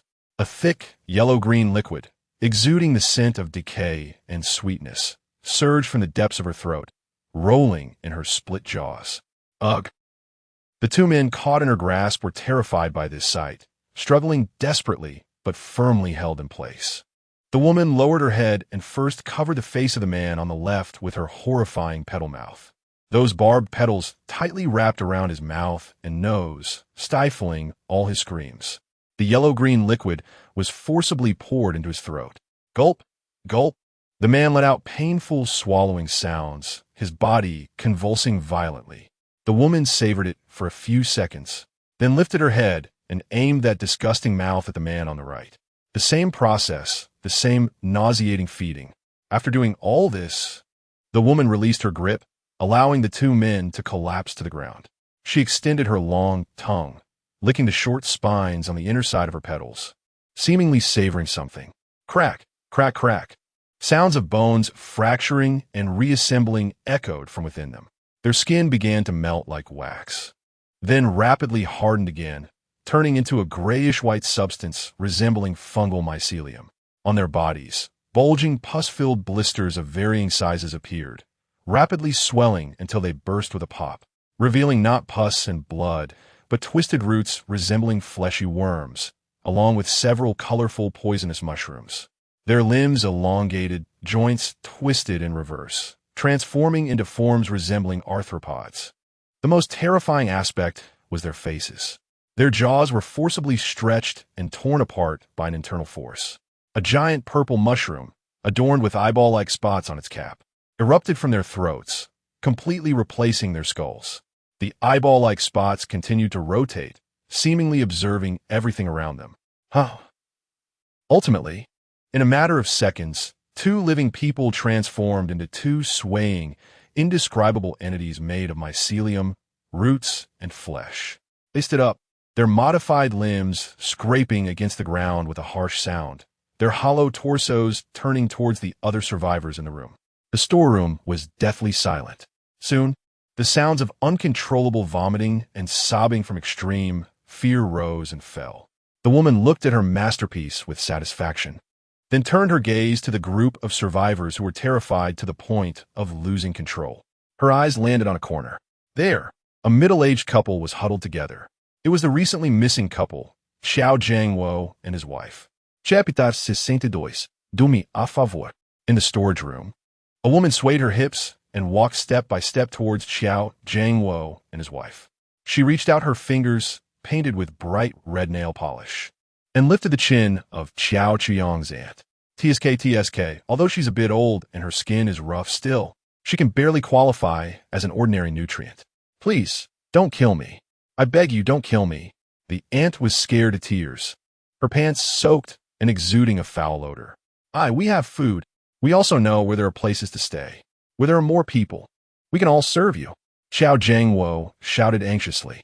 Oh, the woman became interested. Tell me more. My nephew Xiao Chuyong. He has a mountain of supplies, in a village not far from here. Xiao Jiangwo spoke rapidly as if grasping the last straw. The village is full of people. As long as you let us go, we will take you there. Interesting. Brother Bai's voice suddenly came through the woman's earpiece. It seemed that the living person with the gun must be related to Xiao Chuyong. Boss, then what should we? Not in a hurry. Brother Bai interrupted her. Let them scout the way first. The woman immediately understood. She showed a friendly smile to Xiao Jiangwo and his wife. Very well. This information is very valuable. I can temporarily spare you from becoming fertilizer.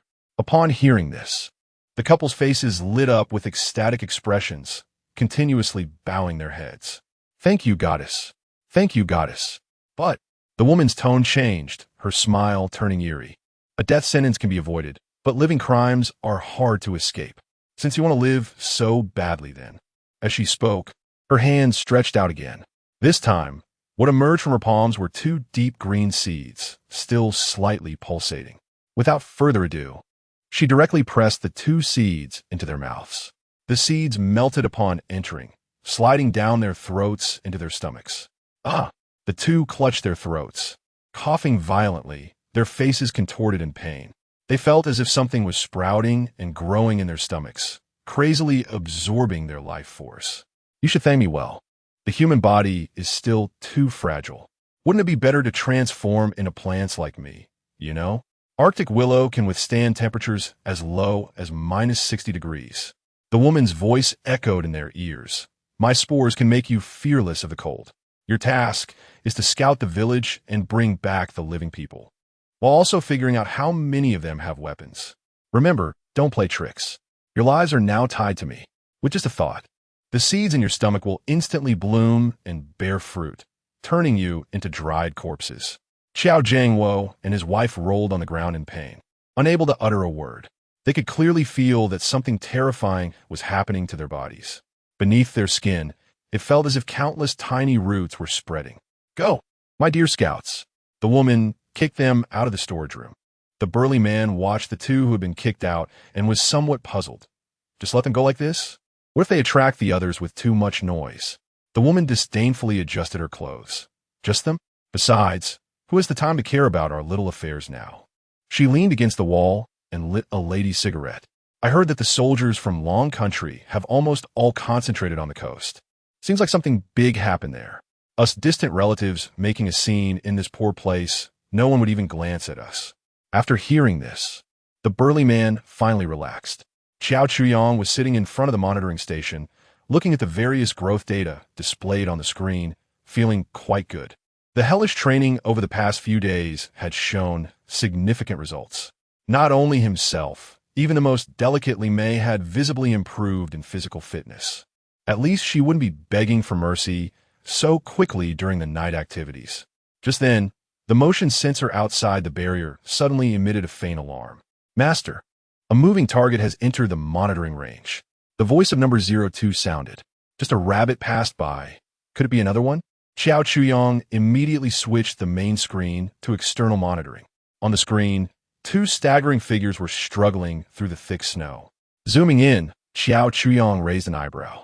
Xiao Jiangwo and his wife. Weren't they missing? How did they come back? He carefully observed the two people on the screen. They were wearing thin cotton clothes, and the skin on their faces and hands showed an abnormal ashen color, as if severely frostbitten or drained of vitality by something. The strangest part was that as the apocalypse progressed, the temperature was dropping day by day, and now the outdoor temperature was at least minus 50 degrees. Yet they were wrapped in so little clothing, not even shivering. Xiao Chuyang immediately realized that something was wrong with these two. Xiao Jiangwo and his wife were completely unaware that their every move was being watched by a pair of eyes. Their only thought now was to find their son. Xiaolei. The two rolled and crawled back to their apartment building, kicking open the ajar hallway door. Xiaolei. Xiaolei. Mom and Dad are back. They rushed up to the 5th floor, kicked open their door, and turned every room upside down. Nothing. Aside from the mess and garbage, there was nothing. Where is he? Where's my son? The aunt screamed frantically. Xiao Jiangwo's eyes instantly turned red. He thought of someone. Xiao Chuyang. It must be that little bastard. While we were gone, he harmed our son. Xiao Chuyang. I'm going to kill you. Xiao Jiangwo roared and turned to rush downstairs. The aunt also reacted, following him with a face full of resentment. Soon, they rushed to the bottom of Xiao Chuyang's barrier building. Looking at the brand new, heavy alloy door and the ground melted clean by the heat from the barrier, their jealousy and anger burned even hotter. Bang! Bang! Bang! Xiao Jiangwo kicked the alloy door with all his strength, making a dull thud. Xiao Chuyang, you coward! Come out here! Give me back my son! You scoundrel! The aunt clawed and scratched at the tightly closed windows on the 2nd floor, her voice sharp and piercing. Inside the barrier, the women in the gym, sweating profusely, were startled by this sudden commotion. Who is it? Who's calling out? Li Mei wiped her sweat. Xiao Chuyang sat in front of the monitoring station, leisurely watching the two figures that looked almost mad on the screen, as if watching a comedy. He signaled to Xiao Wanqing, who was preparing functional drinks for him beside him. Go, turn off the soundproof and anti-peak mode on that window. Yes, master. Xiao Wanqing immediately walked to the control panel by the wall and pressed a few buttons. The window of the 2nd floor bedroom, which had appeared like a mirror from the outside, instantly became transparent. The aunt, who was outside cursing, was suddenly startled to see a face appear behind the window. When she recognized the face, she froze. Xiao Wanqing? She looked even more radiant than before the apocalypse. Her skin was fair with a hint of rosy glow, and she wore a tight-fitting sports outfit that looked expensive, perfectly outlining her curvaceous figure. Uncle Andy. Xiao Wanqing's voice came through the tiny loudspeaker on the window. and the master did nothing to Xiao Lei. A few days ago, when a master sent someone to deliver food to you, Xiao Lei was already not in the room. You're talking nonsense. Xiao Zhangwo rushed over upon hearing the voice, pointing at Xiao Wanqing and cursing, "You bitch. You must have teamed up with that little beast to harm my son." "We didn't tea." Xiao Wanqing's tone remained calm. To Xiao Zhangwo and his wife, this calmness was the greatest mockery and a sign of guilt. "How dare you say you didn't tea? You." Xiao Zhangwo's words suddenly caught in his throat, because he saw several women walking over behind Xiao Wanqing. One was curvaceous, dressed more revealingly, wiping sweat with a towel. One was petite and shyly hiding behind. Another had a cold demeanor, tall and looking at them with a deadpan expression. A full four young and beautiful women. Moreover, each one had a healthy complexion and appeared to be well taken care of. Xiao Zhangwo and his wife's minds went blank in an instant. What kind of life had they been living during this time? Locked in a small dark room, not enough to eat or wear, struggling daily in fear and despair, even being treated as experimental subjects for monstrous transformations. Yet their nephew, that useless waste in their eyes, was hiding in this solid fortress, living a life like an emperor, with food and drink and four women serving him. A strong sense of jealousy, like poison, instantly filled their hearts. Chapter 63 Interrogation, starting now. Bonus update, why? Xiao Zhangwo's wife was scratching at the smooth glass like a madwoman, her nails curling back, blood dripping, yet she felt no pain. She let out a dissonant howl. "You little beast. All of this belongs to the Xiao family. This woman should belong to Xiao Lei. How dare you occupy it?" Xiao Zhangwo's eyes were bloodshot. He looked at the several alluring women inside the window, their complexions rosy, then glanced at his wife, who had been tortured beyond recognition. A surge of rage shot straight to the top of his head. In his crimson eyes, the suffering of this time intertwined with the vibrant scene inside, and ultimately, all the pain and unwillingness twisted into a malicious thought. Why? Why should his son's life or death be unknown while this little beast could possess everything? He wanted to destroy him. What he couldn't have, Xiao Chuyang shouldn't think he could have it either. Wasn't this little beast hiding in its shell and not coming out? Fine. There must be other living people in the urban village. As long as he spreads the news that Xiao Chuyang has food, drink, and women, and adds fuel to the fire, claiming he hoarded all the resources and ignored the dying, he wouldn't believe those starving people wouldn't be tempted. At that time, he just needed to go out and incite those starving survivors, tell them there's food, drink, and women here, and he wouldn't believe that mob wouldn't fight desperately.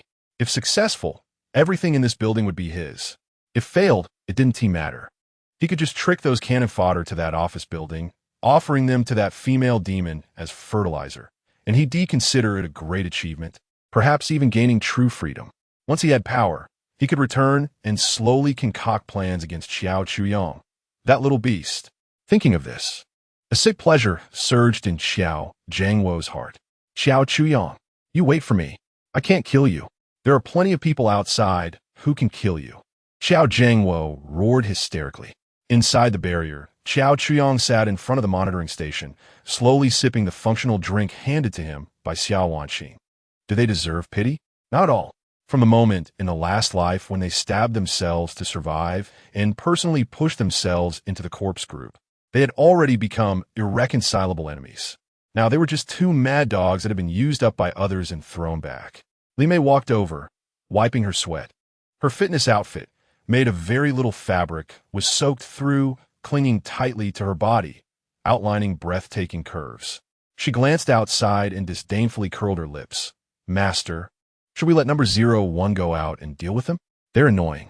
She wished those two would die a little faster. Xiao Wanqing lowered her head, standing behind Xiao Chuyang, her hands tightly clutching a towel. She could feel her master's scrutinizing gaze upon her, calm, yet tightening her heart. Looking at those two who were once high and mighty, but now resembled ghosts, a complex emotion flickered in her heart. She had once tried every means to please them, seeing them as a stepping stone to a wealthy life. After all, they had spent some time together. Given her master's personality, he would definitely not spare the two, but now it was her master who had given her a new life. a safe haven she never dared to imagine in the apocalypse, allowing her to live a life even more affluent than before the apocalypse. She could clearly distinguish what was important. That moment of entanglement lasted less than a second before she completely extinguished it. She raised her head, her eyes returning to their usual submissiveness and calmness, quietly awaiting her master's command. The past was already dead. No ruse. Xiao Chuyang put down his cup and said lightly. He looked at the monitoring screen. Although these two were mad, their physical condition was very strange. Wearing so little in the extreme cold of over minus 50 degrees and still being able to shout and curse for so long was abnormal. Let them go. Let them go outside to promote themselves and attract flies. Xiao Chuyang wasn't he that kind-hearted to cultivate free scouts for the enemy. They must have secrets on them. Got it. Xiao Chuyang opened the system store and quickly browsed. Soon, his gaze locked onto an inconspicuous item. Truth Serum, price 30 source quality energy. Can make the target answer any questions within 10 minutes. Unable to lie. Good stuff. Exchange for 2 bottles. Source quality energy minus 60. 2 small syringes containing a transparent liquid appeared in his hands. 0102. Xiao Chuyang stood up. Yes, master. The 2 Jin soldiers immediately stepped forward. Open the door, hold those 2 outside down, and don't damage their heads. Xiao Chuyang handed the 2 syringes of truth serum to them, giving 1 to each. He had no interest in personally going out to subdue those 2 mad dogs, nor did he want their filthy bodies stepping into his barrier. Interrogating through the alloy door and a monitor was sufficient. Yes, master. 01 and 02 took the truth serum and turned to walk toward the door. Outside, Xiao Jiangwo and his wife were still cursing without realizing their imminent doom. Xiao Chuyang. You coward. If you have the guts, come out and fight me. Open the door. Hurry up and open the door. Otherwise, when my people arrive, I'll tear down this broken building. They firmly believed that Xiao Chuyang was afraid of them, which was why he didn't dare to come out. Just then, the alloy door they had been kicking for so long without any movement emitted a faint mechanical sound. Then, to their astonished eyes, it silently slid open. A wave of warm air rushed out from inside, carrying the scent of food and the fragrance of women, instantly enveloping them. The 2 instinctively shivered, not from the cold, but from the extreme contrast. Before they could react, 2 shadows shot out from the door like lightning. The speed was too fast. Xiao Jiangwo only felt a flash before a cold hand grabbed his neck, lifting him up completely. His feet left the ground, and he struggled desperately, only to find the other's strength was astonishing. The strength he prided himself on as an adult male seemed laughably weak in front of the other. On the other side, his wife faced the same fate. The ugly face of 02 approached her, and she only had time to let out a short scream before she fainted. 01 lifted Xiao Jiangwo, expressionless, and injected a syringe of truth serum into his neck. The cold liquid was pushed into his bloodstream. Xiao Jiangwo's body stiffened, then began to convulse violently, his eyes rolling back. A few seconds later, he settled down, his gaze becoming vacant and hollow. 02 used the same method to give the fainted ant a shot. After finishing all this, 01 and 02 tossed the 2 onto the snow like garbage. The heavy alloy door slowly closed again, isolating the inside and outside into 2 worlds. Xiao Chuyang watched the 2 vacant-eyed tools on the monitor, adjusted the microphone. Interrogation, now starting. Chapter 64, Remote Confrontation, Human Bombs. In the cold wind and snow. Xiao Jiangwo and his wife lay side by side in the snow, their eyes hollow as they gazed at the gray sky. The effect of the truth serum was overwhelming, directly destroying their will, turning them into machines that could only answer questions. Inside the barrier, Xiao Chuyang sat comfortably on the sofa, speaking into a microphone. Asking the first question, "Why did you disappear a few days ago?" The cold electronic voice echoed through the loudspeakers outside the door. Xiao Jiangwo's lips moved as he replied in a tone devoid of emotion. "We left the urban village to find food, and a woman captured us." "Which woman?" "A woman who can turn into a plant." "A plant person?" Xiao Qiang's brow furrowed. This was a significant deviation from his previous understanding. In the last year of the apocalypse in his past life, he had only seen various mutated monsters and had never heard of humans possessing such strange abilities. Is there anyone else? There's a very strong man and a young man in a white tracksuit. A white tracksuit. Xiao Chuyong thought of the white rabbit.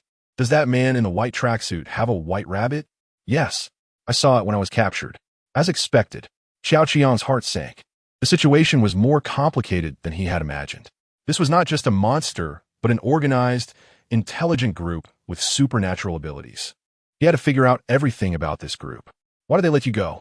They planted seeds in our bodies, letting us gather information in the urban village, while also checking how many survivors and weapons are here.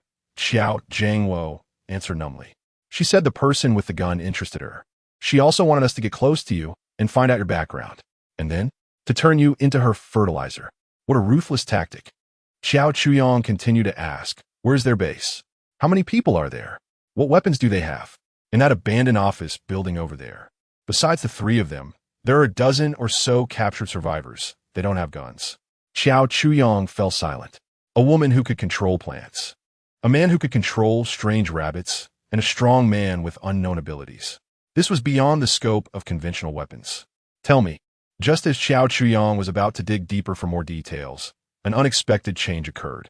In the surveillance footage, something was writhing beneath the skin of Xiao Jiangwo and his wife's necks. A wet, subtle sound of skin being stretched and torn echoed back through the high-sensitivity microphone. The skin on their necks was stretched to the limit, becoming as thin as paper. Suddenly, two irregular tears burst open from their throats. From those bloody, meat-like openings, two nauseating flowers emerged. Those things used their trachea as a stem and the torn flesh as petals, presenting a corpse-like pallor covered with purple-black veins. At the flower's center, countless tiny, nerve-like tendrils intertwined. A delicate female voice twisted out from the two blood-soaked flowers, the sound carrying a sticky, wet resonance as if it were being emitted through a mass of rotten flesh. How strange. A common person hiding in a residential building actually has such a rare thing as truth serum, along with two well-armed, capable subordinates.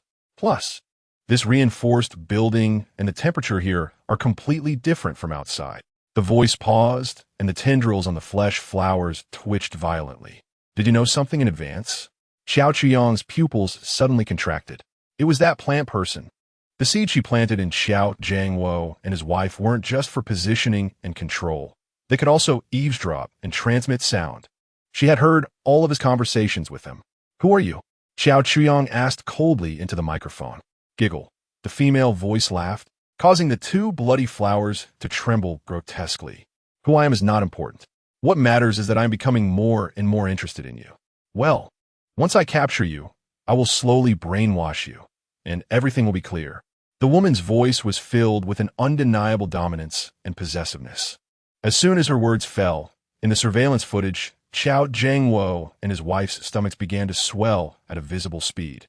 Their skin stretched to transparency, revealing the blood vessels and the rapidly growing, spiky green plant roots inside. Not good, Xiao Chuyong thought. 0102 retreat. Before he finished speaking, two muffled explosions, like leather being burst open, sounded almost simultaneously. Boom! Boom!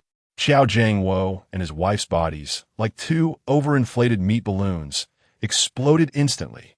Blood and flesh mixed with green juice and twisted vines splattered everywhere. The scene resembled two gigantic, rotten tomatoes smashed on the ground. In an instant, the combat instincts of 01 and 02 sounded alarms. They crossed their arms in front of them, trying to retreat. But the explosion came too quickly.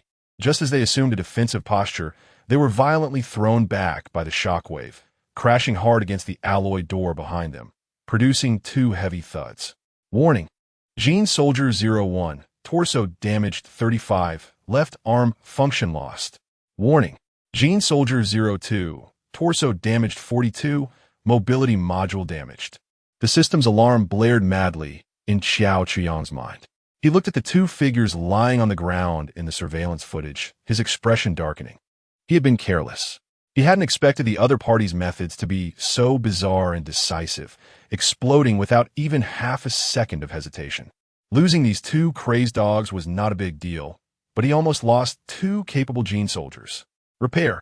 Xiao Chuyong ordered the system immediately. Repairing 01, consuming 30 points of source energy. Repairing 02, consuming 40 points of source energy. Watching the rapidly depleting energy, Xiao Chuyong felt a pang of pain. This was all money. As the energy was injected, the wounds on 01 and 02 healed rapidly, and the damaged parts were repaired. They stood up from the ground, the stains and bits of flesh automatically sliding off, returning to their original appearance, but their expressions were even colder. Master, it's fine, it's not your fault. Xiao Chuyong waved his hand. This time, it was his miscalculation. He stood up and paced back and forth in the living room, his mind racing. The seriousness of the situation had exceeded his expectations. Not only did the other party know of his existence, but they also clearly expressed their intention to capture him. A fierce battle was inevitable. On his side, although there was a solid barrier, the only high-end combat power consisted of 2 Gene soldiers and himself, a half-baked fighter. If the other party launched a desperate attack, whether the barrier could hold was still unknown. He had to strengthen his power immediately. He glanced in the direction of Building 1. 01. Go to Building 1 immediately and bring back that female doctor named Lin Wanqing as fast as possible. As for the others, I can't care anymore. Tell Wang Jian to find a place to hide. Whether they live or die depends on their own fate. The key to unlocking the medical room absolutely cannot have any accidents. As for those human batteries, while it's a pity, keeping alive is the priority. Understood? No. 01 received the order and with a flash of his figure, leaped out, disappearing into the wind and snow after a few jumps. After doing all this, Xiao Chuyong opened the system store again. The item he had forgotten to redeem before now seemed absolutely necessary. Gene Optimization Liquid, beginner price 500 source energy. Can slightly enhance the user's physical attributes, comprehensively strengthening strength, agility, and constitution. One-time use. Although it was a one-time use, this was currently the fastest and most direct way to enhance his own strength. Redeem. Source energy minus 500. A vial of liquid glowing with a blue halo appeared in his hand. Without any hesitation, Xiao Chuyong pulled out the stopper and drank the liquid in one go. A cold liquid slid down his throat into his stomach. 1 second, 2 seconds.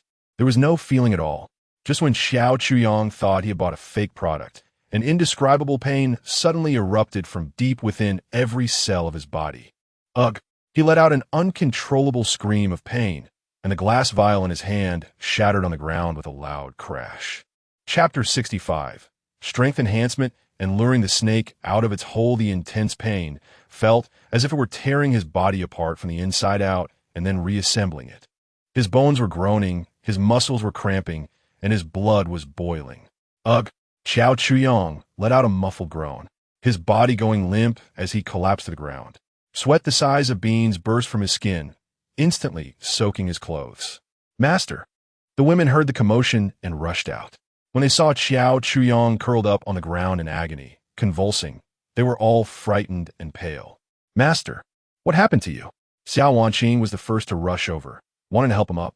Don't touch me. Xiao Chuyong squeezed out a few words through gritted teeth. He could feel a violent energy rampaging within his body.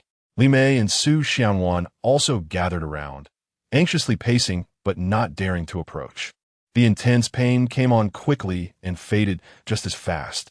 After about 5 minutes, that heart-wrenching feeling gradually subsided, replaced by an unprecedented sense of comfort. Xiao Chuyong could clearly feel that his body had become light and full of strength. The body that had been somewhat sub-healthy due to his rebirth was now brimming with explosive vitality. He slowly stood up from the ground, stretched his muscles, and a series of crisp cracks echoed from his joints. Master, are you okay? Xiao Wanqing looked at him worriedly, holding a towel, wanting to help him wipe the sweat. I'm fine. Xiao Chuyong waved his hand, opening the system panel that only he could see. Strength, 15. Average value for adult males is 10. Can easily perform a 50 kilograms deadlift squat. Lift heavy objects. Agility, 16. Average value for adult males is 10. Reflex speed and limb flexibility far exceed ordinary males. Can quickly evade sudden obstacles, smoothly perform complex bodily coordination movements. Constitution, 14. Average value for adult males is 10. Significant improvement in impact resistance and recovery speed. Minor impacts and bumps cause almost no noticeable pain. Can quickly recover energy after staying up late or short bursts of high-intensity fatigue. Mentality, 13. Average value for adult males is 10. Superior to ordinary people. Outstanding perceptual ability. Can capture subtle sounds and changes in light in the environment. The three basic attributes had each surged by 5 points. This 500 points of source energy was well spent. Feeling the surging power within him, Xiao Qiang's sense of security greatly increased. But it wasn't enough. Far from enough. He glanced at his remaining source energy. Source energy, 5265. This was all he had. Now it was time to turn it into real combat power. Stop practicing, Xiao Qiang said to the women. Go back to your rooms, lock the doors, and no matter what noise you hear, do not come out. The women looked at his serious expression, knowing that something big had happened, and each nodded obediently, not daring to ask more. He opened the system store and began a frenzied purchase. Exchange for Gene Soldier, Type 1-2. Source energy minus 2,000. Exchange for 416 Hong Kong dollars assault rifle 4 M26 fragmentation grenade 20. Flashbang 20. Source energy minus 580. Exchange for M82 A1 sniper rifle 1. Includes 100 armor-piercing rounds. Source energy minus 300. Exchange for M2 flamethrower 1. Includes 5 cans of high-energy fuel. Source energy minus 400. Since the opponent had a vegetative person, fire was the best weapon. A series of exchanges caused his source energy to deplete sharply. But he didn't care. Money could be earned again, but if life was lost, nothing would remain. Finally, his gaze fell on a vial of potion he had always been hesitant to try. Gene Lock Breakthrough Potion, price 100 source energy.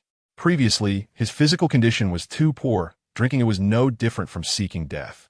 But now, after the enhancement of the gene optimization liquid, his constitution had far exceeded that of ordinary people. Perhaps he could take a gamble. Fortune favors the bold. Once he awakened a special ability, he would have another card up his sleeve when facing that mysterious team. Exchange. Source energy minus 100. A bottle of dark red potion emanating a dangerous aura appeared in his hand. He did not consume it immediately, but carefully placed it in his backpack. This was his last trump card, to be used at the most critical moment. After doing all this, he had only 1885 source energy left. Almost drained. But looking at the rows of brand new weapons in the system warehouse and the 2 newly appeared gene soldiers in the living room, Xiao Qiang felt a bit more at ease. 0304, report to the master. The 2 new gene soldiers knelt on one knee. Get up. Xiao Qiang nodded. Your task is to guard all the windows. Anything that tries to approach, kill without mercy. Yes. Just then, a slight sound came from the front door. Number 01 had returned. She was carrying a woman on her shoulder. Lin Wanxing. At that moment, Lin Wanxing looked bewildered. She had just been in the cold, dirty room of Building 1, enduring the harassment and threats from Wang Jin's subordinates. She hadn't had a full meal in days, feeling dizzy from hunger, almost ready to give up her last shred of dignity. Just when she was in despair, a tall woman suddenly broke in and carried her away without explanation. When she came to her senses, she found herself in a warm, bright, and extraordinarily clean place. The air was filled with the aroma of food. Is this heaven? Awake? A familiar yet unfamiliar voice rang out. Lin Wanxing turned her head and saw Xiao Qiang. He exuded a chilling aura, his eyes cold. He looked completely different from the person she remembered. It's you. Lin Wanxing struggled to rise, but found herself too weak. Don't move.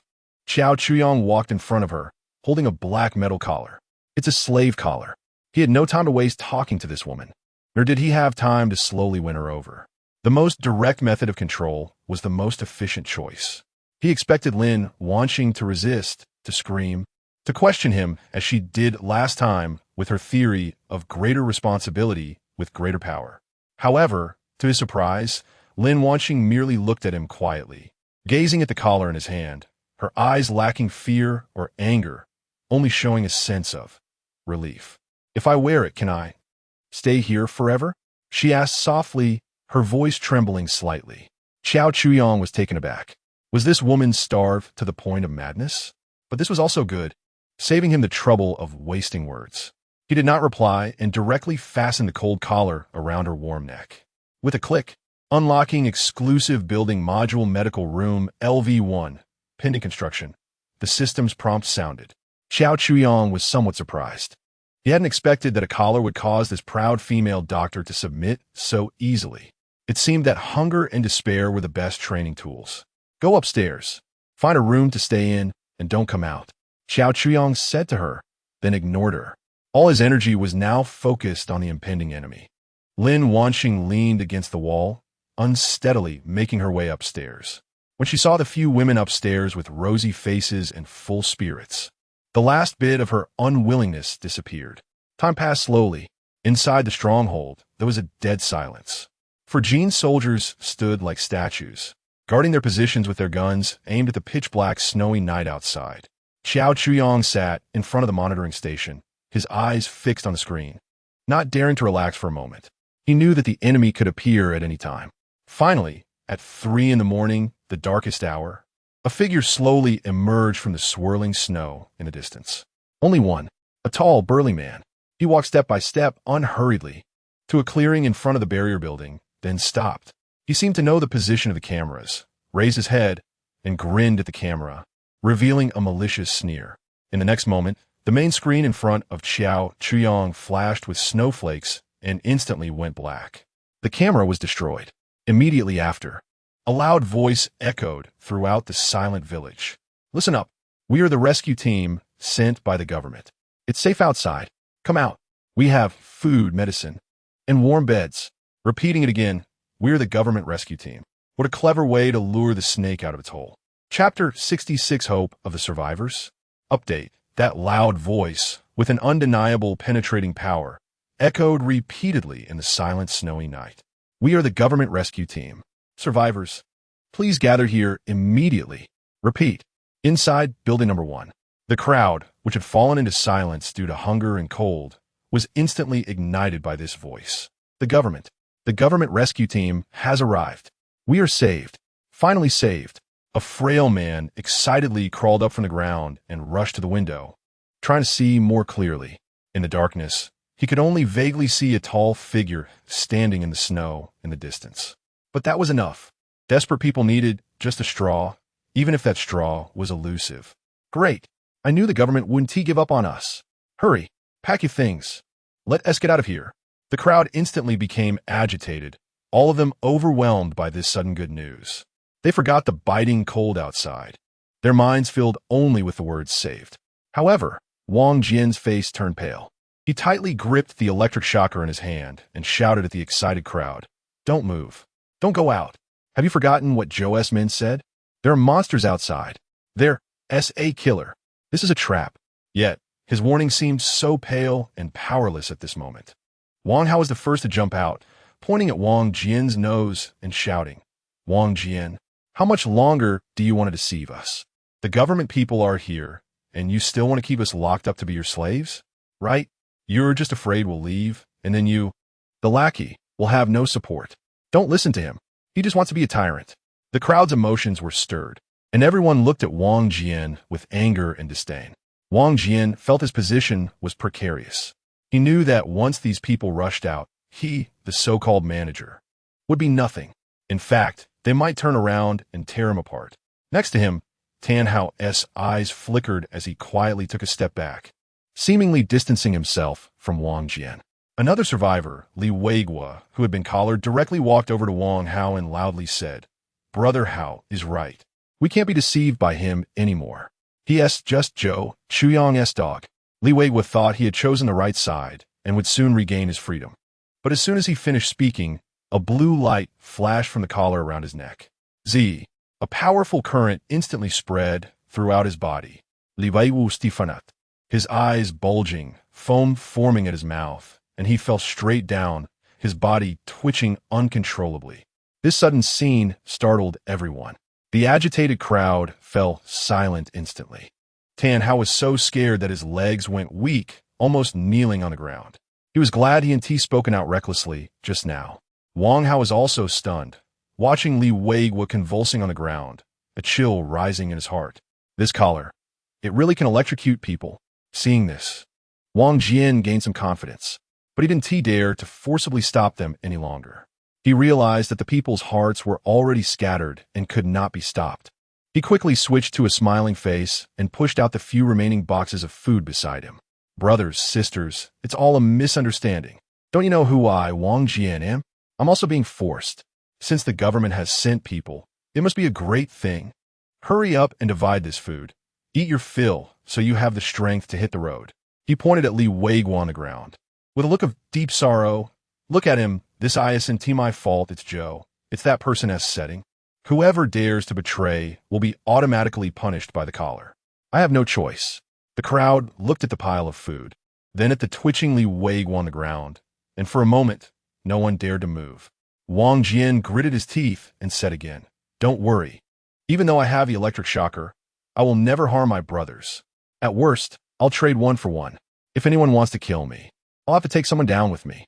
This combination of soft and hard tactics worked. People's rationality returned slightly. Wang Hao looked at the food, swallowed hard. He glared at Wang Jian resentfully, but in the end, the desire to survive prevailed. "Let us eat first. We'll go out after we're full." At the command, the hungry crowd could no longer hold back, rushing towards the boxes of food like madmen, starting to loot. Wang Jian watched the chaotic scene and quietly retreated to the corner, taking out the walkie-talkie. He had to report the situation here to his master. However, after pressing for a long time, the walkie-talkie only emitted a crackling sound. No response. The signal was interrupted. Wang Jian's heart sank to the bottom in an instant. On the other side, inside building number 3, Zhang Jigua also heard the voice outside. The survivors under him were equally excited. "Boss Zhang, it's the rescue team. Let us hurry out." "Yes, Boss Zhang, if we don't leave now, it will be too late." Zhang Jigua stood by the window, frowning. He felt that something was off. "Don't you think it's strange?" Zhang Jigua said in a low voice. "Why is there only one person from the government rescue team? Moreover, he said he knows there are living people here. How does he know? Why didn't he come earlier? Why is he shouting like this in the middle of the night? Look at him, standing in the snow, not cold at all, lazily. Doesn't he look like a proper soldier at all?" The few people under Zhang Jigua exchanged glances. One person with cracked lips hoarsely retorted, "But, Boss Zhang, what if it's real? We can't keep living off those things forever, can we? If this goes on, how are we any different from the monsters outside? I'd rather be deceived and freeze to death than become a cannibal madman." This statement struck a chord with everyone. They didn't want to continue eating people. They weren't perverts like Hannibal. Yes, it's better to believe in its existence than not. What if we miss this opportunity? There might not be another one. Zhang Jigua was also swayed. He longed for salvation in his heart. He glanced at the tightly closed bedroom door. Behind it was his morbid solace and his biggest secret, the boy named Xiaohang. He couldn't let anyone find out about Xiaohang's existence. "All right, let us go." Zhang Jigua made up his mind. "But we'll be the last to leave.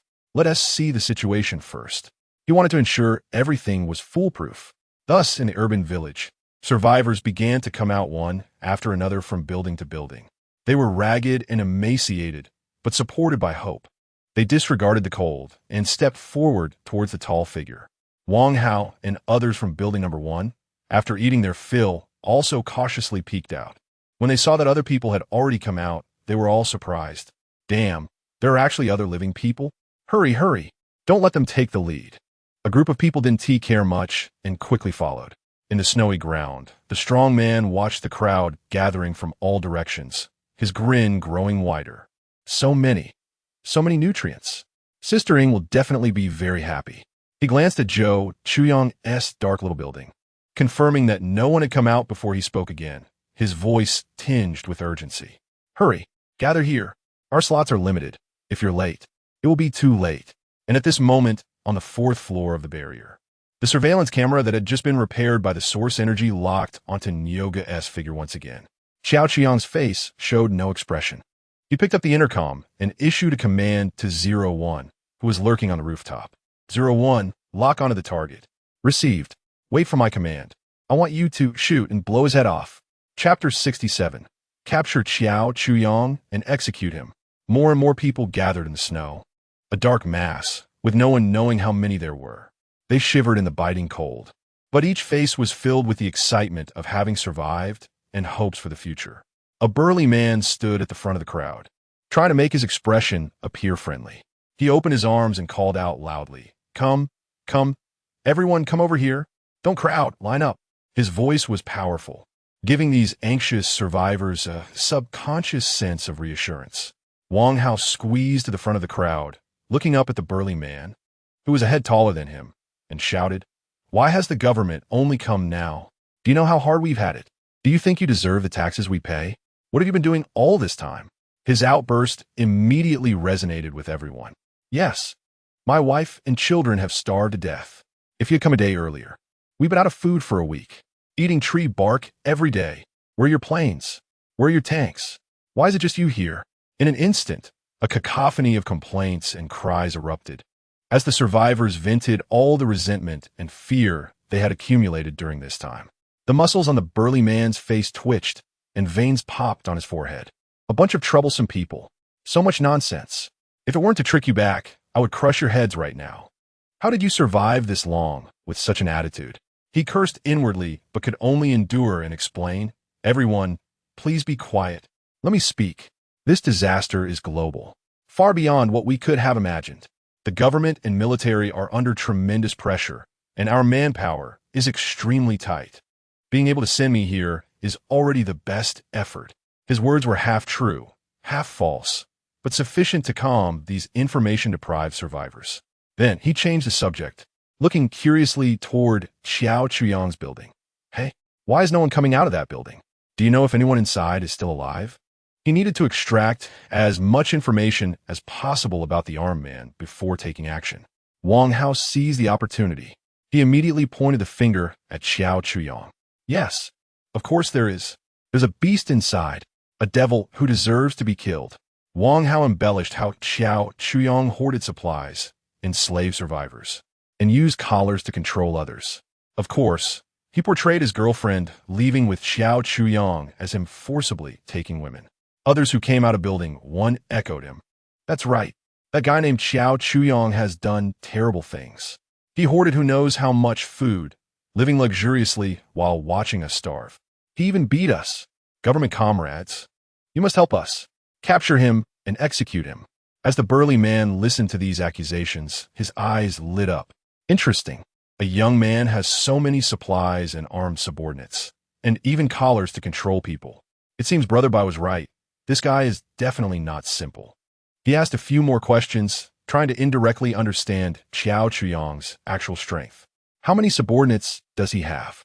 What kind of people are they? Just 2. Both are incredibly ugly women, but they're very strong. Wang Hao struggled to remember. Oh, and he has guns. Several. Has he killed anyone personally? Yes. He's a murderer. The burly man nodded, his understanding taking shape. 2 strong subordinates and several guns. Such a character is not worth much in front of Brother Bai. Once this batch of supplies is transported back, it won't be too late to deal with him. Just then, someone in the crowd grew impatient and urged, "Hey, comrade, are you done asking? We're about to freeze to death." "Yeah, is the government just sending you? Hurry up and take us away. Where's our resettlement site? Is it far?" The burly man, annoyed by the noise, waved his hand. "Everyone, don't rush. Our main force is right behind, but because of the deep snow, the vehicles can't come through, so they sent me to assist you first. Let me tell you, we've cleared an entire building for you to live in. There's heating, hot water, and endless buffet food." The grand picture he painted elicited excited cheers from all the survivors. The burly man glanced again at Xiao Chuyang's building and asked, "By the way, does anyone know him well enough to see if we can call him out? I want to ask him about the situation personally. How can there be someone in Longwool with guns?" He still wanted to try before leaving. Suddenly, a middle-aged man who had been silent pushed to the front and pointed at the burly man. "What is wrong with you? Why are you asking so many questions? If he doesn't come out, that's his own death. Just take us away. We're about to freeze." Zhang Jigua had been watching coldly from the back, increasingly feeling that something was off. This so-called rescuer displayed an unusual interest in that Xiao Chuyang. This is not normal. The primary task of the rescue is to relocate the survivors, not to inquire about another survivor's gossip. He had a bad premonition. The burly man was taken aback by the confrontation and a killing intent rose in his heart. This old fool. But now there are too many people around to act. He thought, this group of idiots can't extract any more valuable information, so there's no point in wasting time. It's best to take this batch of prime supplies back first. All right, since everyone is so anxious, let us set off now. The burly man put on a smile, ready to turn and lead the way. Follow me. In the night sky, a barely perceptible flash of fire flickered and vanished. Puff! A soft sound. The smile on the burly man's face instantly froze. A blood hole appeared in the center of his forehead. Then his skull exploded violently. Red and white splattered out. Wang Hao, the closest, was sprayed all over his face. The warm, sticky liquid slid down his cheek, carrying a heavy smell of blood. Wang Hao froze completely. He reached out to touch his face and looked down. His hand recovered in blood and some white, tofu-like substance. Time came to a standstill at that moment. All the cheers, questions, and urgings were caught in everyone's throats. In the snow, there was a deathly silence. Only the burly man's headless corpse swayed a couple of times before crashing backward, landing straight into the thick snow, creating a human-shaped pit. Chapter 68. Blood and Flesh Sacrifice. Monster rebirth silence enveloped the entire snowy landscape. The savior, who had just a moment ago been painting a bright future, turned into a headless corpse, lying in a pool of blood. This stark contrast left all the survivors' minds in a daze. They stared blankly at the body, still exuding warmth, unable to comprehend the events unfolding before them. Ah! A piercing scream shattered the eerie quiet. It was Wang Hao, looking at his bloodied hands. He finally snapped out of his extreme shock, his stomach churning violently as he knelt down and began to vomit uncontrollably. His retching seemed to trigger a switch, causing the entire crowd to erupt into chaos. Dead. Someone is dead. He was killed. Gunshots. Where did the shots come from? Panic spread like a plague, and the survivors scattered like frightened sheep, pushing and trampling over each other. They didn't know where the enemy was, only that it was dangerous here, and that the person who promised them warmth and buffet meals was dead. Calm down. Don't run around. Zhang Jigua shouted loudly. Try and maintain order, but no one listened to him. He was also terrified, his back drenched in cold sweat. He had guessed correctly. This was indeed a trap. Not to mention whether that so-called rescuer was real or not. That shooter. Zhang Jigua's gaze involuntarily turned towards the dark four-story building not far away. It had to be. It was definitely the people inside that building who did this. He actually had such a powerful sniper rifle. Zhang Jigua felt a chill run down his spine. In the midst of the chaos, Wang Hao was vomiting bile. He collapsed in the snow, gasping for breath. His mind blank. The warm touch he had just felt, the heavy smell of blood, would forever be etched in his memory, becoming a nightmare for his entire life. He lifted his head and also looked toward Xiao Chuyang's building. His eyes no longer held jealousy and resentment, but rather fear, boundless fear. He finally understood how ridiculous and ignorant he had been to shout for the government to judge Xiao Chuyang. In Xiao Chuyang's eyes, he was probably not even worth as much as an ant. He could kill him without needing a reason, just by moving a finger. Just like that shot earlier. Clean, swift, domineering. The other survivors in Building 1 were also staring in horror at that building. They finally believed Wang Jian's words. The one they had always cursed as a devil, Xiao Chuyang, was the true god holding the power of life and death. Or rather, a devil. Wang Jian, hiding in the distance, saw this scene, and his legs went weak, collapsing to the ground. He knew he had bet right. Master, the master saved my life. He murmured, his eyes filled with fear and gratitude. He was even more determined to cling to Xiao Chuyang's thigh. Inside the barricade, Xiao Chuyang put down the intercom, his expression calm. Well done, 01. On the rooftop, 01 put away the M82A1. The massive recoil felt no different from a tickle to her. Her cold electronic eyes continued to lock onto the chaotic crowd below. Xiao Wanqing walked over with a cup of hot tea, her hands slightly trembling. She had also seen that shot through the surveillance. Master, what should we do now? She asked softly. The dozens of survivors below were already in a complete mess. Xiao Chuyang took a sip of hot tea. 01. Can you see that person's body? Give me 2 more shots. He said. The snow is too thick. I can't lock on. Then just keep an eye on it. If there's any movement, shoot directly. No need to worry about the others. The chaos in the snow lasted several minutes. The survivors erupted with an unparalleled will to survive, each comparable to a bolt, frantically running towards safety. Just then, Wang Hao crawled up from the snow.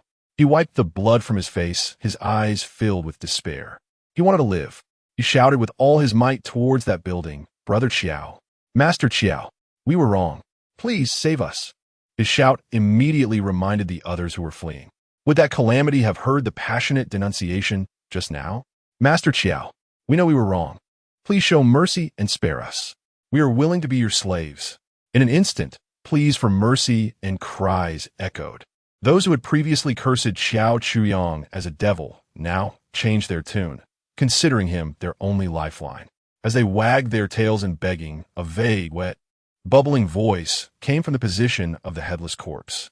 "When others are talking, attacking from behind is not what good child does." The cries abruptly stopped. Everyone's movements froze, and they slowly turned their heads towards the source of the voice, wearing expressions as if they had seen a ghost. In the snow, the corpse that should have been dead was standing up again in an extremely bizarre manner.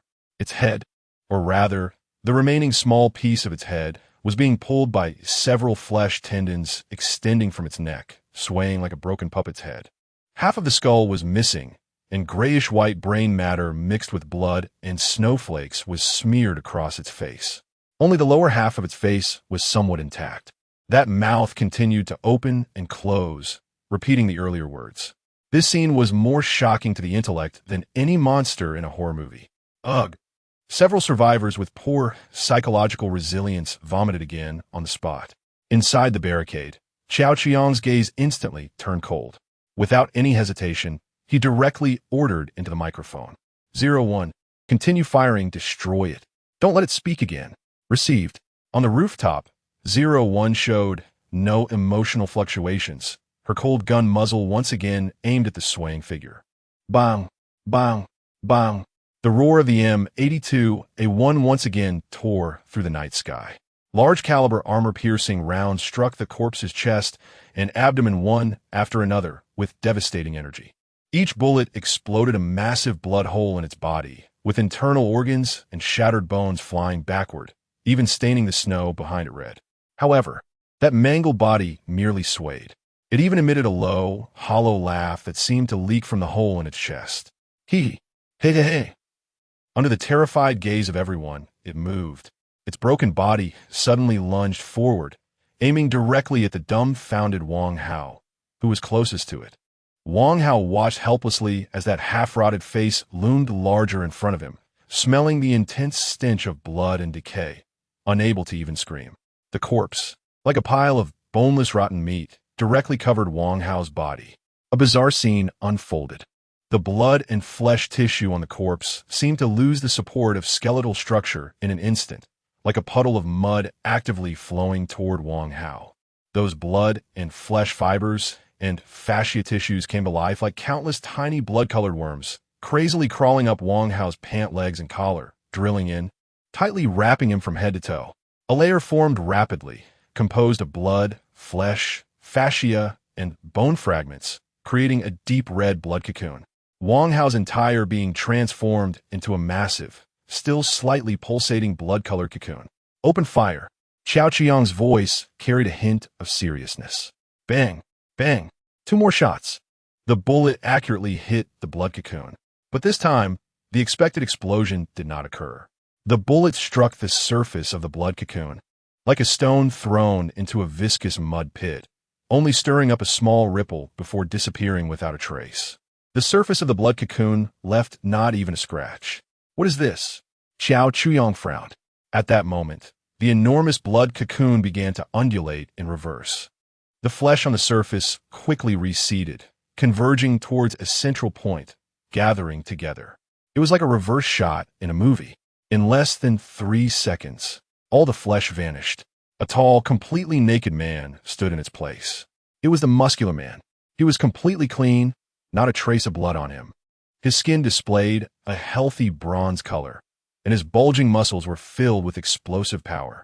He looked down at his body, then twisted his neck, producing a series of bone-cracking sounds. Inside the fortress, Xiao Qiang's pupils constricted. At the moment the monster was reborn, he felt a cold gaze that ignored the obstacles of wind and snow and physical distance, precisely landing on him. Chapter 69. Saturated fire coverage. 2 additional chapters for the weekend. That gaze penetrated the wind and snow, pierced through the walls, and accurately landed on Xiao Qiang. It was cold, filled with scrutiny and the meaning of hunting. Xiao Qiang's muscles instantly tensed up. Damn it. This thing not only can't be killed, but can also devour and resurrect people. Now it can even lock onto targets in such a sinister way. It can't be allowed to be so arrogant any longer. 01, 02, 03, 04. Xiao Qiang issued commands over the intercom. Target locked on a naked man in the center of the snow. Use whatever you have in your hands and turn him into meat paste. Don't hold back on the grenades, throw them. The moment the order was given, flames of destruction erupted from all 4 directions of the barrier. The 4 Jin soldiers simultaneously fired their 416 Hong Kong dollars automatic rifles, and a dense rain of bullets, interwoven from different angles, formed a net of death that covered the muscular man in the center of the snow. Hey, the one inside the building. Poo poo poo poo. The sound of bullets drilling into flesh merged into one. The muscular man's freshly reassembled body was instantly riddled with blood and flesh, with fist-sized holes blown into him. His bronze skin torn apart to reveal the crimson muscle tissue underneath. He let out a muffled groan of pain, his body being pushed back repeatedly. Wait, I haven't finished my lines yet. The muscular man was both shocked and furious. He thought that absorbing that unlucky guy would have a deterrent effect. ISNT this how it's portrayed in movies? The other side should be asking with trembling voices, what kind of creature are you? What do you want? And so on. But he never expected that the other side didn't care at all, not even hesitating, and just opened fire directly. Moreover, the firepower was ferocious to this extent, and it didn't stop there.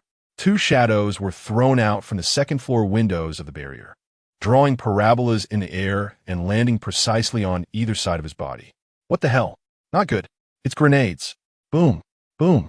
The violent explosions lifted large amounts of snow and dirt, and the raging shockwaves mixed with countless steel fragments violently struck the muscular man. Ugh! The muscular man let out a shrill scream. Half of his body was blown apart. An arm disappeared without a trace, and a huge hole appeared in his chest, revealing writhing internal organs. But that wasn't the end. More grenades were thrown out, raining down on his position like hail. Damn it! Are these grenades bought wholesale? The muscular man was thoroughly frightened. His proud blood body could indeed withstand bullets, but under such saturated fire coverage, it was nothing but a joke. The speed at which his body was torn apart far exceeded his regeneration speed. If he stayed any longer, he might really be worn down to death here. Run. He must escape immediately. The muscular man no longer dared to underestimate the situation. He gritted his teeth through the excruciating pain of his body being shredded and turned to flee. His broken body staggered in the snow, but his speed was astonishing. The fire from the barrier showed no signs of letting up, bullets chasing after him, continuously exploding in bloody bursts on his body. As he ran, the muscular man looked back with a vengeful glare at the little building that resembled a steel fortress. Just wait. You all wait for me. Once Brotherby deals with that dead rat, and has time to spare, it'll be your turn to die. He now needed nutrients. A large amount of nutrients to repair his severely injured body. His gaze swept over the survivors fleeing in panic. Just right, ready-made supplements. He suddenly changed direction, charging towards the nearest group of survivors like a rampaging bull. Monster! The monster is coming. Help! Don't come over here. The survivors, seeing the blood-soaked monster charging towards them, were terrified and tried to escape, rolling and crawling. But how could their speed compare to that of the muscular man? He grabbed the slowest running man, giving him no chance to react. His massive body covered him entirely. No, the man could only let out a desperate scream. In the next second, a bizarre scene unfolded again. The muscular man's flesh, like a living fluid, instantly enveloped and devoured the man. The man's body shriveled at a visible speed, ultimately turning into a lifeless skin bag, which the muscular man casually discarded. And the arm that had been blown off the muscular man grew back at an astonishing speed. He tasted the sweetness of it and didn't stop, lunging at the next target. The snowfield was in complete chaos. The muscular man was like a tiger entering a flock of sheep. Each lunge meant the end of a life. Screams, cries, and pleas for mercy echoed one after another. This was no longer a massacre, but a feast. A one-sided, bloody banquet. Inside the barrier, Xiao Chuyong watched everything through the surveillance footage. From a moment, these survivors shouted that they would judge him and treated him as an enemy. Their lives and deaths had nothing to do with him. Moreover, wasting bullets to save them now was meaningless. He locked the camera firmly on the muscular man who was feeding, recording all his abilities and characteristics. Absorbing life, rapid regeneration, physical qualities far beyond ordinary people. This was an extremely difficult opponent. Xiao Wanqing stood behind Xiao Chuyong, watching the hellish scene on the screen, her face pale and her body trembling uncontrollably. She covered her mouth tightly with her hand to suppress a scream. Li Mei, Su Xianwan, Zhao Jing, and the newcomer Lin Wanqing all saw the horrific situation outside through other screens in the living room. They huddled in the corners, not daring to make sound. Especially Li Mei, as she watched her ex-boyfriend Wang Hao, who she had once abandoned, being the first to be devoured by the monster. Apart from fear, she felt not a single ripple in her heart, but instead a sense of relief. Thankfully, she followed the master. Otherwise, she could very well be one of those being eaten. The massacre in the snow did not last long. After the muscular man had devoured 7 or 8 survivors, his body had basically returned to its original state. He seemed to know that this place was not suitable for staying long. After moving out of the rifle-less range, he turned and disappeared into the vast wind and snow. The monster has finally left, but the snowfield was left in disarray.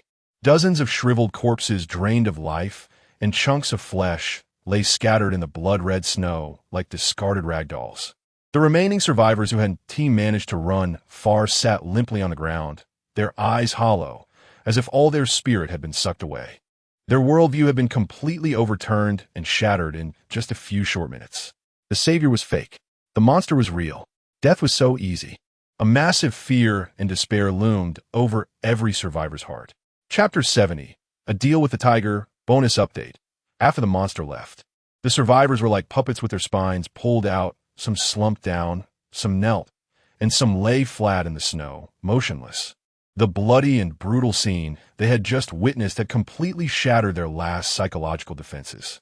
Whether it was the monster's act of eating people or Xiao Qiang's display of powerful firepower, it had deeply shocked and terrified these individuals. The air was thick with the smell of blood and gunpowder, and at that moment, no one even felt cold. Ooh! Muffled cries came from the crowd, like a fuse that instantly ignited everyone's emotions. They're all dead. Old Li. He was eaten right next to me. My leg. My leg is broken. Who will save me? I don't want to die.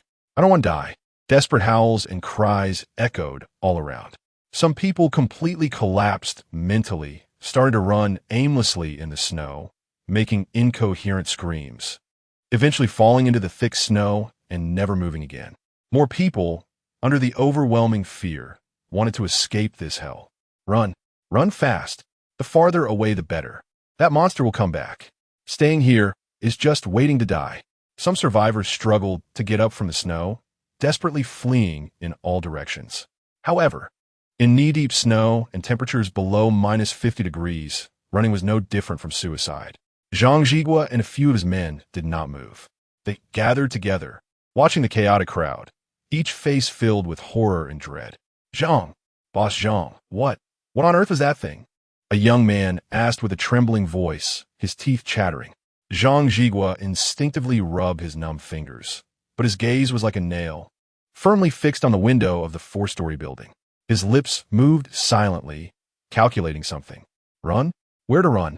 In this cursed weather, running out will freeze you into a popsicle in less than half an hour.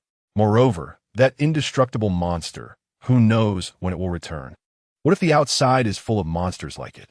Staying here is just waiting to die. The only way to survive. Zhang Jigua's gaze fell again on that small building. There was powerful firepower enough to fight the monster. Although that man seemed cold and ruthless, treating human lives like grass, now he was their only hope. Everyone stay calm, Zhang Jigua shouted low, stopping a few young men who wanted to follow the crowd to escape. Running out is death. Those who want to live, stay here. His voice was not loud, but it carried an undeniable authority.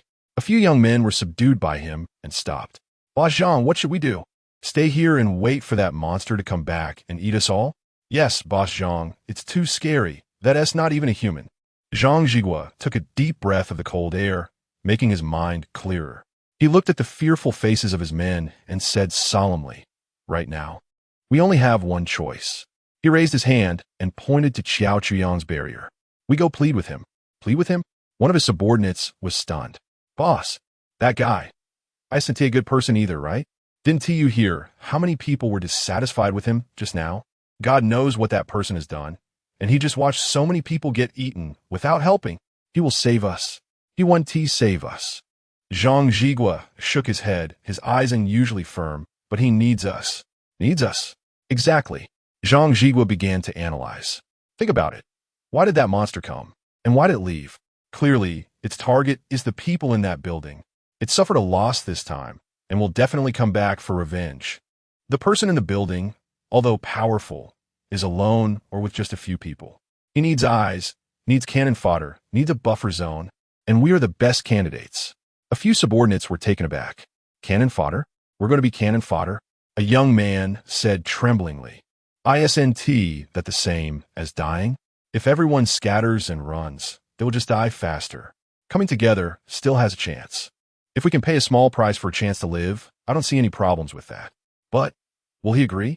How do we know without trying? Zhang Jigua said decisively, this is our only chance.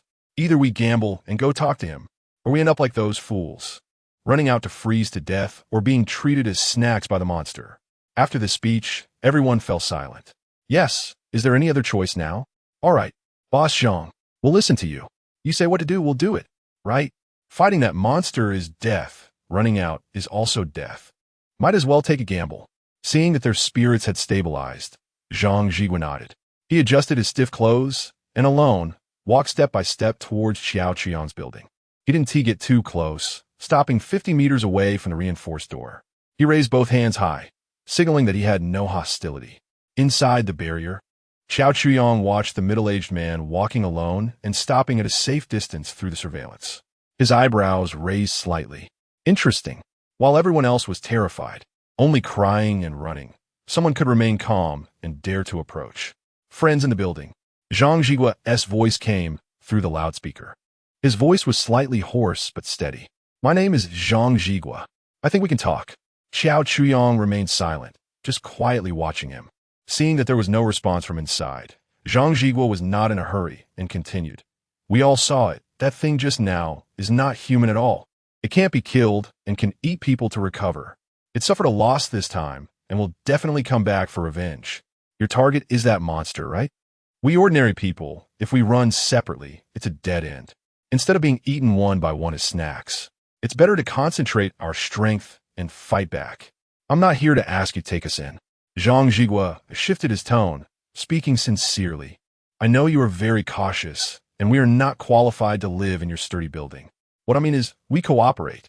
Cooperation? Qiao Chuyang finally spoke, his voice cold, coming through the loudspeaker with a mocking tone. Why should I? Just because we have more than 20 lives. Zhang Jigua raised his voice. We could be your eyes. We can station in the adjacent building, be your first line of defense. Be your sentinels. When the enemy comes, we'll go first. We can be your cannon fodder. We don't need you to provide weapons. We'll find a way ourselves. We just need a chance to survive. Being by your side, we have a chance to live. The more people, the more strength. You guarding this building alone has limited energy. Organizing us. We can help you do many things. Gather supplies, clear surrounding dangers, anything. Zhang Jigua laid out all his thoughts in one breath. He put the value of himself and the surviving subordinates on the table. We are not here to beg. We are here to trade, using our lives in exchange for your protection. After saying that, he fell silent, simply standing still in the wind and snow, waiting for the response of the mysterious man. He knew that he had already revealed all his cards. Whether he succeeded or not depended on how the other party would choose.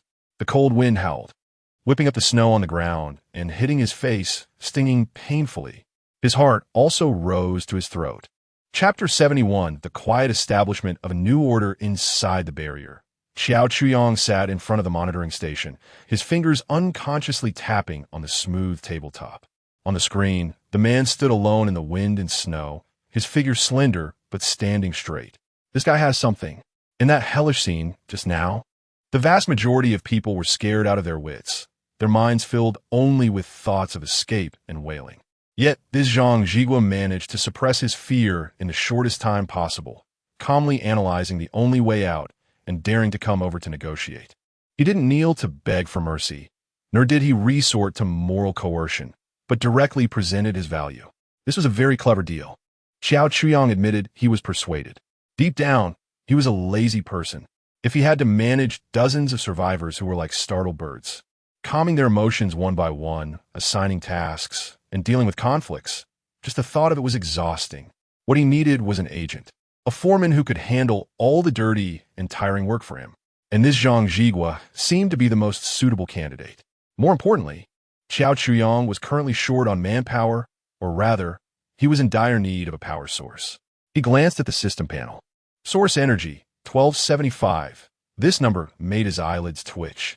Earlier, to suppress that monstrous strongman, he had bought some grenades, and his energy reserves were already running low. The people in building number 1 were now unaccounted for, and this stable source of energy was likely cut off. He had to find a replacement as soon as possible. The many survivors before him were like new batteries delivered to his doorstep. As long as he moved those bicycles over and had them pedal in shifts for 24 hours, wouldn't the energy come rolling in?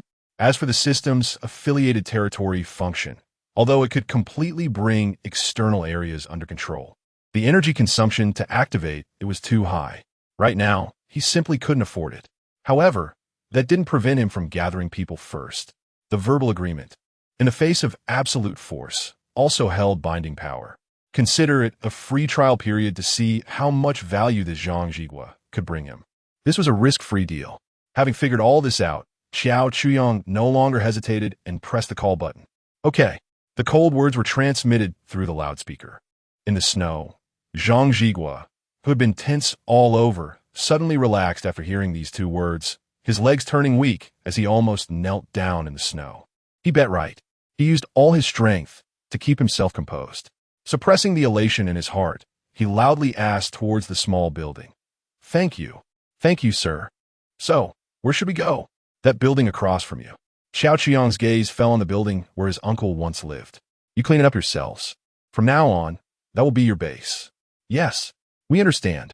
Zhang Jigua responded repeatedly, his voice carrying a barely perceptible tremor.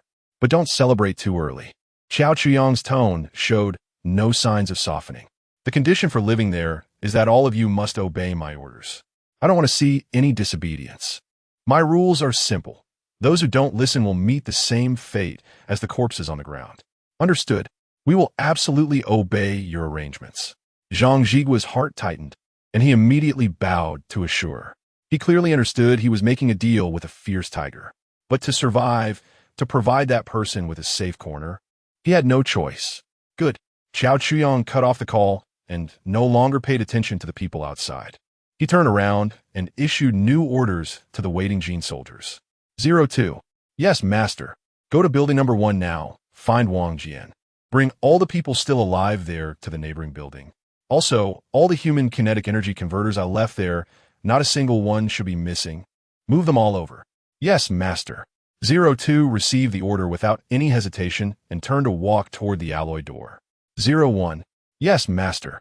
The number 01, stationed on the rooftop, responded through the intercom, his voice betraying no emotion. Continue to keep watch on the rooftop, focusing on monitoring that office building. Report to me immediately if there's any disturbance. Received. After arranging all this, Xiao Chuyong sat back down in his chair. Crisis sometimes also means opportunity. The appearance of that monster, although disrupting his plans, also gave him the chance to quickly integrate the scattered survivors in the urban village under his control. As long as he utilized these people well, they could continuously create value for him. In the snow, after receiving Xiao Qian's permission, Zhang Jigua immediately turned around and ran back in the direction of his subordinates. A storm surged in his heart. He survived. Not only did he survive, but he also found a shelter for everyone. From this moment on, Zhang Jigua, was the leader of this group of survivors, the only communication bridge between them and that mysterious man in the building. This was a kind of power. Only by grasping power could he protect himself. As for the others, Zhang Jigua turned back, his gaze sweeping over his subordinates. To protect what he truly cared about, any price had to be paid. He buried this thought deep and forced an excited expression onto his face. He agreed. He rushed in front of his people, excitedly announcing the news. Great! We are saved. Several subordinates erupted in cheers of survival. Don't celebrate too early. Zhang Jigua immediately emulated Xiao Chuyang's tone, pouring cold water on them. He let us go to his neighboring building, but the condition is that we must fully obey his orders.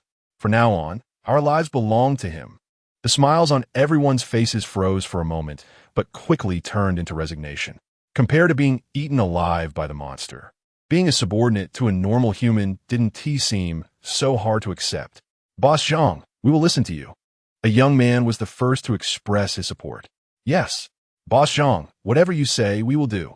Seeing the people's hearts stabilize quickly, Zhang Jigua nodded in satisfaction. Good. Let's start issuing orders. He exuded a long-lost aura of authority. Now we split up. You few go find those who just scattered. Tell them this building is now a safe zone. As long as they come over, there's a way to live. I'll go check the situation in this building. Yes.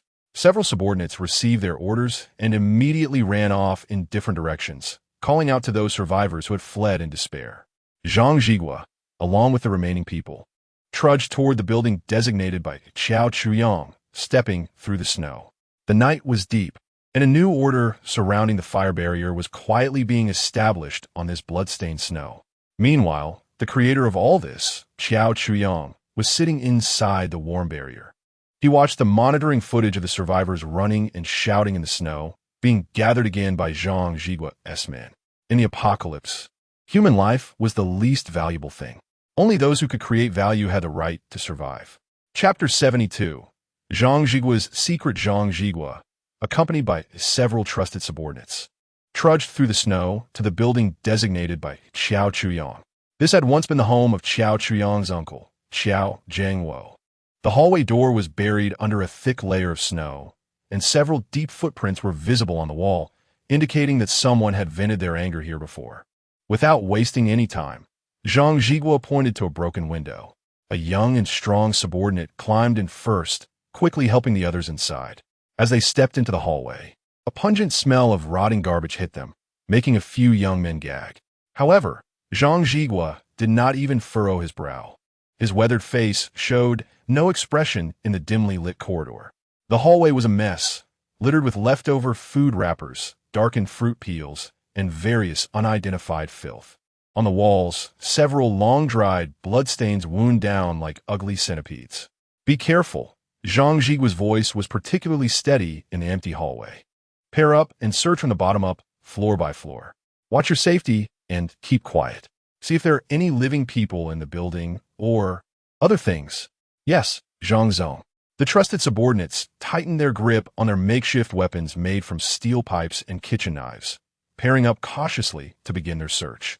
Their movements were light, trying not to make a sound as they stepped on the garbage-laden floor. Zhang Jigua stood still, listening intently to the sounds from above, and only after confirming that his subordinates had entered search mode did he take a step towards the stairs. 5th floor.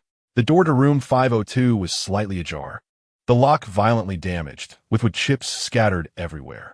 Zhang Jigua did not enter immediately. He leaned against the wall and listened quietly for a few seconds. After confirming that there was no breathing inside, he gently nudged the door open with his toe. The sight inside made even his calm eyes flicker slightly. The room looked as if it had been swept by a tornado, with all the furniture turned upside down, clothes, books, and miscellaneous items strewn everywhere. The sofa had several large cuts, exposing the dirty stuffing inside. On the living room floor, dozens of crumpled paper balls lay scattered. Zhang Jigua walked over, bent down to pick up the nearest one, and slowly unfolded it. It was a piece of paper torn from a notebook, on which a grotesquely distorted little figure was drawn in black ink. Next to the figure, words were scrawled with such force that they almost punctured the paper. Beast Xiao Chuyang. I'm going to kill you. I Zhang Jigua looked expressionlessly at the words, then picked up a few more paper balls to unfold. The contents were similar, all filled with vicious curses and threats toward the young man named Xiao Chuyang, with filthy language and deep resentment that seemed etched into the paper. It appeared that the original owner of this building had a deep-seated enmity with the mysterious Mr. Chiao. However, that was not his concern. What he needed to consider now was how to make good use of this base and how to quickly demonstrate his value to Mr. Chiao. After carefully checking the room, including under the bed and in the closet, and confirming there were no potential dangers, he turned and went downstairs. Downstairs, his subordinates also finished their searches and reported back to him. Zhang Zong, there are no living people in the building. We found a frozen corpse on the second and third floors, apparently starved to death. There is also one on the fourth floor, likely died of illness. Good.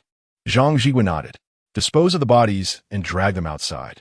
Don't leave them in the building where they're an eyesore. Then clean up the hallway and the rooms that could be occupied. We'll settle here tonight. Yes.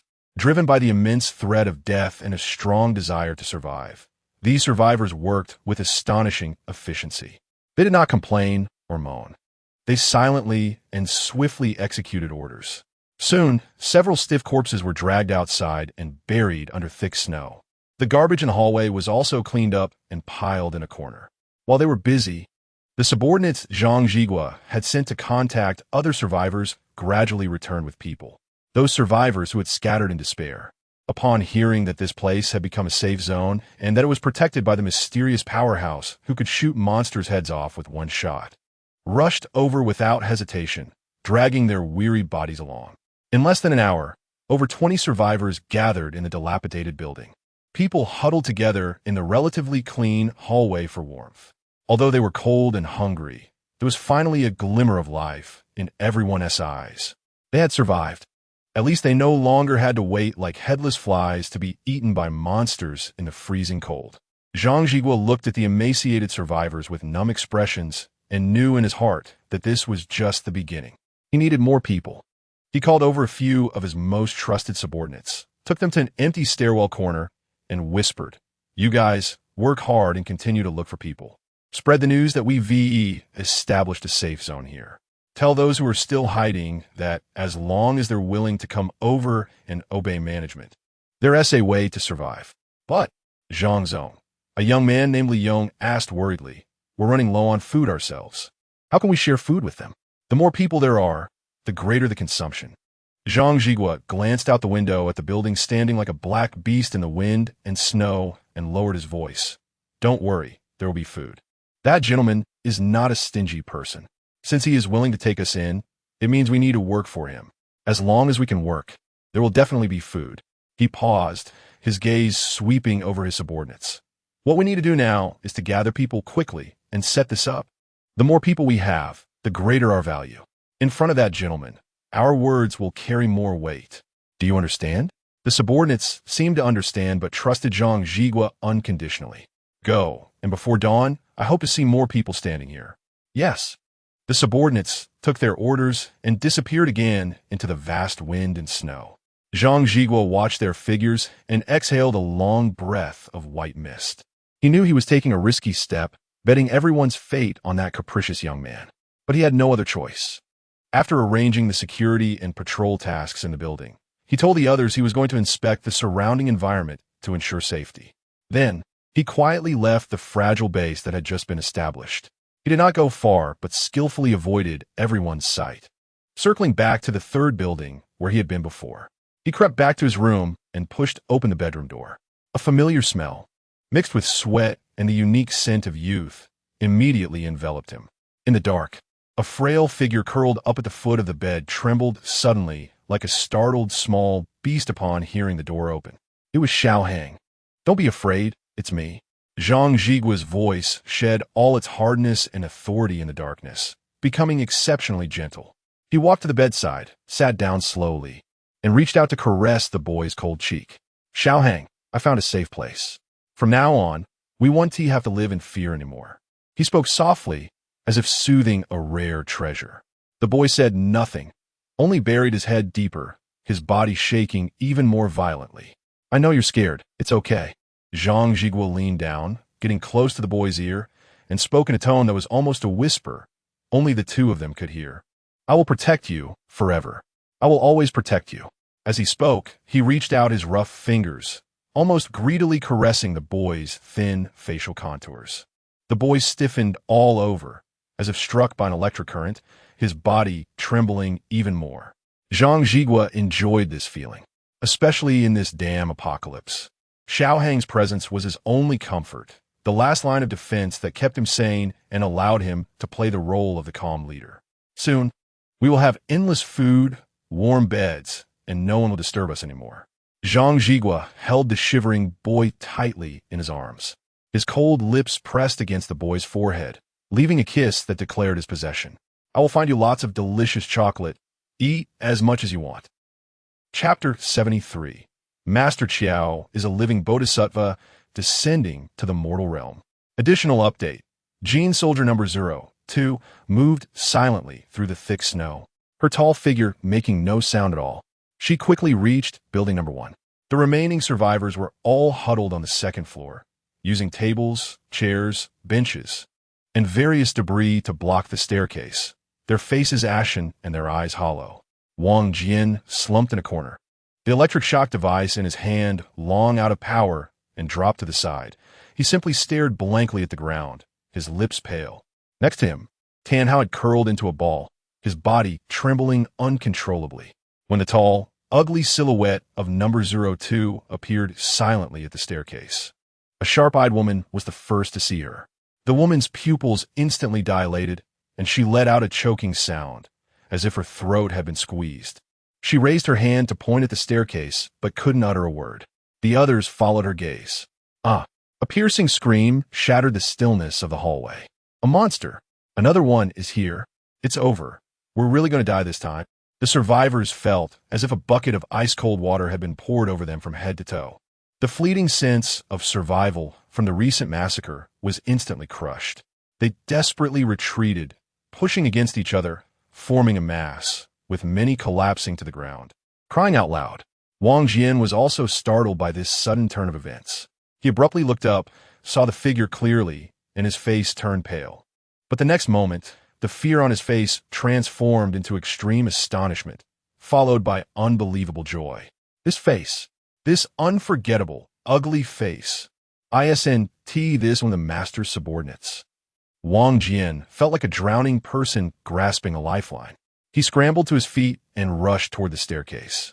Disregarding everything, and with a thud, he hugged number 02's cold, hard thigh in front of everyone's terrified gazes. "Master, you finally came. Are you here to save us?" Wang Jian cried, tears streaming down his face as if he had found a long-lost family member.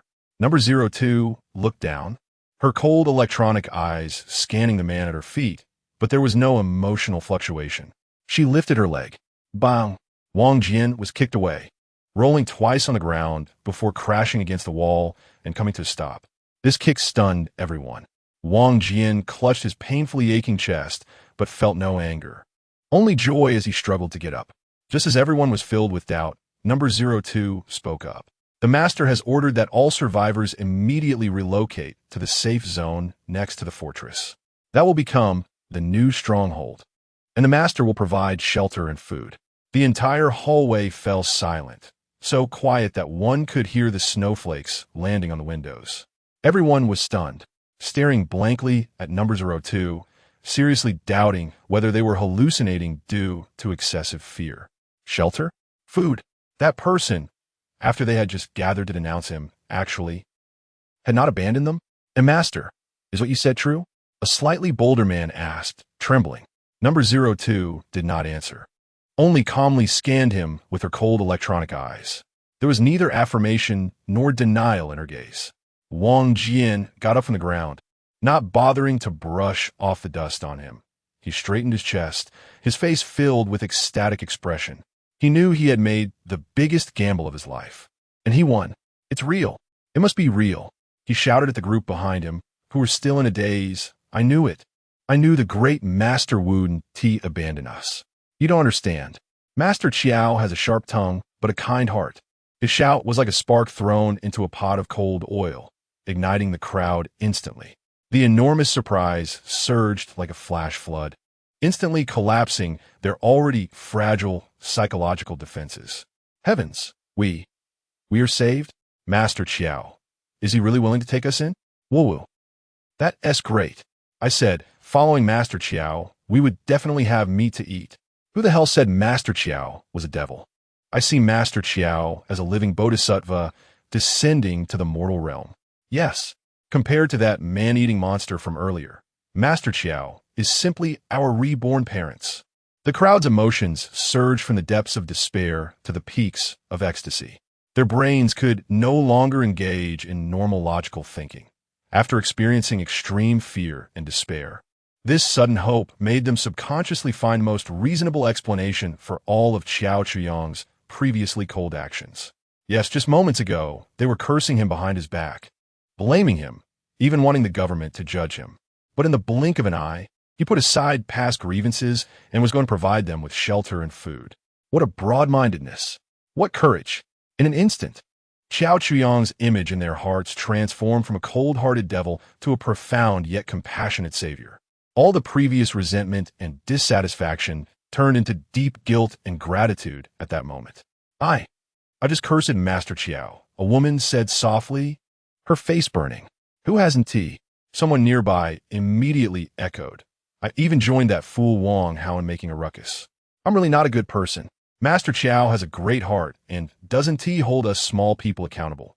My life from now on belongs to Master Chiao. That's right. Master Chiao is our sky, our earth. Wang Jian looked at the excited crowd, feeling extremely pleased. He cleared his throat and put on a leader's demeanor. All right, stop standing around here. Hurry up and pack your things. Let us get moving. Don't keep Master Chiao waiting. Yes. We can't add to Master Chiao's troubles. The crowd immediately sprang into action. The previous lethargy and despair swept away, and everyone burst forth with astonishing vitality. No. 02 looked at the group before her and continued in her flat tone. The master also said that the power generation equipment left here must not be less than 1 unit. All of it must be moved over. Yes, no problem. Wang Jian patted his chest confidently, let alone the generator. Even if we have to dismantle this building and move it over, we won't complain. This is all Master Chiao's property, sacred and inviolable. His admiration for Qiao Chuyang had deeply penetrated his bones. Every decision from a master appeared to him to be so well thought out, filled with wisdom beyond the comprehension of mere mortals. The survivors also responded. Yes, Master Chiao's belongings are our lives. Whoever dares to damage them, I'll be the first to fight them. Hurry, everyone lend a hand. Be careful. This is Master Chiao's treasure. The human kinetic energy converters were not heavy, but everyone still carefully carried them out, treating them with more reverence than a coffin for a beloved parent. Wang Jian strode ahead with great vigor. He was now the Master's confidant, the leader of this group of survivors. Although he had just been kicked, what was that? That was the Master's encouragement. It was the whip of love. He held his head high, leading the grand procession towards the safe zone, radiating hope amidst the snow and wind. Every face was filled with the longing for a new life and the excitement of having survived a disaster. In the cold, snowy night, this ragtag group exuded an unstoppable, almost pilgrimage-like momentum. Chapter 74, Call Me Brother Wang. I'm a man of Qiao. Qiao Chuyang sat in front of the surveillance monitor, watching the large group of people moving like a pilgrimage in the snow, his mouth twitching. Biological parents? Living bodhisattvas? As long as they obediently provide him with source energy. It didn't matter what they thought of him. His gaze shifted to the safe zone. Under the organization of Zhang Jigua, more and more survivors were gathering, a dark mass of about 30 people writhing in the snow. With a larger crowd, trouble soon followed. It was essential to establish absolute order before chaos erupted. Qiao Chuyang picked up the intercom. 0304. Yes, Master. 2 Gene soldiers responded immediately. Go out now and keep an eye on that group. Don't let them cause trouble. Anyone who dares to slack off or approach me, break their legs and throw them out. Yes, master. The alloy gates of the barrier silently slid open, and two shadows darted out like lightning, vanishing into the night. Following that, Xiao Chuyong pressed another button. Buzz. The four high-power floodlights installed on the outer wall of the barrier turned on simultaneously. For beams of bright light pierced the darkness, illuminating a radius of hundreds of meters around building number 5 as if it were daytime. These floodlights were newly exchanged equipment that cost 240 points of source energy, intended for nighttime target searches. The sudden brightness startled all the survivors trudging through the snow. When they realized the light came from that mysterious small building, an indescribable shock and sense of safety surged within them. Oh my God, it's light. He still has electricity. This light is too bright. With this powerful person around, what monsters do we have to fear? The four beams of light stabilized the anxious hearts of all the survivors like four stabilizing needles. As news spread, more and more survivors, who had been trembling in dark corners, were drawn out by the light, joining the crowd heading for the safe zone. Soon, the area in front of the building was overcrowded. At that moment, Wang Jian led the survivors from building number 1, carefully carrying the human energy converter. When they saw so many people already gathered, they were stunned. Damn, where did all these people come from? Wang Jian frowned, feeling a surge of displeasure. Meanwhile, the newly gathered survivors on Zhang Jigua's side looked curiously at Wang Jian and his group carrying those oddly shaped bicycles. What were they holding? I don't know, but it looks valuable. The two groups converged, making the already crowded corridor even more congested. New conflicts soon erupted. Hey, what are you doing? This room is mine. Get out. A burly man blocked the doorway, shouting at a few survivors who were about to enter. The few survivors came from building number 1, relying on their seniority and not willing to back down. Why should we? This building isn't yours. We came with Brother Wang. We're Xiao, as own people. Who do you think you are? Own people? The burly man sneered, pointing to his companions holding steel pipes behind him. I'm stronger than you. Want to try me? In this apocalypse, morals and laws had long since vanished.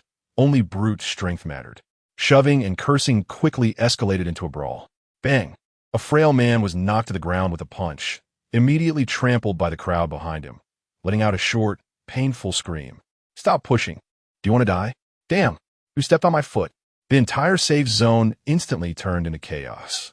Amid the turmoil, a few men who had just run over from other buildings set their sights on a few women huddled in a corner, who were shivering and appeared somewhat attractive. Hey, guys, look over there. One man pointed with his chin, a malicious smile on his face. This damn weather, perfect for finding some fun to warm up. Another man rubbed his hands in agreement. The men exchanged glances and grinned as they approached the terrified women, who were shrinking back against the cold wall with nowhere to escape. What? What do you want? One woman mustered the courage to scream. What do we want? Of course, we just want to have some fun with you, little beauties. The leading man said as he reached out his dirty hand towards the nearest woman. At that moment, a shadow suddenly rushed over, grabbing the man's wrist. It was Zhang Jigua. Do you want to die? Zhang Jigua's voice was laced with a bone-chilling coldness. The man winced in pain as his wrist was squeezed tightly, gritting his teeth and cursing. Who the hell are you? Daring to meddle in my business? Tired of living? Zhang Jigua didn't loosen his grip, but instead increased the pressure. Do you know who the owner of this building is? Do you know why we can stand here? If you cause trouble and that gentleman gets unhappy and throws us all out to feed the monsters, can you bear the responsibility for that? The sinister smile on the man's face froze. He turned to glance at the brightly lit barrier not far away, a chill running from his feet to the top of his head. Zhang Jigua released his hand and pushed him away, his cold gaze sweeping over him and his companions. You all better behave. Don't forget who gave you the chance to live. If I see anyone with bad intentions again, I'll be the first to snap their neck. A few men were intimidated by his aura, reluctantly retreating to the side, not daring to cause any more trouble. Zhang Jigua looked at the chaotic scene before him, sweating profusely. He knew that if he couldn't control the situation quickly, his value in Mr. Xiao's eyes would significantly diminish. Just then, Wang Jian pushed through the crowd, strutting over. He looked at the flustered Zhang Jigua with a hint of disdain on his face. Zhang Jigua furrowed his brow at this suddenly appearing man. Who are you? Me? Wang Jian puffed out his chest, speaking in an exaggerated tone. Call me Brother Wang. I'm one of Qiao's earliest followers. Qiao sent me here to oversee this place. Now, tell your people to quiet down and listen to my arrangements. He thought that by revealing his identity, these people would immediately bow to him like those in building number 1. However, he was mistaken. Zhang Jigua's men only recognized Zhang Jigua, while the newly gathered stragglers only respected brute force. What are you? You think we'll listen to you? A burly man spat directly. Exactly. A useless cripple thinking he something special? Wang Jian's face instantly turned a deep shade of red. You dare disrespect me? I'm Qiao's person. Do you believe that one word from me can get Qiao to throw you all out? His words completely enraged the already volatile survivors. Damn, you dare threaten us. Brothers, beat him up. A man closest to Wang Jian, without saying a word, threw a punch right into his eye. Ow! Wang Jian screamed, falling backward from the blow. Immediately after, countless fists and feet rained down on him. Stop! Stop! I'm Qiao's person. I was wrong. I'm sorry, brothers. Wang Jian curled up on the ground, holding his head, and his cries for mercy were quickly drowned out by the sounds of punches and kicks. Just as Wang Jian was about to faint from the beating, 2 towering figures appeared silently at the entrance of the hallway. They were number 03 and number 04. The cold aura radiating from them, along with the dark muzzles of their guns, instinctively made several survivors who were beating him stop in their tracks. The noise in the hallway seemed to be muted, gradually fading away. Everyone looked at the 2 suddenly appearing, fully armed female warriors with terrified expressions. Wang Jian, bruised and battered, caught a glimpse of number 03 and number 04 through the gaps in the crowd. A spark of survival ignited in his swollen eyes. Ma'am, save me. He didn't know where he found the strength, but he suddenly sprang up from the ground, crawling and rolling toward number 03.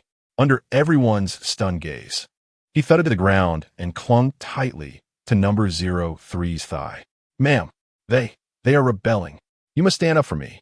Wang Jian cried, tears streaming down his face as if he had suffered a great injustice. Number 03 looked down, her cold electronic eyes emotionlessly fixated on the grotesque man at her feet.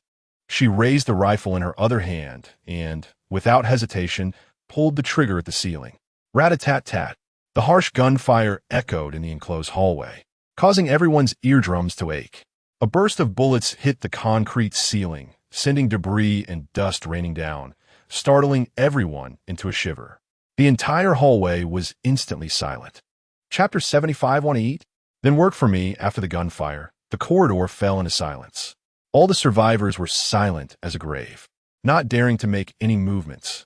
The cold gaze of number 03 swept across the crowd, and anyone who made eye contact with her instinctively lowered their heads, fearing they would become the next target of a bullet. Inside the barrier, Qiao Chuyang observed everything through the communication device on number 03. He had anticipated the chaos of this rabble, but he didn't expect it to happen so quickly. He glanced at the little source energy he had left, and then at the crowd of 40 to 50 people on the screen. There were plenty of batteries, but not enough charging stations. Qiao Chuyang opened the system all and quickly swiped his finger across the virtual screen. Human energy converter. Beginner price, 25 points of source energy per unit. High-efficiency honeycomb coal stove. Price 5 points of source energy per unit. High-quality honeycomb coal. Price 1 point of source energy for 20 pieces. Military large-capacity thermos. Price 2 points of source energy per unit. After some thought, he placed an order directly. Purchase Human Energy Converter 10. High-efficiency honeycomb coal stove 4. High-quality honeycomb coal 200 pieces. Thermos tent total consumption, 300 points of source energy. Remaining source energy, 735 points. There were also mountains of pickled beef noodles and ham sausages piled up in the warehouse that he was too lazy to count. After completing the purchase, he spoke into the intercom. Wang Jian, Zhang Jigua, come over here. Upon hearing the command, Wang Jian and Zhang Jigua hurriedly squeezed through the crowd and stood in front of number 03. If you can't even handle this little matter, what use do I have for you? Qiao Chuyang's voice came through the loudspeaker of number 03. Wang Jian trembled in fear and quickly explained, Master, there are too many people. Zhang Jigua appeared much calmer. He slightly bowed and said in a deep voice, Sir, it is my negligence. Please give us another chance, and we will establish order. Qiao Chuyang ignored their excuses and directly issued commands. Wang Jian, you were the head of Building 1 before. Zhang Jigua, you can be considered a leader in your building too, right? Now, I appoint Wang Jian as the overall leader of all survivors, and Zhang Jigua as his deputy. You two, immediately restore order. If I see this kind of chaotic scene again, you two will roll out yourselves. At these words, Wang Jian was stunned. Overall, leader? He felt as if he had been hit by a giant pie, his head buzzing. He had actually become the boss of dozens of people. The immense surprise made him instantly forget the fear and pain from earlier, and his back straightened unconsciously. Meanwhile, upon hearing that he had become the deputy, Zhang Jigua's eyes flickered with a barely perceptible ripple, but there was no dissatisfaction on his face. He even proactively smiled at Wang Jian and slightly bowed. Brother Wang Jian, I hope to learn a lot from you in the future. Wang Jian, flattered by the title of brother, felt that his swollen eyes no longer hurt. He cleared his throat, trying to adopt a leader's demeanor, and shouted at the crowd. Did you all hear that? From now on, I am your boss. Everyone behave yourselves. Anyone who dares to cause trouble, don't blame me for being rude. His small man triumphalism made Qiao Chuyang in the barrier frown. This guy is just a useless person. However, he could use him to put pressure on Zhang Jigua. Qiao Chuyang knew very well that someone like Wang Jian could be a sycophant, but if he were to manage dozens of people, he would be done within 3 days. By that time, it would still be up to Zhang Jigua to clean up the mess. What he wanted was a compliant puppet and a capable worker. It seemed he had found both candidates. 02 and 04. Return. Qiao Chuyang continued to order. Move the new items over. Yes, master. Soon, 02 and 04 appeared again, and this time they brought things that excited the entire corridor. Brand new human energy converters were neatly arranged to one side. 4 shiny honeycomb coal stoves were piled high with coal blocks nearby. 10 military green, large-capacity thermoses. There were even several packs of water purification tablets. The most eye-catching were the 10 large boxes printed with familiar packaging. Number 02 expressionlessly used a tactical dagger to open one of the boxes, revealing packages of pickled beef noodles inside. Survivors who had gnawed on scraps for an unknown time had never seen such luxurious food. Not to mention the 10 bundles of shiny ham sausages piled nearby. Food, instant noodles, and ham sausages. Oh my God, am I dreaming? The crowd began to stir again. All eyes reddened, staring at the food as if hungry wolves had spotted fresh meat. Seeing this, Wang Jian immediately barked, "Don't move." Just as he was about to indulge his authority, Zhang Jigua quickly stepped forward and leaned in a whisper in his ear. Brother Wang, look, everyone is cold and hungry, and some are even injured. Should we distribute the supplies first? Wang Jian frowned, impatiently asking, Then how do you suggest we distribute them? Zhang Jigua maintained a respectful posture. Lowering his voice even further, you see, Mr. Qiao has sent over stoves and coal. This is a tremendous blessing. Why don't we first light the stoves in the corridor to warm everyone up? Then send someone outside to collect clean snow. Boil some large pots of hot water, so everyone can have a sip of something warm. When their hearts are warmed and their bellies are full, they will be better able to serve you. And it will show that you are a capable leader. Every word resonated with Wang Jian, especially the last phrase about demonstrating his leadership, which made him feel entirely comfortable. That's a good idea. Wang Jian nodded in satisfaction, waving his hand and shouting to the crowd, Stop acting like you're starving to death. Get to work first. Zhang Jigua. Yes, Brother Wang. You take a few people and light these stoves for me. Set them up along the corridor, and find a few more people to go outside and collect snow to boil water. Let everyone see that following me, Wang Jian, and Mr. Qiao means good days. Yes. Zhang Jigua immediately agreed and turned to skillfully organize people. He selected several young individuals who looked quick on their feet and sharp-minded, assigning some to start the fire and others to gather pots and bowls to collect snow outside. Soon, the 4 honeycomb coal stoves were lit, and the orange flames danced in the dim corridor, dispelling the biting cold. A warm airflow began to spread slowly, causing the survivors, whose lips had turned purple from the cold, to unconsciously move closer to the fire.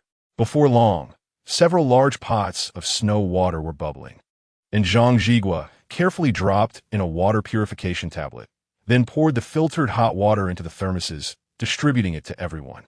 Survivors held cups, lunchboxes, plastic bags, and other containers to hold the boiling water with trembling hands, drinking down the scalding hot liquid. A wave of warmth slid down their throats into their stomachs, quickly spreading through their limbs, dispelling the bone-deep chill and fatigue. Many people shed tears as they drank. They had long forgotten how long it had been since they had felt such simple warmth. The atmosphere in the entire corridor, under the soothing effect of the hot water, miraculously calmed down. The previous irritability and chaos were replaced by a sense of tranquility after a disaster. Just then, a domineering aroma unexpectedly wafted into everyone's noses. The crowd turned their attention towards the source of the scent. The newly appointed head, Wang Jian, was squatting next to a stove, holding a lunchbox in his hands. He slowly tore open a package of old jar pickled cabbage beef noodles, placing the noodle cake, pickled cabbage packet, and seasoning packet into the lunchbox one by one. Finally, he ripped open the oily sauce packet and squeezed the deep red soy sauce inside. With a splash, boiling hot water poured into the lunchbox, and the rich aroma of the mixed pickled cabbage and noodle cake instantly burst forth, wildly scratching at everyone's taste buds and nerves present. Wang Jian then tore open a sausage, broke it in half, and tossed it in before covering the box. He waited for 3 minutes, neither more nor less. Then, under the breathless gaze of everyone, he lifted the lid of the lunchbox. A wave of even richer white steam rose up, and a fragrance that could make one's soul tremble completely enveloped the entire corridor. Wang Jian picked up a handful of golden noodles, still hanging with green pickled cabbage and red chili oil, slurped them into his mouth, producing a satisfying chewing sound. Gulp! The sound of swallowing saliva echoed back and forth. Everyone's eyes widened, staring intently at the box of noodles in Wang Jian's hand, their throats uncontrollably bobbing up and down. Wang Jian picked up a plump sausage soaked through, took a big bite, then sipped the oily, steaming noodle soup, finally letting out a refreshing sigh. After finishing the last bite of noodles and drinking the last sip of soup, Wang Jian let out a loud, satisfied burp. He wiped his mouth, stood up, and surveyed the faces filled with desire, finally speaking up. "Did you see that? If you want to eat this, you have to work." He pointed with his greasy finger to a pile of brand new human energy converters in the corner. "Over there. Do you see those bicycles? Pedaling hard earns food. Anyone who doesn't work will just watch others eat." As soon as he finished speaking, the survivors from Building 1, being seasoned veterans, reacted like athletes hearing the starting gun, rushing over with a loud shout. Meanwhile, the new survivors, after experiencing the vivid eating show just now, had their brains stop functioning. Pedal a bike? Forget about pedaling. Even if they were told to lick the floor, they would gladly do it for a bowl of hot instant noodles. The crowd surged madly toward the converters, almost starting a fight over a spot. "Don't push." Zhang Jigua stepped in just in time, bringing a few trusted aides to maintain order, managing to prevent the situation from spiraling out of control again. He stopped a survivor who was about to rush for the converter, wearing a gentle smile, and asked, "Brother, could you tell us what this bicycle thing is all about?"